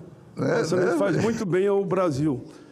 Senador Chico Rodrigues, sabe que está na minha biografia, quando não tinha nenhuma lei para os autistas, eu vou chegar no seu projeto, eu recebi na Comissão de Direitos Humanos um grupo de 30 famílias e me disseram a seguinte palavra: senador, se aqui na Comissão de Direitos Humanos nós não encaminhar para uma lei para os autistas, não chegaremos nunca a lugar nenhum. Felizmente, caminhamos e criamos a primeira lei dos autistas a nível nacional. Já tinha em alguns estados. Mas só digo isso para dizer que eu quero me somar. Se Vossa Excelência informa que o governo pediu para tirar de pauta, eu espero que seja para dialogar, quem sabe até melhorar o projeto. Eu sempre digo que não tem lei perfeita, não conheço o seu projeto, mas vamos estar lá e olhar com muito carinho. E nem que seja um pedido de vista, né, para que se olhe e se volte na próxima semana. Pelo que Vossa Excelência falou aí, o projeto é da grandeza que os autistas merecem. Claro que merecem muito mais. Casualmente, eu falei hoje também de pessoas com deficiência, e Vossa Excelência vem comentar o seu projeto, que, para mim, num primeiro momento, eu vejo com muito bons olhos, né?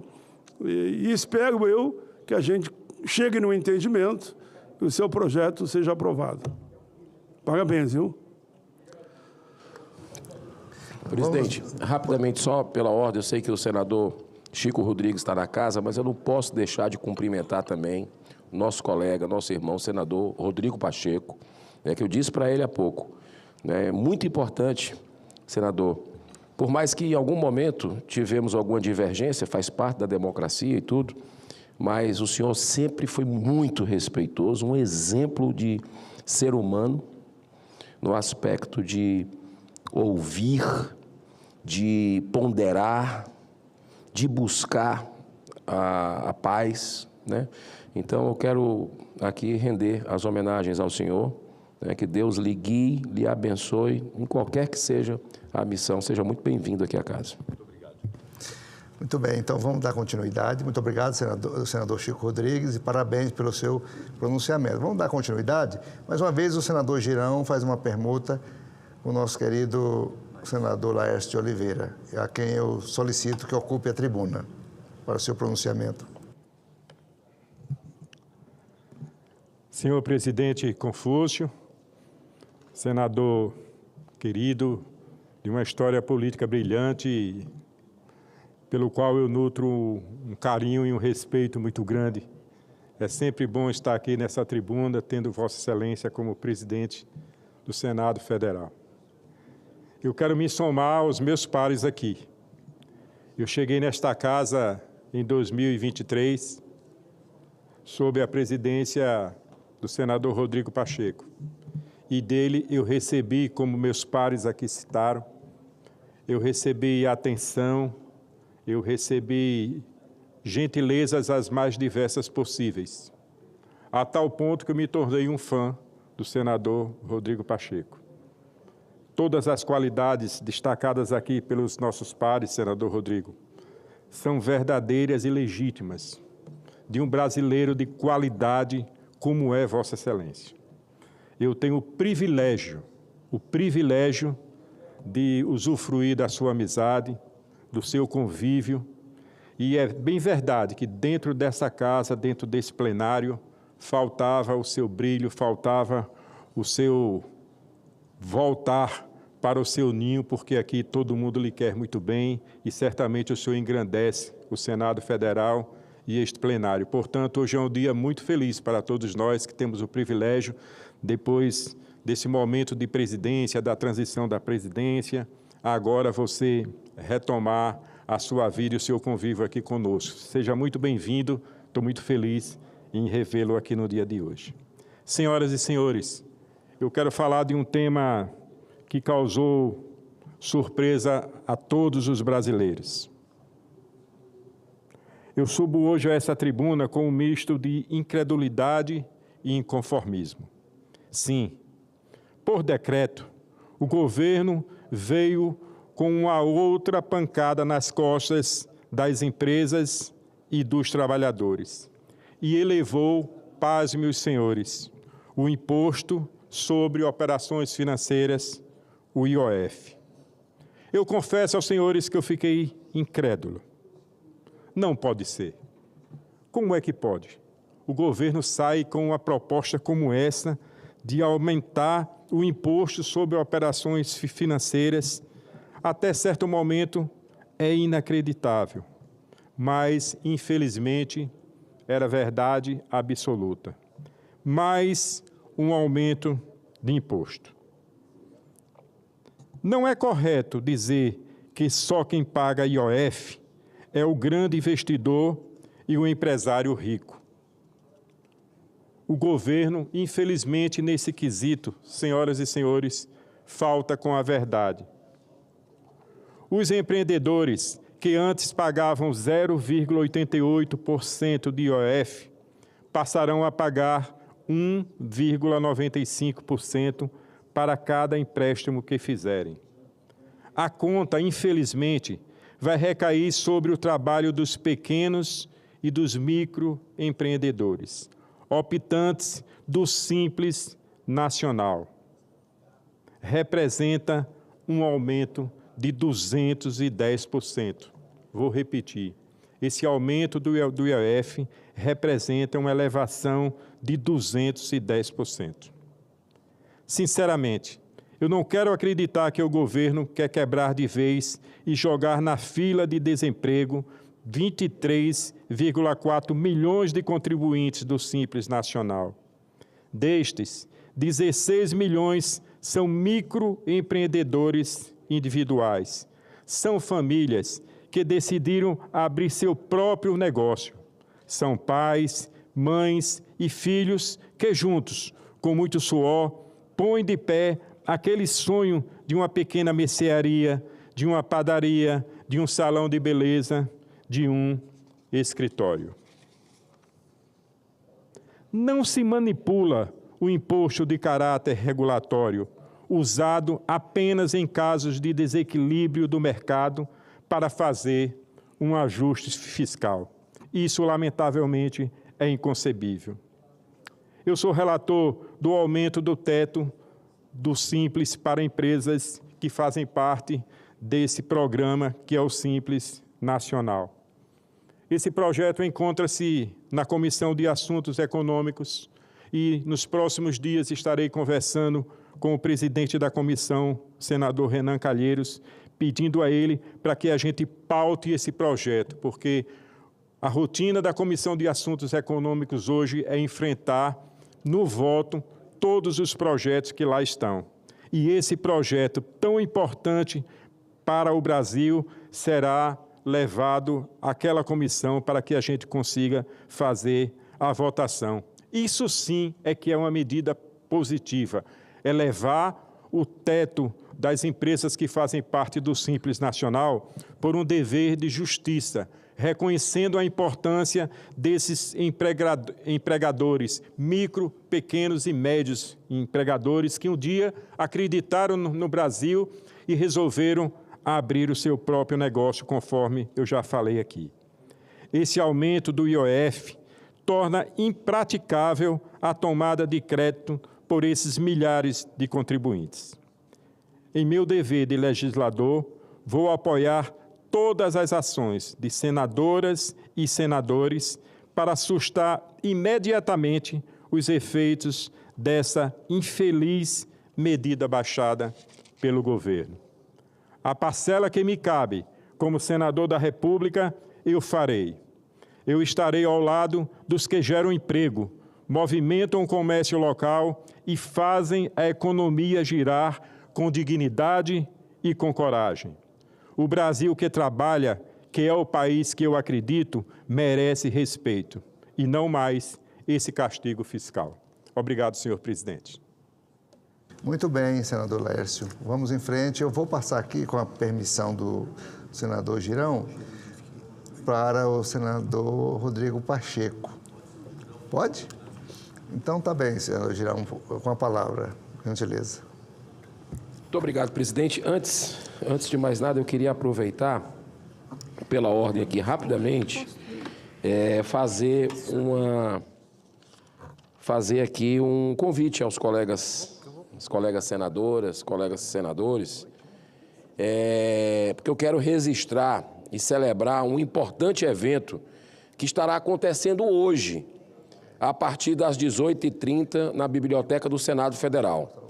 Trata-se do lançamento do livro Uma Mulher no Congresso e Outra no Ventre, de autoria da nossa irmã Priscila Costa, que antes de ser um excelente parlamentar, seja na Câmara de Vereadores de Fortaleza, seja na Câmara dos Deputados, é mulher, é mãe e também uma grande defensora da vida desde a concepção. Essa obra, que está sendo lançada daqui a pouco, senhor presidente, 18h30, aqui no Senado, vai certamente contribuir muito para o esclarecimento das consequências do aborto, que não é apenas o assassinato de um bebê, mas também traz graves sequelas à saúde da mulher. A ciência mostra isso. Por isso é fundamental prevenir, pois as duas vidas importam. Fica o convite. Eu já vou agora subir para fazer o meu pronunciamento. Eu agradeço.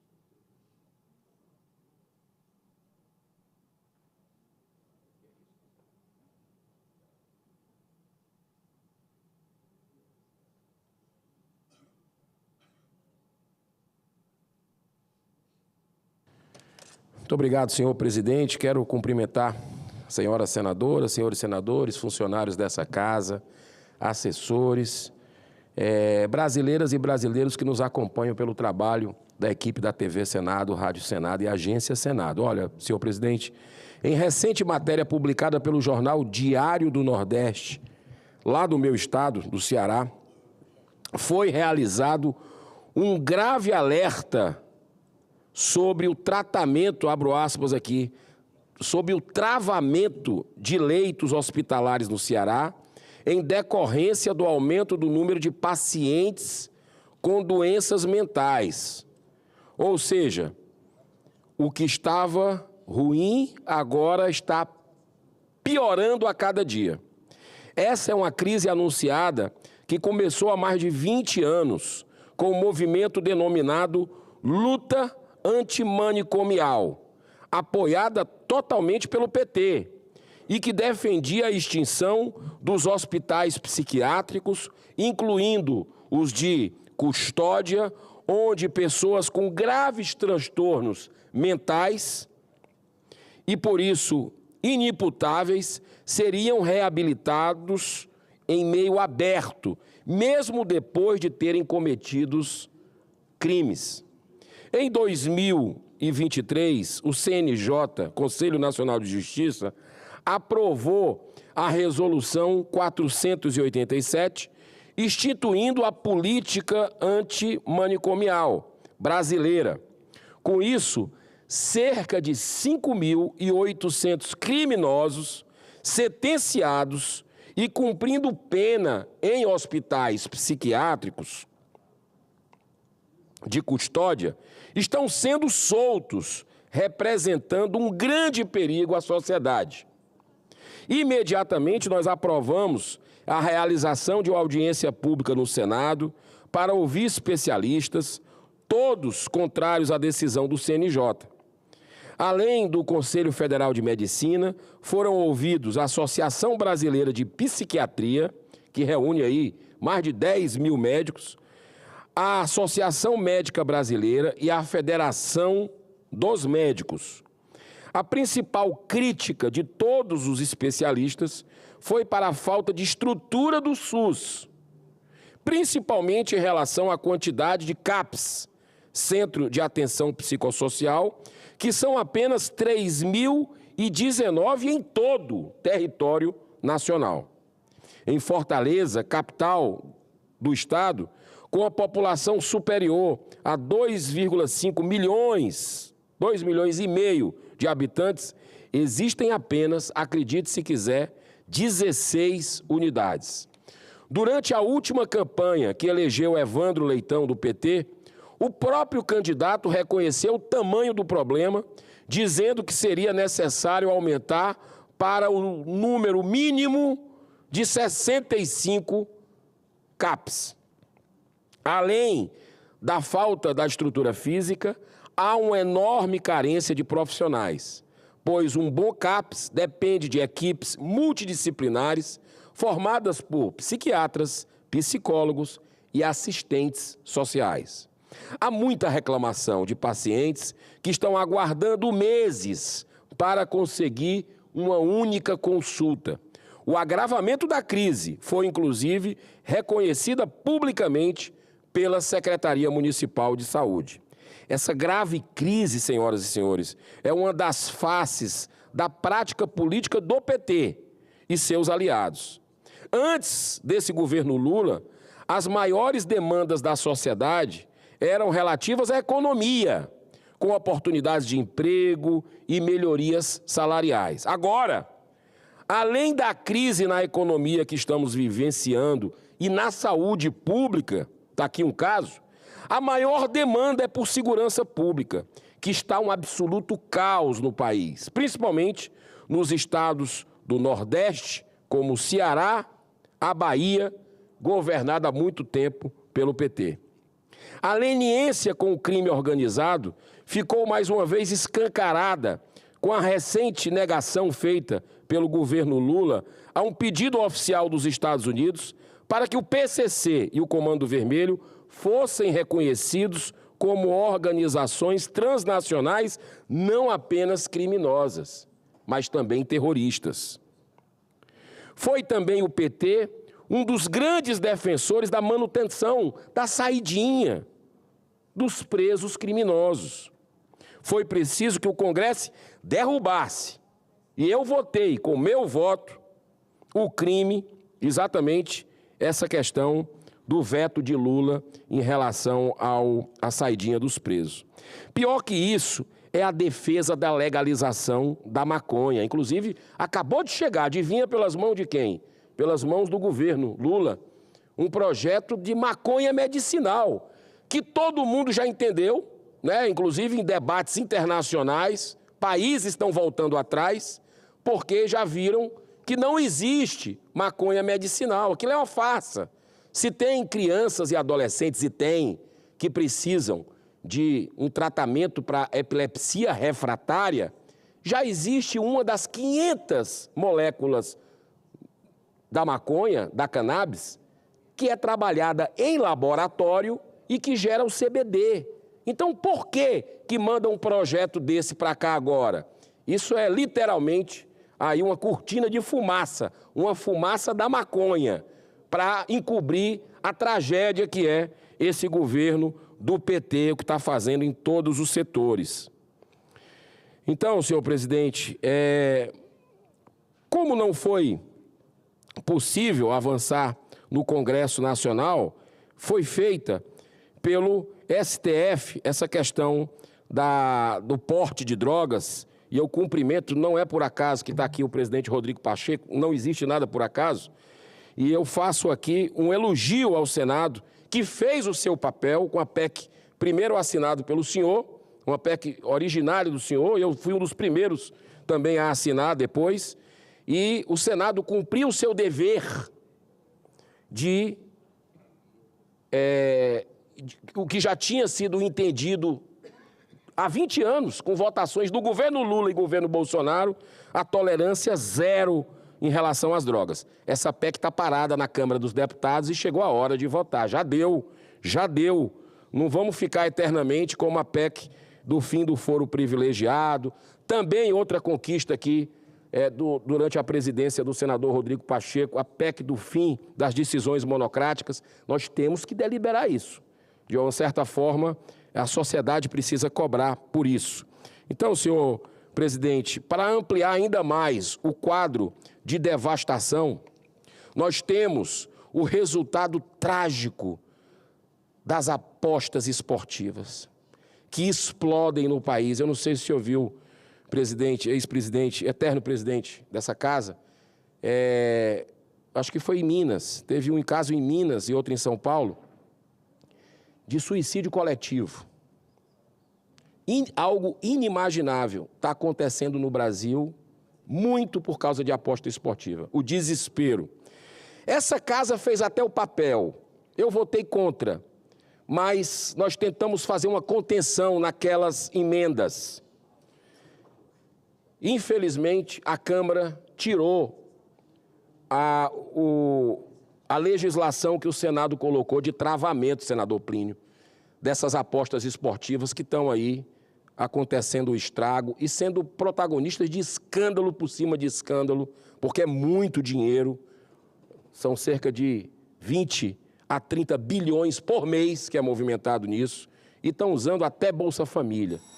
Mas muito pior do que isso, está gerando desemprego, uma série de coisas. Então, é o que eu costumo dizer, e o governo Lula tem as digitais nisso, porque foi no governo dele que disse que iria proteger os mais pobres, os menos favorecidos, que fez a força para essa liberação.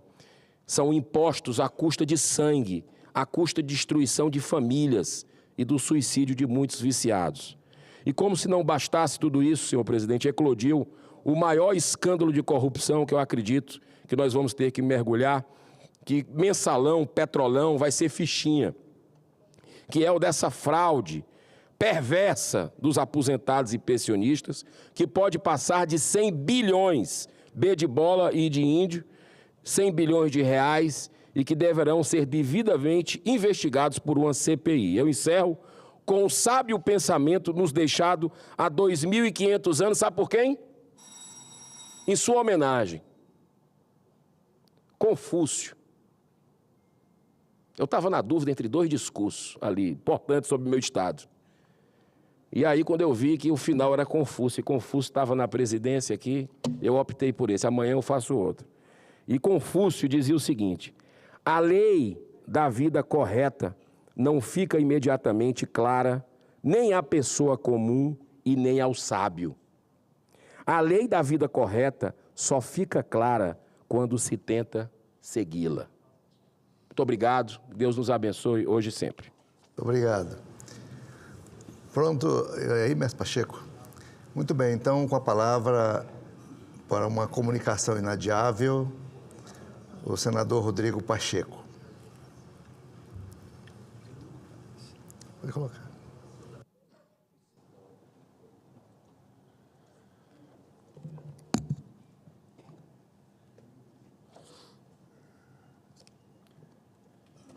Senhor presidente, senador Confúcio Moura, meus cumprimentos a Vossa Excelência, muito bom vê-lo na condução desta sessão do Senado Federal, meus cumprimentos às minhas colegas senadoras, meus colegas senadores, em especial aqueles que gentilmente me dirigiram a palavra para saudar a minha presença e, de certo modo, esse meu retorno às atividades do plenário do Senado Federal nesta tarde de hoje. Meu apreço recíproco, minha admiração recíproca e minha profunda vontade de compartilhar com os meus colegas, soluções efetivas para o nosso país, nos despindo de qualquer tipo de vaidade, de obstáculos de cunho ideológico. Temos pontos convergentes, temos pontos comuns, temos dificuldades que devem nos unir para o seu devido enfrentamento, trazendo, de fato, soluções para o povo brasileiro. Alguns senadores aqui se pronunciaram, o último senador Eduardo Girão, destacando problemas importantes relativos à questão de vício em jogos, a questão da política antidrogas no Brasil, o próprio equilíbrio entre os poderes.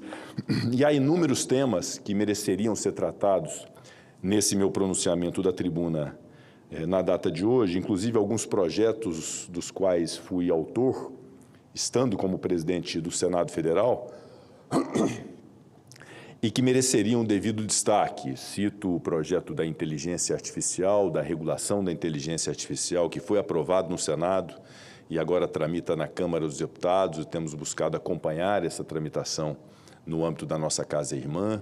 Refiro-me aos muitos projetos de lei que regulam o procedimento administrativo e tributário, numa comissão que foi presidida pelos senadores Alci Lucas e tendo o relator o senador Efraim Filho, muitos deles já hoje na Câmara dos Deputados, que merecem também nossa atenção, normalmente no momento em que fizemos uma reforma tributária no Brasil, e é muito importante que haja também a adequação do contencioso tributário a partir da mudança de regras. Refiro-me ao projeto também de atualização do Código Civil brasileiro, que, longe de pretender ser um novo código, mas apenas cumprir e suprir lacunas que acabam sendo geradas em função de uma mudança comportamental dos últimos 20, 30 anos no Brasil, que ainda não estão alcançadas pela lei civil, e inúmeros são os exemplos relativamente a isso, mas, para a tranquilidade de todos, são temas que serão debatidos. O anteprojeto apresentado pela Comissão de Juristas é um anteprojeto que foi ipsis literis adotado por mim como projeto de lei, tendo sido eu o autor naquele instante, mas que haverá de sofrer as devidas alterações a partir do debate democrático, a quem cabe decidir, que é o Senado Federal e a Câmara dos Deputados, o Poder Legislativo brasileiro. Portanto, inúmeros temas poderiam me trazer aqui hoje, presidente Confúcio, para poder discorrer a respeito deles, e o farei nas sessões vindouras, mas há um especialmente que eu gostaria de tratar da tribuna hoje, que considero muito importante para a Federação Brasileira, que é a questão da dívida dos Estados Federados, que rendeu, por parte do Senado Federal, no ano passado, a aprovação de um projeto que considero redentor para aquele que é o maior problema federativo do Brasil, na relação entre 26 estados, o Distrito Federal e a União. Há uma relação perversa de dívida, de devedor e de credor, especialmente para os estados maiores, o estado de São Paulo, o estado do Rio de Janeiro, do Rio Grande do Sul e o meu estado de Minas Gerais, que juntos correspondem a mais de 90% de um valor bilionário de dívidas com a União. Só o meu estado de Minas Gerais tem como dívida com a União 165 bilhões de reais, de um estado que não tem a menor condição de arcar com essa dívida. E longe de mim, como senador da República pelo estado de Minas Gerais, vir a esta tribuna apontar culpados, quem são os responsáveis por essa engrenagem, quem são os responsáveis por essa dívida. Não me cabe fazer esse apontamento. Eu prefiro estar na lógica de que todos nós somos responsáveis pela solução, pouco importando quem sejam os responsáveis pela geração do problema. Como presidente do Senado, que fui durante 4 anos, como senador por Minas Gerais, é minha obrigação ombrear-me com aqueles que hoje se deparam com esse problema e que precisam resolvê-los. Seja o governador do meu estado, Romeu Zema, o vice-governador Matheus Simões, seja a Assembleia Legislativa, chefiada e liderada pelo presidente Tadeu Leite, seja pela União Credora, na pessoa do presidente Luiz Inácio Lula da Silva. O meu papel haverá sempre de ser uma ponte de construção de soluções sem o apontamento de culpados. É muito ruim que um debate dessa natureza possa ser sempre pautado na imputação de responsabilidades recíprocas e que deixemos de lado aquilo que efetivamente interessa. E o Senado Federal, ao conceber aquele projeto, que eu tive a honra também de ser o autor do projeto e o escrevi junto com a consultoria do Senado, com a consultoria da Assembleia Legislativa de Minas Gerais, vindo até mim esse problema através do presidente da Assembleia Legislativa, com grande espírito público, buscando uma solução para uma alternativa a um regime de recuperação fiscal que, sobretudo, sacrificava servidores de Minas Gerais. Concebemos um projeto que foi um símbolo, senador Plínio Valério, senador Eduardo Girão, de o quão importante é a unidade para poder se ter essa solução. Aquele projeto foi aprovado, salvo engano, por unanimidade, ou com 1 ou 2 votos contrários, não me lembro bem, mas com uma ampla maioria do Senado Federal, um pouco importasse se fosse de direita, de esquerda, de estados endividados ou de estados não endividados. E aí destaco a grande solidariedade federativa que foi pautada naquela votação, quando estados do Nordeste, que não têm dívidas, se somaram àqueles esforços de Minas, Rio de Janeiro, São Paulo, Rio Grande do Sul, sobretudo, para que tivéssemos a concepção de um programa que, ao invés do regime de recuperação fiscal, que só sacrifica servidores públicos e não resolve o problema da dívida, que pudéssemos ter, então, um programa estruturado de pleno pagamento da dívida, que foi apelidado de PROPAG, uma lei, portanto, que foi votada no Senado, votada na Câmara dos Deputados, retornando ao Senado sob a relatoria do nosso hoje presidente Davi Alcolumbre, e entregamos para a sociedade brasileira, com a sanção do presidente Lula, especialmente para esses estados endividados, um programa muito bem estruturado que permite o pagamento da dívida, sobretudo através da redução da taxa de juros. Antes, muito nociva, né, de IPCA mais 4%, e agora com a possibilidade de alternativas, tanto de redução muito considerável dos juros, quanto a possibilidade de que os estados endividados lancem mão de ativos que possam fazer frente a este pagamento. Estados que têm imóveis, estados que têm participações acionárias, estados que têm crédito com a União, todas as formas de ativos que possam, numa negociação entre a União e este determinado estado, ser objeto, então, do pagamento da dívida. E o que isso significa na prática, no final das contas, ao fim e ao cabo? A exceção de São Paulo, que é um estado que gera muita receita, gera muito caixa, e talvez o problema da dívida não seja tão impactante para a vida dos paulistas e paulistanos, no caso de Minas Gerais, do Rio de Janeiro e do Rio Grande do Sul, isso é extremamente nocivo para o desenvolvimento do Estado. Significa dizer que toda a receita do Estado, ao invés de construir estradas, construir postos de saúde, construir creches, aparelhar polícias para conferir segurança, construir penitenciárias que possam ser verdadeiramente seguras, os estados acabam perdendo essa capacidade de investimento para pagar juros de dívida. Não é nem o principal. Juros de dívida, que não se pagando todos os juros da dívida também vai se acumulando ao longo do tempo, numa solução que nunca acontecerá, porque nunca se enfrentará o principal da dívida. E isso atrapalha a vida das pessoas, ou seja, aqueles que vivem no estado de Minas, no estado do Rio Grande do Sul, no estado do Rio de Janeiro, no estado de Goiás, também é um estado que tem uma dívida considerável, acabam sofrendo na pele esta realidade da necessidade do pagamento de dívidas, ao invés de investimentos para o bem-estar da população. Em boa hora, o presidente da República, o presidente Lula, autorizou-nos, na época, a discutir isso, porque a União Credora precisava ter, obviamente, essa concordância para que se pudesse conceber isso, e nós, então, fizemos um programa estruturado, um projeto estruturado, símbolo de uma unidade política no Senado Federal, entre Senado e Câmara, e no Senado, entre diversas vertentes e linhas ideológicas, que aprovaram um projeto que foi sancionado. Agora nós temos uma etapa que, óbvio, ela é tão dificultosa quanto, mas que é uma etapa absolutamente essencial. Entre a negociação entre Estado e União, mediada pela Assembleia Legislativa de cada um dos estados, para que se possa ter a efetivação do encontro de contas e de um acordo que possa significar a materialização daquilo que nós fizemos no PROPAG com a negociação e o pagamento das dívidas. Esse mês, o governador Romeu Zema encaminhou à Assembleia Legislativa os projetos inerentes a essa adesão do Estado de Minas Gerais ao Propag nessa negociação com a União. E, nesse instante, eu não quero entrar no mérito, na individualização de cada uma dessas propostas e desses projetos, mas é muito importante que se tenha clareza em relação a impactos fiscais, a projeções de médio e longo prazo, a explicações sobre as contrapartidas exigidas pelo programa, como o Estado vai entregar esses ativos e qual o critério de avaliação, de valoração desses ativos na relação com a União, porque nós estamos tratando de ativos públicos que merecem toda a atenção.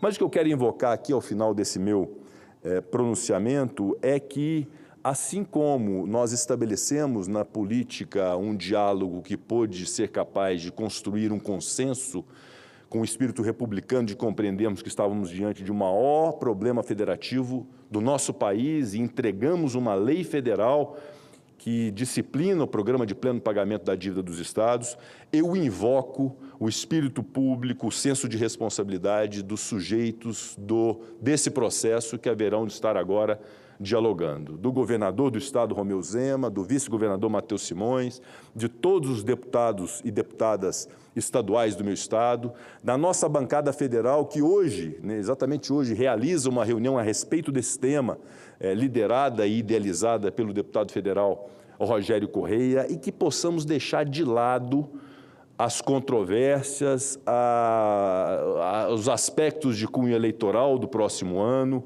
as linhas ideológicas, eventuais dificuldades e arestas que possam existir, e que possamos ter um cerne, um senso comum de compreensão de que este problema é um problema de todos nós, importando pouco se é de direita, se é de esquerda, se é a situação, se é a oposição, se é adepto do governo Lula ou adepto do governo estadual do governador Zema. Esse é um problema de todos nós mineiros, e nós temos a obrigação de, com sabedoria, com responsabilidade, com muito espírito público, encontrarmos, através do diálogo, da técnica, da base empírica, da responsabilidade em relação a cada um desses projetos, com bastante transparência, entregarmos essa solução. Seria muito ruim, depois de tudo que nós fizemos, concebemos uma lei federal, instituirmos o programa de pleno pagamento da dívida, morrermos na praia sem uma solução efetiva para os mineiros e para as mineiras, sobretudo para os servidores públicos que não podem pagar essa conta dessa dívida alta e com o sacrifício além do que já se impõe a eles, servidores e servidoras públicas. Portanto, eu invoco esse espírito de diálogo, de solidariedade recíproca, de maturidade política, para que todos nós possamos encontrar um bom caminho através de uma audiência como essa que está sendo realizada pelo deputado Rogério Correia, da participação das comissões da Assembleia Legislativa, ouvindo-se o presidente da Assembleia, Tadeu Leite, que foi um grande precursor dessa solução do Propag, ouvindo o governador Romeu Zema, ouvindo o presidente Lula e seus ministros, mas que possamos, de fato, até o final do ano, que é o prazo de adesão ao Propag, que o Estado de Minas possa aderir a esse programa, possa efetivamente entregar para os mineiros a solução definitiva do problema da dívida, que não é o engodo de um regime de recuperação fiscal, que faz com que, aderindo ao regime de recuperação fiscal, 9 anos depois, tenhamos uma dívida de 160 para 220 bilhões de reais impagável. Portanto, era esse pronunciamento que gostaria de fazer, presidente Confúcio, invocando e pedindo sinceramente a todos da classe política de Minas Gerais que possamos ter esse mínimo de união, de respeito recíproco, e compreendemos que esse é um problema de nós todos, pouco importa quem tenha sido causador dessa dívida astronômica. Hoje ela existe, ela é de Minas, os mineiros precisam pagar e nós estamos aqui juntos para poder equacioná-lo. Então, é esse o meu pronunciamento. Nos próximos dias e nos próximos meses, nós vamos nos debruçar muito em relação a esse tema, a bancada do Senado Federal, a bancada da Câmara dos Deputados, sobretudo os deputados estaduais, nessa relação que haverá de ser melhor possível entre o governo do Estado, entre o presidente Lula e o seu governo federal, independente de arestas e divisões que tenham. Esse é um problema comum que haverá de ser solucionado por todos nós. Muito obrigado, presidente Confúcio, muito obrigado aos senhores senadores e senhoras senadoras. Muito bem, senador Rodrigo Pacheco. Esse é um discurso que interessa a maioria dos estados brasileiros, grandes e pequenos, dívidas menores e maiores. É sempre um sufoco imenso esse endividamento. Mas muito agradecido e nos honra muito a sua presença. Vamos vamos adiantar. Eu passo a palavra para o senador Plínio Valério. Vamos lá, meu senador Plínio Valério.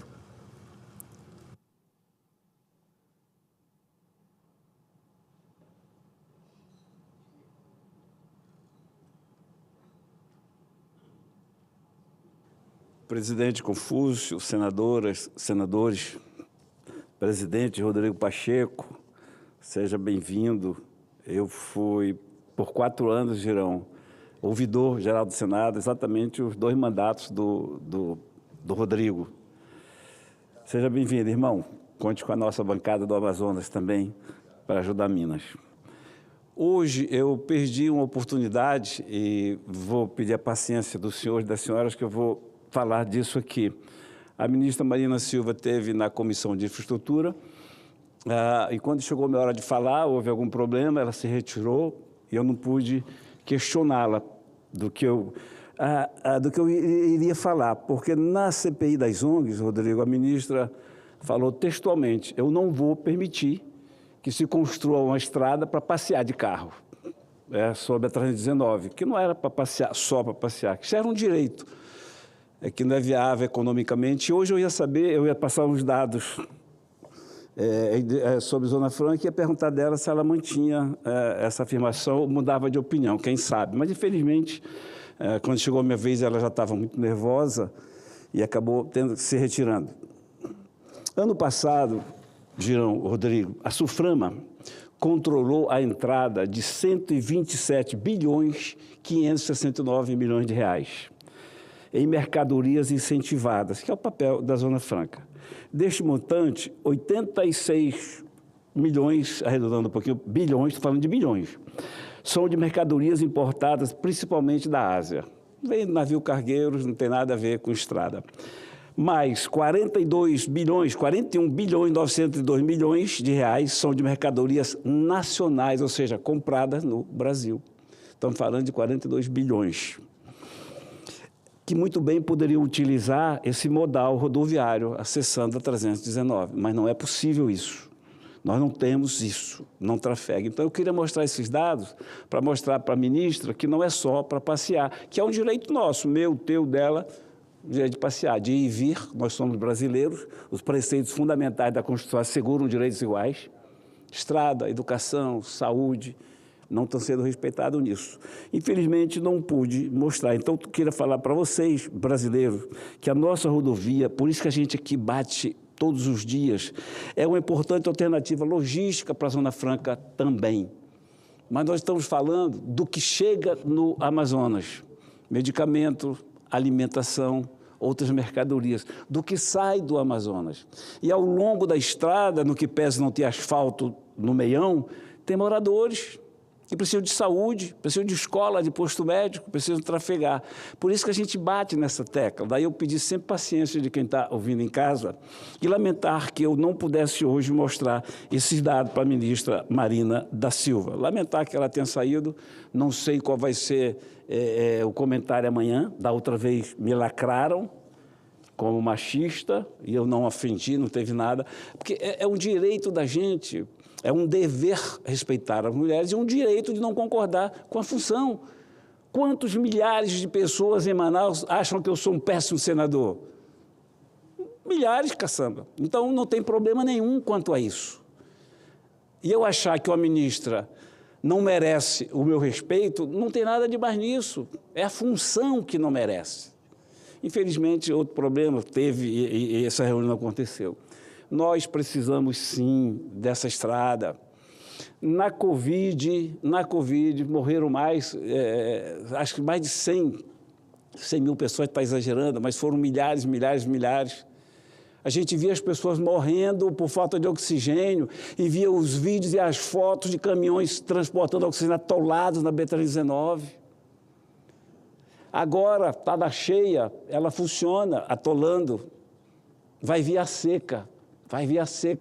Nós chamamos de seca lá quando é a estiagem. Os rios não são mais navegáveis e vão ficar isolados. E a gente não tem essa estrada. Por isso, eu queria dizer aos brasileiros e brasileiras que sobre essa narrativa, meu bom presidente Confúcio, essa narrativa de que não dá para asfaltar porque vai degradar o meio ambiente. Ora, nós temos mais de 20, Rodrigo, de 20 unidades de conservação, com área de proteção ambiental, com reservas indígenas, mais de 20.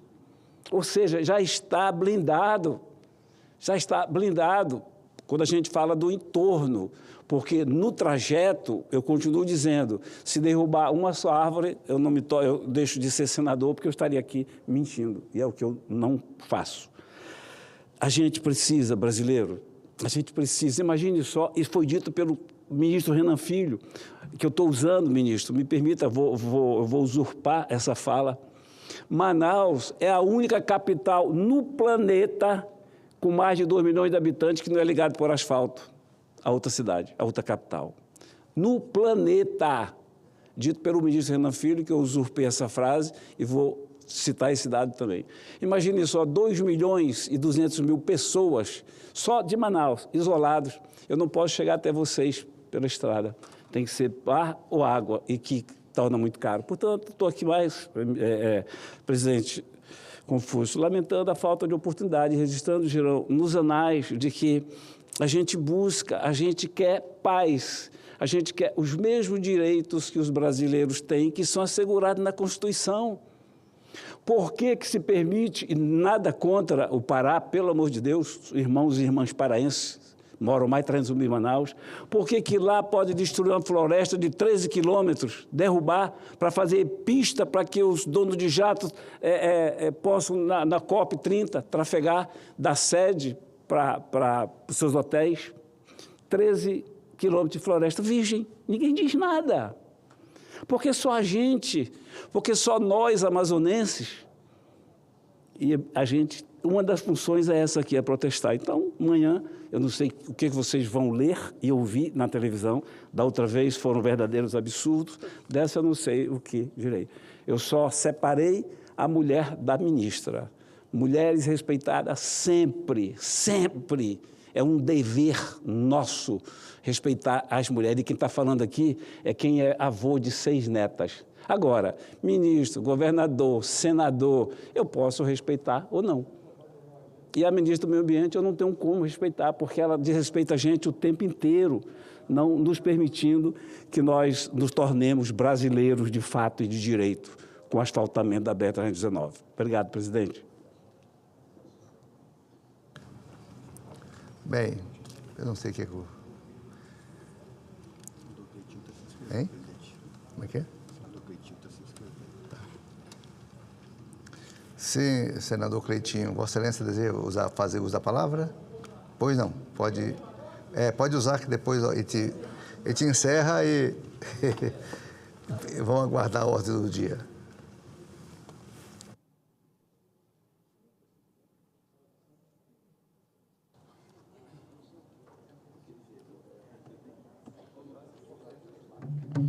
Senhor presidente, uma boa tarde, senadores e senadoras. Acredito que esse celular aqui é do Plínio Valério, que vou deixar aqui, vocês entregam ele aqui, tá? Senhor presidente, nosso presidente Pacheco também, sobre o Propag, acredito que a bancada mineira aqui, eu como senador, também o Carlos Viana, juntamente com Vossa Excelência, está unido para poder resolver essa dívida do Estado, viu? Independente dessa questão ideológica, que eu acho que até que eu acho que o próprio governador Romeu Zema tem que ter uma maturidade em cima disso, entender que a gente precisa ter diálogo para poder resolver isso aí, independente de quem que é o presidente, e a gente poder salvar Minas Gerais dessa situação terrível que se encontra Minas Gerais. Conta comigo. Senhor presidente, eu queria começar minha fala aqui de hoje, novamente aqui, eu já falei sobre isso já, eu não votei no Flávio Dino, né? Não foi voto meu, mas a situação das emendas aqui, todas as vezes que ele posicionar de uma forma que é correta, como ele está fazendo, eu vou apoiar o ministro Flávio Dino, sim. Quero falar para vocês aqui sobre essa matéria aqui, ó. Dino mira emendas impositivas e reabre crise entre STF e Congresso. Ministro convoca audiência para debater travas às emendas obrigatórias e ameaça principal instrumento de poderes parlamentares. Olha isso aqui, gente, ameaça principal instrumento de poderes parlamentares. Isso aqui nunca deveria ser o maior instrumento de um parlamentar. O maior instrumento parlamentar aqui deveria ser legislar e fiscalizar, e não ficar por conta de emendas parlamentares. Isso aqui é muito pouco para um parlamentar. Deveria acabar com as emendas parlamentares. Quem deveria executar? Quem é do executivo, no caso o governo. E cabe a nós fiscalizar. Então, para mim, falar que isso aqui é a maior arma que um parlamentar tem, está bem diminuindo o parlamento. O parlamento, a maior função dele é fiscalizar e legislar. Então, quero falar, olha aqui, vamos entrar no detalhe aqui da matéria. Olha isso aqui, ó. Execução obrigatória das emendas parlamentares. Dino indica que o Judiciário poderá impor limites ao principal instrumento político e orçamentário dos congressistas, reacendendo um embate direto com o Legislativo. A audiência foi marcada para dia 27 de junho, eu faço questão de participar dessa audiência. No âmbito de uma ação, o partido sustenta a obrigatoriedade de execução dessas emendas, cria uma desastrosa desarmonia entre os poderes, esvaziando a autonomia do Executivo. É o que eu penso também. Desarranjou uns contornos de separação dos poderes do Brasil, uma vez que diminuiu significativamente a possibilidade do Executivo pensar em executar projetos. Realmente. O que acontece é que desde a época do Bolsonaro, é o Congresso Nacional aqui sequestrando o orçamento e querendo executar. E aqui não é nada contra nenhum parlamentar, não. Cada um tem a sua maneira de trabalhar. Agora, tratar a emenda parlamentar como se fosse a única coisa que um deputado, um senador pode fazer, é muito pouco para o Congresso Nacional. Eu tenho aqui dentro do Senado, aqui em 2 anos e meio, mais de 300 propostas, várias PECs, e até hoje uma PEC minha só foi votada, e está na Câmara. Já deveria ter sido votada já há muito tempo. E é uma PEC que favorece não só Minas Gerais e outros estados, e favorece o pobre, aquele que tem carro velho. E até agora, em 2 anos e meio, eu não consegui que essa PEC fosse aprovada, para poder virar lei. Mas aqui a briga que fica aqui é sobre emendas parlamentares. Então eu queria deixar bem claro aqui para o Flávio Dino aqui, que ele tem total meu apoio, independente se o Flávio Dino eu não votei nele, eu não penso igual a ele, eu tenho meu pensamento ideológico, ele tem um pensamento ideológico dele, mas nessa situação de emendas parlamentares aqui, eu penso igual ao Flávio Dino. Eu penso exatamente igual. A gente precisa parar com isso, desse bancão de negócio. A única forma que tem de poder negociar é se tiver emenda parlamentar. Eu não sou hipócrita e demagogo. Durante meu mandato de deputado estadual, tinha as emendas parlamentares, indiquei de forma correta, sem querer nada em troca. Agora, como senador, a mesma coisa. Faço isso sempre, com uma forma honesta, transparente fazer. Agora, achar que meu mandato, para me ser reeleito, eu preciso de emenda parlamentar? Se a minha função aqui é legislar e fiscalizar? Eu não tenho mestrado e doutorado, e qualquer um sabe na Constituição o que é legislativo e executivo. Agora o legislativo quer executar. A gente não critica tanto o poder judiciário de querer legislar, e a gente também agora vai querer executar. Então o que eu estou sendo aqui é coerente, é transparente. Se eu acho um absurdo o judiciário querer legislar, eu também tenho que achar um absurdo o legislativo querer executar. Cabe a nós fiscalizar. Sobre a questão do INSS, que está aí para todo mundo ver. É uma CPMI, para que a gente possa apurar tudo. Essa é a nossa função aqui, de fiscalização. É fiscalizar os gastos públicos, o que o governo vem fazendo com o dinheiro público. Cabe a nós fiscalizar e denunciar. Aí, para algumas pessoas, eu fico taxado como barulhento, como falador. Mas a minha função aqui é falar, a minha não é executar. Executivo não tem que falar, não, tem que fazer. Agora, o parlamento não tem que fazer, tem que falar, tem que cobrar, tem que representar. Então, eu estou fazendo o que a minha função me manda fazer. Para algumas pessoas, eu estou fazendo barulho. Aí, peraí, vou falar para você que está me criticando. Você está vendo seu vizinho sendo roubado. Você vai esconder debaixo da cama ou você vai simplesmente ligar para a polícia e chamar a polícia para poder ir lá? Porque o seu vizinho não pode ser roubado. Então, veja aqui, tudo que está acontecendo nesse país aqui, eu vou ser omisso, vou esconder debaixo da cama, ou eu vou gritar e vou falar, e vou denunciar. Agora, o meu poder é esse, é legislar, é fiscalizar, não é executar. E cabe ao Poder Judiciário também punir. Eu não tenho poder de punição, não. Eu tenho poder de denúncia. E é isso que eu faço aqui todos os dias. Então, Flávio Dino, essa audiência que é dia 27, se estiver aqui em Brasília, que for aqui, faço questão de participar. Quero dar apoio. A gente precisa dar um fim nessa questão de emenda parlamentar, essa vergonha que virou o Congresso Nacional, esse vexame que virou essa situação de emenda. Se não tiver emenda, eu não trabalho. Se não tiver emenda, eu não negocio com o governo. Eu não sou base do governo. Pelo amor de Deus, gente. Acho que cada parlamentar aqui, com todo o respeito às vossas excelências aqui, a gente pode muito mais, mas muito mais. E eu acho que a população espera da gente é isso, é a representatividade, é a gente poder fiscalizar, legislar. Aí fica igual fica aqui uma semana passada, presidente Pacheco, aquela questão da marcha de prefeito. O que mais tinha aqui era prefeito no gabinete pedindo emenda, e vereador pedindo emenda. Então assim, não, se você me dá emenda, eu vou te apoiar. Aí o vereador, se você me dá emenda, eu vou te apoiar. Futuramente, se você vir governador ou senador de novo, eu vou te apoiar. Eu falo, amigo, eu vou mandar as emendas lá para as cidades, é porque a cidade precisa. Agora, não fala de apoio, não. Você vai fazer igual o Pedro fez com Jesus Cristo. Jesus Cristo falou, você vai me negar. Ele negou 3. Vocês vão me negar 3, nós vamos me negar 10 vezes, a gente chutar meu pé na minha bunda e falar mal de mim. A verdade é essa. Então, assim, a política precisa parar com esse bancão de negócio, gente. Os poderes têm que ser independentes, tem que deixar o poder executivo fazer a função dele e cabe a nós aqui fiscalizar e legislar. A gente tem que parar com isso.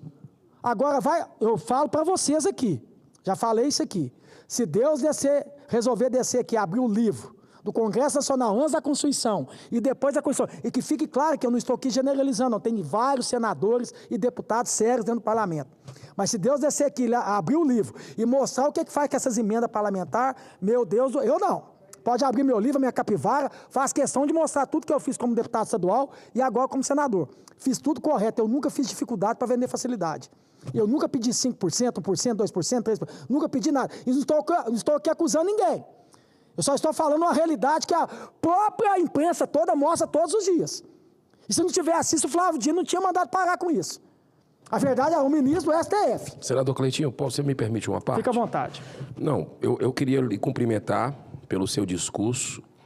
Concordo em 90% com o senhor. Não, 99%, faz não. Não, deixa eu te explicar por que eu discordo dos 10%. Eu tenho uma PEC para acabar com a emenda parlamentar. Estava falando aqui com o senador Confúcio. Isso é um desvio de função nosso. Nosso papel está lá. É para legislar e para fiscalizar. Não é para estar mexer com dinheiro, com emenda. Isso o senhor está certo. É perpetuação do poder. Essas emendas, cerca de 70, 80 milhões por ano que o senador tem direito, fora o secreto. Isso aí é algo que o cabo não vai sair nunca daqui para vir um verdureiro como você. É um milagre que Deus tem que mobilizar, e Ele sabe que faz milagre, e eu acho que nós estamos nos perdendo disso. Só tem um detalhe, Flávio Dino, com todo respeito à pessoa, para mim, ele é o líder do governo Lula dentro do STF. Então, essa atitude do jogo começado, bloquear, sabe por que ele está bloqueando, meu amigão? Porque está sem dinheiro. Só isso. Está fazendo o papel do governo Lula. Transparência tem que ter, e nós estamos juntos. Mas parar o negócio agora porque não tem dinheiro, ele que foi parlamentar e que usou, que teve história com relação a isso, está errado, né? Então a gente precisa coerência. Coerência, acredito que devemos disciplinar, acabar com emenda parlamentar. Mas não porque o governo está sem dinheiro, não está podendo fazer, aí vem o STF para dizer, não, então diga, vamos parar porque não tem, para todo mundo. Agora não pode ter orçamento secreto, não. Isso é que eu quero deixar claro. Muito obrigado. É uma situação complicada, porque eu estou passando isso lá dentro da minha cidade, dentro da minha região. Como eu não sou base do governo, eu sou oposição, tem emendas minhas de 2023, Pacheco, que até hoje não foi paga. E quem sofre com isso aí é a população. Eu fiz uma indicação lá, até na época que o senhor era presidente, eu mesmo pedi para o senhor ver se pudesse intermediar, porque o senhor é mineiro e pudesse me ajudar.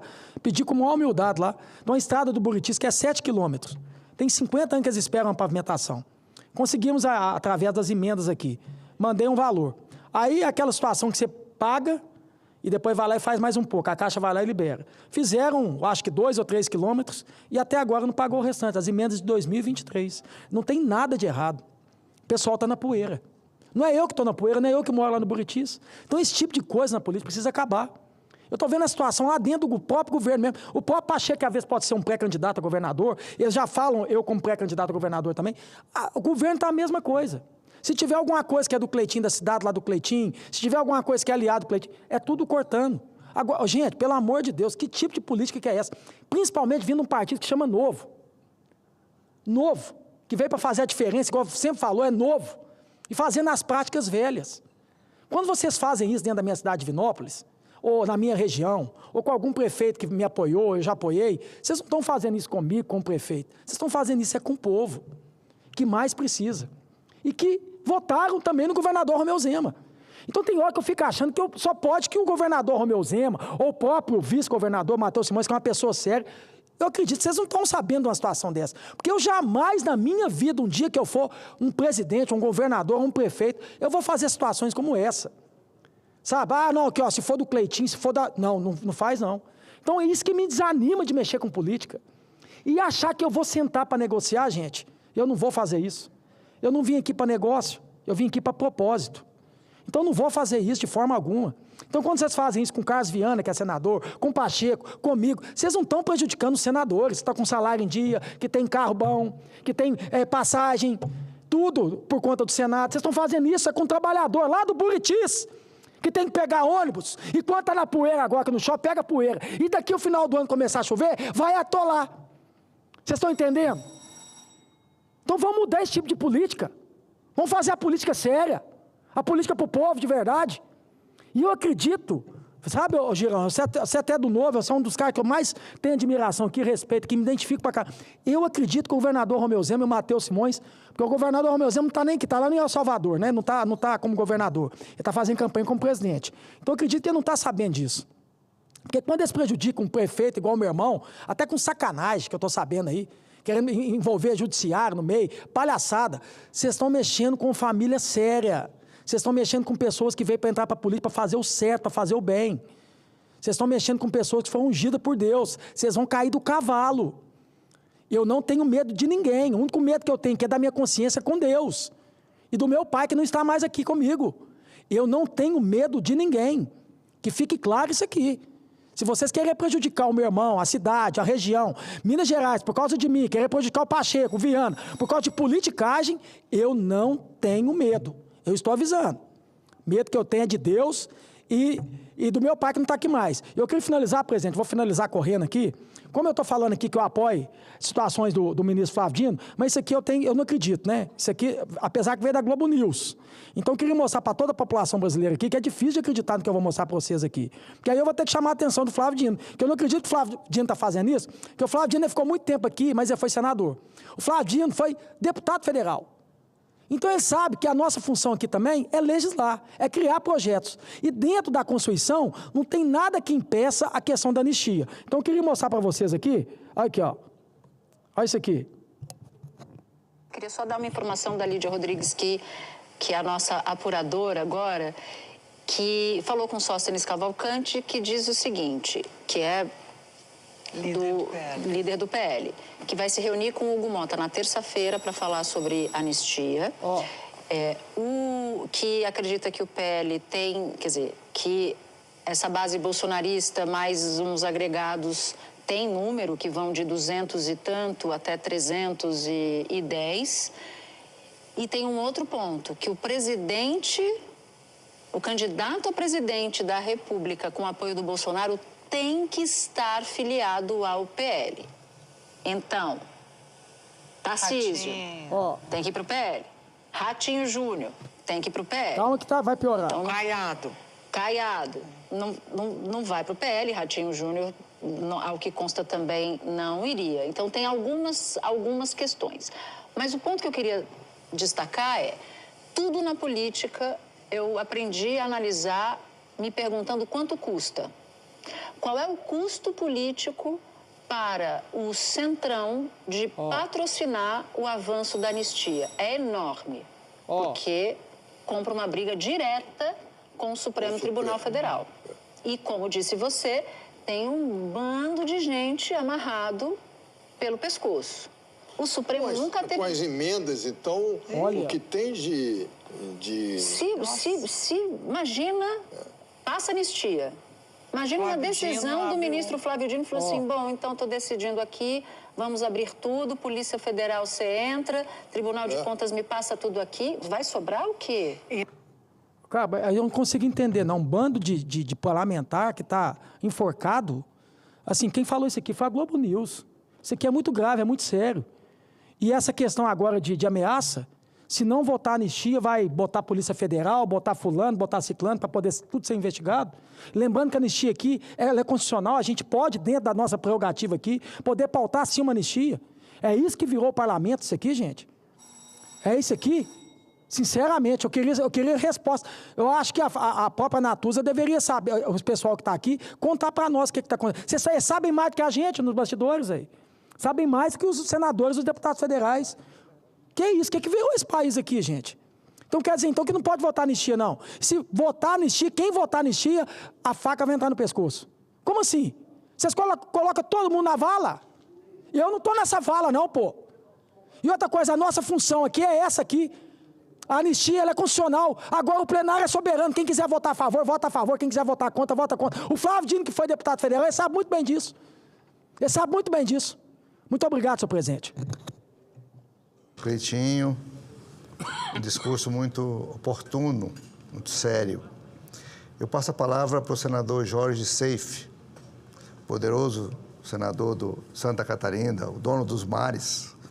Até de outros estados, ele quer invadir os mares de outros estados, até do mar do Nordeste. Senhor presidente, poderoso é o nosso Senhor. Tá, amor, obrigado pelo carinho e pela referência. Senhor presidente, eu preciso fazer aqui uma reflexão junto com o senhor, todas as senhoras e senhores senadores, servidores da casa, quem nos visita aqui no Senado Federal e quem nos acompanha aí pela internet, pelo YouTube, pelos canais do Senado. Questão de aumentar a IOF no Brasil é muito séria. Eu não me lembrava, senhor presidente, de tantas associações e entidades terem subscrito uma carta de repúdio e de pedido para que isso saísse de pauta.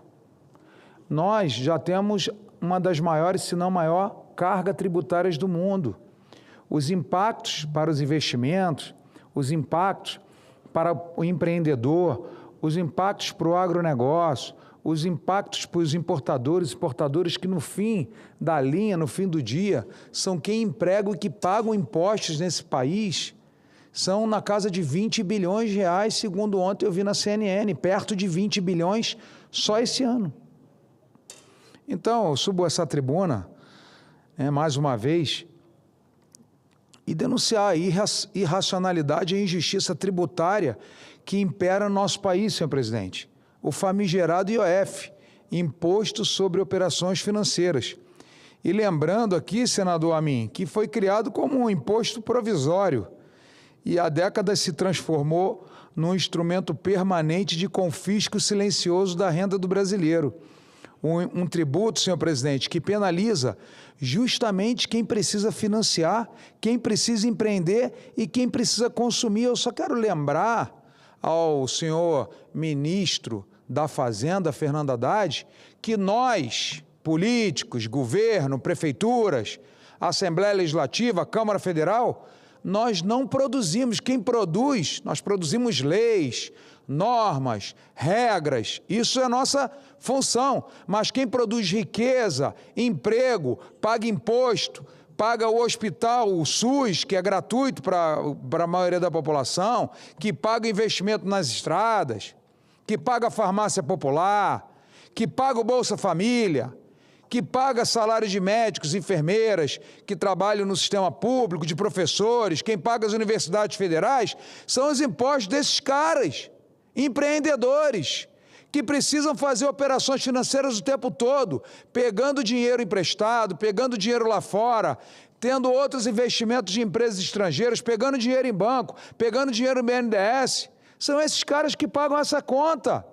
E cada dia mais, o ministro que hoje foi apelidado de Taxade, virou um meme nacional, Taxade, o nome dele é Fernando Haddad, e hoje ele é conhecido em todas as rodas, inclusive aqui no Senado Federal, as rodas de brincadeira, virou piada na boca do povo, Taxade, porque taxa tudo, o que pode e o que não pode.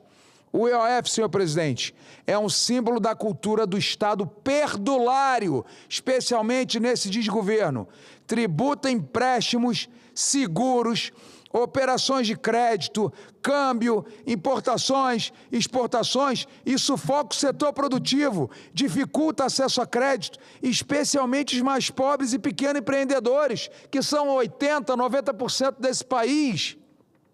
E o mais grave, senhor presidente, enquanto países do mundo inteiro reduzem e eliminam tributos sobre crédito para estimular a economia, o Brasil mantém essa excrescência que mina o consumo, investimento e o crescimento, mete mais carga em quem já sustenta esse país nas costas, que é o empreendedor. E não é razoável, senhor presidente, que em plena crise econômica que estamos mergulhados, taxa de juro alto, câmbio alto, vários problemas, evasão de investimentos, investidores internacionais saindo fora do Brasil devido à fragilidade, devido à irresponsabilidade fiscal, devido à insegurança jurídica, devido à insegurança administrativa. Nós estamos perdendo parceiros e investidores e o governo federal não só quer manter, mas quer ampliar a arrecadação através desse imposto que sabota o esforço de quem quer sair do aperto, empreender, criar mais, construir mais, pagar, contratar mais. Então, aqui mais uma vez, eu quero fazer o oposto. Eu quero fazer o oposto disso, quero pedir ao presidente Davi Alcolumbre que coloque o PDL do senador Rogério Marinho em pauta. Esse PDL que susta esse aumento do IOF. Isso, senhor presidente Davi Alcolumbre, aqui agora sendo representado pelo nosso querido senador Confúcio Moura, nós precisamos dar uma resposta. E quero parabenizar, eu que muitas vezes sou crítico ao presidente da Câmara, Hugo Mota, por conta da questão da anistia, mas ele deu uma resposta muito firme e admirável e digna de aplauso, de que foi enfrentar, falou, olha, o governo federal é perdulário, é gastador, e mete essa conta em cima do Congresso Nacional, para o Congresso Nacional resolver. Parabéns, Hugo Mota. Parabéns pelas suas palavras no Twitter e suas entrevistas. O senhor tem toda a razão, mas o Senado pode pegar esse protagonismo. O presidente Davi Alcolumbre deve pegar esse PDL e não colocar nos escaninhos do Senado, mas colocar para esse plenário aqui, votar para que o brasileiro, para que o empreendedor, para que o pequeno comerciante, para que as indústrias, as confederações, os trabalhadores, que muitas vezes pegam sim dinheiro emprestado, até para pagar contas corriqueiras, de água, luz, telefone, até gasolina estão parcelando. E que aqui nós saibamos quem é joio e quem é trigo, quem é a favor e quem é contra aumento de imposto no nosso país. Não dá para nós aceitarmos o tanto que eles gastam mal e só aumentam as despesas públicas, ao ponto de querer aumentar a IOF, que já é um imposto absurdo. Então eu faço, senhor presidente, um apelo a essa casa, que nós avancemos na discussão e pautemos o PDL do senador Rogério Marinho para sustar esse absurdo de aumento do IOF, né? E também, senhor presidente, não menos importante, senador Espírito Amin, uma revisão completa do sistema tributário. O Brasil está pedindo socorro. O nosso povo, Amin, pesquisa internacional, é um dos povos mais empreendedores do mundo.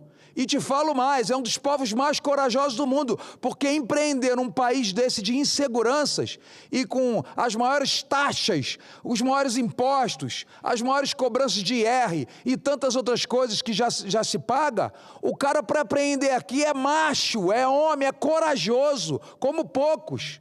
Então, nós precisamos, senador Amin, defender o cidadão, o empreendedor, o trabalhador e não o insaciável apetite desse desgoverno perdulário, irresponsável, que só sabe gastar e gastar mal o dinheiro público.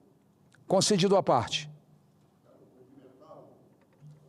Liga o microfone, por favor. Quero cumprimentar igualmente os nossos senadores, nosso presidente, Confúcio, nosso senador Girão, cumprimentar aqui o Isalci. Acho que vamos falar muito sobre esse assunto hoje. Só quero fazer uma pequena retificação. Sim, senhor. Ontem eu estive em Blumenau, na posse da presidente da Associação Comercial e Industrial de Blumenau, uma mulher. A mais antiga associação empreendedora, sede da primeira associação de micros e pequenos empresários, Blumenau. Em ambos os casos, na gestão anterior e na atual, que começou ontem, mulher dirigindo a mais antiga associação empresarial do nosso Estado. É a única retificação que eu faço. Tem que ser muito valente, como são as mulheres de Santa Catarina, para empreender. É um complemento que eu faço à sua fala. Obrigado, senador. E venho aqui dizer, presidente, que o que está acontecendo é uma perversão. O IOF sempre existiu para regular. Está se transformando num imposto arrecadatório. É para ganhar, e o que é pior, é para tapar buraco. Se fosse para o Brasil desenvolver um programa novo, nós até íamos analisar o custo e o benefício. Nesse caso, só tem custo. E o mais grave, e por isso a importância do que nós estamos aqui falando, é quem vai ser mais onerado é o pequeno. Porque os grandes exportadores, grandes aplicadores, terão alternativas para fugir desta reoneração ou maior oneração. Agora, o pequeno não tem jeito. Ele vai ter que fazer a operação financeira elementar.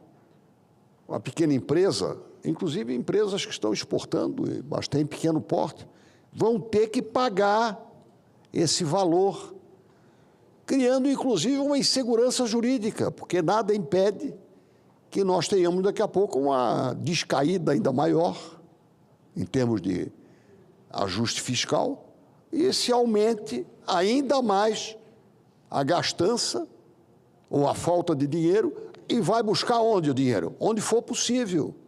Como existe essa maleabilidade, presidente? Porque é para regular. A legislação não atentou que, de repente, alguém pode quebrar o cofrinho dos netos. Um avô desleixado acaba quebrando. Então, deixa de ser um regulador, uma tentativa de equilíbrio do mercado financeiro, digamos assim, e daqueles que recorrem a ele ou aplicam, e passa a ser uma fonte de receita. Considerar o IOF um complemento de receita é o que está sendo declarado pelo governo. Nem vou falar do controle da movimentação financeira, que deve estar embutido nisso. Não vou falar nisso. Vou falar apenas do que se passa em termos de caráter perdulário, mau exemplo e, acima de tudo, assustador. E para o pequeno, quem vai ser onerado predominantemente, relativamente, ou seja, quebrando o equilíbrio, é o pequeno empresário, aquele que tem menos recursos e meios para procurar uma elisão ou uma redução do impacto fiscal. Meus cumprimentos pelo seu pronunciamento, sou solidário, subscrevi, agradeço pela tolerância e temos que levar esta luta até o final e, no caso, votar o PDL apresentado pelo senador Rogério Marinho. Obrigado, senador. Senhor presidente, para finalizar... Senhor Jorge Seif, senador, só rapidamente fazer um complemento aqui, parabenizar pelo seu pronunciamento, pela parte do senador Espiridião Amin, também subscrevo. É um absurdo esse IOF, da forma como foi majorado, e eu quero dizer, é o pequeno mesmo, a gente já tem percebido que quem vai ser prejudicado vai ser aquele que está lá na ponta. E quer saber mais? Daqui a pouco, senador Exalci, senador Espiridião Amin, a gente pode ter uma surpresa aqui no plenário de uma votação de criação de cargos, de remodelação, de reestruturação, que vai gerar, sabe quanto impacto? Vindo do governo. 17 bi esse ano de 2025. 17 bi pode vir para hoje. Então mostra o sinal trocado do governo. Ele vai lá, aumenta imposto para aumentar cargo. Nós temos o dever moral de recusar isso aqui, ainda mais diante dessa polêmica do IOF que está comovendo os brasileiros de bem. Parabéns, senador. Senhor presidente, só para finalizar, agradeço demais a tolerância do senhor e os espaços cedidos para o senador Espiridião Amin e o senador Girão nos apartearem, mas o IOF, senhor presidente, é mais do que um imposto. Ele é um impeditivo de desenvolvimento econômico. Ele é um impeditivo de empregos. Ele é encarecedor de oportunidades. ele é uma barreira contra a liberdade econômica e, por fim, também, não menos importante, é uma barreira à justiça social de um povo brasileiro já tão judiado por altas cargas de tributos. Muito obrigado pela paciência do senhor. Bem, é com imensa satisfação que informo a realização da 5ª Conferência Nacional de Sustentabilidade no Legislativo, dia 27 e 28 de maio de 2025, quer dizer, hoje, no auditório Petrônio Portela, aqui no Senado Federal. Essa conferência é promovida pela Rede Nacional de Sustentabilidade no Legislativo. Esta edição tem como tema Sustentabilidade em Rede, inovação, perspectivas climáticas para a gestão pública e a Agenda 2030. A conferência reunirá representantes do Legislativo, das suas escolas de governo, dos tribunais de contas, nas 3 esferas federativas, com o objetivo de discutir caminhos para o Legislativo mais eficiente, inovador e comprometido com a responsabilidade ambiental. Então, nós estamos, assim, fazendo esse convite e anunciando esse grande evento aqui no Senado Federal. E a realização da 5ª Conferência reafirma o compromisso do Senado com a pauta ambiental, especialmente neste ano em que o Brasil se prepara para sediar a COP30 na região amazônica. Nesse momento, eu passo a palavra ao senador Alan Rick. Hein? Como é que é? Como é que é? Ah, sim. Ele está escrito na frente? Presidente, para não cansar Vossa Excelência, eu ofereço em permuta para o Alan Rick. Ah, perfeito. Então, eu cometi uma inversão aqui. Senão, os seus ouvidos serão magoados. Perfeito. Pois não, senador Alan Rick, com a palavra. Obrigado, senhor presidente. Senador Confúcio Moura. Senhor presidente, senhoras e senhores senadores, cidadãos brasileiros, notadamente aqueles que, como eu, moram na Amazônia. Eu subo essa tribuna para tratar de um tema que eu carrego não apenas como legislador, como parlamentar, mas como cidadão da Amazônia brasileira. Eu falo como alguém que conhece de perto os desafios do nosso país, especialmente da nossa região. Falo de uma pauta que não é nova na minha trajetória. Pelo contrário, é uma luta que me acompanha desde o meu primeiro mandato como deputado federal e que agora, como senador, se tornou ainda mais urgente e necessária. Um licenciamento ambiental moderno que produza desenvolvimento nesse país. Na última quarta-feira, 21 deste mês de maio, senhor presidente, tendo Vossa Excelência como um dos relatores, este Senado Federal aprovou o projeto de lei 2159 de 2021, que instituiu a tão aguardada Lei Geral do Licenciamento Ambiental. Depois de mais de 2 décadas de debates, finalmente avançamos numa legislação que busca equilibrar desenvolvimento econômico com proteção ambiental, sem que um anule o outro. Defender um licenciamento moderno, ágil, eficiente e responsável não é ser contra o meio ambiente, é ser a favor da vida, é ser a favor das pessoas, é ser a favor de uma Amazônia que quer e precisa se desenvolver.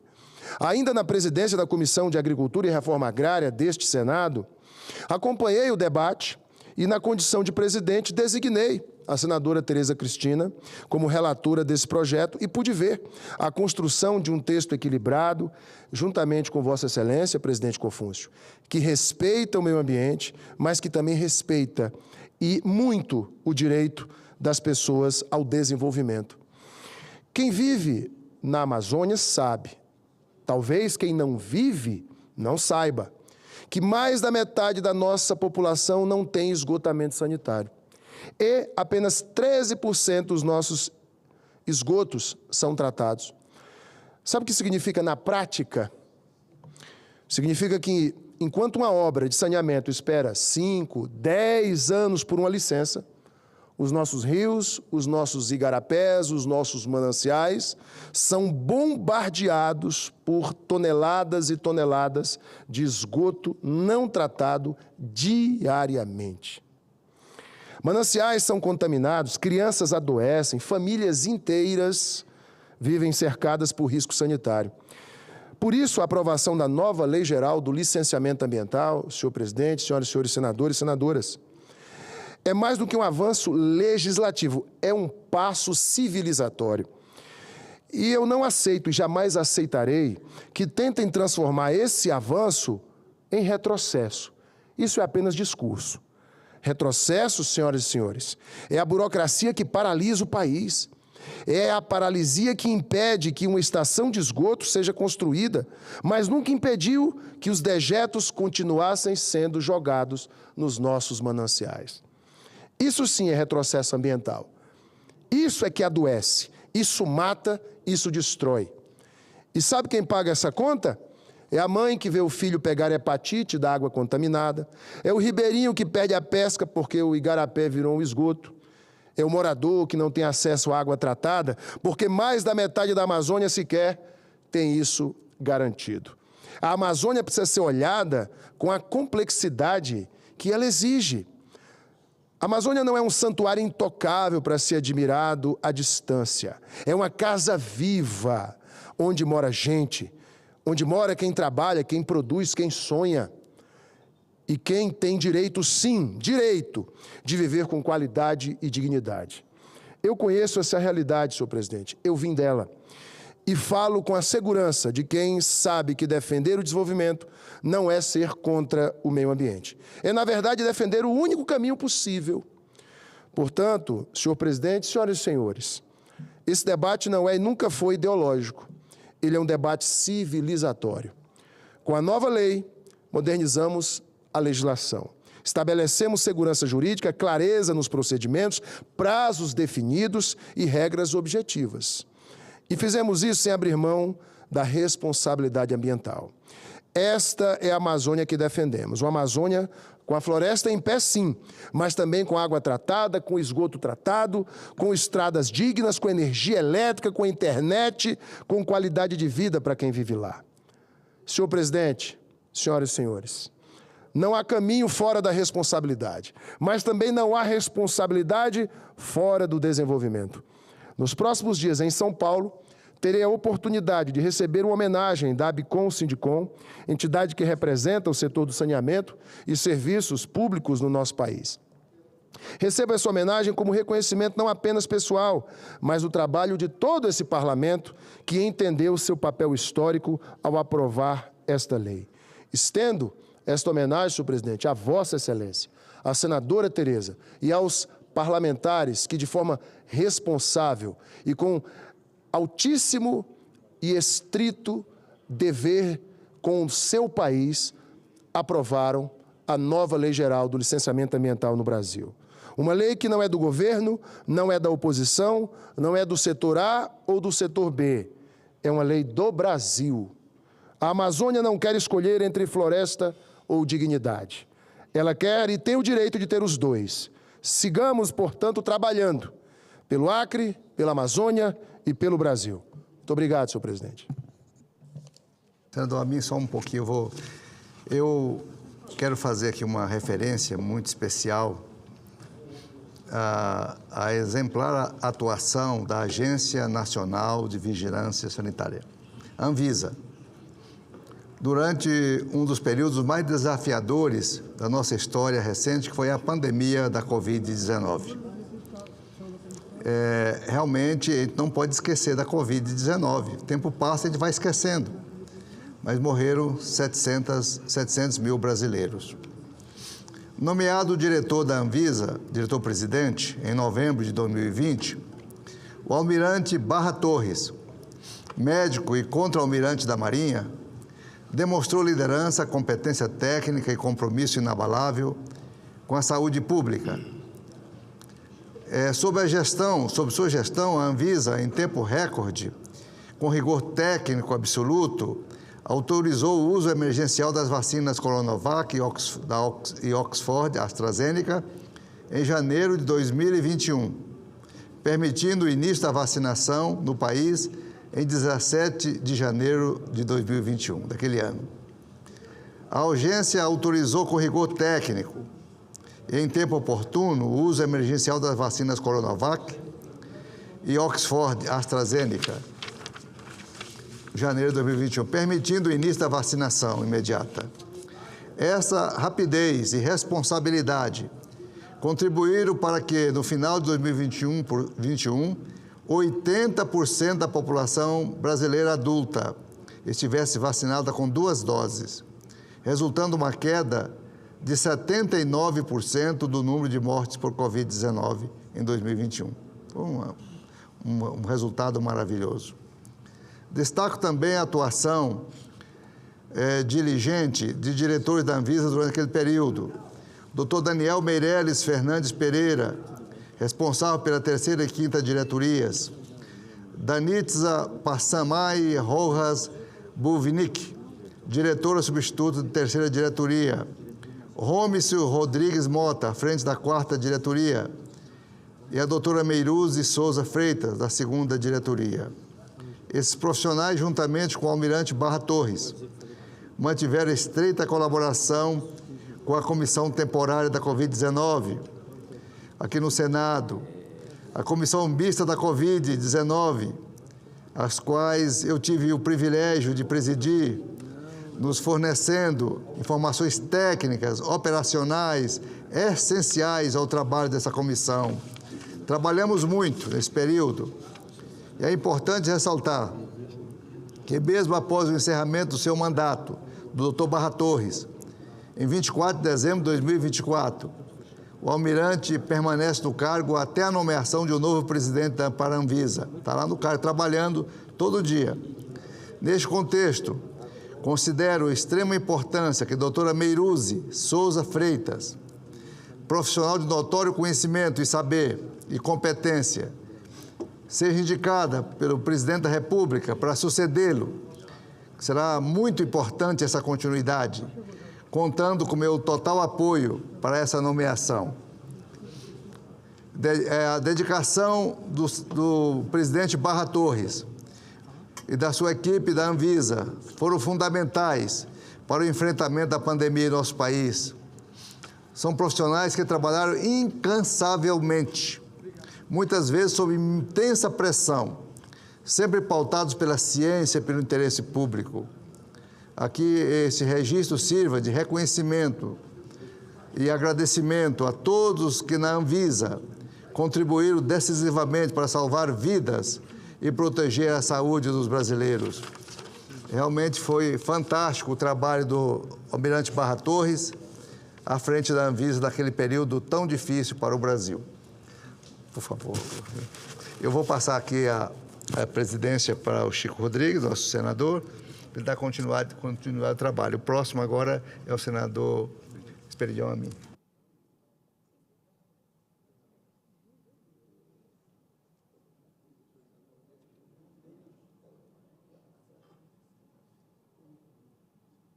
Como próximo orador inscrito, convido o nobre senador Esperidião Amin, do PP de Santa Catarina. Vossa Excelência dispõe de 10 minutos.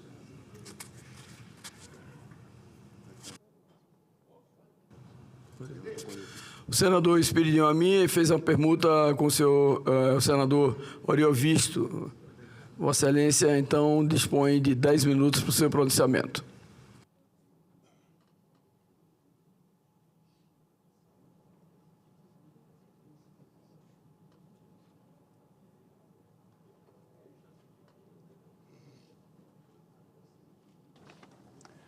Presidente Chico Rodrigues, obrigado pelo tempo que me concede. Caros colegas aqui no plenário, telespectadores da TV Senado. Eu não podia deixar de falar sobre a última novidade em política econômica do nosso país, que na verdade não é bem novidade. É a 25ª vez que o ministro Fernando Haddad, vale dizer, o governo Lula, aumenta a arrecadação através de aumento de impostos. 25 vezes ele já fez isso, desde o início do governo. A revista Exame traz uma extensa reportagem numerando toda a lista, que eu não vou cansá-los com ela aqui. Mas muitos se lembram, desde fundos e, enfim, dezenas de medidas desse tipo. Começou lá atrás, quando mudaram o conselho que julga os processos administrativos, não é? Que passou a ser o desempate sempre a favor, não mais do contribuinte, mas sempre do governo. Mas o que mais me assusta nesse último aumento, nessa história do IOF, é a flagrante ilegalidade. É absurdamente ilegal o que foi feito. E por que digo isso? Porque a nossa Constituição deixa muito claro que nós temos dois tipos de impostos: os impostos regulatórios e os impostos arrecadatórios. Quando se tem um imposto para arrecadar dinheiro para o governo, que é necessário, a Constituição prevê um ritual para esse aumento de impostos, em defesa da cidadania.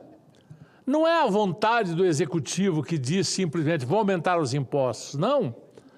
Para aumentar os impostos, ele tem que fazer um ato, mandar ao Congresso, o Congresso tem que analisar isso, tem que aprovar, e isso tem também o princípio da anterioridade, que visa a dar segurança jurídica às empresas, a todo mundo que fez planos, que contava com uma carga de impostos. Os impostos não podem ser mudados do dia para a noite, não os arrecadatórios. É esse o ritual. Mas a Constituição falou em impostos regulatórios. O imposto regulatório é para uma intervenção pontual na economia, para fazer um ajuste num determinado momento, e ele tem que ser rápido. Por isso ele não tem duas características que tem o imposto arrecadatório. Ele pode ser feito por decreto do presidente da República, sem passar pelo Poder Legislativo, e, além disso, ele passa a vigir no outro dia. Não tem o princípio da anterioridade. É o caso do IOF. O IOF foi feito para regular o mercado financeiro, quem é do ramo sabe. O governo está usando a regra do imposto regulatório para fazer a arrecadação. O IOF que foi estabelecido, claramente, o governo disse isso com todas as letras, visa arrecadar 40 bilhões no ano, 20 bilhões no outro. Não se trata de regular coisa nenhuma, se trata de arrecadar mais. E isso é inconstitucional. Isso está fora da lei. Qualquer um que entrar no Supremo Tribunal Federal com esses argumentos, demonstrando isso juridicamente, esse imposto pode cair. E eu espero que algum partido político, alguém que tenha acesso ao Supremo, faça isso o quanto antes.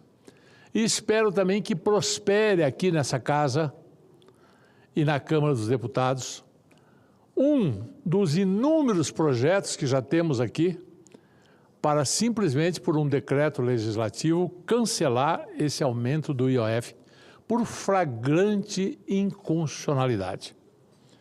Eu não precisaria nem falar de números, fossem os números que fossem. Está claro que está errado.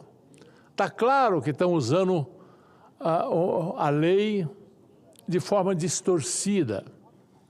Mas eu não posso deixar de falar de algumas coisas absurdas em termos numéricos. Uma empresa passa a pagar num empréstimo que toma de um banco, seja por 30 dias, por 60 dias, ou por 90 dias, ou por 120, pula de 1,88 para 3,95. É um aumento brutal. E se esse empréstimo é de curto prazo, vai encarecer.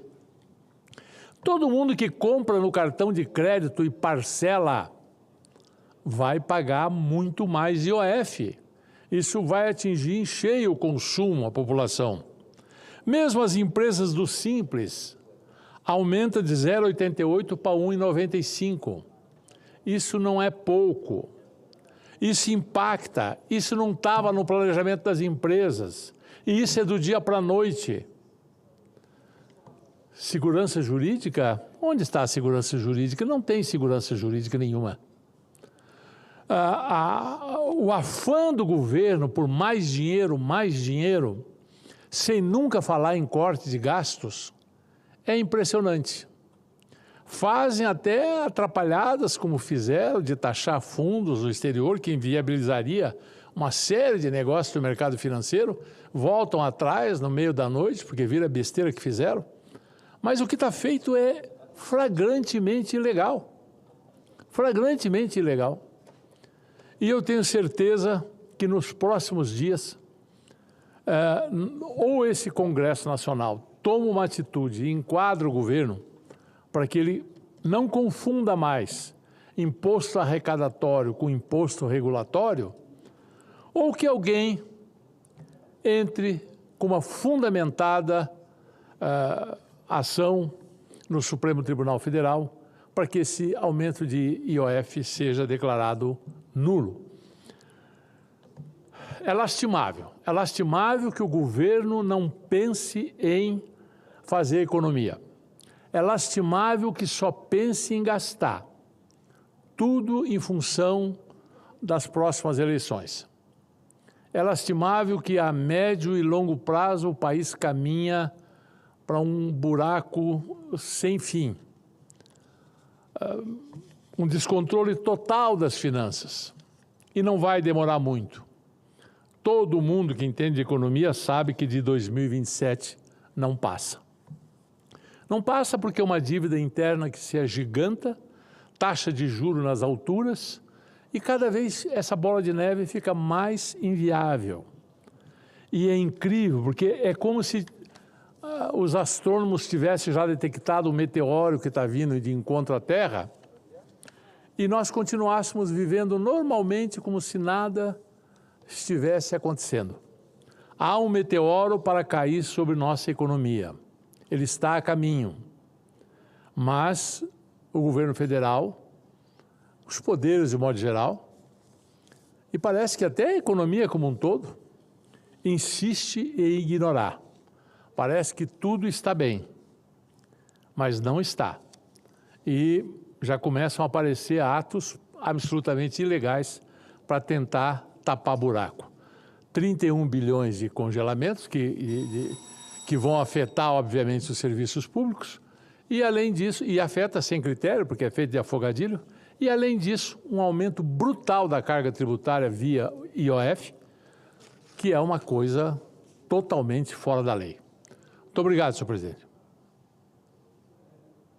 Senador Oriovisto, Vossa Excelência trata de um tema aqui extremamente sensível para o Brasil, essa questão desses impostos, esse anúncio de aumentos, eles são, na verdade, como se fosse o verdadeiro pesadelo para a sociedade brasileira, né? E essa confusão de impostos arrecadatórios com impostos regulatórios fazem com que, na verdade, a economia fique cada dia mais complicada no entendimento da sociedade brasileira. E Vossa Excelência, como entende, como conhece, como poucos aqui, essas questões, por isso que se manifesta aqui alertando e, ao mesmo tempo, criticando esses anúncios de empréstimos permanentes, como Vossa Excelência disse, o 25º anúncio de aumentos, né? Então, fica esse registro e tenho certeza que deverá ser divulgado nos veículos de comunicação desta casa para que possa, na verdade, ficar vivo na mente da população brasileira. Como próximo orador inscrito, convido o senador A mim, senhor. Posso ir? Então o senador, generoso como sempre, ele dá a oportunidade do senador Isalci Lucas fazer o seu pronunciamento. Vossa Excelência dispõe de 10 minutos.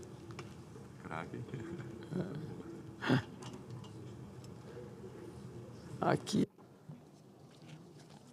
Senhor presidente, senhores e senhoras senadoras, senadores, é impressionante, né? Todo dia a gente descobre, como diz na gíria, cada machadada, como é que chama? Ou capinada, sai uma minhoca diferente, né?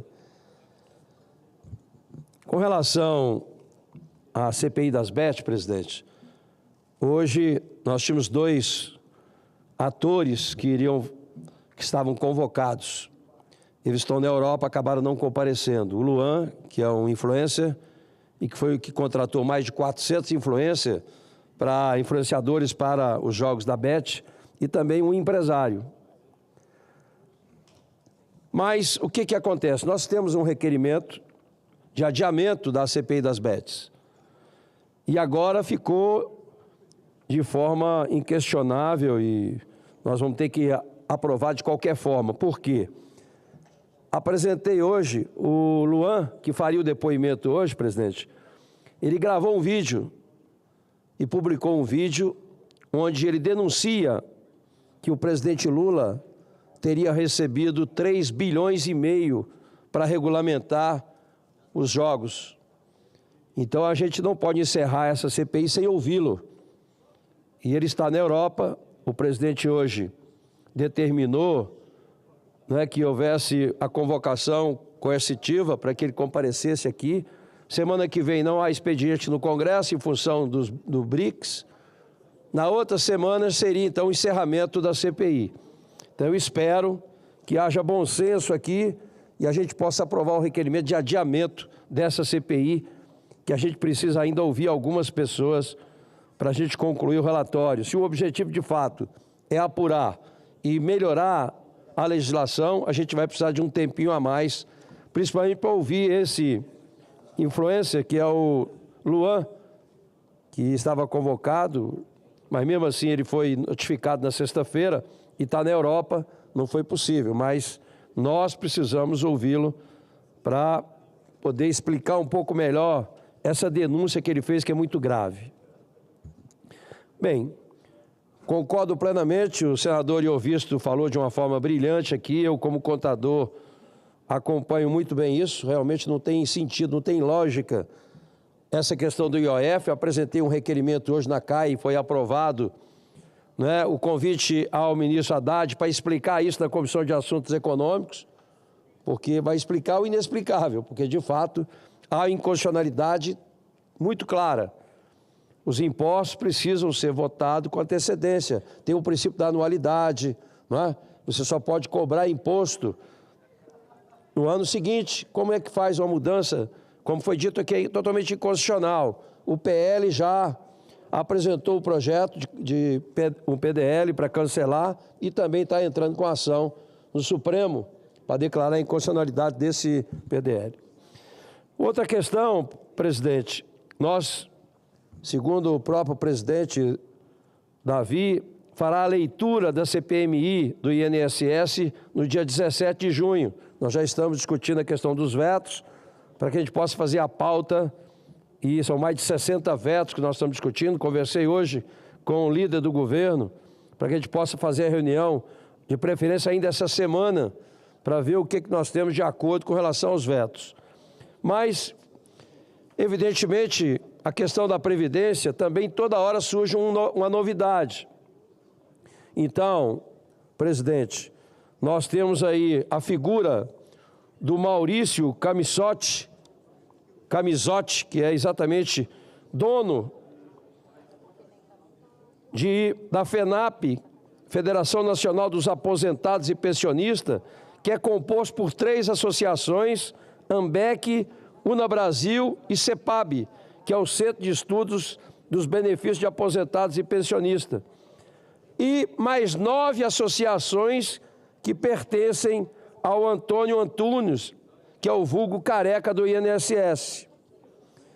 E hoje recebo aqui informação de que existe a Previdente Assistência Odontológica S.A., que tem inclusive uma autorização do próprio GDF e que foi regulamentado pelo decreto 46102 de 7 de agosto de 2024, de assistência odontológica aos servidores civis aqui do Distrito Federal.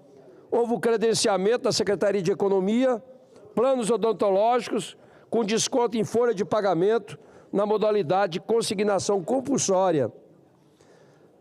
Vi agora que tem diversas reclamações de servidores do GDF, exatamente com descontos na folha de pagamento dos servidores do GDF, comissionados, concursados, pensionistas, aposentados, e que foram surpreendidos com desconto sem autorização.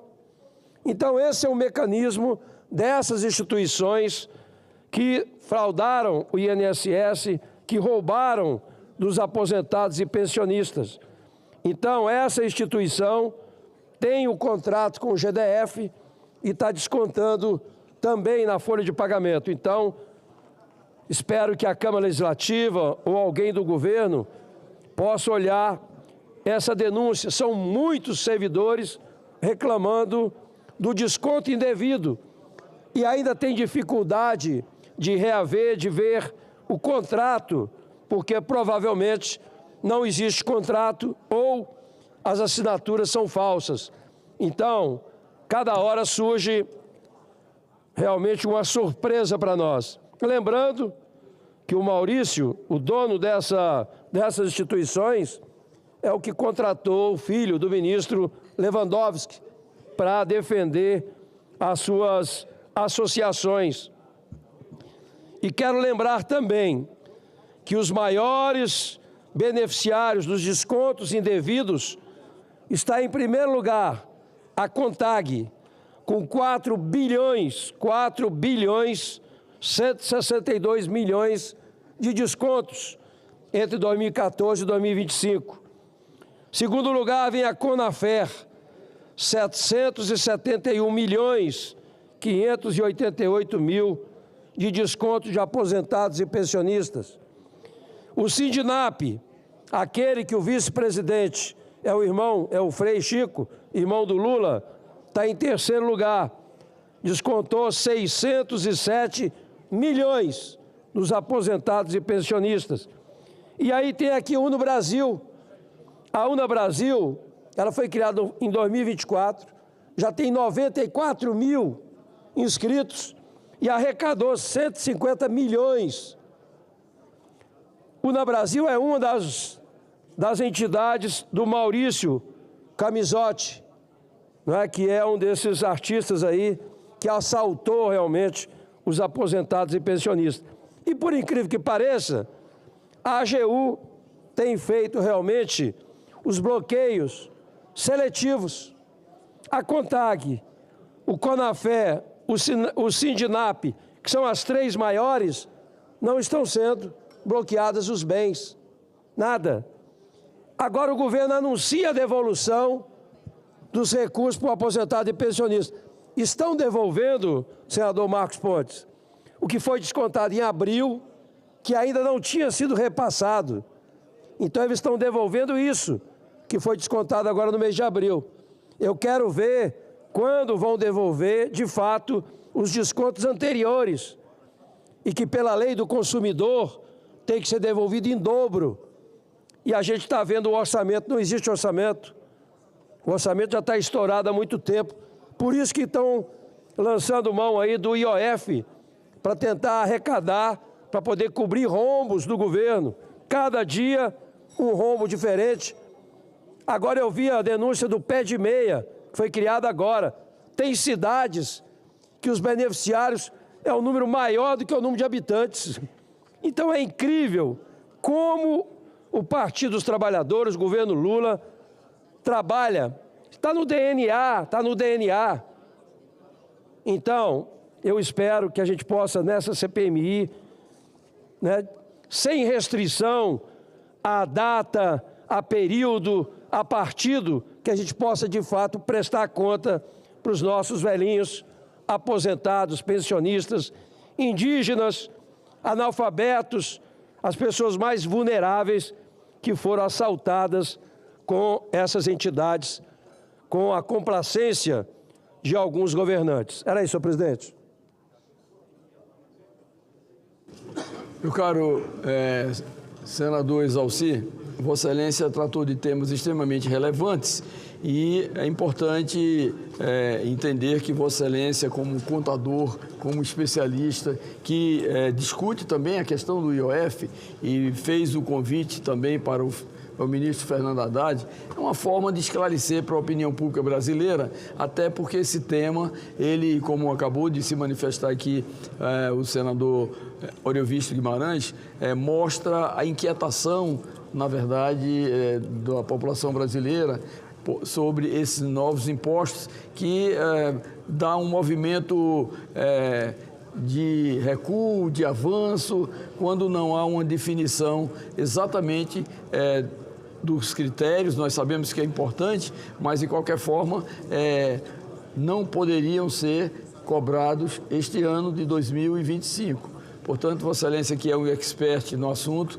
nos esclarece e, mais do que isso, milhares de pessoas que nos assistem vão se sentir seguras com as suas ponderações, as suas explicações abalizadas, e tenho certeza que com isso fortalece a posição do Senado da República ao se comunicar diretamente com a população brasileira.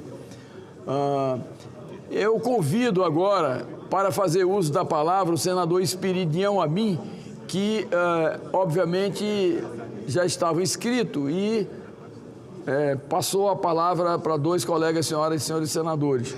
Portanto, agora Vossa Excelência tem a tribuna à disposição com 10 minutos para fazer a sua manifestação. Agora eu puxei ele a pulso.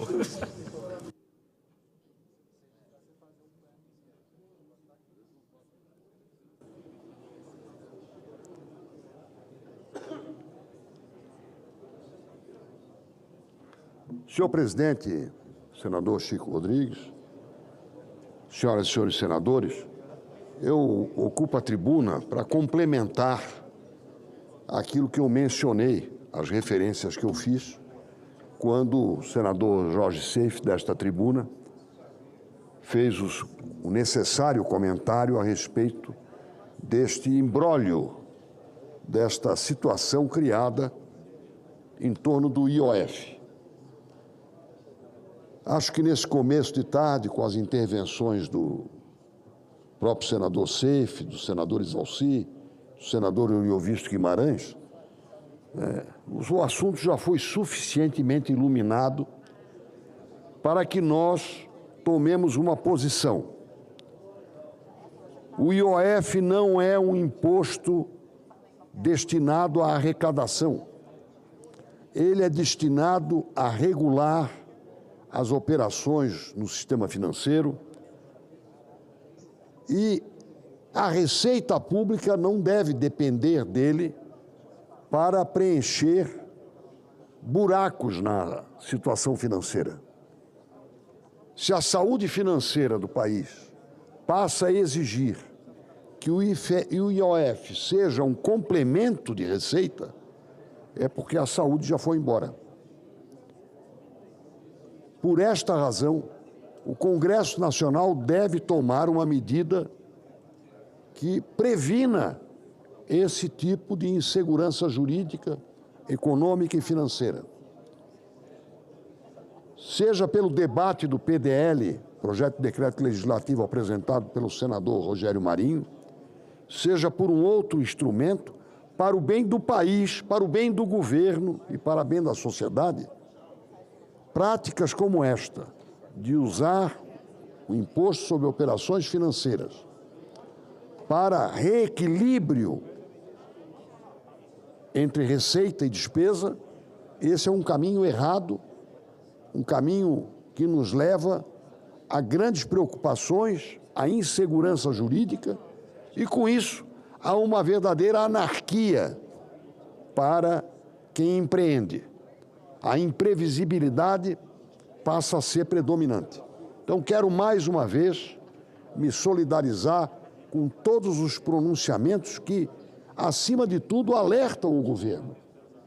E vem fruto da sociedade, daquele que empreende. Este incidente do IOF é uma ameaça ainda maior para o pequeno empresário. O grande tem mecanismos de operação financeira que permite uma postergação do ônus, uma elisão, um desvio, um prolongamento de situação ou antecipação que reduz o impacto fiscal. Mas o pequeno e o médio empresários vão ser afetados dramaticamente por este improviso, que é, acima de tudo, fruto de um desarranjo na saúde fiscal do país.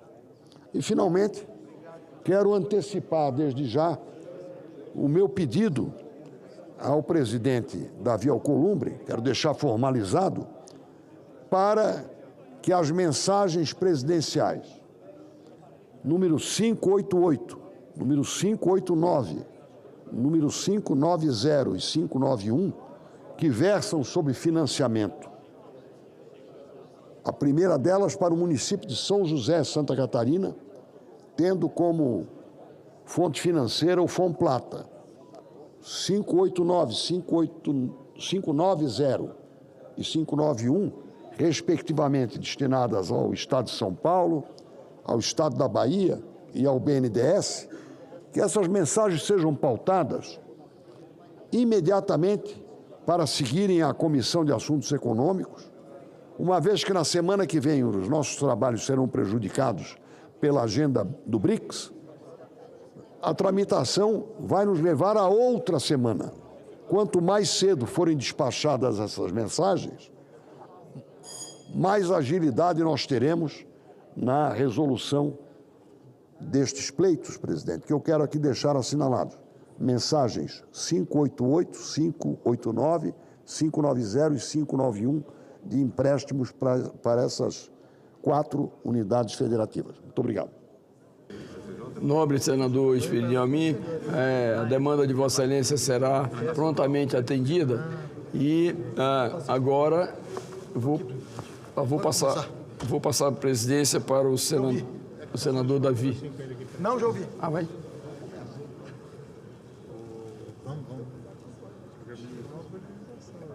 Deixa eu ver se tem mais alguém aí. Se não tiver, eu vou botar outro para falar aqui.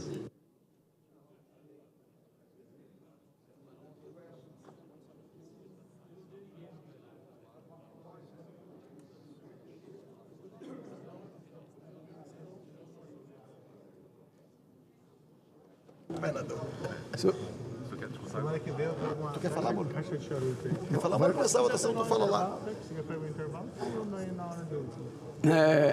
Como orador inscrito, passa a palavra ao senador Sérgio Moro. Vossa Excelência dispõe de 10 minutos.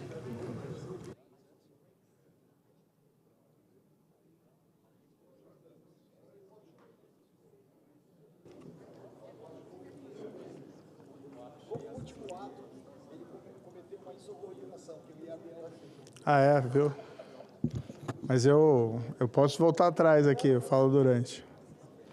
Senadores, senadoras, um cumprimento especial à mesa, ao presidente Davi Alcolumbre, e felicito Vossa Excelência pela semana passada, extremamente produtiva dessa casa, em especial aqui no plenário, a aprovação da nova lei de licenciamento ambiental, que até sofreu críticas, mas, a meu ver, críticas da imprensa que não têm um respaldo na realidade. A gente precisa destravar o país, destravar o desenvolvimento do país.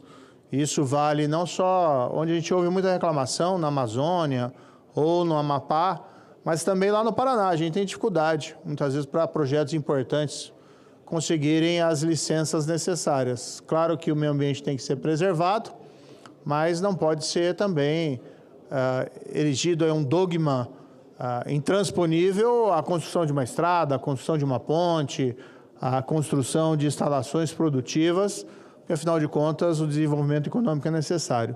Mas o tema que me traz hoje à tribuna é a PEC 52, 2023, que está até na pauta.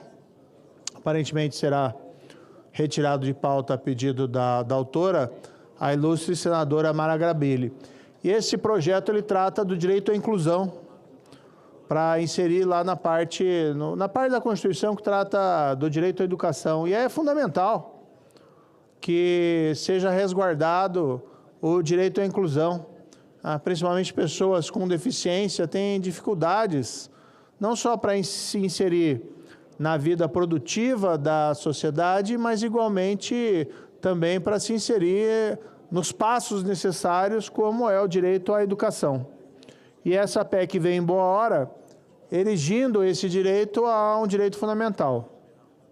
Conversei com a relatora, apresentei uma emenda a essa PEC, que é a emenda 2, apenas para deixar claro, para que não tenhamos interpretações de maneira contrária, que esse direito à inclusão se dá através do melhor atendimento à pessoa que a necessita, a pessoa que precisa muitas vezes de um cuidado especial de ensino ou na educação. E esse cuidado muitas vezes está disponível na rede regular de ensino, e estando disponível, ótimo, vai ser atendida essa pessoa, a sua necessidade especial, na rede regular de ensino. Mas quem conhece a realidade das nossas escolas no país sabe que muitas vezes a rede regular de ensino não tem condições, não tem a estrutura necessária para um atendimento especializado à pessoa com deficiência, especialmente no caso de deficiência intelectual grave.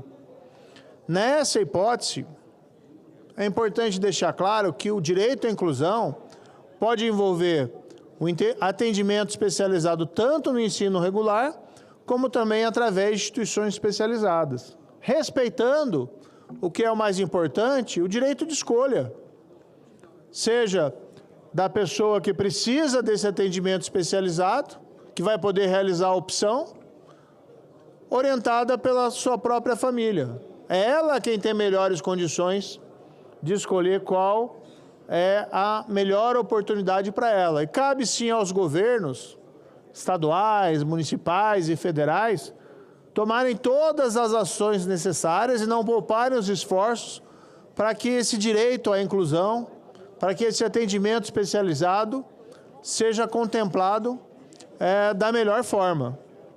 Então, essa PEC que apresentei já foi subscrita aí por mais de 32 senadores dessa casa. Há novas adesões, inclusive, novas assinaturas. Visa apenas esclarecer esse ponto. Porque a Constituição de 88, quando ela foi aprovada, ela deixou claro que esse direito, esse atendimento às pessoas com deficiência se daria preferencialmente na rede regular de ensino, mas preferencialmente não quer dizer que isso exclui a possibilidade de, em casos especiais, esse atendimento, no interesse do indivíduo, que ele seja realizado através de instituições especializadas. A PEC aparentemente não vai ser debatida hoje, mas tão logo nós possamos retomar esse debate, né, vou defender aqui perante a senadora Mara e também perante os meus pares, que essa emenda seja acolhida de forma a deixar claro. Isso é essencialmente importante, porque existe já em trâmite no Supremo Tribunal Federal ações diretas de inconstitucionalidade contra a legislação estadual que prevê a possibilidade de repasses financeiros para atendimento de serviços educacionais em instituições especializadas. É o caso lá do Paraná, inclusive, uma DIN proposta perante o Supremo que busca a invalidação de leis que prevêem essa possibilidade de convênios de assistência financeira do Estado a essas escolas. E isso gerou um grande sobressalto na comunidade lá do Estado do Paraná, principalmente na comunidade apiana, no sentido de que a sua atividade poderia ser inviabilizada através de uma interpretação radical do texto constitucional. Então, essa proposta de emenda constitucional, a PEC 52/2023, é absolutamente meritória e precisamos registrar todas as congratulações da senadora Mara Gabrilli, mas precisam ter uns ajustes redacionais para que deixe claro que esse atendimento especializado pode se dar na rede regular de ensino, mas igualmente em instituições especializadas quando necessárias. Vamos voltar a esse debate nas próximas semanas, dando tranquilidade a pessoas com deficiência e às suas famílias. É isso, senhor presidente.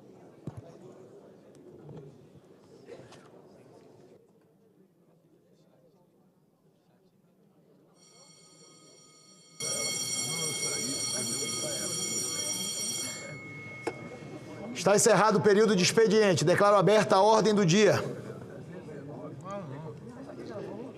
Concedo a palavra ao senador pela ordem Esperidião Amin.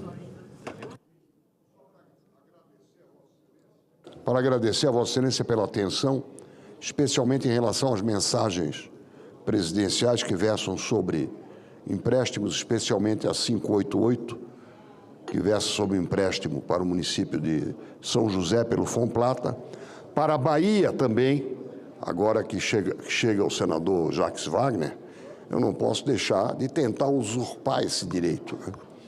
É a número 590, a 589, aliás, a 589 é de São Paulo e 591 é do BNDES. Estou certo? Então, uma vez, eu me antecipei ao senador Jacques Wagner, sabe lá o que é isso? Concedo a palavra ao líder, senador Jacques Wagner. Já faço uma menção em relação à manifestação feita pelo senador Esperidião Amin, relacionada às mensagens encaminhadas pelo Poder Executivo ao Senado Federal. Concedo a palavra ao líder Wagner. Presidente, era só para esclarecer um episódio que está tendo repercussão na imprensa e que envolveu também meu nome, que foi a presença da ministra Marina Silva hoje na Comissão de Infraestrutura. Ao contrário do que alguns veículos de imprensa estão veiculando, eu cheguei à sessão da Comissão de Infraestrutura, depois de uma reunião da bancada, exatamente às 9 horas e acompanhei toda a falação da ministra Marina e a resposta que ela deu a vários senadores que fizeram as suas indagações. Na minha opinião, até o momento que eu estava lá, depois tive que sair para ir à Comissão de Assuntos Econômicos, que havia projetos que eu precisava conversar com o presidente da comissão, o senador Renan Calheiros, e por isso saí. Depois voltei, continuei acompanhando a ministra Marina, que, na minha opinião, estava muito bem respondendo a todas as perguntas, esclarecendo as questões. E, óbvio, um momento ou outro sobe um pouco a temperatura, mas não vi nada. Infelizmente, quando eu saí e ficou o líder do PT, Rogério Carvalho, que é vice-líder do governo, eu saí porque tinha outra tarefa da liderança do governo, e ele esteve lá e defendeu a ministra Marina Silva de um episódio que aconteceu com o senador, que disse que a respeitava como mulher, mas não a respeitava como ministra. Eu, pessoalmente, não concordo, evidentemente, com esse comportamento, não quero fazer aqui cavalo de batalha, mas eu acho que qualquer pessoa que é convidada ou convocada para estar numa comissão do Senado, mesmo que a gente discorde, merece o nosso respeito. Ela reagiu a isso, o senador Rogério Carvalho disse que se ela se sentia ofendida, ela tinha o direito de se retirar. Eu não estava lá, como já disse, porque estava em outra missão da liderança do governo, e eu sei que houve, vamos dizer, uma confusão, vou dizer assim, um desentendimento, e parece que depois o senador Marco Rogério, que preside a comissão, fez a convocação dela. Eu, pessoalmente, entendo que ela cumpriu o convite, ela esteve aqui, respondeu a diversos senadores, eu estava lá a maior parte do tempo, e, portanto, eu não vejo por que fazer uma convocação. Ela, na verdade, se retirou no momento em que um senador, e, de novo, eu não estou atrás de culpados aqui, que um senador disse que a respeitava como mulher, mas não a respeitava como ministra. O senador Rogério Carvalho entrou em sua defesa e foi criado um ambiente não positivo na comissão, o que não corresponde ao conjunto da sessão. Porque durante a sessão todos os senadores se dirigiram à ministra, fizeram perguntas, o senador Omar está aqui, foi um dos que inquiriu, evidentemente que cada um fala de um jeito, a ministra também falou uma coisa que o senador Omar se sentiu ofendido, que era questão do trabalho com técnica e ética, mas eu acho que isso é do calor do debate. O que eu acho que não pode acontecer é um convidado de uma comissão ser dito claramente não a respeito como ministro. Então, eu quero esclarecer, porque às vezes alguns órgãos de imprensa dizem, não, o líder do governo não estava lá. Eu não estava lá, mas ficou o vice-líder Rogério Carvalho, e eu só não estava lá, apesar de ter ficado uma boa parte da sessão da Comissão de Infraestrutura, porque eu tinha outras tarefas da liderança do governo. Então, só para esclarecer isso e externar a minha solidariedade à ministra Marina por esse episódio que eu considero que foi um episódio isolado. Todos os senadores fizeram perguntas mais duras, inclusive, debateram com ela e não aconteceu problema nenhum. Infelizmente, houve esse episódio que acabou criando um clima ruim na comissão. Mas eu quero ponderar, depois vou ponderar diretamente com o senador Marcos Rogério, que eu não vejo por que convocar, se por um acordo comigo ela foi convidada e lá estava respondendo às questões. Muito obrigado. Eu queria a atenção do plenário, só um minuto, já passo com você da palavra, Vossa Excelência, senador líder Randolfo Rodrigues. Em relação ao... E o senador Humberto também, em relação à proposta de emenda constitucional número 52 de 2023, de autoria do senador Marcelo Castro e outros senadores, eu não vejo ainda no plenário o senador Marcelo Castro, mas eu recebi um apelo, senador Sérgio Moro, Vossa Excelência também tem conhecimento do assunto, eu recebi um apelo da senadora Mara Gabrilli, que fez contato com esta presidência, solicitando a busca de um entendimento com o senador Moro, com o senador Marcelo Castro e com outros senadores que estão debatendo esse assunto.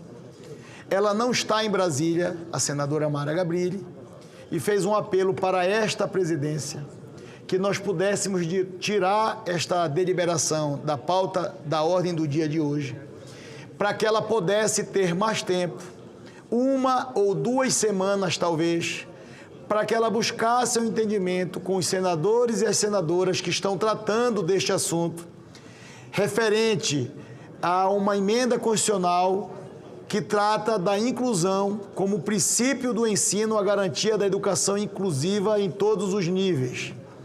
A senadora Mara Gabrilli está nos acompanhando hoje pelo modelo remoto, mas eu fiz um compromisso e quero externar ao plenário que, de ofício, atendendo a solicitação da senadora Mara Gabrilli, esta presidência retira da pauta da ordem do dia e aguardará a construção política necessária que está sendo feita por todos os atores envolvidos em relação a esta emenda constitucional.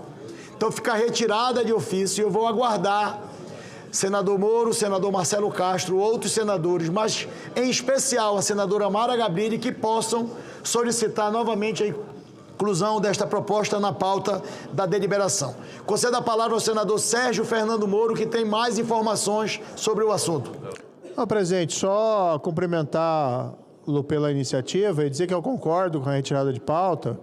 E a senadora Mara Gabrilli fez um excelente trabalho na relatoria dessa PEC, do senador Marcelo Castro, mas surgiram algumas discussões apenas de redação, de ajuste de redação, e o tempo aí vai nos permitir alcançar um compromisso que, eventualmente, nós possamos construir um texto que satisfaça a todos os envolvidos nessa matéria. Então, só registrar aqui a minha concordância e admiração pela senadora Mara Gabrilli por essa compreensão da necessidade de ajustes. Obrigado, senador Moro. Eu queria também cumprimentar a Vossa Excelência, porque ela falou que estava tratando com Vossa Excelência sobre este assunto, e eu tenho certeza absoluta que Vossa Excelência está construindo, junto com a senadora Mara, um texto mais adequado para que a gente possa deliberar sobre essa matéria com o melhor das boas intenções possível em relação a esse texto, que é sensível sim, mas que precisa desse trabalho técnico de Vossas Excelências. Muito obrigado pela compreensão. Concedo a palavra ao senador líder Randolfo Rodrigues pela ordem.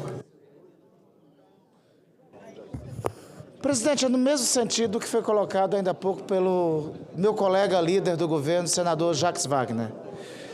Primeira questão é relativo ao mérito do debate da presença no dia de hoje da ministra Marina Silva.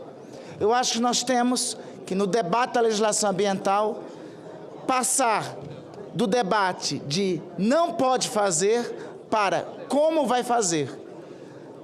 E, nesse sentido, todas as reivindicações, seja a nossa, presidente, da margem equatorial, que já está em curso no Amapá, de pesquisa e exploração de petróleo, que já foi dado o primeiro passo pelo IBAMA, seja da BR-319, do senador Omar, do senador Eduardo Braga, assiste toda a razão. Eu acho que o debate em relação a isso e o diálogo que tem que ter democraticamente com o Ministério do Meio Ambiente é do não pode fazer, como vai ser feito, como pode ser feito, respeitando a legislação ambiental e respeitando o pacto que foi construído na Constituição de 1988 em relação à preservação e à defesa do meio ambiente. Agora, um segundo aspecto, presidente, que não pode ser tolerado por nós, por quem quer que seja, por esse parlamento, é a insistência do machismo e o atravessar da linha tênue do debate político para a agressão. E isso me parece, presidente, no meu sentir, que ocorreu hoje. Nesse sentido, a ministra Marina Silva, ressalvado quaisquer divergências que se tenham quanto a ela, repito, ressalvado quaisquer divergências que se tenha em relação à condução do Ministério do Meio Ambiente, deve merecer de todos nós o total respeito. Não é aceitável reiterados traços de misoginia e de machismo, nem aqui, sobretudo aqui no parlamento.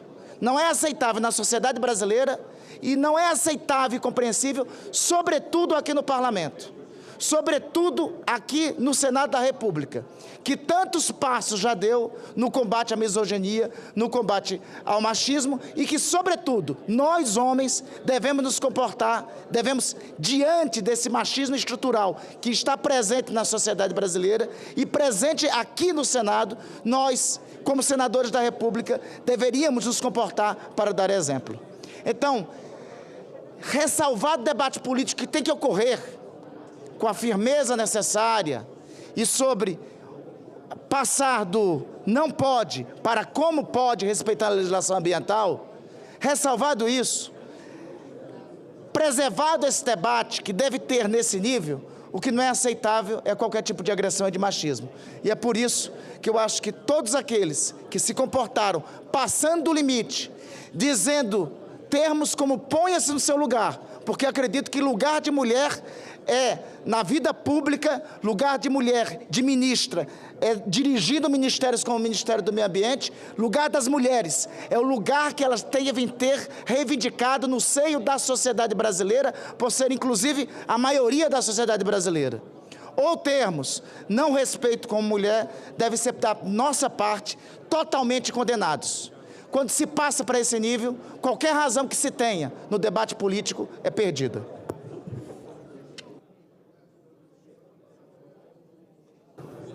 Com a palavra o senador Humberto Costa.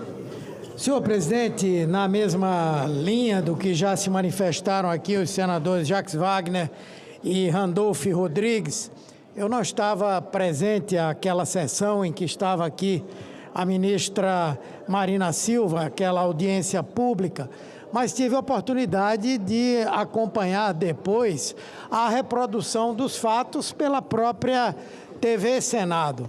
E eu concordo com a visão de que todos nós temos o direito de ter opiniões divergentes, devemos respeitar as opiniões divergentes, mas, acima de tudo, nós temos o dever e a responsabilidade de tratar com o máximo respeito quem quer que seja, os senadores entre si, alguém que venha para uma audiência pública sendo do lado da oposição ou sendo do lado do governo, e mais ainda quando se trata de uma mulher que é respeitada mundialmente pela sua coerência, pela firmeza das suas posições, pelo fato de abraçar as causas mais importantes para a humanidade, ontem, no passado e hoje na condição em que ela está como ministra do Meio Ambiente. Então eu quero aqui externar a minha absoluta solidariedade à ministra Marina Silva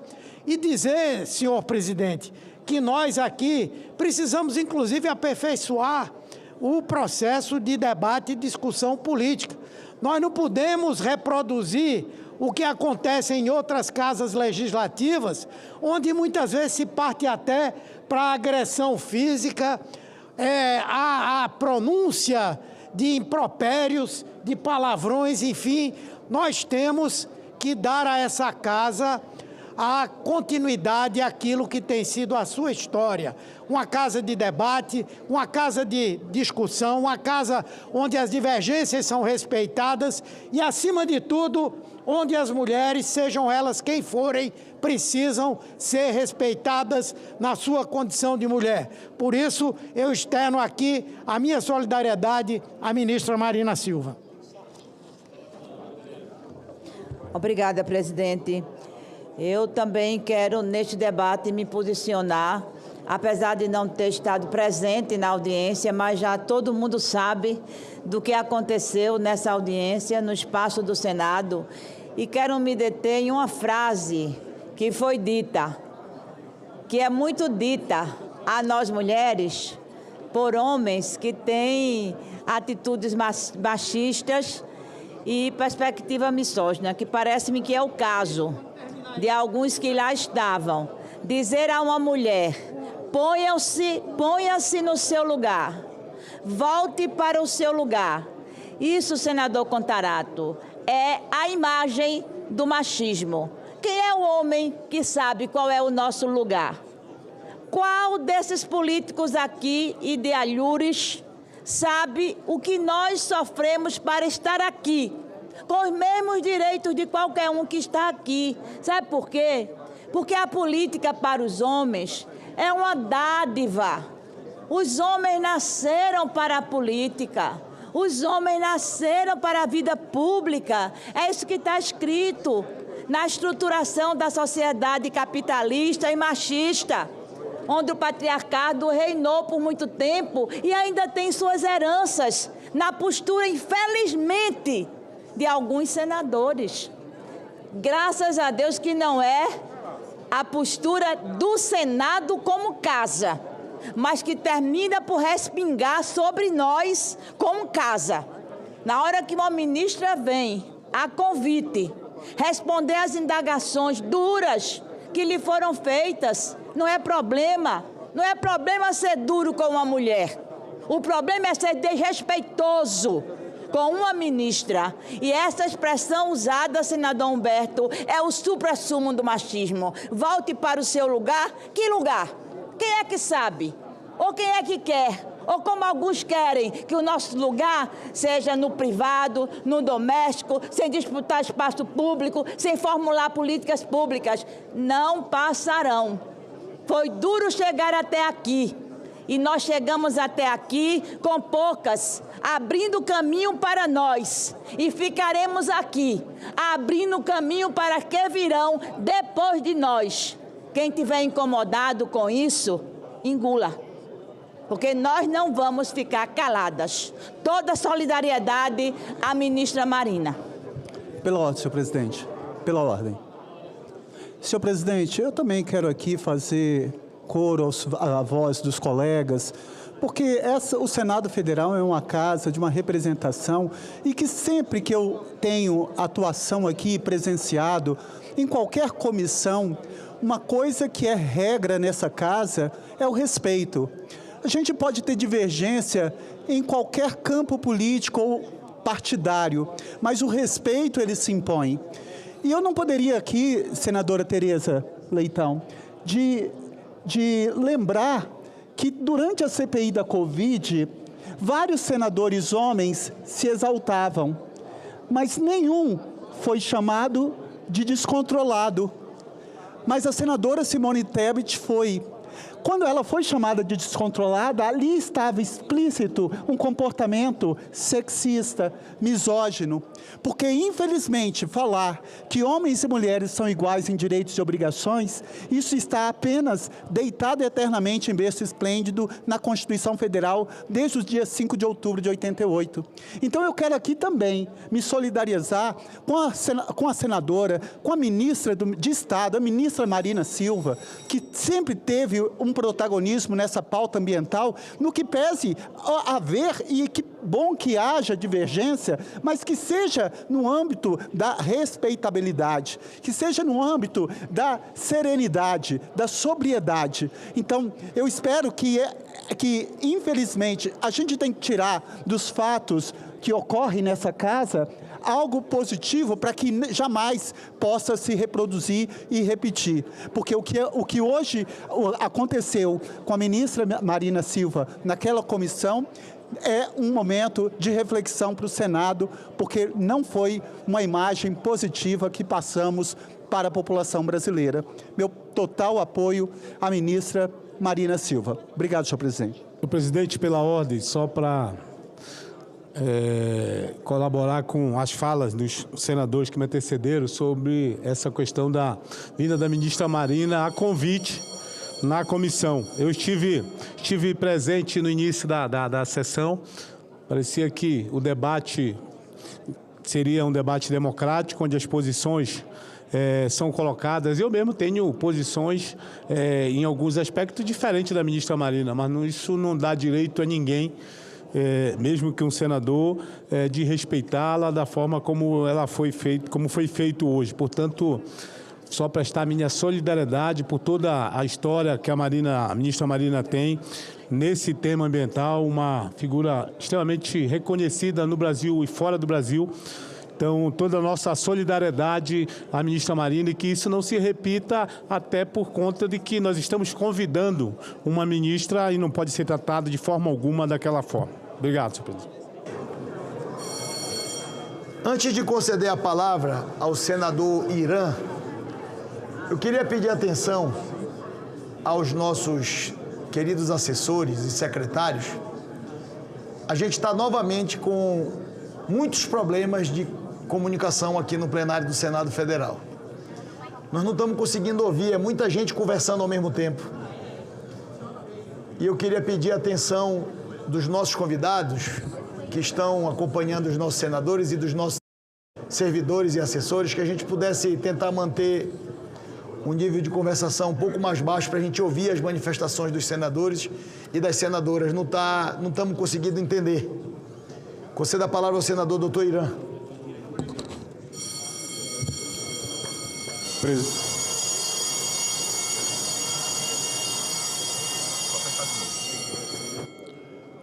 Presidente Davi, senadores, senadoras, todos que nos assistem,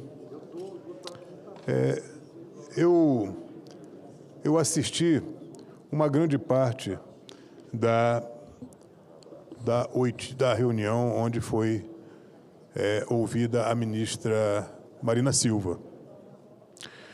E uma coisa que me chamou muita atenção, presidente, hoje, é que a ministra Marina, habitualmente, ela é uma pessoa mais calma, e já tive participação na CPI das ONGs, onde ela foi ouvida também. Ela teve um comportamento diferente. Hoje eu não sei se porque ela ouviu, na minha opinião, muitas verdades que ela não gostaria de ouvir. Aliás, eu vi uma colocação lá do nosso senador Omar Aziz, quando ele falou sobre a questão da nossa BR-319, uma BR fundamental para a integração da nossa região ao país, e que, por conta de políticas ambientalistas anacrônicas, essa 319 foi fadada à destruição.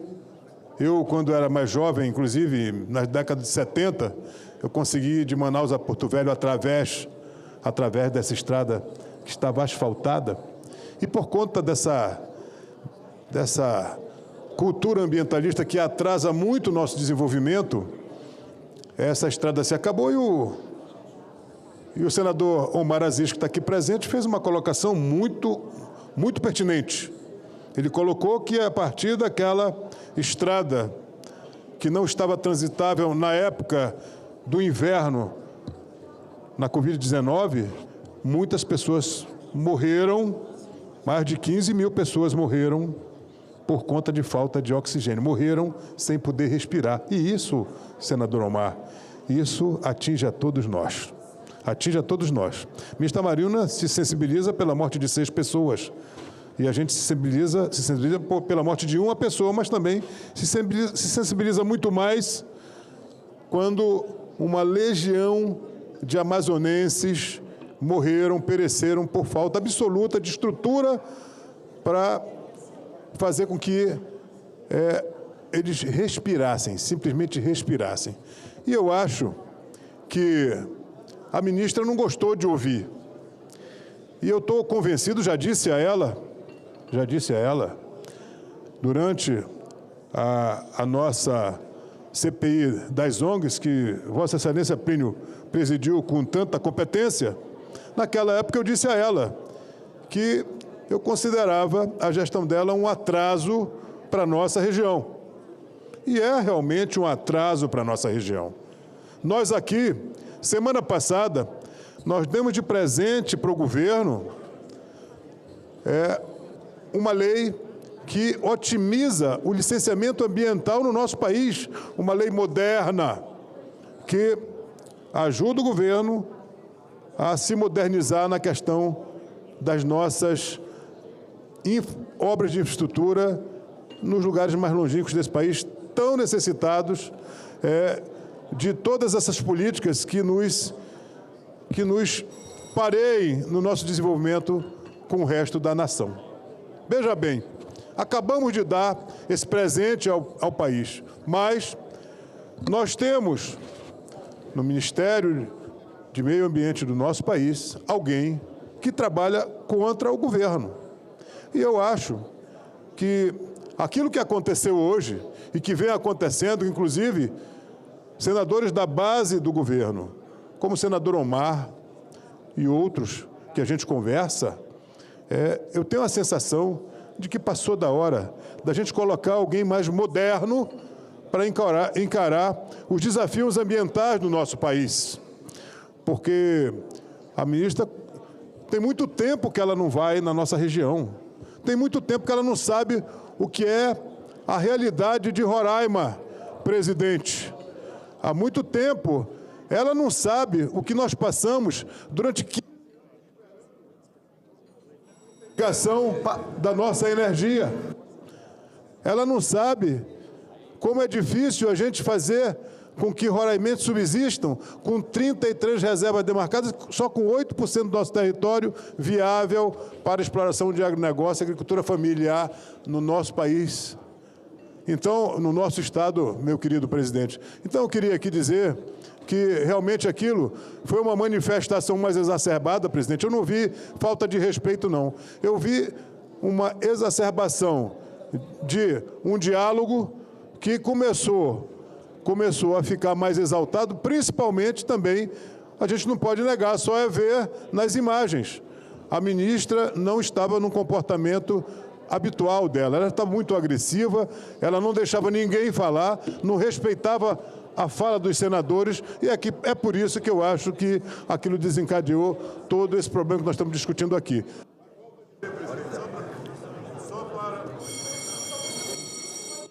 Só para encerrar, presidente, eu acho que o governo está perdendo uma oportunidade de colocar naquele ministério alguém mais sintonizado com as aspirações do nosso povo amazônico. Muito obrigado, presidente.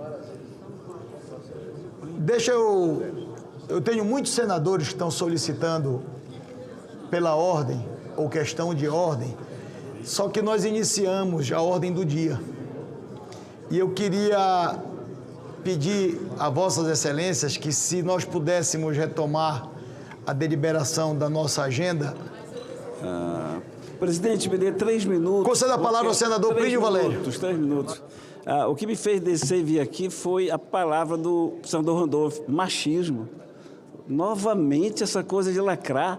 Eu fiz questão de começar dizendo que eu respeito a mulher. Caramba, eu deixei isso gravado, que é para não ter lacre de novo. Quando eu continuava, a ministra Marina interrompeu. Ela já tinha puxado o braço do presidente, ela tinha calado todo mundo, ela me interrompeu. E, daquela forma, me perguntou por que eu dizia aquilo. Eu falei que sim, mulher eu respeito e haveria de respeitar sempre, como dever e com prazer. Agora, uma ministra que não respeita uma população inteira, não tem o meu respeito, caramba. Pergunta dela, Randolfo, o respeito que ela tem por mim. Pergunta desses ministros, qual o respeito que ele tem pelo Senado? Nenhum. Respeita um conceito, uma atitude. Ela me chamou, me foge o nome agora, sei lá, vou já me lembrar do nome, me chamou e eu não vi nada disso. Porque é uma opinião dela. Pergunte aos eleitores do meu amigo Braga, dos outros, o que é que eles acham de mim, que eu não presto. Isso é conceito. Eu não sou obrigado a respeitar quem não respeita a população. O Omar foi perfeito hoje. O Omar agiu como senador amazonense. O Marcos Rogério foi desrespeitado o tempo todo. E eu só fiz dizer, que bom reencontrá-la, ministra. Mas eu devo dizer que eu estou olhando aqui não para a mulher, eu vou olhar para a ministra. Aí ela me interrompeu. Quando voltou, que ela perguntou por quê, eu disse, porque a ministra eu não respeito. Quer o quê? Judicializar? Quer o quê? Caçar mandato? Que seja, é um conceito. Eu não posso respeitar quem ironizou a minha população, dizendo que a gente quer uma estrada para passear. Como se passear não fosse um direito.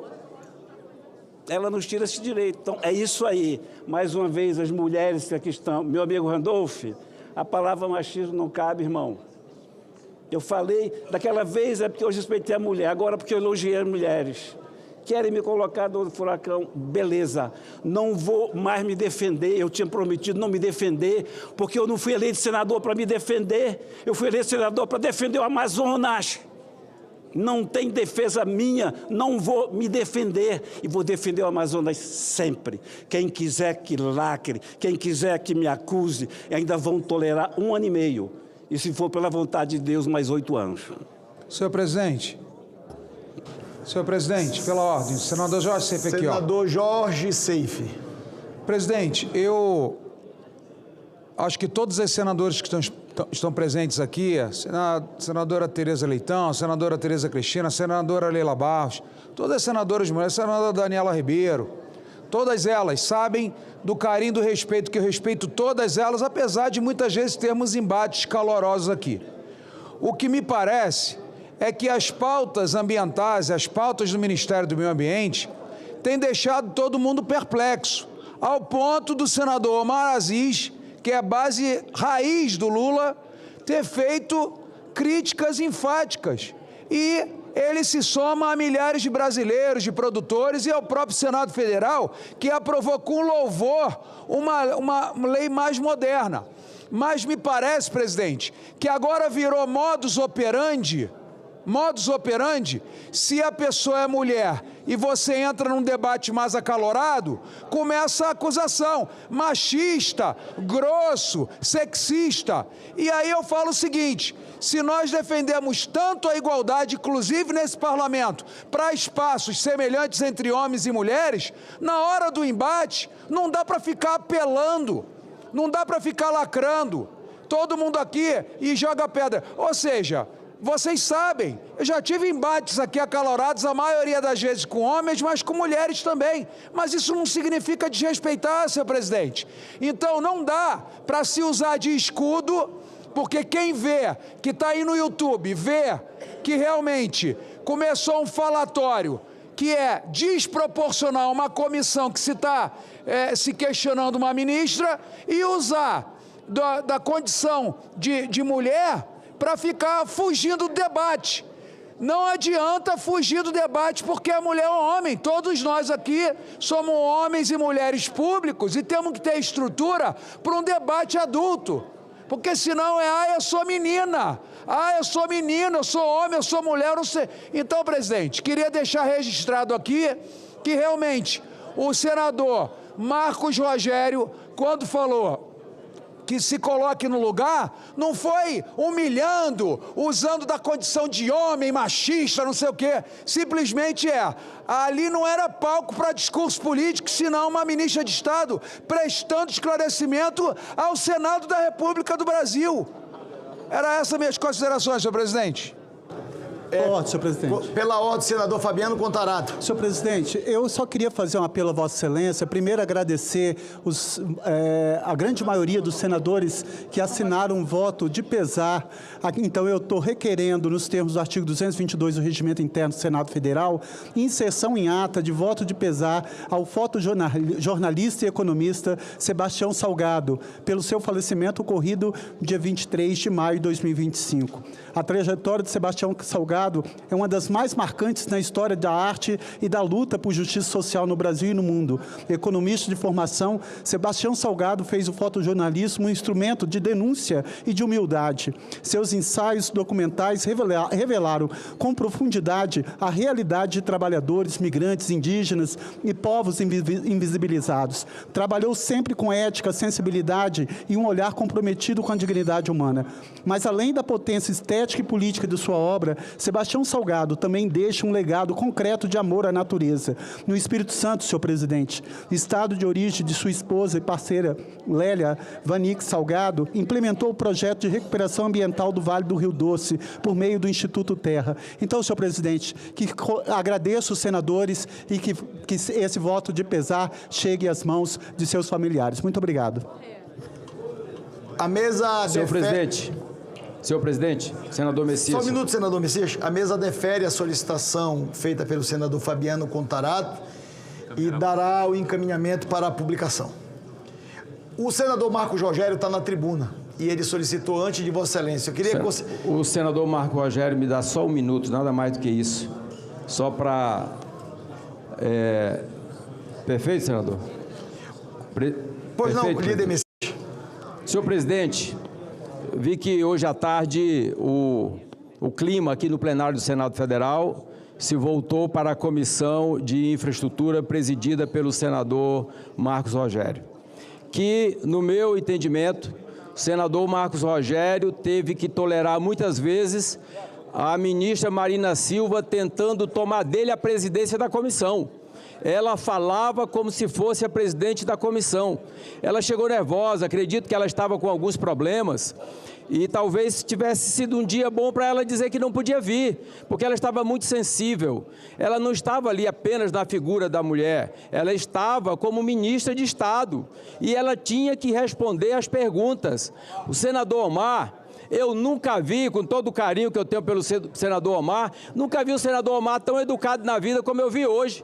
Ele falando com a ministra Marina. Ele fez uma pergunta para a ministra Marina, repetiu a pergunta diversas vezes e ela não respondeu, porque ela não tinha respostas, a não ser a narrativa que ela cria, ela e toda a equipe dela. Não respondeu, não aceitou debater. E ainda foi agressiva com os demais senadores. O senador Plínio sempre foi muito respeitoso, muito educado, com todos aqui no Senado Federal e no Congresso Nacional. E o senador Plínio também merece todo o nosso respeito e a nossa gratidão pela luta que ele trava em favor do Brasil e da Amazônia. Presidente Marcos Rogério, parabéns pela condução. Parabéns, senador Plínio, senador Omar e a todos aqueles que combateram o bom combate em defesa do Brasil e da Amazônia. Obrigado, presidente. Antes de conceder a palavra ao nosso presidente da Comissão de Infraestrutura, senador Marcos Rogério, além da pauta, nós temos as autoridades, conforme foi falado na semana passada, que são os embaixadores que nós precisamos deliberar com quórum, pelo menos 41 senadores votantes. E aproveitar para informar o Senado que na semana que vem nós teremos o encontro dos parlamentos dos BRICS e nós não teremos ordem do dia e sessões deliberativas por conta deste evento internacional onde o Brasil sediará o encontro de todos os parlamentos dos BRICS no Brasil. Então eu queria pedir a presença dos senadores e das senadoras, tanto na sessão hoje como amanhã, para que a gente possa tentar esvaziar a pauta que foi programada para essa semana, já que na próxima semana nós não teremos deliberação do Senado Federal e, pelo que fui informado pelo presidente Hugo Mota, nós não teremos também sessões na Câmara dos Deputados por conta desse encontro internacional que se realizará no Brasil. E temos várias matérias na pauta, inclusive essas autoridades. Então eu queria pedir para que os senadores e as senadoras ficassem no plenário para que a gente possa deliberar o que foi estabelecido na pauta. Concedo a palavra ao senador Marcos Rogério. Presidente, senhor presidente, senhoras e senhores senadores. Senhor presidente, eu faço uso da tribuna nesse momento para tratar desse assunto que tomou conta do noticiário agora à tarde e também do debate aqui no plenário do Senado Federal. Desde que assumi a presidência da Comissão de Infraestrutura, eu adotei uma postura que tenho certeza que todos que compõem a comissão são testemunhas do que eu vou dizer agora. Eu sou um senador de oposição, mas eu não sou um presidente de comissão que faz uso da posição política de oposição para obstruir os temas tratados no ambiente da Comissão de Infraestrutura. Os temas da infraestrutura estão acima das ideologias. Eu disse isso quando assumi a comissão. Eu não assumo a comissão como um parlamentar de oposição para fazer oposição. Eu assumo a presidência da comissão como um parlamentar que tem responsabilidade com a infraestrutura do Brasil. E o Brasil deve muito no campo da infraestrutura. O Brasil é um gigante da porteira para dentro, mas da porteira para fora ainda deve muito no campo da infraestrutura. Eu estou dizendo isso, senhor presidente, para poder reafirmar ao plenário. Hoje nós recebemos na Comissão de Infraestrutura a senadora Marina Silva. Ela foi a terceira ministra, líder Eduardo Braga, a comparecer na comissão. Lá esteve o ministro Silvio Costa, lá esteve o ministro Renan Filho e hoje esteve a ministra do Meio Ambiente, Marina Silva. Em nenhum momento, na presença de qualquer dos ministros de Estado de um governo em que sou oposição a esse governo, eu tratei com qualquer desrespeito, ausência de urbanidade, esses ministros. Ministro Silvio, ministro Renan Filho, teve na comissão o melhor dos ambientes para expor as suas falas, as suas razões, os seus argumentos, e sendo questionado pelo conjunto dos senadores, com todos os senadores, não faltou respeito, não faltou urbanidade. Sabendo qual é a posição de ministro e sabendo qual é a posição de senador da República. A mesma realidade não se viu hoje com a presença da ministra Marina Silva. E eu lamento, porque como presidente o meu papel é dirigir os trabalhos da comissão. Mas a ministra, com todo o respeito, ela não estava na comissão hoje, desde o primeiro momento, com uma conduta, com um comportamento de um agente público federal que, diante de uma comissão do Senado Federal, deve explicações. Com respeito, com urbanidade, com equilíbrio e com respeito institucional. E aí lamento dizer aqui, líder Jacques Wagner, porque a ministra foi convidada dias atrás para comparecer e ela se negou a comparecer na comissão. Ela mandou um dos quadros do Ministério, do ICMBio, para ir representando ela na comissão. Nós íamos votar um requerimento de convocação. O líder do governo fez um apelo à comissão, está aqui o líder Jacques, e esse presidente, junto com o senador, autor do requerimento, Lucas Barreto, absolutamente sem fazer qualquer tipo de chincana, está feito o entendimento, vamos reconsiderar e com data marcada, vamos marcar a data para a vinda da ministra Marina na Comissão de Infraestrutura. E assim foi feito. A ministra chega e começam os questionamentos, e ao longo dos questionamentos, ela começa a perder o equilíbrio natural que se espera de um ministro de Estado. É um parlamento, é uma comissão do parlamento. E a fala talvez mais enfática, mais firme que teve, e não porque saiu do tom, porque é o tom natural dele, foi a fala do senador Omar Aziz, falando da questão da 319, falando das mortes... Vossa Excelência permite uma parte? Em razão da Covid e a falta de acesso ao estado do Amazonas, e a ministra começa a entrar num embate pessoal, não querendo sequer permitir que os senadores complementassem o raciocínio. E quando não tinha o microfone, e eu tive que em alguns momentos cercear, e lamentavelmente, é triste ter que dizer isso, de um presidente de comissão, diante da presença de uma ministra de Estado, você tem que cortar o microfone porque ela não reconhece que aquela não é a hora de fala. Porque do mesmo jeito que quando a ministra está com a palavra, eu tenho que pedir ao senador da República que aguarde a fala, o inverso também é verdadeiro. Mas ela simplesmente achou que podia presidir os trabalhos da comissão, que podia tocar os trabalhos da comissão. Chegou um ponto... me dá uma parte, seu... Chegou um ponto, vou lhe assegurar a parte ao senador Rogério... Uma parte, por favor. E ao senador Omar. Senador, chegou um ponto... Não tem a parte, Vossa Excelência está com a palavra. Como é que não dê a parte? Não estou entendendo. Ah, eu estou escrito? Está escrito. Mas Vossa Excelência não pode me dar uma parte?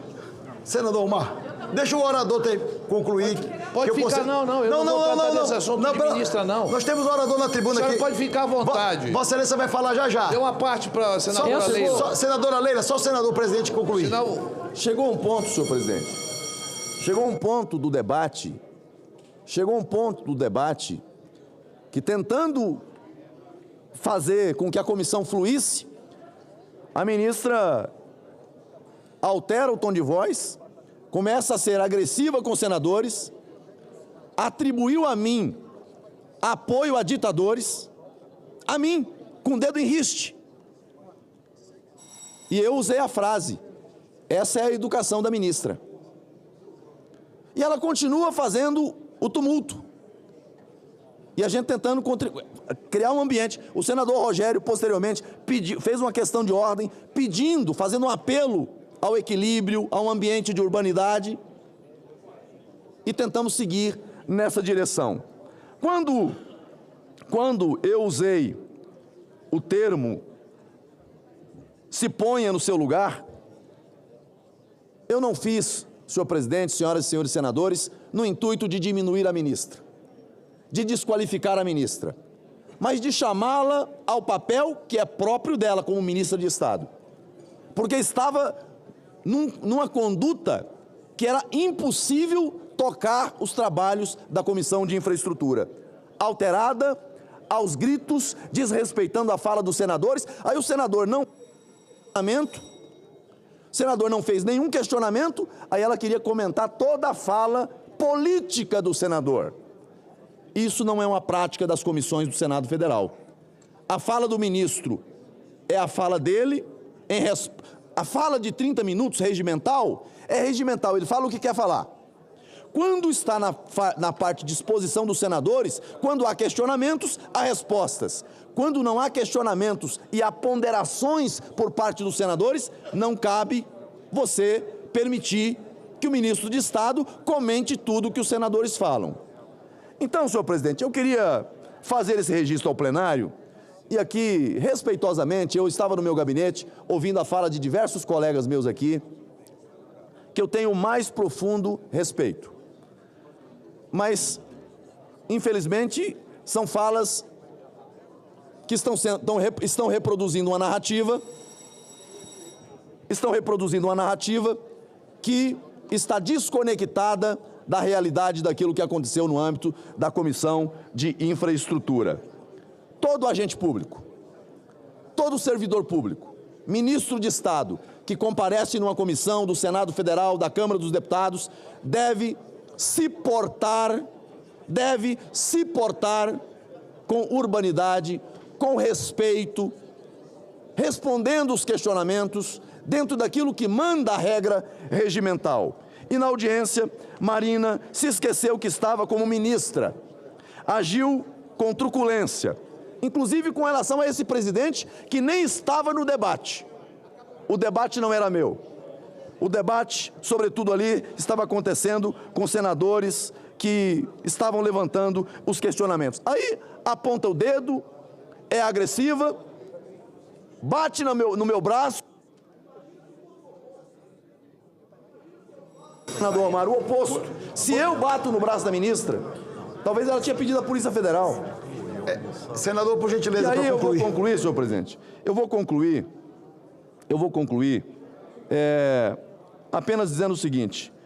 E aí, ao ser cobrada pelos senadores na comissão hoje, ela usou a cartada final, a cartada do sexismo, querendo dizer que estava sendo criticada pelo fato de ser mulher. Com todo respeito, isso é desonestidade intelectual. Isso é desonesto com a Comissão de Infraestrutura. Isso é desonesto com o conjunto dos senadores. Estava absolutamente incomodada com o fato da aprovação recente da lei do licenciamento ambiental. A fala só a ela, justamente, o passivo dessa aprovação. E aí, meu querido presidente, por gentileza. Eu concluo, senhor presidente. Acabou se extrapolando. Foi a ministra, e eu repito aqui com todas as letras, foi a ministra que primeiro se exaltou, deixando de ter ali, na presença da comissão, uma postura que realmente fosse respeitosa, que realmente fosse à altura da pasta que representa. E lamento isso. Não houve ali agressão. No final, quando partiu para a saída, aí sim, na fala do senador Plínio, ela disse que se o senador Plínio não pedisse desculpa, iria se ausentar, e como não pediu, ela se ausentou, mas mesmo nessa fala, e aí não vou julgar o aspecto que falou ali de separar a mulher da ministra, eu não vou entrar nesse mérito. Ela suscitou questões antigas e colocou, mas na parte anterior, sob a minha presidência, em nenhum feito houve desacato. Portanto, apenas para poder deixar claro e lamentar as narrativas, senhor presidente. Lamentar. O Brasil parou de ser um país dos fatos e se transformou no país das narrativas. Não importa o que aconteceu, o que importa é a narrativa que é dada. O que importa é a narrativa que é dada. A ministra disse que foi vítima de preconceito, de misoginia, disso ou daquilo, e essa é a versão. E nada disso aconteceu. Então, lamento, mas enquanto presidente da Comissão de Infraestrutura, e aqui finalizo, até o dia de hoje, esse presidente teve o maior respeito, a maior consideração por todos que lá estiveram. E vou continuar tendo, mas não abro mão da firmeza que é necessária para conduzir os trabalhos daquela comissão. É justamente nessa pauta, nessa linha, que vou continuar agindo em defesa da infraestrutura nacional. Não é uma narrativa que vai desconstruir o meu trabalho, que vai desconstruir aquilo que nós estamos fazendo com muita seriedade. E nenhum ministro até hoje foi desrespeitado. E mesmo ela também não foi desrespeitada. Ela é que faltou com respeito com esse presidente e com o conjunto dos senadores que lá estavam. Muito obrigado, senhor presidente. Deixa eu fazer, conceda a palavra ao senador veneziano Vital do Rego. Presidente, só indagando... Está escrito. Só indagando se Vossa Excelência chamará o item 2, a PEC 37, para que nós votemos nessa tarde. Senador veneziano, eu estou com o item 2 aqui aberto para nós iniciarmos a deliberação, mas concretamente esse assunto tomou conta também da reunião e eu não posso, na condição de presidente, não ouvir as manifestações que os senadores estão nos solicitando. Eu ainda tenho aqui vários senadores inscritos, senador Omar, senadora Leila, senador Rogério Carvalho, senador Rogério Marinho e outros senadores. Se nós formos ficar ainda aqui, e eu queria fazer um apelo aqui ao plenário, se nós formos ficar fazendo as manifestações pela questão de ordem, ainda tem um senador na tribuna agora que eu não tinha nem visto, senador Zequinha Marinho. Me perdoe, Excelência, que eu esqueci de escrever Vossa Excelência. Nós não vamos conseguir entrar na ordem do dia e ainda temos as autoridades. Eu estou preocupado que semana que vem nós não teremos deliberação por conta do que eu disse do encontro dos parlamentos dos BRICS no Brasil, e eu queria um compromisso com o Ministério de Relações Exteriores, deliberar também, além das matérias que estão na ordem do dia, as autoridades, que a gente precisa de 41 votos. Então eu queria pedir permissão e pedir perdão a Vossa Excelência. A gente inicia a discussão. No decorrer da discussão da matéria, eu vou concedendo a palavra para aqueles que desejam se manifestar em relação à matéria e aqueles que queiram falar. Coloca para votar, senhor presidente. Coloca para votar as autoridades. É porque, como é PEC, precisa votar. E no tempo da votação, a gente vou dando a palavra. Perfeito.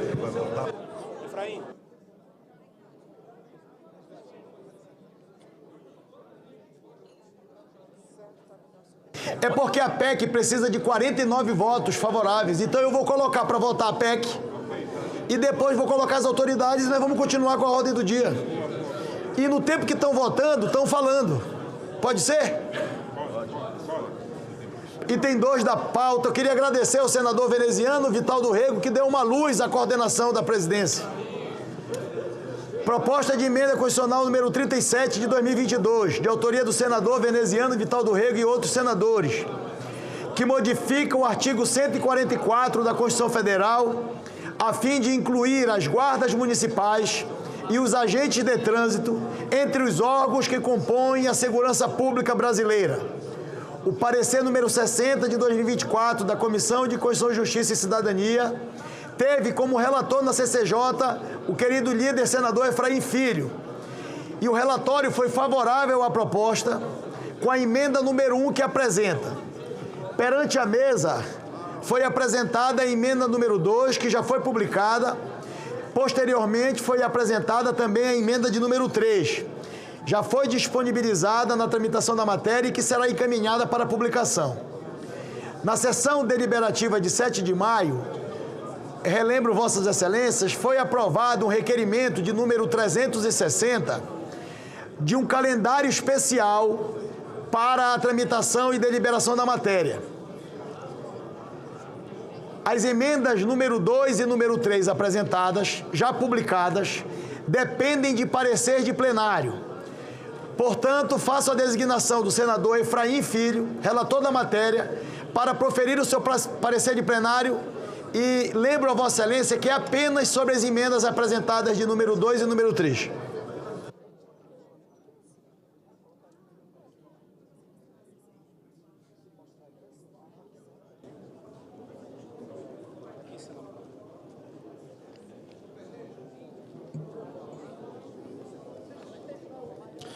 Senhor presidente Davi Alcolumbre, senhores senadores, senhoras senadoras, um tema de envergadura, senhor presidente, que trata de segurança pública e trata também de segurança viária. Temos aqui a presença de guardas municipais, de agentes de trânsito que são interessados no tema, assim como a sociedade brasileira, acima de todos, também o é. E é nesse sentido que passaremos ao nosso parecer. O relatório já foi feito pelo presidente, passamos à análise das emendas. Vem a este plenário o exame de admissibilidade e mérito das emendas apresentadas em substituição à CCJ, a qual compete originariamente o exame das emendas apresentadas em plenário nos termos do artigo 359 do Regimento Interno do Senado Federal. Como é de conhecimento público, parte da matéria objeto da PEC em análise foi discutida pelo Supremo Tribunal Federal no âmbito da DPF número 995, tendo a Corte decidido por maioria em agosto de 23 por considerar as guardas municipais como órgãos efetivos de segurança pública. Recentemente, em 20 de fevereiro de 25, o STF, também por maioria, ao apreciar o tema 656 de repercussão geral, deu provimento ao recurso extraordinário a fim de declarar a constitucionalidade do artigo 1º, inciso 1º, da Lei 13.866 de 2004, do município de São Paulo, tanto em sua redação original, como na redação dada pela Lei 14.879 de 2009. Na ocasião, senhor presidente, foi fixada a seguinte tese: é constitucional no âmbito dos municípios, o exercício de ações de segurança urbana pelas guardas municipais, inclusive policiamento ostensivo e comunitário, respeitadas as atribuições dos demais órgãos de segurança pública previstos no artigo 144 da Constituição Federal e excluída qualquer atividade de polícia judiciária, sendo submetida ao controle externo da atividade policial pelo Ministério Público, nos termos do artigo 129, inciso 7º da CF. Conforme o artigo 144, parágrafo 8º da Constituição Federal, as leis municipais devem observar as normas gerais fixadas pelo Congresso Nacional. Sobre os agentes de trânsito, em análise incidental, o STJ entendeu que após o advento da emenda constitucional número 82 de 2014, que acrescentou o parágrafo 10º ao artigo 144 da Constituição Federal, que à época foi de minha relatoria enquanto deputado federal, e do advento da lei número 13675 de 2018, que instituiu o Sistema Único de Segurança Pública, o SUSP, a segurança viária é considerada atividade de segurança pública, ou seja, de preservação da ordem pública e da incolumidade das pessoas e do seu patrimônio nas vias públicas, e os agentes de trânsito são considerados integrantes operacionais do SUSP, conforme o artigo 9º, parágrafo 2º, inciso 15 da referida lei, conforme o recurso especial supracitado. Na lei do SUSP, os agentes de trânsito têm o mesmo status que os demais órgãos de segurança pública e também o mesmo status das guardas municipais. Artigo 9º, parágrafo 2º.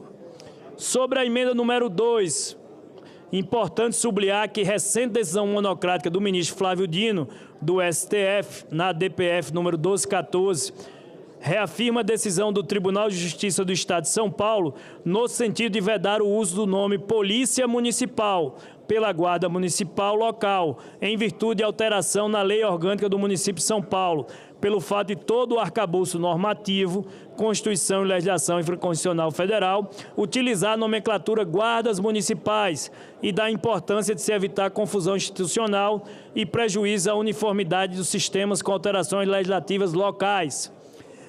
Em tributo ao princípio federativo, defendemos que os municípios têm autonomia para definirem o melhor desenho institucional para suas forças de segurança pública, considerando suas realidades locais. O artigo 22 da Lei 13.022, de 2014, o Estatuto Geral das Guardas Municipais, já oferece possibilidades de nomenclatura, as quais podem servir como referência, mas não impede uma ampliação, razão pela qual há espaço para, sim, outras nomenclaturas. O novo parágrafo 8º-C proposto repete a tese de repercussão geral fixada no RE número 608588 e consideramos que, de fato, serve como bom norte legislativo para o novo papel das guardas municipais.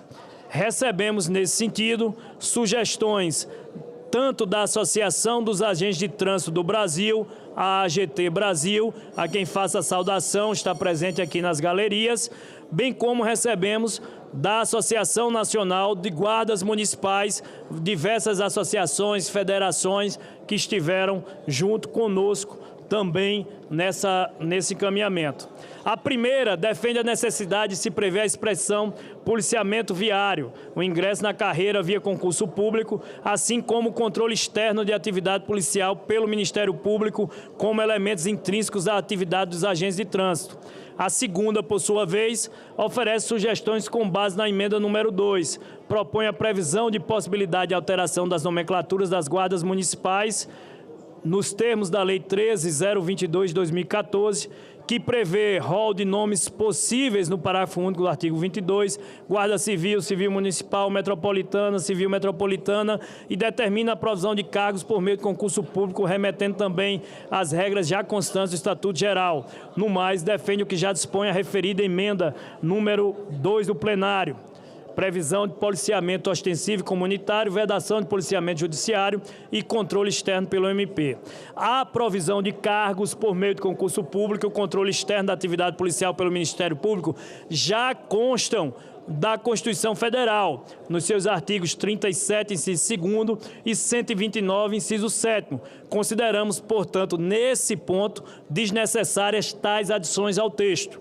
Não obstante, consideramos importante que a PEC 37, que elenca as guardas municipais entre os órgãos de segurança pública, preveja, no parágrafo 8º do artigo 144, senador Stevenson, a expressão policiamento ostensivo local e comunitário para as guardas, com o fim de esclarecer as atribuições conforme os citados julgados tanto do STF quanto do STJ, a DPF 995-RE 608588 e RESP 1818872, e assim acionar a necessidade de controle externo pelo MP.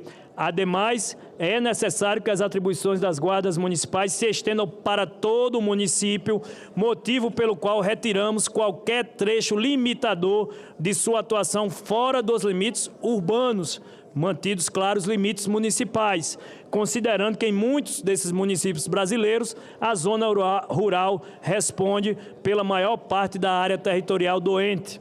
Optamos ainda por utilizar a expressão agentes de trânsito no proposto inciso 8º do caput do artigo 144 da Constituição Federal, por entender que o termo já é consolidado no texto constitucional, no próprio inciso 2º do parágrafo 10º, importante essa citação no inciso 2º do parágrafo 10º do mesmo artigo. Mudança de tal natureza poderia causar insegurança jurídica nos atuais agentes de trânsito, atores importantes na garantia da incolumidade das pessoas e do patrimônio nas vias nacionais. Para que não haja choque com atribuições de outros órgãos de segurança pública previstos no artigo 144 da Constituição Federal, é importante destacar a atuação das guardas e dos agentes de trânsito como de apoio e colaboração com os demais órgãos em harmonia com que disciplina o artigo 4º do decreto número 11841 de 2023. Já caminhando para a conclusão, presidente, importante citar que, por outro lado, a adição da expressão órgãos executivos rodoviários e órgãos ou entidades executivas de trânsito, como pretende a emenda número 3 plenário, expande demasiadamente o escopo do artigo 144, que trata eminentemente de órgãos de segurança pública, partícipes decisivos na garantia da incolumidade das pessoas e do patrimônio. Ao incluir de forma genérica órgãos ou entidades executivas de trânsito no rol dos órgãos de segurança pública, a proposição acaba por considerar de tal natureza órgãos e agentes que atualmente, em que pese sua importância para o sistema rodoviário, exercem funções administrativas internas, com pouca ostensividade nas vias públicas, quando em função de fiscalização e policiamento. Ademais, as atividades de patrulhamento ostensivo nas rodovias federais já são exercidas no âmbito da União pela Polícia Rodoviária Federal, o que poderia gerar conflito de atribuições e perda de eficiência em contrariedade ao artigo 37, caput da Constituição Federal. Consideramos tais motivos de relevo para a rejeição da emenda em questão.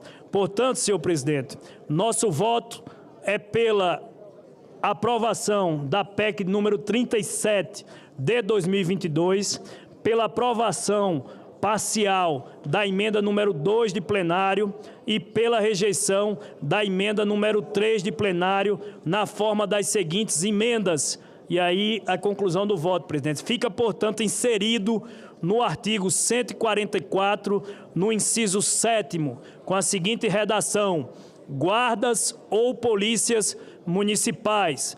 No inciso 8º, agentes de trânsito. Faço uma pausa aqui. Esse é o sentido principal da PEC, para que você possa ter no arcabouço da segurança pública um reforço de agentes que já estão presentes no dia a dia da relação com a sociedade, se dialoga com a vida real das cidades e dos municípios. Então, os agentes de trânsito e os guardas municipais, hoje, a população já os vê como uma força de Estado, uma força pública que reforça um sentimento de segurança pública. São agentes fardados que circulam e precisam ter as suas atribuições reconhecidas para poder agir em colaboração tanto vertical quanto horizontal, União, Estado e município, de forma horizontal, Polícia Federal, Polícia Militar, Polícia Civil, Bombeiros, Polícia Rodoviária Federal, Guardas ou Polícia Municipal, a partir da aprovação da PEC, para que em conjunto, e os agentes de trânsito, para que em conjunto possam oferecer mais segurança pública à sociedade brasileira, com melhor treinamento e melhor qualificação, já que hoje a gente sabe que a contratação de novo efetivo, ela tem limitações orçamentárias para qualquer ente nacional. Então, aproveitar as forças que já estão em atuação e trazer elas para agir em colaboração com os demais, trazendo esse sentimento de segurança pública a uma sociedade que vive aflita, a uma sociedade que vive muitas vezes amedrontada, o coração palpita quando vê dois homens numa moto se aproximando de você no meio da rua. É esse sentimento de insegurança pública que tem que ser combatido. Então, por isso, voltando ao texto, inserimos no artigo 144, no arcabouço das Forças de Segurança Pública, alinhado com aquilo que o sistema de segurança pública brasileiro já diz, na linha da colaboração e do apoio, inciso 7º, volto a citar, guardas ou polícias municipais, inciso 8º, agentes de trânsito. E aí modificamos o parágrafo 8º, dizendo o seguinte: os municípios poderão constituir guardas ou polícias municipais com atribuições de... E aí eu peço atenção, meu caro senador Marcos Pontes. Inciso 1º, as atribuições das guardas ou polícias municipais. Inciso 1º, proteção de seus bens, serviços e instalações. Inciso 2º, policiamento ostensivo local e comunitário. Inciso 3º, exercício de ações de segurança em seus territórios. Inciso 4º, apoio e colaboração com os demais órgãos de segurança pública previstos no caput deste artigo, conforme dispuser a lei. E alteramos também o parágrafo 10º, no seu inciso 1º, quando o parágrafo 10º trata de segurança viária. E aqui esclarecer um pedido de mudança. Não dava para fazer no caput do parágrafo 10º a inclusão de policiamento de trânsito, porque o conceito de segurança viária, ele é bem mais amplo. Ele inclui os conceitos de educação de trânsito, fiscalização de trânsito e engenharia de trânsito. Então, essa modificação foi feita no inciso 1º, quando diz que a segurança viária, ela compreende a educação, a engenharia, a fiscalização e o policiamento de trânsito, além de outras atividades previstas em lei que assegurem ao cidadão direito à mobilidade urbana eficiente. E no inciso 2º, que não teve a sua redação modificada, está lá previsto que cabe, nos âmbitos dos estados e dos municípios, aos respectivos órgãos, né,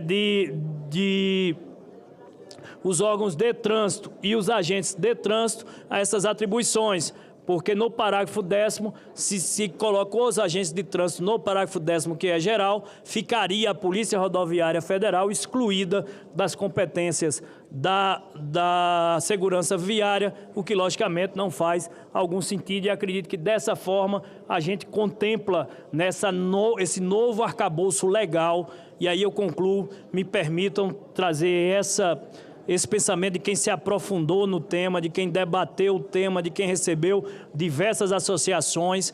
A segurança pública, senador Contarato, senador Isalci, ela é tema de primeira magnitude, dialoga com a vida real das pessoas. Há esse sentimento, muitas vezes, senhor presidente Davi, de ver que há uma inversão de valores de quem relembra o tempo dos nossos antepassados, dos nossos pais, dos nossos avós.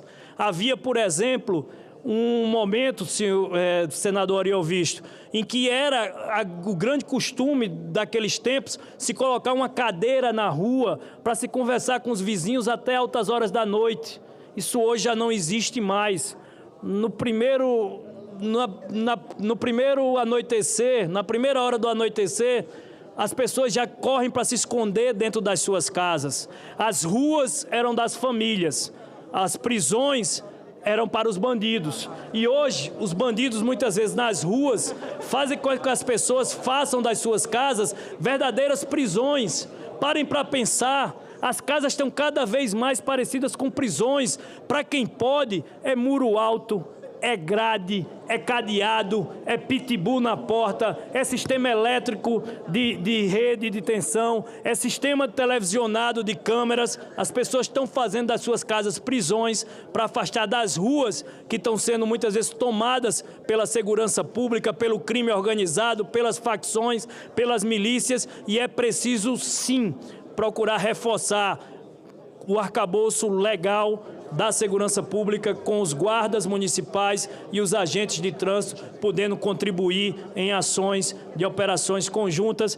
É esse o voto, senhor presidente. Perdoe pelo tempo, mas um voto que precisava analisar com profundidade um tema dos quais muitos senadores e senadoras nos procuraram, porque é um tema que tem capilaridade, está em cada cidade, em cada município, em cada estado. Os senadores foram procurados e aqui eu acredito que nós conseguimos sintetizar da melhor forma possível uma solução mediada para poder avançar. Muito obrigado, presidente. É esse o voto.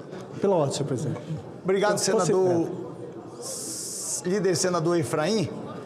Eu estou fazendo a lista de inscrição de todos os senadores que solicitaram inscrição, mas o senador Jaime Bagato, ele me pediu uma questão de ordem, não é para tratar deste assunto, e eu queria conceder 1 minuto para o senador Jaime para uma breve manifestação. Obrigado, presidente. Eu tenho uma comunicação inadiável. Hoje é um dia muito triste para o estado de Rondônia. Eu queria que Vossa Excelência comunicasse, fizesse uma moção de pesar do falecimento de Reditário Cassol. Reditário Cassol foi um grande desbravador do estado de Rondônia da década de 70, quando nós chegamos lá.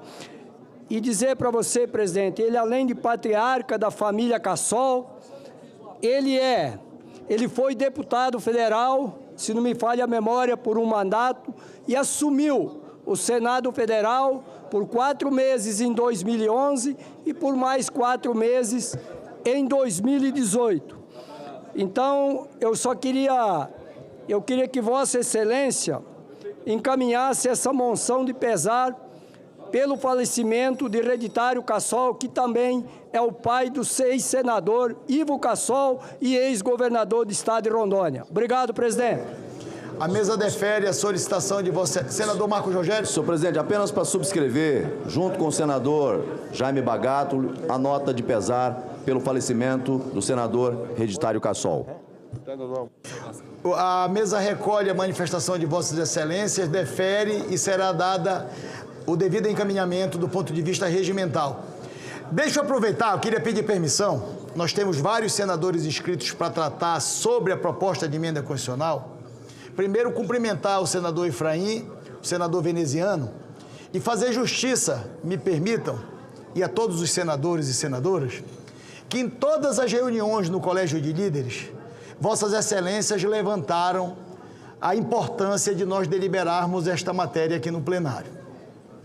Nós estamos fazendo as reuniões do Colégio de Líderes nas quintas-feiras pela manhã e sempre, todas as semanas, senador veneziano, pela liderança do MDB, senador Eduardo Braga, líder Efraim, que se fazia presente, foi designado relator desta proposta de emenda constitucional, os líderes de todos os partidos, sejam do governo ou da oposição, fizeram menção na importância da tramitação e da deliberação dessa matéria.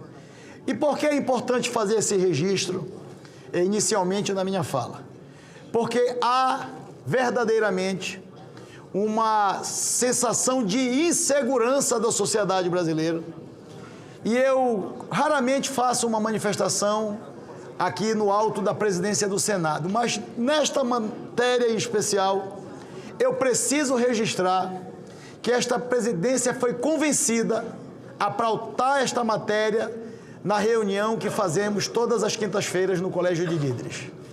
Preciso reconhecer que foi a insistência de Vossas Excelências para com esta presidência que demoveu esta presidência para colocar esse assunto na pauta, compreendendo a importância. Eu quero registrar, porque muitas das vezes as pessoas não entendem o que tem antes de uma matéria chegar na pauta como essa, tanto na CCJ, nas outras comissões. Mas essa em especial, que trata da segurança dos brasileiros, foi uma conquista do Colégio de Líderes, das reuniões e do convencimento levantado para esta presidência. Quero reconhecer e me curvar da importância da matéria e reconhecer o trabalho das senadoras e dos senadores no Colégio de Líderes.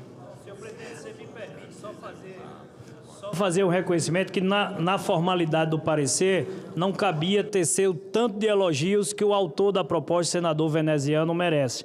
Então, do alto da tribuna, como do alto da presidência, dizer que a autoria do senador não foi a mera autoria formal do senador veneziano, é mais do que a letra fria da lei, a luta, a busca pela votação, o calendário especial que foi proposto por ele, que evitou uma grande perda de tempo e de burocracia. Então, deixar registrado aqui ao senador veneziano, parabéns pela autoria e pela luta durante toda a tramitação da matéria. Senhor presidente, aqui Daniela, eu gostaria de primeiro parabenizar os colegas, senador Efraim. Gostaria de fazer o reconhecimento, né, dos colegas, do trabalho dos colegas senador Efraim e senador veneziano. É uma luta que eu também tenho meu apoio, a começar saindo do nosso estado da Paraíba, e também tem meu apoio, haja vistas, reconhecer o trabalho dos guardas municipais, né, e dos agentes de trânsito e a inclusão dentro da questão da segurança. Então, eu gostaria de fazer também esse registro quanto àquilo que nos une, né, muitas vezes, e que são essas questões onde as pessoas e os cidadãos e cidadãs têm seus avanços e reconhecimentos das categorias. Então, mais uma vez, os meus cumprimentos e o meu registro, senhor presidente, de apoio e de voto. Obrigada. Obrigado, senadora Daniela. Eu vou seguir a ordem de oradores inscritos, mas eu vou aproveitar que o plenário está lotado e vou pedir para vossas excelências para que a gente permaneça no plenário, porque nós temos várias matérias para deliberarmos ainda no dia de hoje e no dia de amanhã. E para fazer justiça, eu gostaria de falar hoje, em vez de incluir essa matéria extra-pauta amanhã. Nós temos a tramitação de uma medida provisória que trata do reajuste dos servidores públicos do país. A medida provisória foi editada. Infelizmente, nós não conseguimos formar uma comissão entre deputados e senadores no tempo hábil. O governo federal editou um projeto de lei e determinou neste projeto de lei regime de urgência constitucional. E eu estou sendo cobrado por muitos senadores do ponto de vista da segurança jurídica do reajuste proposto quando da edição da medida provisória. E a medida provisória vai se encerrar sua vigência na segunda-feira, dia 2. E os senadores e as senadoras de vários partidos estão cobrando para que eu fizesse a inclusão desta matéria extra-pauta hoje.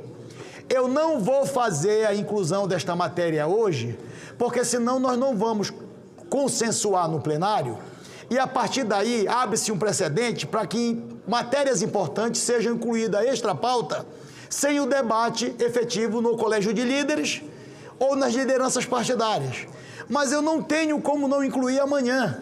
Então eu quero informar para o plenário que eu não vou incluir hoje, porque eu não acho correto também, imediatamente, nós incluirmos esta matéria, mesmo compreendendo a relevância, mas eu também não acho correto essa medida provisória vencer na segunda-feira e nós criarmos um transtorno gigantesco com os servidores públicos do Brasil. Então, eu estou avisando 24 horas antes que eu vou incluir, e aqueles que apoiam ou que não apoiam, que desejam votar a favor ou contra, terão o direito de deliberar e de se manifestar no dia de amanhã, não no dia de hoje. Eu reconheço a importância e vou incluir esta pauta no dia de amanhã e determino a Secretaria-Geral da Mesa que inclua a deliberação do projeto de lei número 1466 de 2025. Concedo a palavra ao primeiro senador inscrito para discutir a PEC, senador líder Eduardo Braga. Bem, presidente, primeiro eu quero, em nome do MDB, agradecer a Vossa Excelência. Essa PEC, ela é de autoria do senador veneziano, membro tradicional e uma liderança tradicional do nosso partido.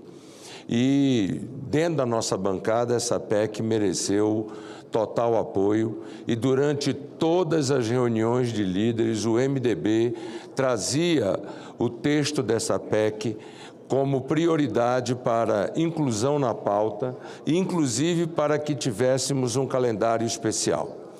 E por que o MDB assim o entendia, eminente relator Efraim? E eu quero aqui aproveitar para cumprimentar Vossa Excelência pelo aprimoramento que Vossa Excelência deu ao texto da emenda constitucional. Porque, lamentavelmente, o Brasil tem uma grande carência de força policial e de prevenção ao crime nas ruas. A relação efetivo policial ou efetivo de segurança versus população no Brasil é absolutamente abaixo da média mundial. Não é à toa que o Brasil, lamentavelmente, carrega índices tão pavorosos de criminalidade, de homicídios e de manchas vermelhas de domínios territoriais pela absoluta ausência do poder público. E uma das caracterizações da presença do Estado, e aí é o Estado no lato sensu da palavra, seja município, seja Estado da Federação, seja União, é exatamente pela presença do poder de polícia, pelo poder de fiscalização. E eu queria aqui aditar. Por que aditar? Porque nas regiões mais pobres é onde essa carência ainda é mais efetiva, é mais acentuada. Senador Fabiano Contarato, existem municípios do meu estado que têm 15, 20 mil habitantes e tem 4 policiais militares. Não há como fazer segurança pública de 30, 40 mil pessoas com 4 policiais militares. Existem comunidades indígenas que têm 6 mil, 7 mil, 8 mil pessoas e nós não temos um elemento do Estado na segurança pública. E ficamos improvisando e remendando, seja com polícia comunitária, seja com guarda municipal, seja com que instrumento for. Portanto, o senador Omar cita a milícia, mas a milícia aí funciona como membro da ordem do crime organizado. Mas o que quero dizer é que está claro, e aí, em que pese o empolgado diálogo do nosso eminente presidente com as nossas eminências lideranças do governo no Congresso e da nossa senadora Daniela Ribeiro, eu queria dizer aqui da importância da aprovação dessa PEC no dia de hoje, para que nós possamos dar instrumentos, senhor presidente, para que os municípios e os estados possam, através dos municípios, incrementar a presença do poder público para dar segurança ao cidadão. Quero cumprimentar Vossa Excelência pelo aditamento ao texto, porque Vossa Excelência aprimora e muito algumas questões de competência. Agora, fica uma pergunta que eu gostaria de perguntar a Vossa Excelência, porque uma das intenções da PEC é garantir o acesso ao Fundo de Integração do Sistema de Segurança Pública, o FUST, o FUSP, as guardas municipais ou as polícias municipais, porque eu achei inteligente o aprimoramento de Vossa Excelência quando coloca guarda municipal ou polícia municipal, porque existem os dois casos e Vossa Excelência está dando o tratamento igualitário aos dois casos. A minha pergunta a partir da entrada no sistema de segurança, nós estamos abrindo a porta para o financiamento da reestruturação, da implementação, do aprimoramento, do treinamento das guardas ou polícias municipais e rodoviárias ao recurso do Fundo Universal de Segurança Pública? Essa é a pergunta que faço a Vossa Excelência, elogiando o trabalho de Vossa Excelência, parabenizando e orgulhosamente o nosso companheiro senador Vital do Rego, autor desta emenda, que merece, por parte de toda a bancada do MDB, o apoio unânime diante da necessidade premente da população brasileira de ter a presença do poder público para assegurar a prevenção ao crime, ao cidadão, ao crime contra a vida, ao crime contra o patrimônio, ao crime contra a vida. Portanto, eu quero aqui parabenizar o veneziano pela iniciativa e cumprimentar Vossa Excelência pelo aprimoramento ao texto. Líder Eduardo, eu não sei se Vossa Excelência fez alguma indagação, algum questionamento. Eu queria pedir para o senador Efraim, mas não vai dar para... Eu estava pensando em abrir o painel. Senhor presidente, eu pedi a palavra, mas uma hora encerrar a discussão e não discussão. É porque... Você vai ter que encerrar a discussão formalmente e depois eu encontro outra... Eu acho que Vossa Excelência pode, com a anuência do plenário, abrir o painel. Não, o doutor Danilo disse que tem que encerrar a discussão e no período da votação eu posso dar a palavra. Então, eu tenho 10 senadores inscritos aqui para... Eu vou seguir a lista de inscrição. Senhor presidente, abre a votação, presidente. Pode abrir a votação. Só um minuto. O problema é que não dá para abrir a votação, porque daqui a pouco pode ter algum questionamento que o relator queira fazer alguma adequação no texto, e ele não vai conseguir depois que votarem. Deixa eu ouvir então, deixa eu voltar aqui para o rito normal. Me perdoe, Vossa Excelência, nós vamos ficar aqui até mais tarde, que tem muita autoridade para votar e tem várias matérias ainda no dia de hoje. E na semana que vem nós não teremos deliberação, dá para nós ficarmos aqui até 11 horas da noite hoje. Concedo a palavra ao senador Fabiano Contarato. Obrigado, senhor presidente. Eu quero parabenizar. Daqui a pouco. Senhor presidente. Então, só dar uma sugestão: se não pode abrir a votação da PEC agora pelos argumentos bastante plausíveis, se poderia ir intercalando com você abrindo a votação das autoridades enquanto vai tendo a discussão. Não pode ir e voltar, não? Não. Senhor presidente. Deixa eu fazer a lista de oradores inscritos. Perfeito. Só quero lembrar que tem 10 minutos do ponto de vista regimental. Se forem falar os 10 que estão inscritos aqui, nós vamos ficar 1h20. Eu sempre vou ser bravo. Concedo a palavra ao senador Fabiano Contarato. Senhor presidente, eu quero parabenizar o senador veneziano Vital do Rego pela sensibilidade e também o senador Efraim pelo brilhante relatório. E eu quero aqui, senhoras e senhores senadores, dar um testemunho da minha vida, porque a Guarda Municipal e os agentes de trânsito já fazem esse trabalho na prática, porque eles atentam ao disposto no artigo 301 do Código de Processo Penal, quando está expresso de que qualquer do povo poderá prender e a autoridade policial e seus agentes devem prender quem quer que esteja em estado flagrancial. E quando a sociedade é vítima, por exemplo, de um furto ou um roubo, e ela aborda um guarda municipal ou um agente de trânsito, eu não tenho dúvida, eles colocam a vítima dentro da viatura, saem em perseguição e dão voz de prisão e fazem o verdadeiro trabalho, senador Jaime Campos, da polícia. Quem está ganhando com isso é a população, porque nós teremos mais policiais fazendo o trabalho de policiamento ostensivo para prevenir o crime e a criminalidade e, consequentemente, dando garantia e efetivação à premissa constitucional prevista no artigo 144 de que segurança pública é direito de todos, mas é dever do Estado. Parabéns e obrigado a todos os guardas municipais e agentes de trânsito. O orgulho por vocês fazerem parte de uma instituição que está dando aquilo que é primordial na sociedade, que é a pacificação, a tranquilidade e a segurança pública. Obrigado, senhor presidente. Próximo senador inscrito, senador Jaime Campos.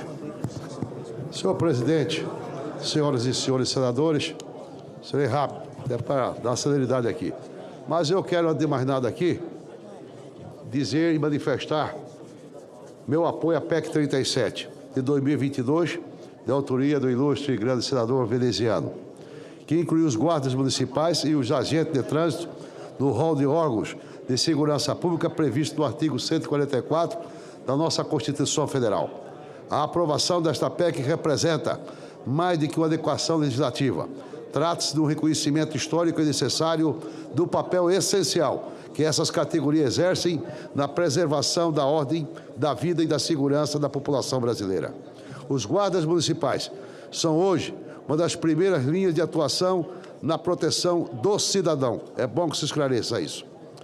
Presentes nos municípios de norte a sul do nosso país. São eles que garantem a segurança em praças, escolas, postos de saúde e demais bens públicos, atuando muitas das vezes em parceria com as demais forças de segurança. Os guardas têm sido fundamentais no apoio à prevenção da violência e o pronto atendimento à população em situações emergenciais. A Guarda Municipal de Várzea Grande, por exemplo, foi criada por mim quando fui prefeito e se tornou-se referência para o país. Hoje ela tem 25 anos da sua existência. É um patrimônio da cidade e a sua criação. Certamente foi uma das decisões mais acertadas da minha trajetória política. Mas, senhoras e senhores senadores, a inclusão formal dessas categorias na Constituição é um passo fundamental para o fortalecimento institucional, valorização profissional e para a melhoria das articulações entre os diversos órgãos de segurança pública. Não se trata de criar conflitos de competência, mas de somar forças em prol de um objetivo comum, a proteção da população brasileira. Por tudo isso, voto sim na PEC 37 de 2022, que possamos dar esse passo importante rumo à segurança pública mais moderna, democrática e eficiente, onde todos os que contribuem com a paz social têm o seu valor reconhecido.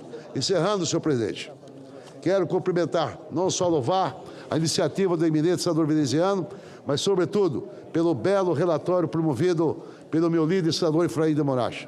Conheço bem a Guarda Municipal da minha cidade e, por conseguinte, é uma das guardas exemplo e contribui sobremaneira com a segurança e com a paz da nossa cidade. Uma cidade essa que tem hoje 320 mil habitantes. Quando prefeito daquela cidade, o meu sonho era ter ali a Guarda Municipal para manter os nossos próprios. Todavia, com o crescimento da cidade, hoje ela está incluída no hall junto do CIOP, participando de todas as atividades, não só no trabalho extensivo, preventivo, até repressivo. Na medida, dizia o senador veneziano, lá atrás, há 25 anos atrás, eu consegui uma Guarda Municipal armada, que infelizmente de lá para cá não foi possível fazer Guarda Municipal armada. Mas lá atrás, num diálogo franco aqui com o Ministério do Exército, no Forte Apache, eu consegui fazer uma Guarda Municipal mais treinada, qualificada pela Força Policial, ou seja, pela Polícia Militar do Estado de Mato Grosso. E hoje, passados 25 anos, ela tem um efetivo mais ou menos na ordem de quase 250 homens e mulheres, com viaturas, treinamentos, qualificação e certamente hoje é o grande apoio que temos na Força de Segurança lá no Estado de Mato Grosso, particularmente na minha cidade de Várzea Grande. Foi a Vossa Excelência, está de parabéns, senador veneziano, e sobretudo ali o nosso relator, senador Efraim, que fez um relatório exemplar, impecável e conta com o senador Jaime Campos e já solicito o apoio dos demais pares dessa casa. Muito obrigado, senhor presidente. Próximo senador inscrito para discutir a matéria, senador Chico Rodrigues.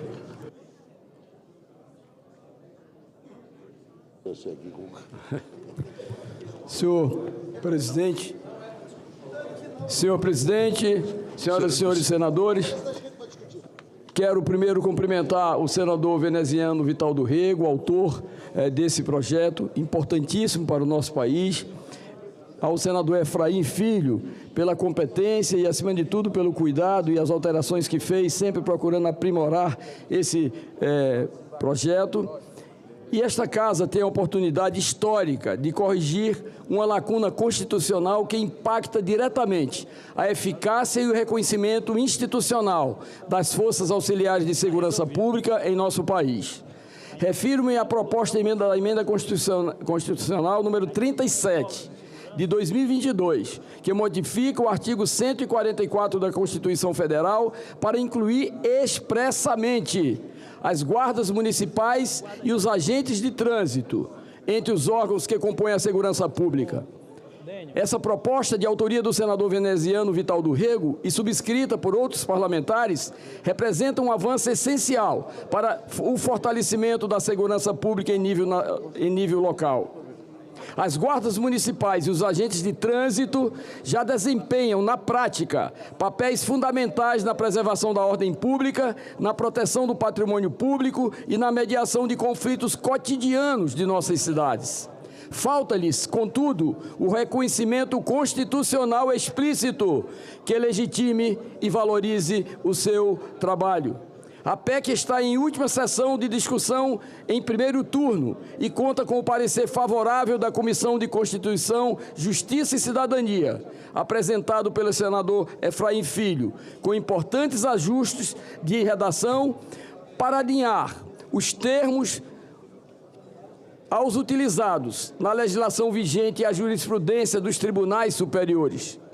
É importante destacar que a Lei 13.675 de 2018, que institui o Sistema Único de Segurança Pública, SUSP, já reconheceu os agentes de trânsito como parte do Sistema Nacional. O Superior Tribunal de Justiça também já se manifestou nesse sentido. Portanto, a PEC 37 não cria novas competências, mas sim consolida e reconhece formalmente funções já exercidas na prática, corrigindo uma distorção jurídica que limita o acesso desses profissionais a políticas públicas, recursos orçamentários e programas de capacidade adequada. Incluir as guardas municipais e os agentes de trânsito na Constituição é garantir segurança jurídica, valorização profissional e mais eficiência na integração das ações de segurança pública. É reconhecer que a segurança começa no território, no bairro, no trânsito, onde estão esses valorosos policiais e que são, obviamente, os profissionais da segurança pública. Por isso, faço aqui um apelo aos nobres colegas. Votemos favoravelmente a PEC 37 de 2022. Esta é uma medida de justiça institucional, de fortalecimento do Pacto Federativo e de respeito àqueles que, com coragem e compromisso, zelam todos os dias pela tranquilidade da população brasileira. Portanto, senhor presidente, era esse o registro que eu gostaria de fazer em relação à PEC 37 e dizer a Vossa Excelência que está se fazendo hoje justiça ao constitucionalizar esses importantes profissionais das guardas municipais e agentes de trânsito. Para discutir a matéria, concedo a palavra ao líder senador Exalci Lucas. Presidente, eu quero aqui inicialmente também parabenizar o nosso querido senador veneziano, senador Efraim, pelo relatório, mas eu queria registrar também, presidente, a presença aqui do presidente da Associação Nacional dos Agentes de Trânsito, o Antônio Coelho, o Velasco, que é aqui do Distrito Federal, que passaram já alguns meses aqui lutando pela aprovação dessa matéria. Na prática, isso já está realmente no artigo da Constituição. O que está sendo feito é colocando no caput, porque havia muita questão de insegurança jurídica. Portanto, voto favorável e também peço aos colegas para votarem positivamente nessa matéria, mas parabenizando aqui a participação do presidente Antônio Coelho e do Velasco, que tem feito diariamente aqui visita aos senadores já há algum tempo. Obrigado, presidente. Concedo a palavra ao senador astronauta Marcos Pontes. Senhor presidente, só rapidamente parabenizar o senador veneziano, parabenizar o senador Efraim. Certamente o país, nós temos uma série de problemas de saúde, problema econômico, que ocorrem na vida de cada pessoa de tempos em tempos, mas a segurança é todo dia. A gente sai na rua em qualquer cidade, nós temos esse medo aqui no país. E eu que já vivi em outros países, você vê a diferença que existe. E nós precisamos de ajuda no sentido da segurança pública. Portanto, essa matéria traz a possibilidade de nós termos mais agentes, de forma geral, colocando de forma geral, que vão ajudar na segurança pública das cidades. As cidades sabem os seus problemas, portanto, têm condições de fazer o direcionamento adequado. Portanto, senador Efraim, parabéns. Parabéns aí, isso é super necessário, né? Mais uma matéria que Vossa Excelência coloca aí de muita importância para o nosso país. Parabéns, senhor. Concedo a palavra ao senador líder Omar Aziz. Senhor presidente, eu quero me concentrar aqui no relator. Senhores senadores e senhoras senadoras, eu queria colocar 3 questionamentos. Primeiro, lei de responsabilidade fiscal. A maioria dos municípios do meu estado, eles não têm capacidade financeira e estão no limite da lei de responsabilidade fiscal para criar uma guarda municipal. Se há possibilidade, aí eu queria da sua capacidade, senador Efraim, sei que a tem, para que recursos que venham de fora não sejam contabilizados como lei de responsabilidade fiscal, exclusivamente para as guardas municipais. Até porque segurança pública a gente faz com homens e mulheres, com seres humanos, e hoje a média salarial de um guarda municipal é às vezes um salário e meio no máximo. Se der 30% a mais, que é por lei de risco que tem no serviço que ele tem, e hoje nós precisaríamos realmente, nos municípios do meu estado, a grande maioria, o número de policiais militares e civis é muito pequeno. Lógico que você tendo 200, 300 guarda municipal, você vai dar visibilidade e com isso você faz a prevenção, a presença do homem e da mulher na rua, trabalhando, fardada, armada, com viatura, com moto, e isso ajuda muito. Só que o custo disso vai para a lei de responsabilidade fiscal. Aí era a minha intervenção. Eu sou totalmente favorável, não sei se há alguma possibilidade de Vossa Excelência poder fazer um arranjo em relação a isso. Concedo a palavra ao senador Vanderlan Cardoso. Cumprimento o senhor presidente Davi, colegas senadoras, colegas senadores. Meus cumprimentos ao veneziano, autor desse projeto veneziano tão importante para o nosso país, aos nossos municípios. E a você, Vossa Excelência Efraim, não poderia estar a relatoria em melhores mãos, estando com a Vossa Excelência. Senhor presidente, eu fui eleito em 2004 na cidade de Senador Canedo, que tinha um apelido da cidade, senador. Senador faz medo, de tanta violência, cidade dormitório. E eu não queria ser prefeito de uma cidade que tinha esse apelido. Qual foi a solução, senhor presidente? Só um minuto, senador Vanderlan. Só queria pedir atenção ao plenário, que nós temos um orador na tribuna, não estamos conseguindo ouvir a manifestação do senador Vanderlan. E os nossos convidados também. Queria pedir atenção aos nossos convidados que estão aqui no plenário, por gentileza, que temos um senador na tribuna. Qual que foi a saída, senhor presidente?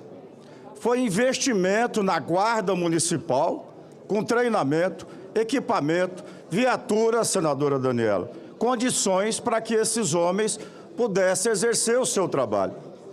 Já foi dito aqui pelo meu líder, Omar Aziz, que defende que a segurança, que dê condições aos municípios. Realmente, se eu quis ter ali uma boa segurança, como prefeito, eu tive que fazer os investimentos da Guarda Municipal. Fui o primeiro a fazer ali o concurso público, os agentes de trânsito. Mas se eu quis ter ali uma segurança boa, e a maioria dos municípios hoje, o prefeito que quer ter uma boa segurança, tem que assumir a segurança. E os recursos não vão para os municípios para a segurança. A ideia do senador, o que ele passou aqui, Omar Aziz, meu líder, nosso relator Efraim, eu acho que vem de acordo com os recursos ser repassados aos municípios. Não é barato. Município também que quer ter uma boa segurança tem que investir em banco de horas, às vezes na Polícia Militar, Polícia Civil. Eu, quando presidente da Associação de Municípios da região metropolitana de Goiânia, eu já defendia naquela época que a segurança pública tem que ser municipalizada para repassar esses recursos para os municípios, para cada um fazer a sua segurança, que o problema realmente está no município. Então, aqui eu quero parabenizar o veneziano mais uma vez, parabenizar a Vossa Excelência. Esse projeto chegou em boa hora, já, aliás, há algum tempo já devia, já está dando essa condição, e não vai ter custo nenhum adicional, a não ser, senador Efraim, que nós possamos realmente dar condições aos municípios para fazer uma boa guarda municipal, agentes de trânsito que ajudam também na segurança, mas com recurso. Então, fica aqui, senhor presidente, meus agradecimentos, parabenizando mais uma vez, parabenizando o líder veneziano. Próximo senador inscrito, senador Sérgio Moro.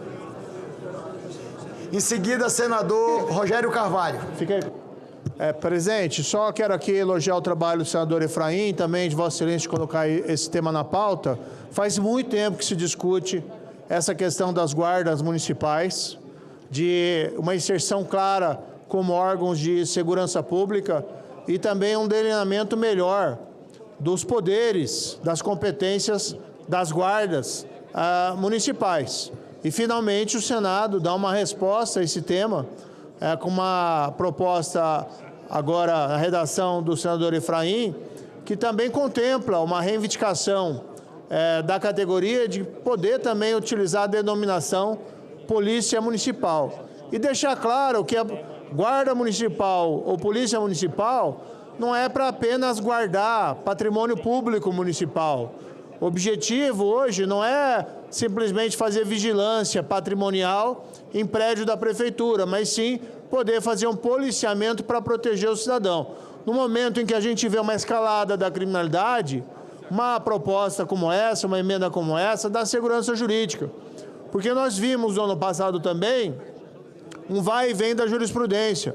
O STJ entendendo que a polícia, que a Guarda Municipal não podia fazer, por exemplo, uma busca e apreensão em alguém no espaço público que eventualmente pudesse estar armado ou carregando droga. O Supremo veio em seguida e deu a interpretação, a meu ver, mais adequada, dizendo que a Guarda Municipal tinha, sim, possibilidade de fazer policiamento ostensivo para proteger o cidadão. Agora, a gente não pode ficar à mercê, senador Everton, da jurisprudência. Vamos deixar isso claro no texto constitucional.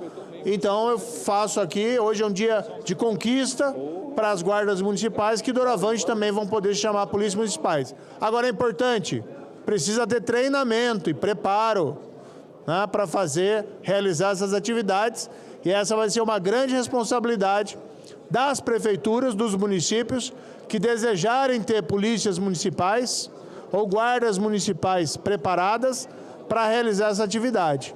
Então, não se resolve com a emenda totalmente a questão.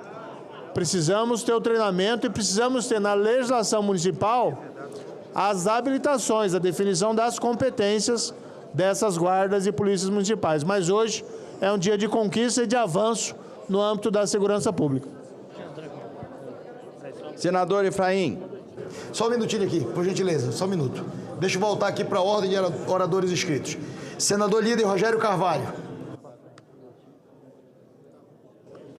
Obrigado, presidente. Inicialmente, presidente, eu queria prestar uma homenagem a um dos grandes homens do século XX e do início do século XXI do meu estado, o Monsenhor José Carvalho de Souza, que faleceu no dia de ontem.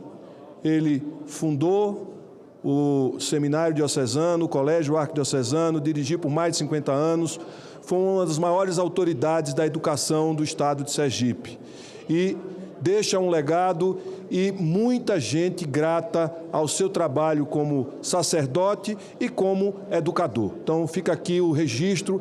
Eu, que sou sobrinho dele, tenho... É um momento de dificuldade, porém, ele viveu 98 anos servindo ao povo do meu estado e servindo à educação do estado de Sergipe, e formou várias gerações, inclusive da Igreja Católica. Eu queria, presidente, dizer que no dia de hoje, mudando agora, senhor presidente, fazendo essa pequena homenagem ao meu tio, ao meu primo e tio, Monsenhor Carvalho, agora eu quero mudar um pouco de assunto, porque a gente tem a oportunidade de falar uma vez sobre a PEC 37. Eu vejo aqui, presidente, um embrião do que pode vir a ser uma nova polícia no Brasil. Essa é uma polícia ostensiva, senador veneziano Vital do Rego, que não tem e que não é militar. E que pode cumprir algumas tarefas e que com certeza se desenvolverá e ajudará bastante a fazer o que se faz na saúde pública, que herda das polícias, não sei se vocês sabem, vigilância. Vigilância é marcar território, é ocupar território e acompanhar há situações que tornam ou que aumentam o risco da população ser agredida, da perda de patrimônio, qualquer coisa que venha a invadir o espaço ou da integridade física ou da integridade patrimonial. Então, eu estou imaginando que esse é um embrião do que pode vir a ser, num debate futuro, promissor, da gente ter uma polícia integrada, da gente ter uma polícia que seja efetiva e unificada, sem essas divisões artificiais que aumentam o custo e diminuem a eficácia da ação policial e da segurança pública no nosso país. Então, eu queria parabenizar o senador Veneziano Vital do Rego, ao senador Efraim Filho, porque, veja, Efraim, aqui nasce um outro tipo de polícia. Um outro tipo de polícia. E que pode ser um grande exemplo para o Brasil. Às vezes a gente precisa pensar preditivamente, ou seja, tem um cálculo que está por trás disso, dessa semente que pode trazer excelentes resultados para a segurança pública do nosso país. Muito obrigado, senhor presidente. Obrigado, senador Rogério Carvalho. Concedo a palavra ao líder Everton. Senhor presidente, eu gostaria antes aqui do tema, cumprimentar e registrar a presença aqui no nosso plenário do desembargador Zé Jorge, lá do Maranhão. Pela primeira vez está tendo a oportunidade de conhecer o Senado Federal, corregedor do nosso Tribunal de Justiça. Seja muito bem-vindo à instituição, à casa mais antiga do Brasil, nosso Senado Federal. E tenho certeza que daqui o senhor vai sair mais convencido ainda de que o Pacto Federativo, aqui o sistema bicameral, porque a Câmara ali cumpre também um papel importante. Nós estamos aqui, cada um fazendo a sua parte para construir um Brasil melhor. Gostaria também, presidente, de me solidarizar. Eu não estava presente hoje, fui para o café da manhã, o senador Efraim estava com a direção do Banco Central, e por conta das outras agendas não estava aqui no Senado Federal no horário que a ministra Marina estava aqui no Senado Federal. Aqui vocês já viram, o senador Eduardo Braga, vários momentos aqui de críticas a muitas situações que não estão andando ou não estão acontecendo no Brasil, mas longe de qualquer tipo de política de insulto ou de agressividade ou qualquer outra coisa. Eu totalmente solidário à ministra Marina aqui no Senado Federal, não só por ser mulher, por ser ministra, deputada federal, mas essa casa, como já está dizendo, o Senado Federal tem que ser a casa da coerência, a casa da pacificação, a casa da argumentação, da construção, e argumentos nós temos muitos para nos debruçar e para convencer, inclusive convencer quem é necessário para que a gente possa avançar nas boas matérias aqui dessa casa. Então, tenho certeza que não é o espelho e jamais é a característica. Nós não podemos fazer do vale tudo uma comissão, um ringue, para se de qualquer forma tentar se tratar qualquer convidado que seja da forma como aconteceu hoje. Então, independente aqui de quem começou ou deixou, mas acho que não foi bom e nós precisamos nos vigiar para que nas próximas vezes os nossos convidados saiam muito mais bem tratados e a gente consiga exaurir o máximo possível o que nós estamos construindo de políticas dentro das comissões que nós estamos aqui tratando na casa. Por último, presidente, os municípios já estão faz tempo fazendo segurança pública, seja na iluminação, lá nas políticas de levar mais iluminação, senador Efraim, de LED dentro dos bairros, no videomonitoramento, de todas as formas, diretas ou indiretas, os municípios já estão dando a sua contribuição na segurança pública. Os guardas municipais têm um papel fundamental, porque, além de tudo, eles estão mais ali na ponta, estão mais perto da realidade, conhecem mais do que ninguém ali a sua cidade, então sabem aonde estão os problemas. E, muitas das vezes, não podem enfrentá-los porque não estão respaldados e não têm, além de não ter participado de nenhum tipo de curso, não estarem respaldados, não vão ali se aventurar para amanhã responderem por uso indevido da sua função. Então, hoje, essa essa possibilidade que se abre dentro dessa PEC para darmos o primeiro passo e consolidar, para fortalecer o sistema de segurança pública, que tem que ser integrado e com todas as forças unidas para enfrentar o crime organizado, nós não podemos medir esforços. E isso é poder dar condição, dar liberdade para que esses agentes, para que esses profissionais possam também dar sua contribuição e, obviamente, vão aí no futuro melhorar as suas condições de trabalho. Então, eu quero cumprimentar o senador veneziano Vital do Rego, que fez dessa proposta uma proposta que agora está se tornando realidade nos trabalhos de Vossa Excelência, a Paraíba unida para fortalecer a segurança pública do Brasil. Parabéns. Obrigado. Próximo senador inscrito, senador Marcelo Castro. Senhor presidente, senhoras e senhores senadores, em primeiro lugar eu quero parabenizar o nobre senador veneziano Vital do Rego pela iniciativa dessa PEC.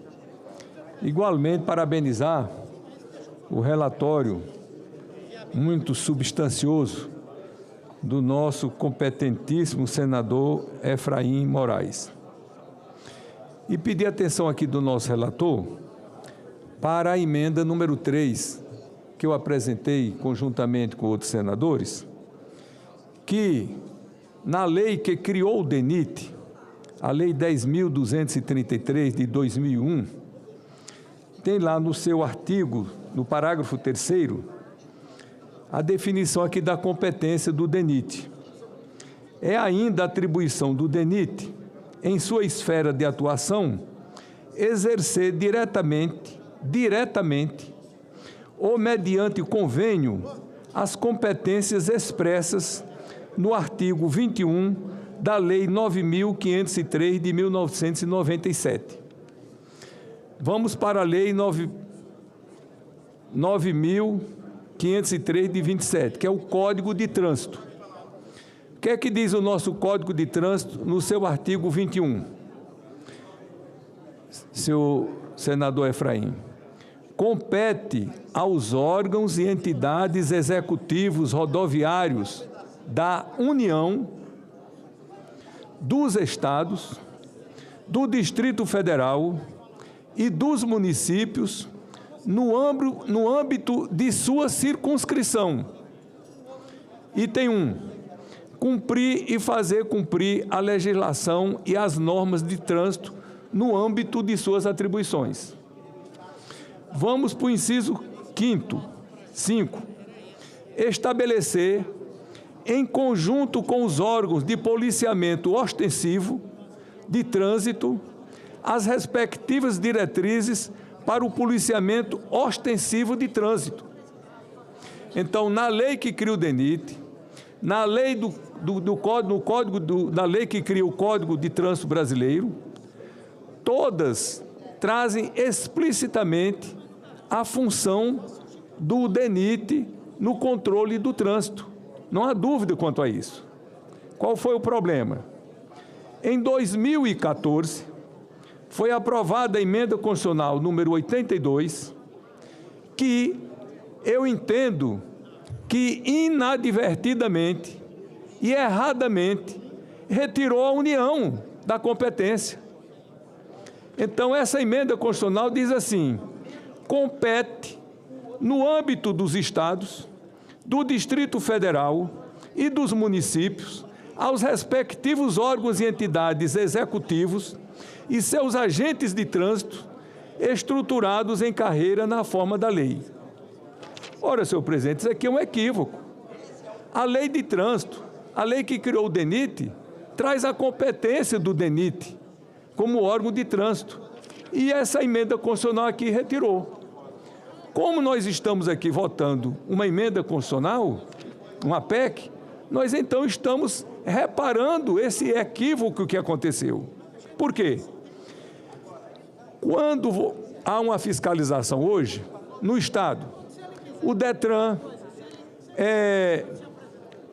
o DR, as polícias, elas atuam em conjunto. Assim como o DENIT, não é? A NTT, e a Polícia Rodoviária Federal. Cada um tem a sua competência e eles atuam em conjunto igualmente. Ora, se nós estamos permitindo aos estados, por que não permitir à União também? Normalmente, os estados é que procuram similaridade e assimetria com a União. Nós estamos fazendo aqui um movimento contrário, porque entendemos que foi uma falha, um equívoco, intencional ou não, mas a verdade é que toda a legislação que vinha com essa emenda constitucional esqueceram da União. Nós estamos trazendo para o leito natural aquilo que já existia. E no parecer aqui de Vossa Excelência, senhor relator, Vossa Excelência diz assim: por outro lado, a adição de expressão órgãos executivos rodoviários e órgãos ou entidades executivos de trânsito, como pretende a emenda número 3 de plenário, expande demasiadamente o escopo do artigo 144. Não, isso aqui já está na lei. Pelo contrário, na emenda que eu apresento, eu repito o que está na lei e coloco: e seus agentes de trânsito.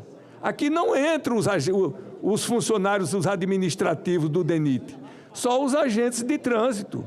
Aqui eu faço é restringir, não é expandir. Data vênia, a intenção foi exatamente o contrário do parecer de Vossa Excelência. Mais abaixo, Vossa Excelência diz: ao incluir de forma genérica os órgãos ou entidades executivos de trânsito no rol dos órgãos de segurança pública, a proposição acaba por considerar de tal natureza órgãos e agentes que, atualmente, em que pese sua importância para o sistema rodoviário, exercem funções meramente administrativas internas. Não, está explícito aqui na emenda: agentes de trânsito. Os agentes administrativos de funções internas não está incluído aqui na nossa emenda constitucional.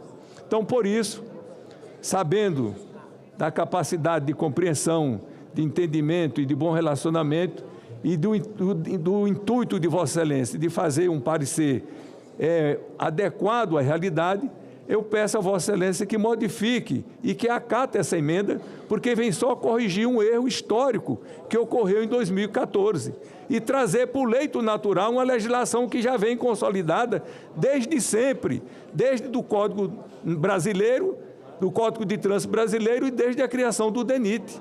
Nunca se questionou isso.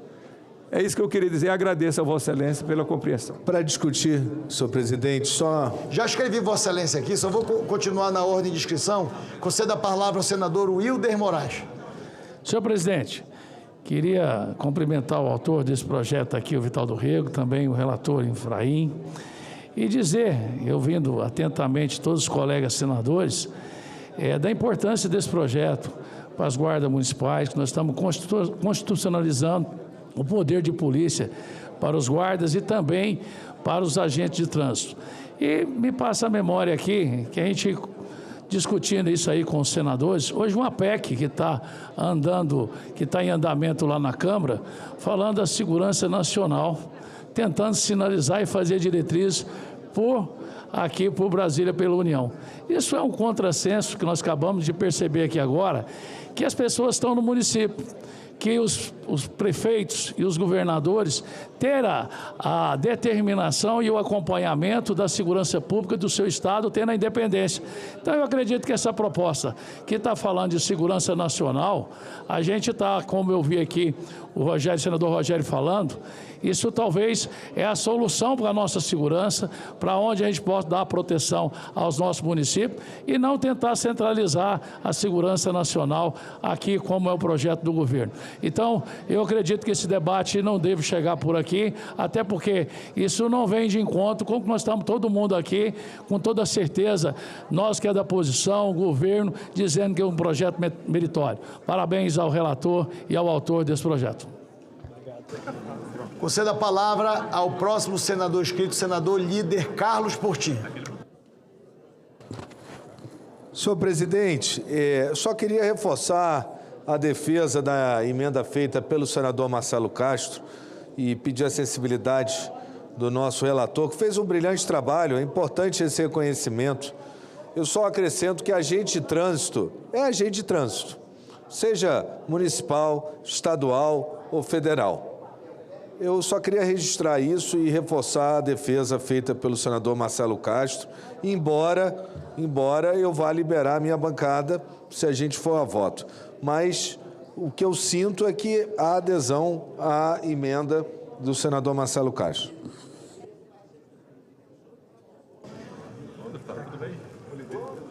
O último orador inscrito para discutir a matéria, vou conceder a palavra ao relator e, em seguida, nós vamos iniciar a votação. Senador Nelcínio Trade.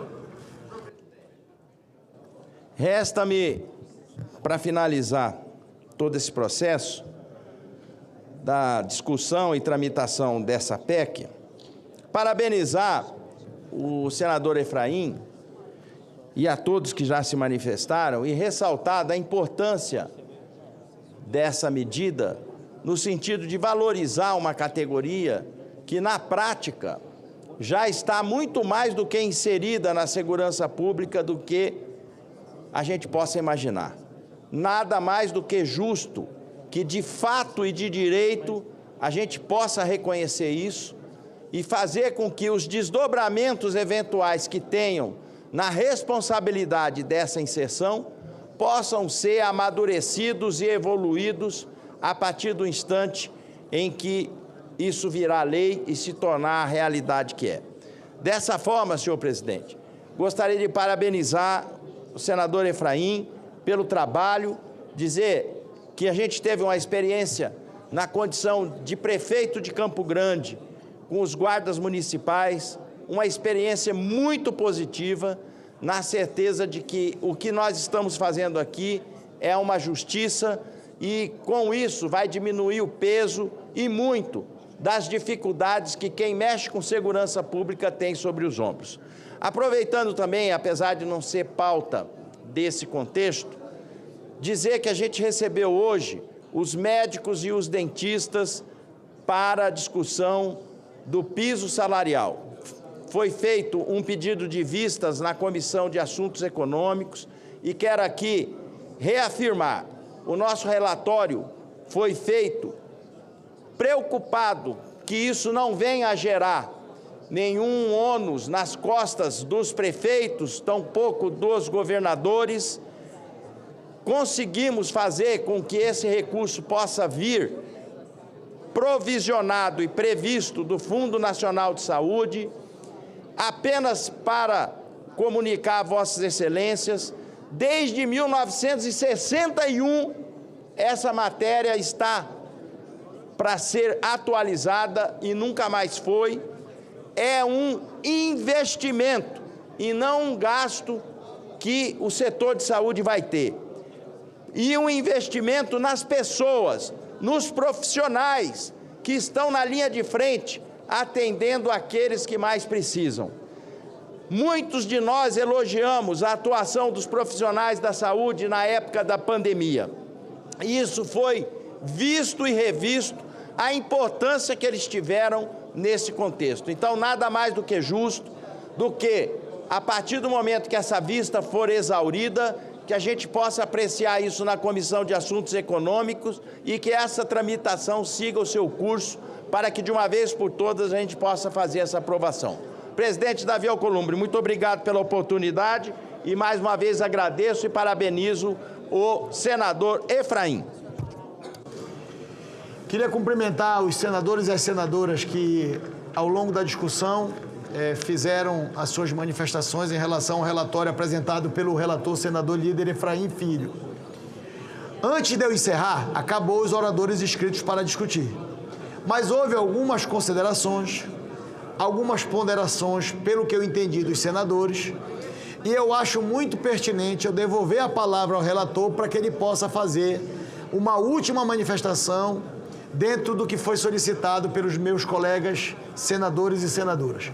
Concedo a palavra ao relator da matéria e, novamente, senador Efraim, cumprimentar pela dedicação em estudar esse assunto em compreender a importância e pelo trabalho realizado por Vossa Excelência, que se assenhorou deste assunto enquanto na condição de relator da matéria.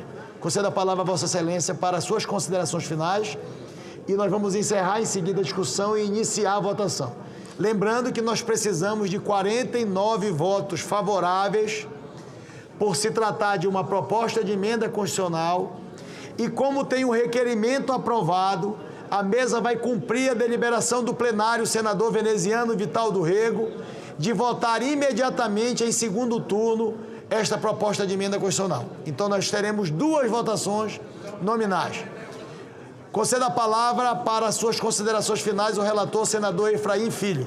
Senhor presidente, serei breve e objetivo para que a gente possa responder alguns questionamentos. Primeiro, agradecer a confiança de Vossa Excelência na relatoria de uma matéria que necessitava um aprofundamento e uma envergadura importante para chegar ao melhor texto.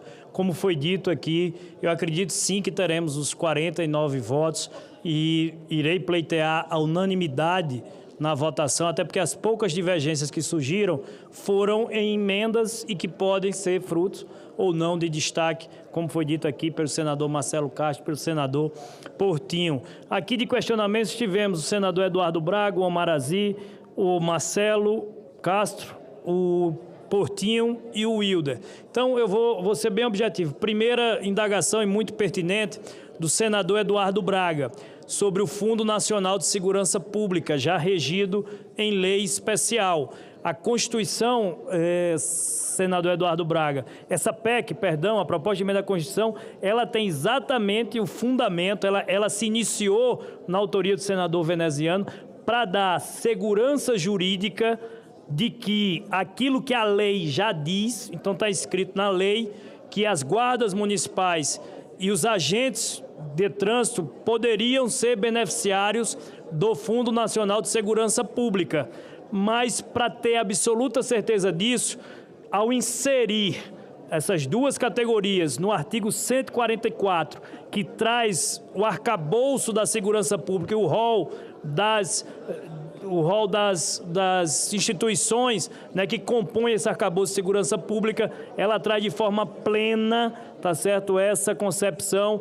E, claro, como na Constituição não devemos, por técnica legislativa, colocar palavras, né, desnecessárias, então nós entendemos que, fruto de todo o corolário lógico, a inserção no artigo 144 das guardas ou polícias municipais daqui por diante, os agentes de trânsito, a plena convicção de poder receber e ser contemplado pelo Fundo Nacional de Segurança Pública, o que já estava previsto conforme a legislação, inclusive foi passada a Vossa Excelência. Então, não resta dúvidas, para mim é incontestável essa situação a partir da aprovação dessa PEC. E fruto, inclusive, da sua pergunta, conecta com a indagação do senador Omar Aziz, também bastante pertinente, mas aí envolve o tema de lei de responsabilidade fiscal com o tema da segurança pública. Eu que sou apaixonado pelo tema, adorei a pergunta, porque esse é um dos grandes dramas, né, dessa evolução. Na nossa Constituição, nosso Pacto Federativo não dá aos municípios a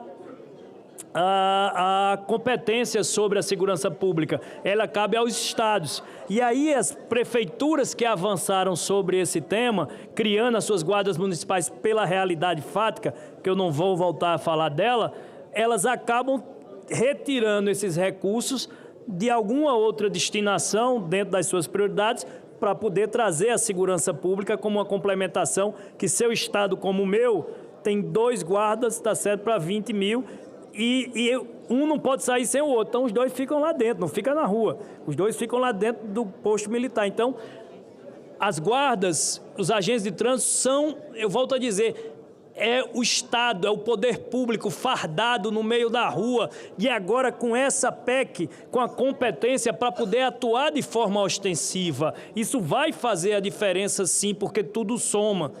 Esse clima de falência do Estado, nesse clima de omissão, de inércia, quando eu digo do Estado, poder público, quando não oferece ao cidadão o sentimento de segurança, um agente fardado no meio da rua, eventualmente armado, ele vai, e bem treinado e qualificado, porque aí sim o Fundo Nacional de Segurança Pública pode servir, ele faz toda a diferença. Então, senador Mazi, apesar de eu ser fã dessa matéria, o local de ela avançar seria uma lei complementar para modificar a LRF. Não caberia na PEC nós avançarmos nessa leitura e debruçar sobre isso. Mas essa é uma matéria que pode e deve ser apresentada e ser tratada, principalmente através dessa PEC. Eu estimulo aqueles que gostam do tema para que possam vir na autoria. Deixa claro que... E aí o senador Omar fala sobre não entrar no limite prudencial os recursos transferidos. Aí sim, aí eu concordo. Os recursos que são transferidos, eles são para ações, para aquisição de equipamentos, viaturas, coletes, armamentos, treinamento, qualificação, isso não entra na LRF. E a lei do Fundo Nacional de Segurança Pública, no seu artigo 5º, parágrafo 3º, inciso 1º, ela veda expressamente que esse recurso do fundo possa ser utilizado para despesas ou encargos relacionados com pessoal civil, militar ou inativo. Então, eu acho que fica a boa provocação do senador Omar Aziz para que a gente possa, na LRF, numa lei complementar, mudar a LRF e dizer algo que me parece absolutamente plausível. Aos municípios que resolverem assumir para si a competência da segurança pública, não seria aquilo ali contabilizado como limite prudencial para alcançar o teto da Lei de Responsabilidade Fiscal. Então, é muito bem-vinda, senador Mazi, a vossa sugestão para a gente avançar. Inclusive, é bom lembrar que nessa mesma lei do Fundo Nacional de Segurança Pública há a obrigação da destinação de pelo menos 5% para o combate à violência contra a mulher. Nisso, na Câmara dos Deputados, tem uma outra PEC sendo tratada, ela é de autoria do deputado delegado Cunha, que é de São Paulo, que está aqui, inclusive, acompanhando essa votação, já elogiou a nossa PEC, já disse, inclusive, que está melhor que a PEC que ele apresentou lá e que agora ele vai lutar pela relatoria da PEC quando chegar na Câmara, delegado. Então, fico feliz, obrigado pelo reconhecimento ao trabalho realizado. Senador Marcelo Castro e senador Portinho, que trataram do tema da emenda 3 do DENIT, que eu considero o tema bastante delicado aqui, porque eu me aprofundei muito, senador Marcelo, para buscar atender. Eu sou subscritor, inclusive, da sua PEC, da sua emenda, para poder tramitar, porque eu queria poder ter a oportunidade de avançar nesse estudo. E aí, qual é a grande questão? A lei do DENIT que você tratou, primeiro, ela diz que esses agentes administrativos, eles podem agir mediante convênio ou diretamente. Ou seja, o convênio tem sido hoje... O convênio de cooperação, o termo de cooperação, tem sido instrumento hoje para que eles possam atuar em determinadas operações isoladas. Quando a gente fala de atividades administrativas, o que é que o DENIT já exerce hoje? E eu acredito que é a competência adequada. Atividades de implantação, manutenção e operação da infraestrutura rodoviária, assim como fiscalização de trânsito relacionada com infrações de excesso de peso, dimensões e controle de velocidade, cuja natureza impacta na mobilidade e infraestrutura viária. A grande questão é que a inserção deles no 144, senador Portinho, traria o agente administrativo do DENIT para compor o rol de entidades que compõem o arcabouço de segurança pública no Brasil. E aí você teria um conflito de competência com o patrulhamento rodoviário que é feito pela Polícia Rodoviária Federal e não veda, em nenhum momento, que essa integração em operações eventuais possam acontecer, mas dá ao agente administrativo a competência policial e entrar em conflito com a Polícia Rodoviária Federal, no meu entender, não é a melhor concepção. Pelo contrário, eu acredito que a gente deve avançar naquilo que deve ser a prioridade e a especialização de cada órgão. Não cabe à PRF desenvolver atividades de engenharia de trânsito, como não cabe ao DENIT a atividade de policiamento de trânsito. a questão de infraestrutura rodoviária, a questão de analisar o excesso de peso. A gente vê muito, por exemplo, aquelas balanças que existem, e o DENIT tem essa competência de conferir se caminhões estão com excesso de peso, estão cumprindo a regra. Essa já é uma competência reconhecida na legislação. O que a emenda 3 traria, por inserção no artigo 144, seria reconhecê-los como órgãos de segurança pública, e eu acredito que como órgãos de segurança pública não é a finalidade da função desempenhada por ele. Então, pedindo muita venha a vossas excelências por entender que não é vedado a participação dele em ações integradas por cooperação, como foi propriamente dito na legislação, mediante convênio, e no inciso 5º do Código de Trânsito, deixa bem claro, em conjunto com outros órgãos, eu rejeitei a emenda número 3, e só para concluir, o senador Wilder falou exatamente isso e que complementa essa minha argumentação. Eu acredito que o caminho não é a concentração de competências, como se tenta fazer em outras matérias em ação. O caminho é exatamente a integração dessas forças policiais. Como eu disse, no sentido vertical, União, Estados e municípios. E no sentido horizontal, com as forças Polícia Federal, Polícia Rodoviária Federal, Polícia Civil, Polícia Militar, Bombeiros, guardas municipais, agentes de trânsito agindo em conjunto na hora que for preciso, e isso sim de forma coordenada e integrada. Efraim, por então, que o DR essa, pode senhor ser presidente, incluído como órgão de trânsito e o DENIT não? Não entendi, senhor presidente. O DR está incluído aqui como órgão de trânsito. Por que o DENIT não pode? Na função de segurança viária. Sim, e o DENIT não é a mesma coisa? Mas não está excluindo o DENIT. Pois é, mas deixa eu tentar encaminhar uma convergência, tentar construir um texto de consenso para dispensar até o destaque. Não seria possível, no relatório, deixar claro que não é para o agente administrativo. A gente está falando de agente de trânsito, quando ele desempenha a função de agente de trânsito. Não, deixando isso claro no relatório, não poderia haver uma composição?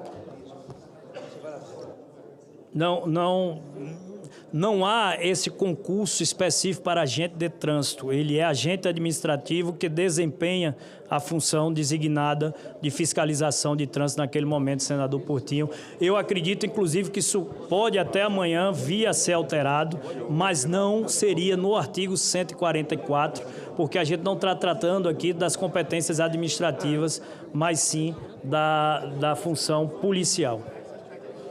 Está encerrada a discussão. Não, só um minuto, por gentileza.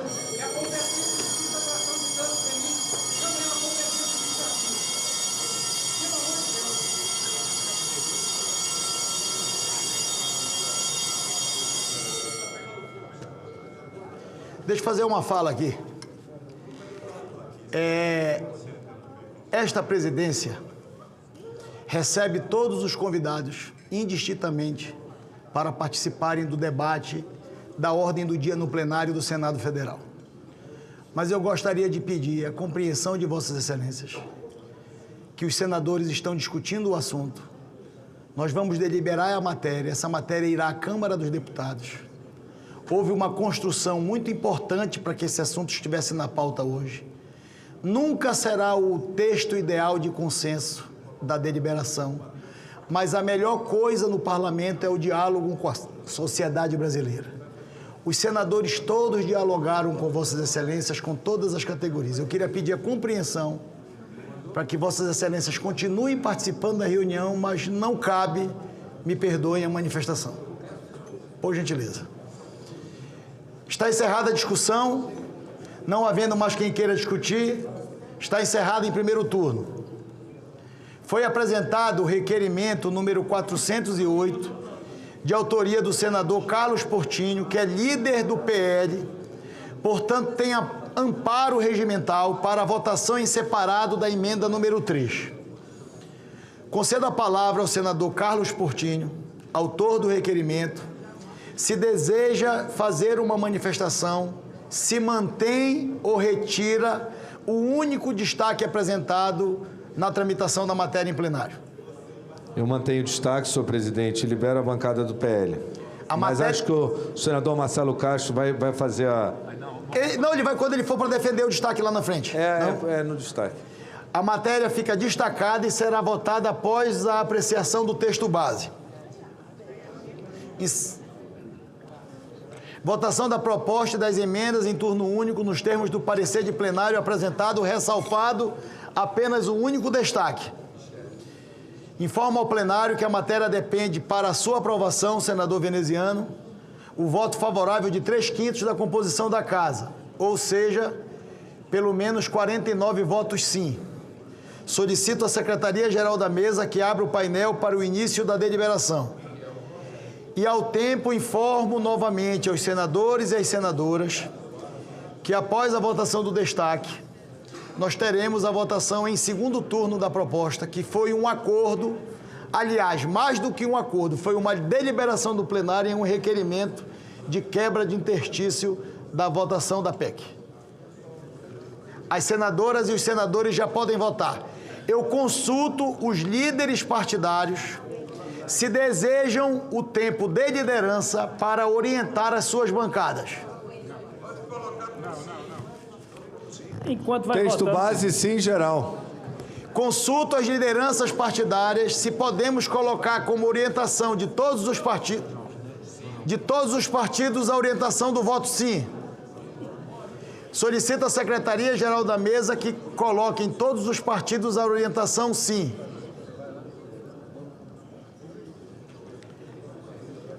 As senadoras e os senadores já podem votar. Esta presidência aguardará um quórum adequado para encerrar a votação.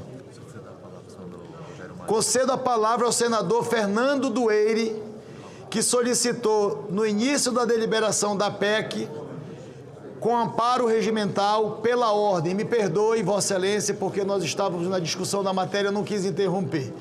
Mas como nós estamos em processo de votação, eu concedo a palavra a Vossa Excelência para um questionamento pela ordem. Muito obrigado, senhor presidente. Eu peço a Vossa Excelência a inclusão como item extra-pauta a mensagem número 16 de 2025, que foi aprovada hoje pela Comissão de Assuntos Econômicos, CAI. A mensagem autoriza a contratação de operação de crédito externo com garantia da República Federativa do Brasil no valor de 32.800.000 dólares dos Estados Unidos da América. Trata-se de um projeto extremamente relevante, focado na justiça, visto a transformação digital da Justiça do Estado de Pernambuco.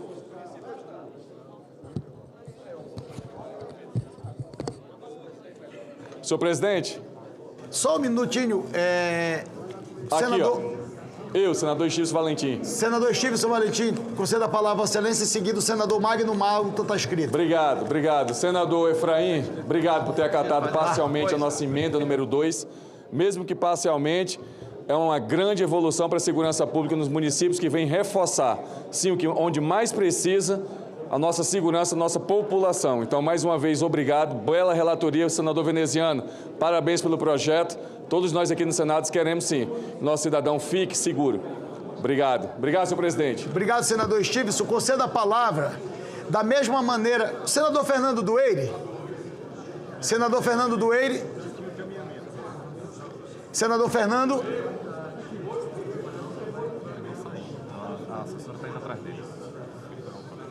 Eu vou informar o plenário, senador Everton, líder Otto Alencar, senador Magno Malta, há uma solicitação do senador Fernando Dueire em relação à deliberação da mensagem do Senado Federal de número 16 de 2025, que trata de um crédito com o BID para o estado de Pernambuco.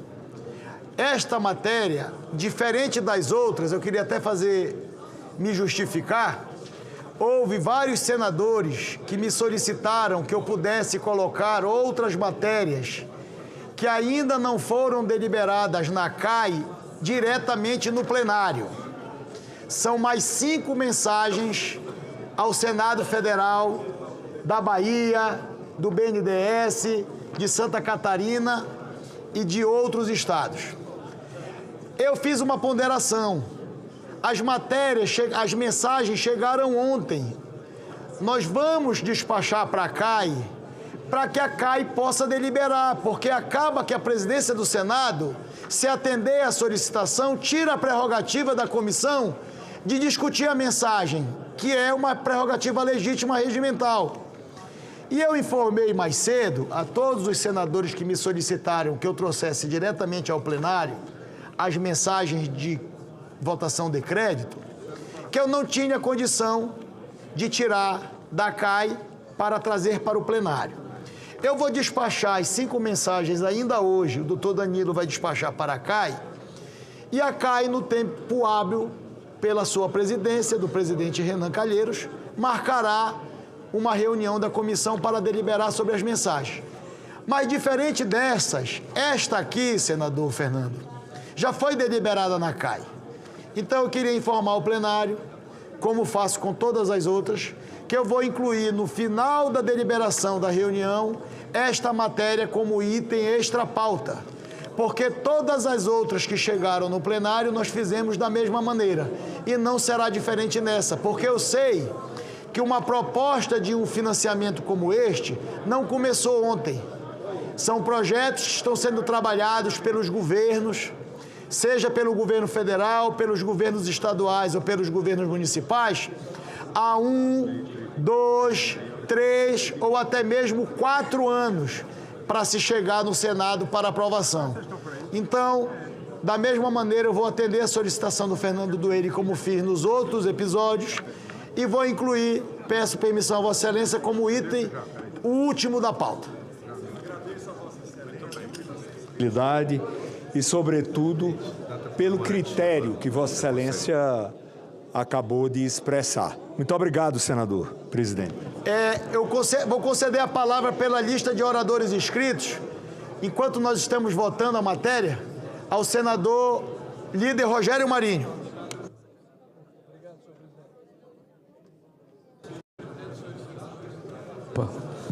Senhor presidente, senhores senadores, agradeço a Vossa Excelência a deferência.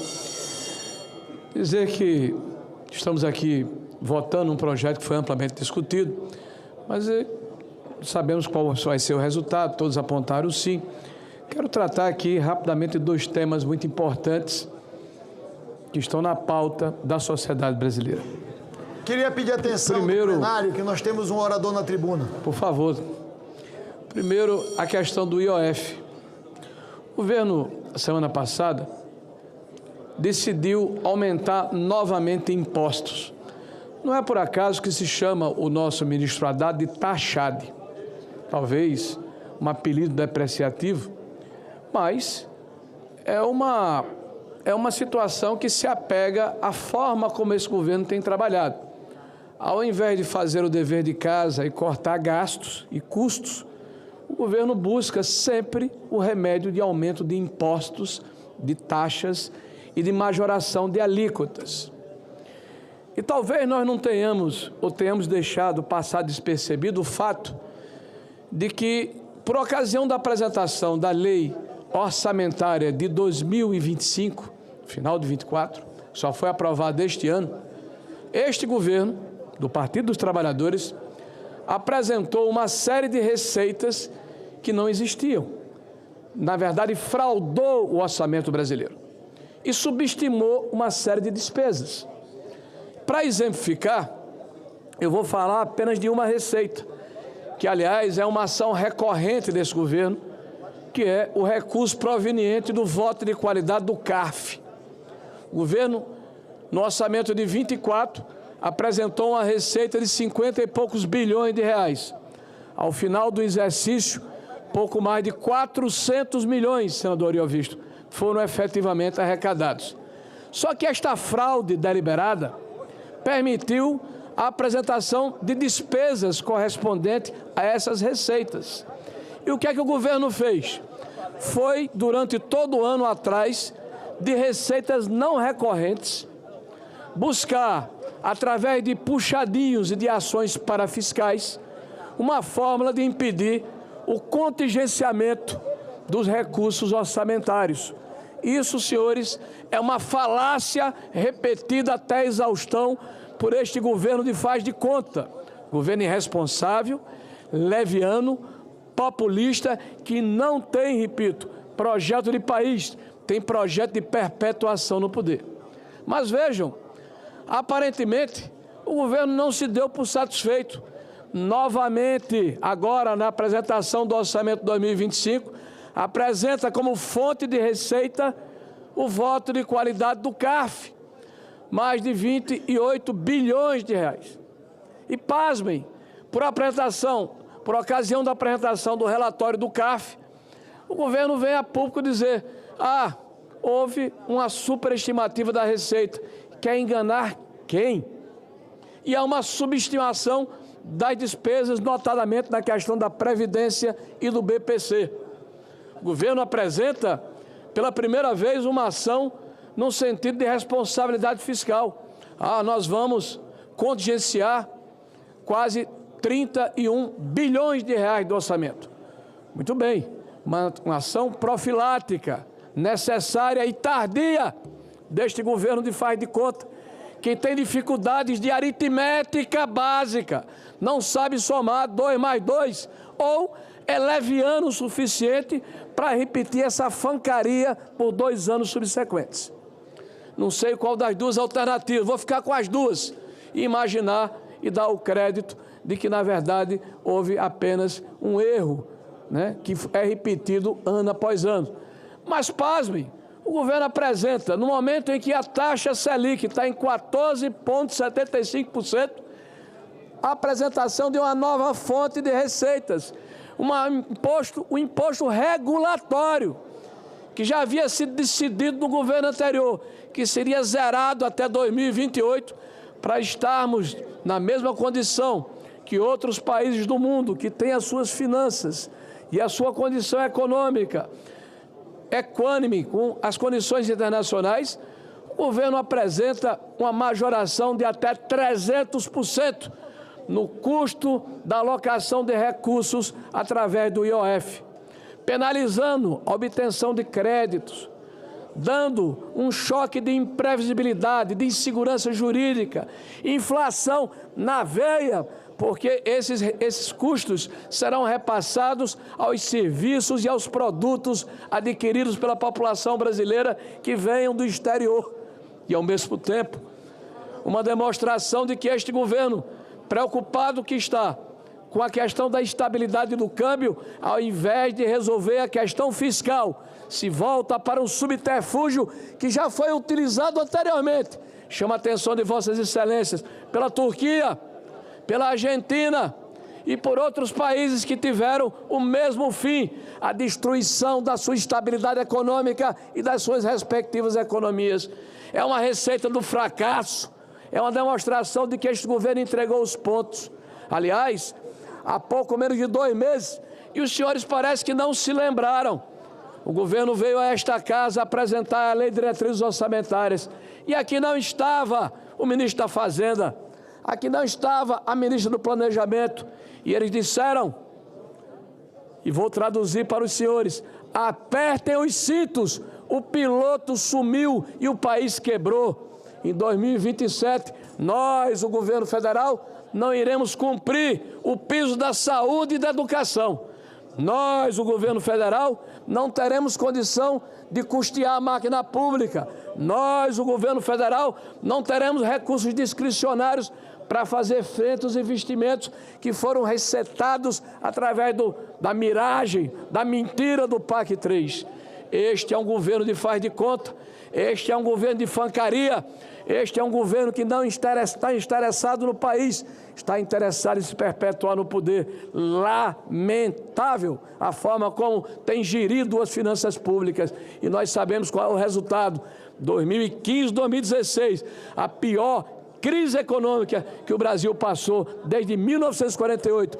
Os mesmos personagens, os mesmos métodos E nós sabemos o final desse filme, que infelizmente vai vitimar todos os cidadãos brasileiros. Mas, nesse tempo que me resta, quero falar de um outro assunto, que igualmente me indigna como cidadão e como homem público. Em 2017 e 2018, o Partido dos Trabalhadores percorreu vários órgãos internacionais. Foi à ONU, à OEA, ao Tribunal Penal Internacional.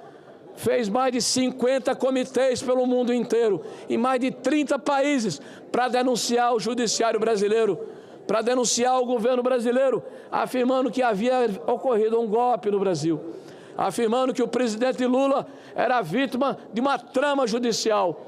E estes cidadãos que se espalharam pelo mundo eram vistos como democratas, como pessoas que exerciam a sua atividade de livre falar, de livre arbítrio, de terem a capacidade e a condição de dissentir, de não aceitarem o que oficialmente era colocado pelo Estado brasileiro. E eis que agora, num combinado, o líder da Câmara dos Deputados do Partido dos Trabalhadores aciona o Supremo Tribunal Federal. O senhor Gonê apresenta uma ação para dizer que Eduardo Bolsonaro, que está nos Estados Unidos da América, está atentando contra a soberania do Estado brasileiro por denunciar arbitrariedades, truculência, inquéritos inquisitoriais, onde não se tem mais a figura do juiz natural, da paridade de provas, da possibilidade de que o judiciário possa ser respeitado pela sua imparcialidade. Muito bem, isso enseja uma ação onde já há ameaça implícita, inclusive, de convocar Jair Messias Bolsonaro, porque ele, como pai, está provendo a necessidade do seu filho, e a ameaça de prisão, de emudecer o maior líder popular deste país. Nós temos que nos indignarmos com esse tipo de situação. Nós não podemos banalizar esse tipo de situação. Nós não podemos achar que está tudo normal. Este país precisa novamente voltar a entender que liberdade, que livre-arbítrio, que dissentir, que discordar faz parte do cidadão brasileiro, que é um apanágio da nossa Constituição, e que nós não podemos usar o Estado como instrumento para emudecer, para intimidar, para calar, para impedir que as pessoas se manifestem e denunciem arbitrariedades, que denunciem a truculência, que denunciem os maus feitos, que denunciem a forma inquisitorial com que está sendo conduzido o inquérito do dia 8 de janeiro. No Brasil, virou novo normal acreditar, por exemplo, que o inquérito do fake news, que já vai em mais de 6 anos, é uma coisa natural, que deu superpoderes ao ministro do Supremo Tribunal Federal, que tem perto de si todo um aparato estatal para intimidar a sociedade brasileira. Estou aqui no púlpito, estou aqui no exercício do mandato de senador da República, dizendo que basta, que não é mais possível aceitar esse tipo de situação. Eu quero e acredito que a política é o campo de resolução dos conflitos. Eu gostaria de estar aqui discutindo ideias, proposições. Eu gostaria de estar aqui falando a respeito da minha diferença de visão de mundo, daqueles que acreditam de forma diferente do que eu acredito. Mas eu estou aqui como senador da República, como líder da oposição, como um cidadão brasileiro, preocupados com o destino do meu país, preocupados com a forma como a cidadania brasileira está sendo tratada, e repugno esse tipo de situação e faço um repto à sociedade brasileira. Nós não podemos achar que é normal o que está acontecendo no Brasil. É urgente o restabelecimento da normalidade democrática, e nós não podemos aceitar a hipertrofia de um poder que hoje virou literalmente uma delegacia de polícia que trata de briga de galo a questão ligada a conflito de terra. Nós somos o poder que representa o povo brasileiro. Nenhum daqueles ministros foi votado pela população brasileira. Por isso mesmo, não pode se insurgir e se miscuir nas ações do Legislativo. Dito isso, agradeço a paciência do nosso presidente Davi Alcolumbre, daqueles que me ouviram atentamente até esse momento, e dizer a Vossas Excelências Esse é um momento de resiliência, é um momento de resistência, de serenidade, mas, sobretudo, é um momento de resistir e de não aceitar esse tipo de situação com normalidade. Não ao arbítrio! Brasil livre!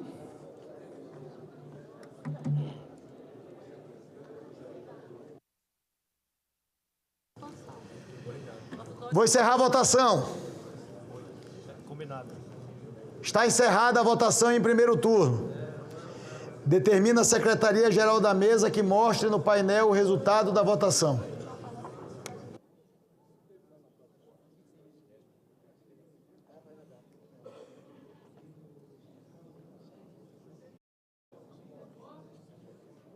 Atendendo a solicitação do relator da matéria, que ele fez um apelo na tribuna, a votação foi pela unanimidade. Votaram sim 65 senadores, não nenhum senador. Aprovada a proposta com as emendas número 4 e 5 em primeiro turno. Nós vamos votar agora o destaque apresentado pela bancada do Partido Liberal, que é a votação da emenda destacada de número 3, de autoria do líder senador Carlos Portinho. Concedo a palavra ao autor do requerimento e, em seguida, ao relator. Me parece que o senador Marcelo Castro vai fazer a defesa do requerimento. Concedo a palavra ao senador Marcelo Castro para defender o requerimento de destaque apresentado. Senhor presidente, senhoras e senhores senadores, eu peço um pouco da atenção de vossas excelências para a gente tentar corrigir aqui o que eu considero uma injustiça. Quando a gente apresenta uma emenda, é claro que o relator tem toda a autoridade para acatar, para rejeitar. Eu faço isso a larga mano todos os dias. Mas eu procuro dar uma justificativa o mais próximo da realidade possível, para dar um certo conforto à pessoa, aquela distinção, aquela consideração ao colega que apresentou a emenda. E eu não estou satisfeito aqui com os argumentos do nobre senador Efraim, porque ele rejeita a minha emenda dizendo assim: por outro lado, a adição da expressão órgãos executivos rodoviários e órgãos e entidades executivas de trânsito, isso aqui eu não estou acrescentando, isso aqui já está no texto da lei. Isso implicaria em, como pretende a emenda, expandir demasiadamente o escopo. Não, não expande nada. Mais à frente, o nobre senador bota lá: ao incluir a forma genérica, os órgãos e entidades executivos de trânsito, no rol dos órgãos de segurança pública, a proposição acaba por considerar de tal natureza órgãos e agentes que atualmente, em que pese sua importância no sistema rodoviário, exercem funções meramente administrativas internas. Em absoluto. A PEC que nós apresentamos diz órgãos e entidades executivos de trânsito e seus agentes de trânsito. Pelo contrário, nós fazemos é restringir. Não há por que rejeitar essa emenda, sobretudo com esses argumentos, com todo o respeito que eu tenho ao senador Efraim. Outra coisa, a lei que criou o DENIT está expressa lá. É ainda a atribuição do DENIT em sua esfera de atuação exercer diretamente ou mediante convênio as competências expressas no artigo 21 da Lei 9... Que lei é essa, 9.503? É o Código de Trânsito Brasileiro, que no seu artigo 21 diz textualmente: compete aos órgãos e entidades executivos rodoviários da União. Que órgão executivo rodoviário da União é esse?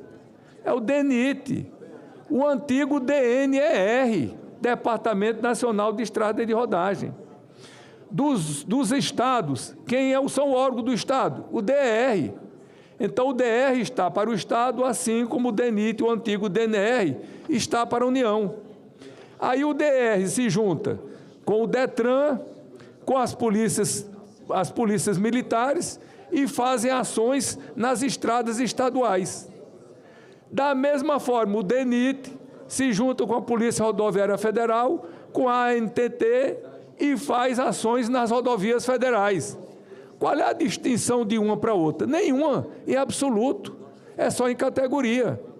O que é que aconteceu, e eu expliquei aqui aos colegas, é que na lei do DENIT, na lei do Código Nacional, a competência é da União dos Estados e do município.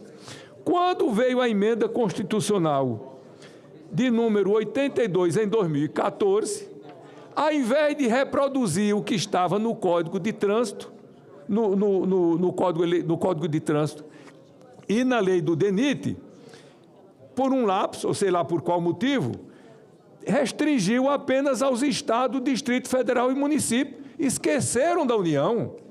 Não há motivo para esquecer da União. Isso não traz nenhum prejuízo, pelo contrário, nós só restabeleceremos nessa emenda aquilo que já vinha sendo praticado. E mais, senador Efraim, na prática isso já acontece constantemente. A gente vê todo dia o DENIT, junto com a NTT, junto com a Polícia Rodoviária Federal, exercendo as suas funções, as suas competências, sem um interferir no outro. Como a gente vê todo dia o DER, junto com o DETRAN, junto com as polícias militares, fazendo as suas ações nas estradas estaduais. Então, não vejo razão nenhuma para deixar o DENIT de fora. Evidentemente que aqui nós vamos submeter a voto. Eu espero, com esses argumentos, ter convencido os colegas. Se não convenci, paciência. O que fala mais alto na democracia, e afinal de tudo, eu voto. Obrigado a todos. Obrigado, senador Marcelo Castro. Vou retornar a palavra ao relator para que possa fazer a sua manifestação. Senhor presidente Davi Alcolumbre, meu estimado, caro amigo Marcelo Castro, senador, cuja proposta de emenda, aqui na última hora de plenário, eu inclusive assinei para que ela pudesse tramitar, para que a gente ganhasse mais tempo, até por respeito aos servidores do DENIT. Primeiro, nós temos aqui uma questão de prazo e de tempo. Veja que a PEC tramitou durante meses, senador Veneziano, até mesmo ano, é de 23, não é isso? São 2 anos e essa emenda só veio ser apresentada em plenário, no dia da votação, tanto que ela precisaria retornar à CCJ. Então, realmente houve um tempo extremamente limitado para apreciação. Não foi feita na CCJ, não foi feita durante todo o debate e discussão e só em plenário chega essa emenda. Inclusive assinei para me aprofundar.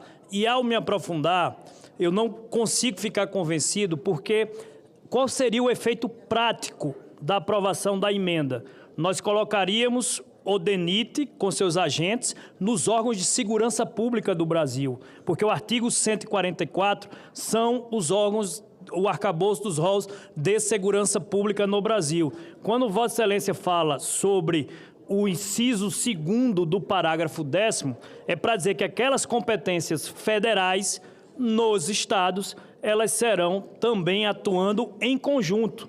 Veja só como no próprio argumento de Vossa Excelência, que eu respeito, mas traz, como você disse, a realidade. Eles atuam em conjunto, principalmente na questão federal, com a PRF.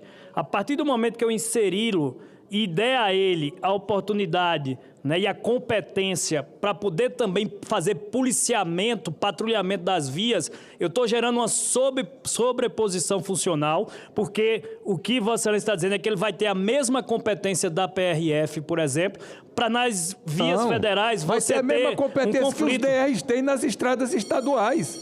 Há uma similaridade, há uma simetria. Senador Marcelo. Senador Marcelo, não, é importante o debate, é muito bem-vindo o debate, até porque eu tenho muita segurança na linha que nós estamos atuando. Aqui, senador Marcelo, no parágrafo 10º da Constituição Federal, em nenhum momento se dá qualquer vedação para que essa fiscalização seja exercida pelo DENIT. O parágrafo 10º não veda. Ela fala que a segurança viária compreende as atividades de engenharia, educação e fiscalização de trânsito. E no seu inciso 2º, ela só diz: essas competências no âmbito dos estados serão exercidas por tais e tais órgãos. Não há vedação nesse sentido. Agora, a partir do momento que eu inseri o DENIT, tá certo, no rol do artigo 144, eu estou dando a condição de patrulhamento ostensivo. Veja quais são as funções que o DENIT já exerce hoje. E, para mim, está no âmbito de implantação, manutenção e operação de infraestrutura rodoviária, fiscalização de trânsito relacionada com as infrações de excesso de peso, dimensões e controle de velocidade, cuja natureza impacta na mobilidade e infraestrutura viária, mas segurança pública, patrulhamento, gerando confusão e conflito de competência com a PRF, como está dito, inclusive, na lei que Vossa Excelência leu, mediante convênio e cooperação, isso existe na realidade, mas não dá para ter as duas com a mesma competência, uma se sobrepondo à outra. E, por fim, caso avançasse, seria necessário, inclusive, a criação de nova carreira pública, porque não existe a função de agente na carreira pública. Essa fiscalização ela é feita por meios eletrônicos e agentes administrativos fazem o exercício da fiscalização. Mas a carreira pública propriamente dita, né, para essa função policial, eles não recebem a qualificação de polícia, né, a instrumentalização conceitual dos cursos de qualificação e preparação de polícia para exercer função policiamento ostensiva. Com todo o respeito, essa a nossa percepção. Eu acredito que isso pode avançar, talvez numa mudança de Código de Trânsito brasileiro, talvez na mudança específica do DENIT, mas inseri-los no rol do arcabouço dos órgãos de segurança pública, eu procurei com muita convicção, tanto que assinei a sua emenda, me aprofundar no tema, mas infelizmente apresentada só em plenário, na hora da votação, não permitiu, inclusive, que esse debate pudesse prosperar na CCJ. Muito obrigado, presidente. Por isso, nosso encaminhamento é contrário à emenda. Encaminhamento do relator da matéria é contrário ao destaque apresentado. Solicito à Secretaria-Geral da Mesa que abra o painel para o início da deliberação. Um esclarecimento. A presidência esclarece que quem apoia o relator da matéria vota não contra o destaque e rejeita a emenda número 3 destacada. Quem apoia o senador Carlos Portinho do destaque defendido pelo senador Marcelo Castro, vota sim e aprova a emenda de número 3 destacada, desde que alcançado 49 votos favoráveis à emenda destacada. Solicito à Secretaria que abra o painel. A votação está aberta e eu consulto os líderes partidários. Quem vota com o relator? Eu quero orientar pelo MDB, senhor presidente. Vou conceder a palavra ao senador Marcelo Castro para orientar pela bancada do MDB. 1 minuto. Senhor presidente, nobres colegas, o nobre senador Efraim falou, mas não respondeu uma coisa essencial. O que leva o relator a dar uma atribuição ao DR e não dar a mesma atribuição ao DENIT? Não justifica. Tem que haver uma similaridade. Porque, normalmente, os estados procuram seguir a União. Aqui a União está correndo atrás de ter o direito que o relator está dando. Toda argumentação que o relator usa para não incluir o DENIT, essa argumentação também vale para não incluir o DR. Toda argumentação que ele usou para incluir o DR, essa mesma argumentação vale para incluir o DENIT. Não há por que ter tratamento diferente. Departamento Nacional de Estrada de Rodagem, DNR, depois transformado em DENIT. Só um instante, presidente. Senador Marcelo, só para orientar a bancada. Não. Então, com esses argumentos, o MDB orienta o voto sim. Só um instante, presidente, e para orientar já, aproveitando o tempo de orientação do União Brasil. Não, só pedindo as desculpas devidas a meu querido companheiro Marcelo Castro, mas como integrante do MDB, eu me posiciono na linha do sustentado pelo senador Efraim Moraes, votando não. Então, a sugestão é que seja liberada a bancada MDBista.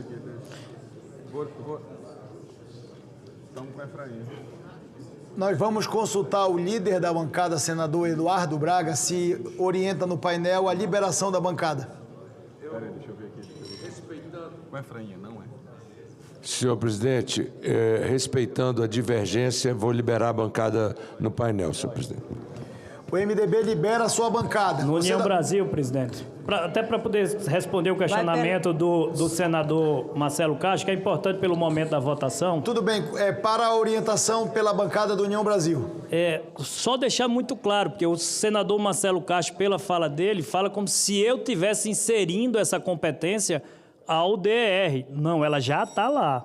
Ela já é o que diz a Constituição. Não é fruto, tá certo, da minha lavra, do meu parecer, está incluindo o DR, excluindo o DENIT. Não, ele continua como está. A emenda do senador Marcelo Castro queria incluir o DENIT no rol dos órgãos de segurança pública. E aí a minha divergência de entender que, apesar do belíssimo trabalho tratado pelo DENIT na fiscalização das vias, na fiscalização administrativa, não dá para dar um conflito de competência com a PRF, que no âmbito federal é quem faz o patrulhamento ostensivo das vias federais. União Brasil orienta... União Brasil orienta o voto não, presidente. União Brasil orienta o voto não no painel. Conceda a palavra ao líder do PL para a orientação da sua bancada. Senhor PL, senhor senador, o PL vai liberar a bancada, mas eu votarei favorável à emenda do senador Marcelo Castro. O meu voto é sim, PL liberado. PT, presidente. O PL fica liberado à bancada. Conceda a palavra à senadora, nossa querida presidente Tereza Leitão, para a orientação do Partido dos Trabalhadores. O PT continua votando com o relator, portanto, vota não na emenda. O PT orienta não na emenda destacada. Como vota o Podemos, senador líder Carlos Viana? Obrigado, presidente. Nós estamos fazendo hoje, senador Efraim, justiça às guardas municipais, que exercem um papel fundamental de apoio à segurança pública, se arriscam no dia a dia em diversos setores da sociedade, em cidades onde a violência tem índices muito altos, mas não são reconhecidos. Não é de agora que nós temos aqui, de certa forma, ter uma má vontade muito grande em fazer com que as guardas se transformem até mesmo em polícias municipais, porque não vem tirar espaço de ninguém, vem complementar a segurança do cidadão que paga e que sustenta tudo isso que nós temos e que se vê constantemente inseguro com relação ao trabalho das instituições. A pessoa não quer saber, ela quer ser atendida. E a Guarda Municipal tem um papel fundamental nesse apoio à segurança pública. Terá o meu voto, acompanho Vossa Excelência, mas como líder do Podemos vou liberar a bancada, que cada um tem seu posicionamento, mas parabéns pelo relatório e pela justiça que está sendo feita às guardas municipais de todo o nosso Brasil. Obrigado, senhor. Consulto as lideranças partidárias se desejam orientar os partidos. Como orienta, presidente Hamilton Mourão, o Republicanos? Republicanos está com o relator, orienta não. Republicanos orienta o voto não. Senadora Leila, senador Everton desejam orientar pelo PDT? Senador Eduardo Girão, pelo Novo. Presidente, o Novo orienta o voto não. O PDT orienta voto não. PDT não. O PSDB, senador Stevenson Valentim. Com relator, não. PSDB orienta o voto não. Há muitos senadores que deram a presença e votaram na PEC em primeiro turno. Eu queria lembrar que ainda nós vamos votar o segundo turno da PEC ainda hoje. Então eu queria pedir atenção, até pedir para os nossos assessores da mesa informar os senadores e as senadoras que nós vamos votar em segundo turno esta proposta ainda na sessão de hoje. E tem muitos senadores que votaram em primeiro turno e que não estão votando. Senadora Mara Gabrilli, senador Giordano, senador Espiridião Amin, senador Rogério Marinho, senador Stevenson Valentim, senador Humberto Costa, senador Fernando Dueire, senadora Margarete Busetti, senadora Ana Paula Lobato, senador Everton, senadora Elisiane Gama, senador Randolfo Rodrigues, senador Omar Aziz, senador Fabiano Contarato, senador Marcos Duval, senador Wilder Moraes, senador Rodrigo Pacheco, senador Nelcínio Trade, senador Jaime Bagatoli, senador Messias de Jesus e senador Laércio Oliveira. A presidência solicita às senadoras e os senadores que estamos em processo de votação nominal de destaque apresentado, informando às assessorias em plenário que informe suas excelências senadoras e senadores que nós teremos ainda a votação em segundo turno desta proposta de emenda constitucional número 37, relatada pelo paraibano Efraim Filho e apresentada pelo paraibano veneziano Vital do Rego.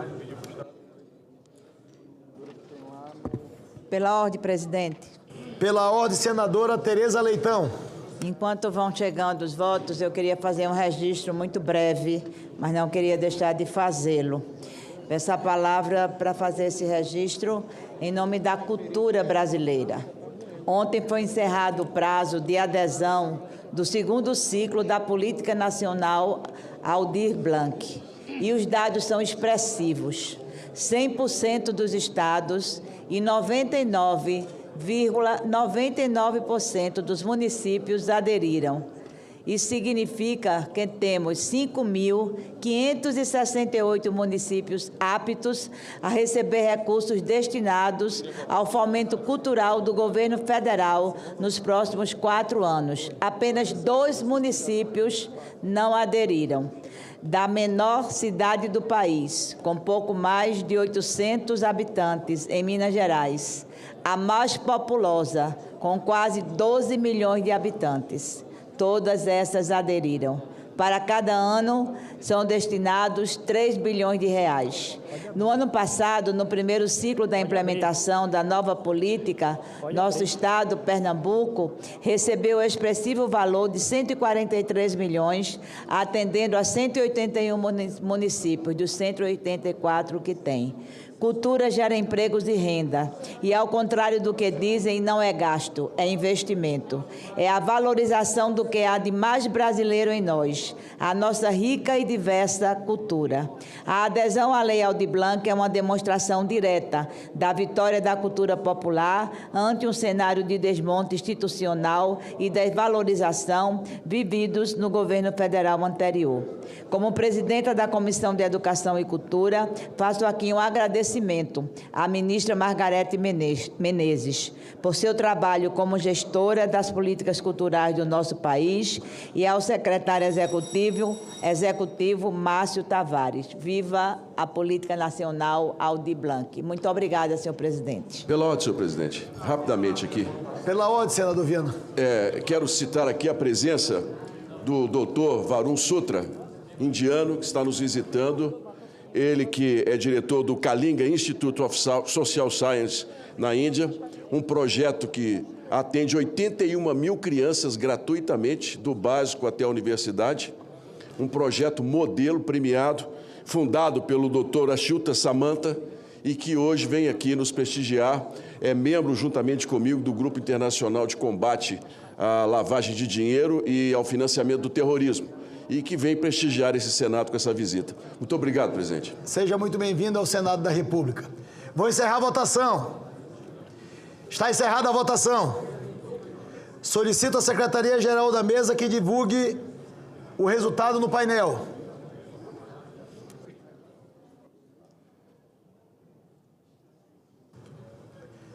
Votaram sim 16 senadores e senadoras, votaram não 42 Está rejeitada a emenda número 3 destacada. Pela ordem, presidente. Pela ordem, senadora Margarete Busetti. Eu gostaria só de compartilhar com os senadores e senadoras uma conquista que tivemos hoje. Aprovado na CCJ da Câmara e segue para a sanção um projeto de lei que amplia a reconstrução da mama da mulher por qualquer tipo de mutilação, seja por acidente, seja por doença, como mastite necrosante, ou seja por violência doméstica, como aconteceu aqui no DF, há umas 2 semanas atrás, que o cara cortou com uma faca de cozinha o seio da mulher, tirou a prótese e jogou fora pela janela. Agora essa mulher vai poder reconstruir a sua mama, tanto pelo SUS quanto pelos planos de saúde. Uma vitória para nós, e é algo assim, presidente Davi, que as mulheres, só elas entendem. Precisa ser apresentado por uma mulher, porque nos afeta diretamente. Então, eu estou muito feliz e compartilho com as senadoras dessa casa e com os senadores também que me ajudaram a aprovar aqui, quando foi votado. Muito obrigada. Parabéns, Parabéns, senadora Margarete. Deixa só... esse projeto é de autoria do Senado, é de Vossa Excelência? E na CCJ, na Câmara, eu consultei aqui, parece que é indecisão terminativa lá. Então vai para a sanção presidencial. Parabéns, senadora Margarete, pela brilhante iniciativa. Antes de eu conceder a palavra, eu vou iniciar a votação em segundo turno. O parecer da comissão diretora oferecendo a redação final para o segundo turno será publicado na forma regimental. Passamos à discussão da proposta em segundo turno. Não há oradores inscritos para discutir em segundo turno. Está encerrada a discussão. Votação da proposta em segundo turno. A matéria depende para sua aprovação do voto favorável de 3/5 da composição da Casa, ou seja, pelo menos 49 votos sim. Solicita a Secretaria-Geral da Mesa criar o painel para o início da deliberação. A votação está aberta. Os senadores e as senadoras já podem votar. Eu consulto, já que nós estamos no segundo turno, se a gente pode fazer o mesmo do primeiro turno, a orientação sim para todos os partidos. A Secretaria pode colocar no painel a orientação sim para todos os partidos políticos.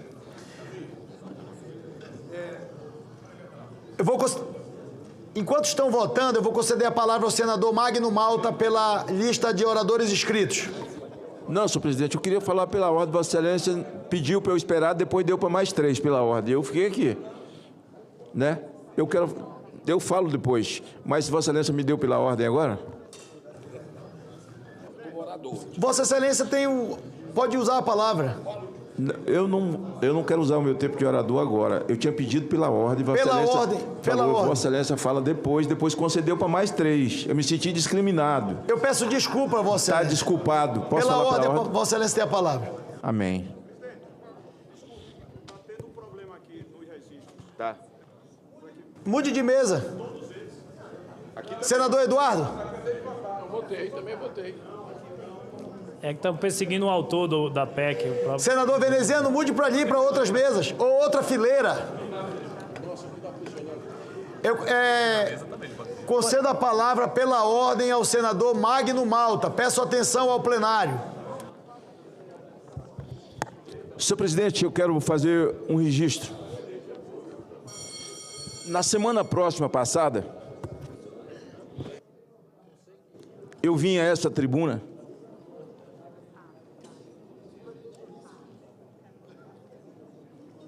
e daí?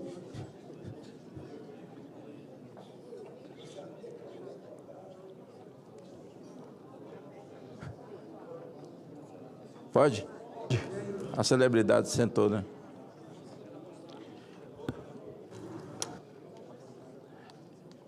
Na semana próxima passada, eu vim à tribuna porque um vereador no meu estado, na minha cidade de Vila Velha, pastor Fabiano, que inclusive foi preso e sofreu no cárcere e ainda está de tornozeleira, pela ditadura imposta a esse país e praticada pelo xerife, o senhor Alexandre de Moraes.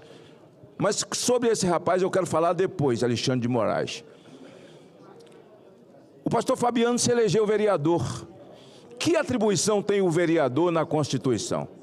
Fiscalizar e legislar.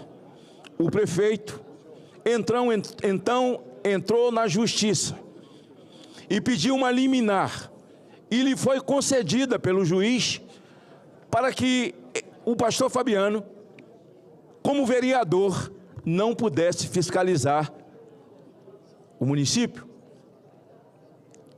E eu, o que fiz? Fui vereador, sou senador, e nós vivemos isso aqui hoje, com um Supremo Tribunal que tudo manda, tudo faz. Impediu até senadores da República, imagine os outros, de visitar presídio. O que eu fiz então? Se um juiz viola a Constituição, tentando impedir um vereador, por uma liminar do prefeito, de cumprir o seu papel, eu fui e denunciei o juiz no Conselho Nacional de Justiça. Se a moda pega, Alexandre de Moraes está fazendo escola. O pastor Dinho é um outro vereador do PL. E só acontece com quem não bate palma para a esquerda desse país. O pastor Dinho é vereador, muito bem votado no município da Serra. A exemplo do pastor Fabiano, exercendo a sua função, legislando e fiscalizando, o que é o mais importante. Pois bem, o prefeito da Serra, município da Serra, entrou com um pedido de liminar ou denunciando o pastor Dinho na justiça. E ele foi, então, convocado, senador Girão. Ele foi intimado a depor. Eu quero me dirigir ao juiz da Serra. Não cometa a falta de juízo do juiz de Vila Velha. O pastor Dinho está dentro das suas atribuições. E como vereador, a Constituição lhe dá esse direito. Aliás, é o cumprimento do dever, da vereança. Muita gente se candidata para vereador muito empolgado. Eu já fui vereador, quando ganha, tem uma certa decepção, porque tem duas coisas a fazer: legislar, e nem sempre legislar dá resultado, porque o forte é a indicação. Você indica, o prefeito faz se quiser. Se tiver na base dele, tudo bem. Se não tiver, suas indicações também não valem nada. E fiscalizar. Fiscalizar o hospital. Onde tem uma denúncia, ele tem que ir. É dever. Está na Constituição. Por isso, pastor Dinho, não se intimide. Pelo fato do prefeito que comete essa ilegalidade, não é por não conhecer a lei, não. Conhece, está cheio de assessor. É exatamente para que você se acovarde e deixe de cumprir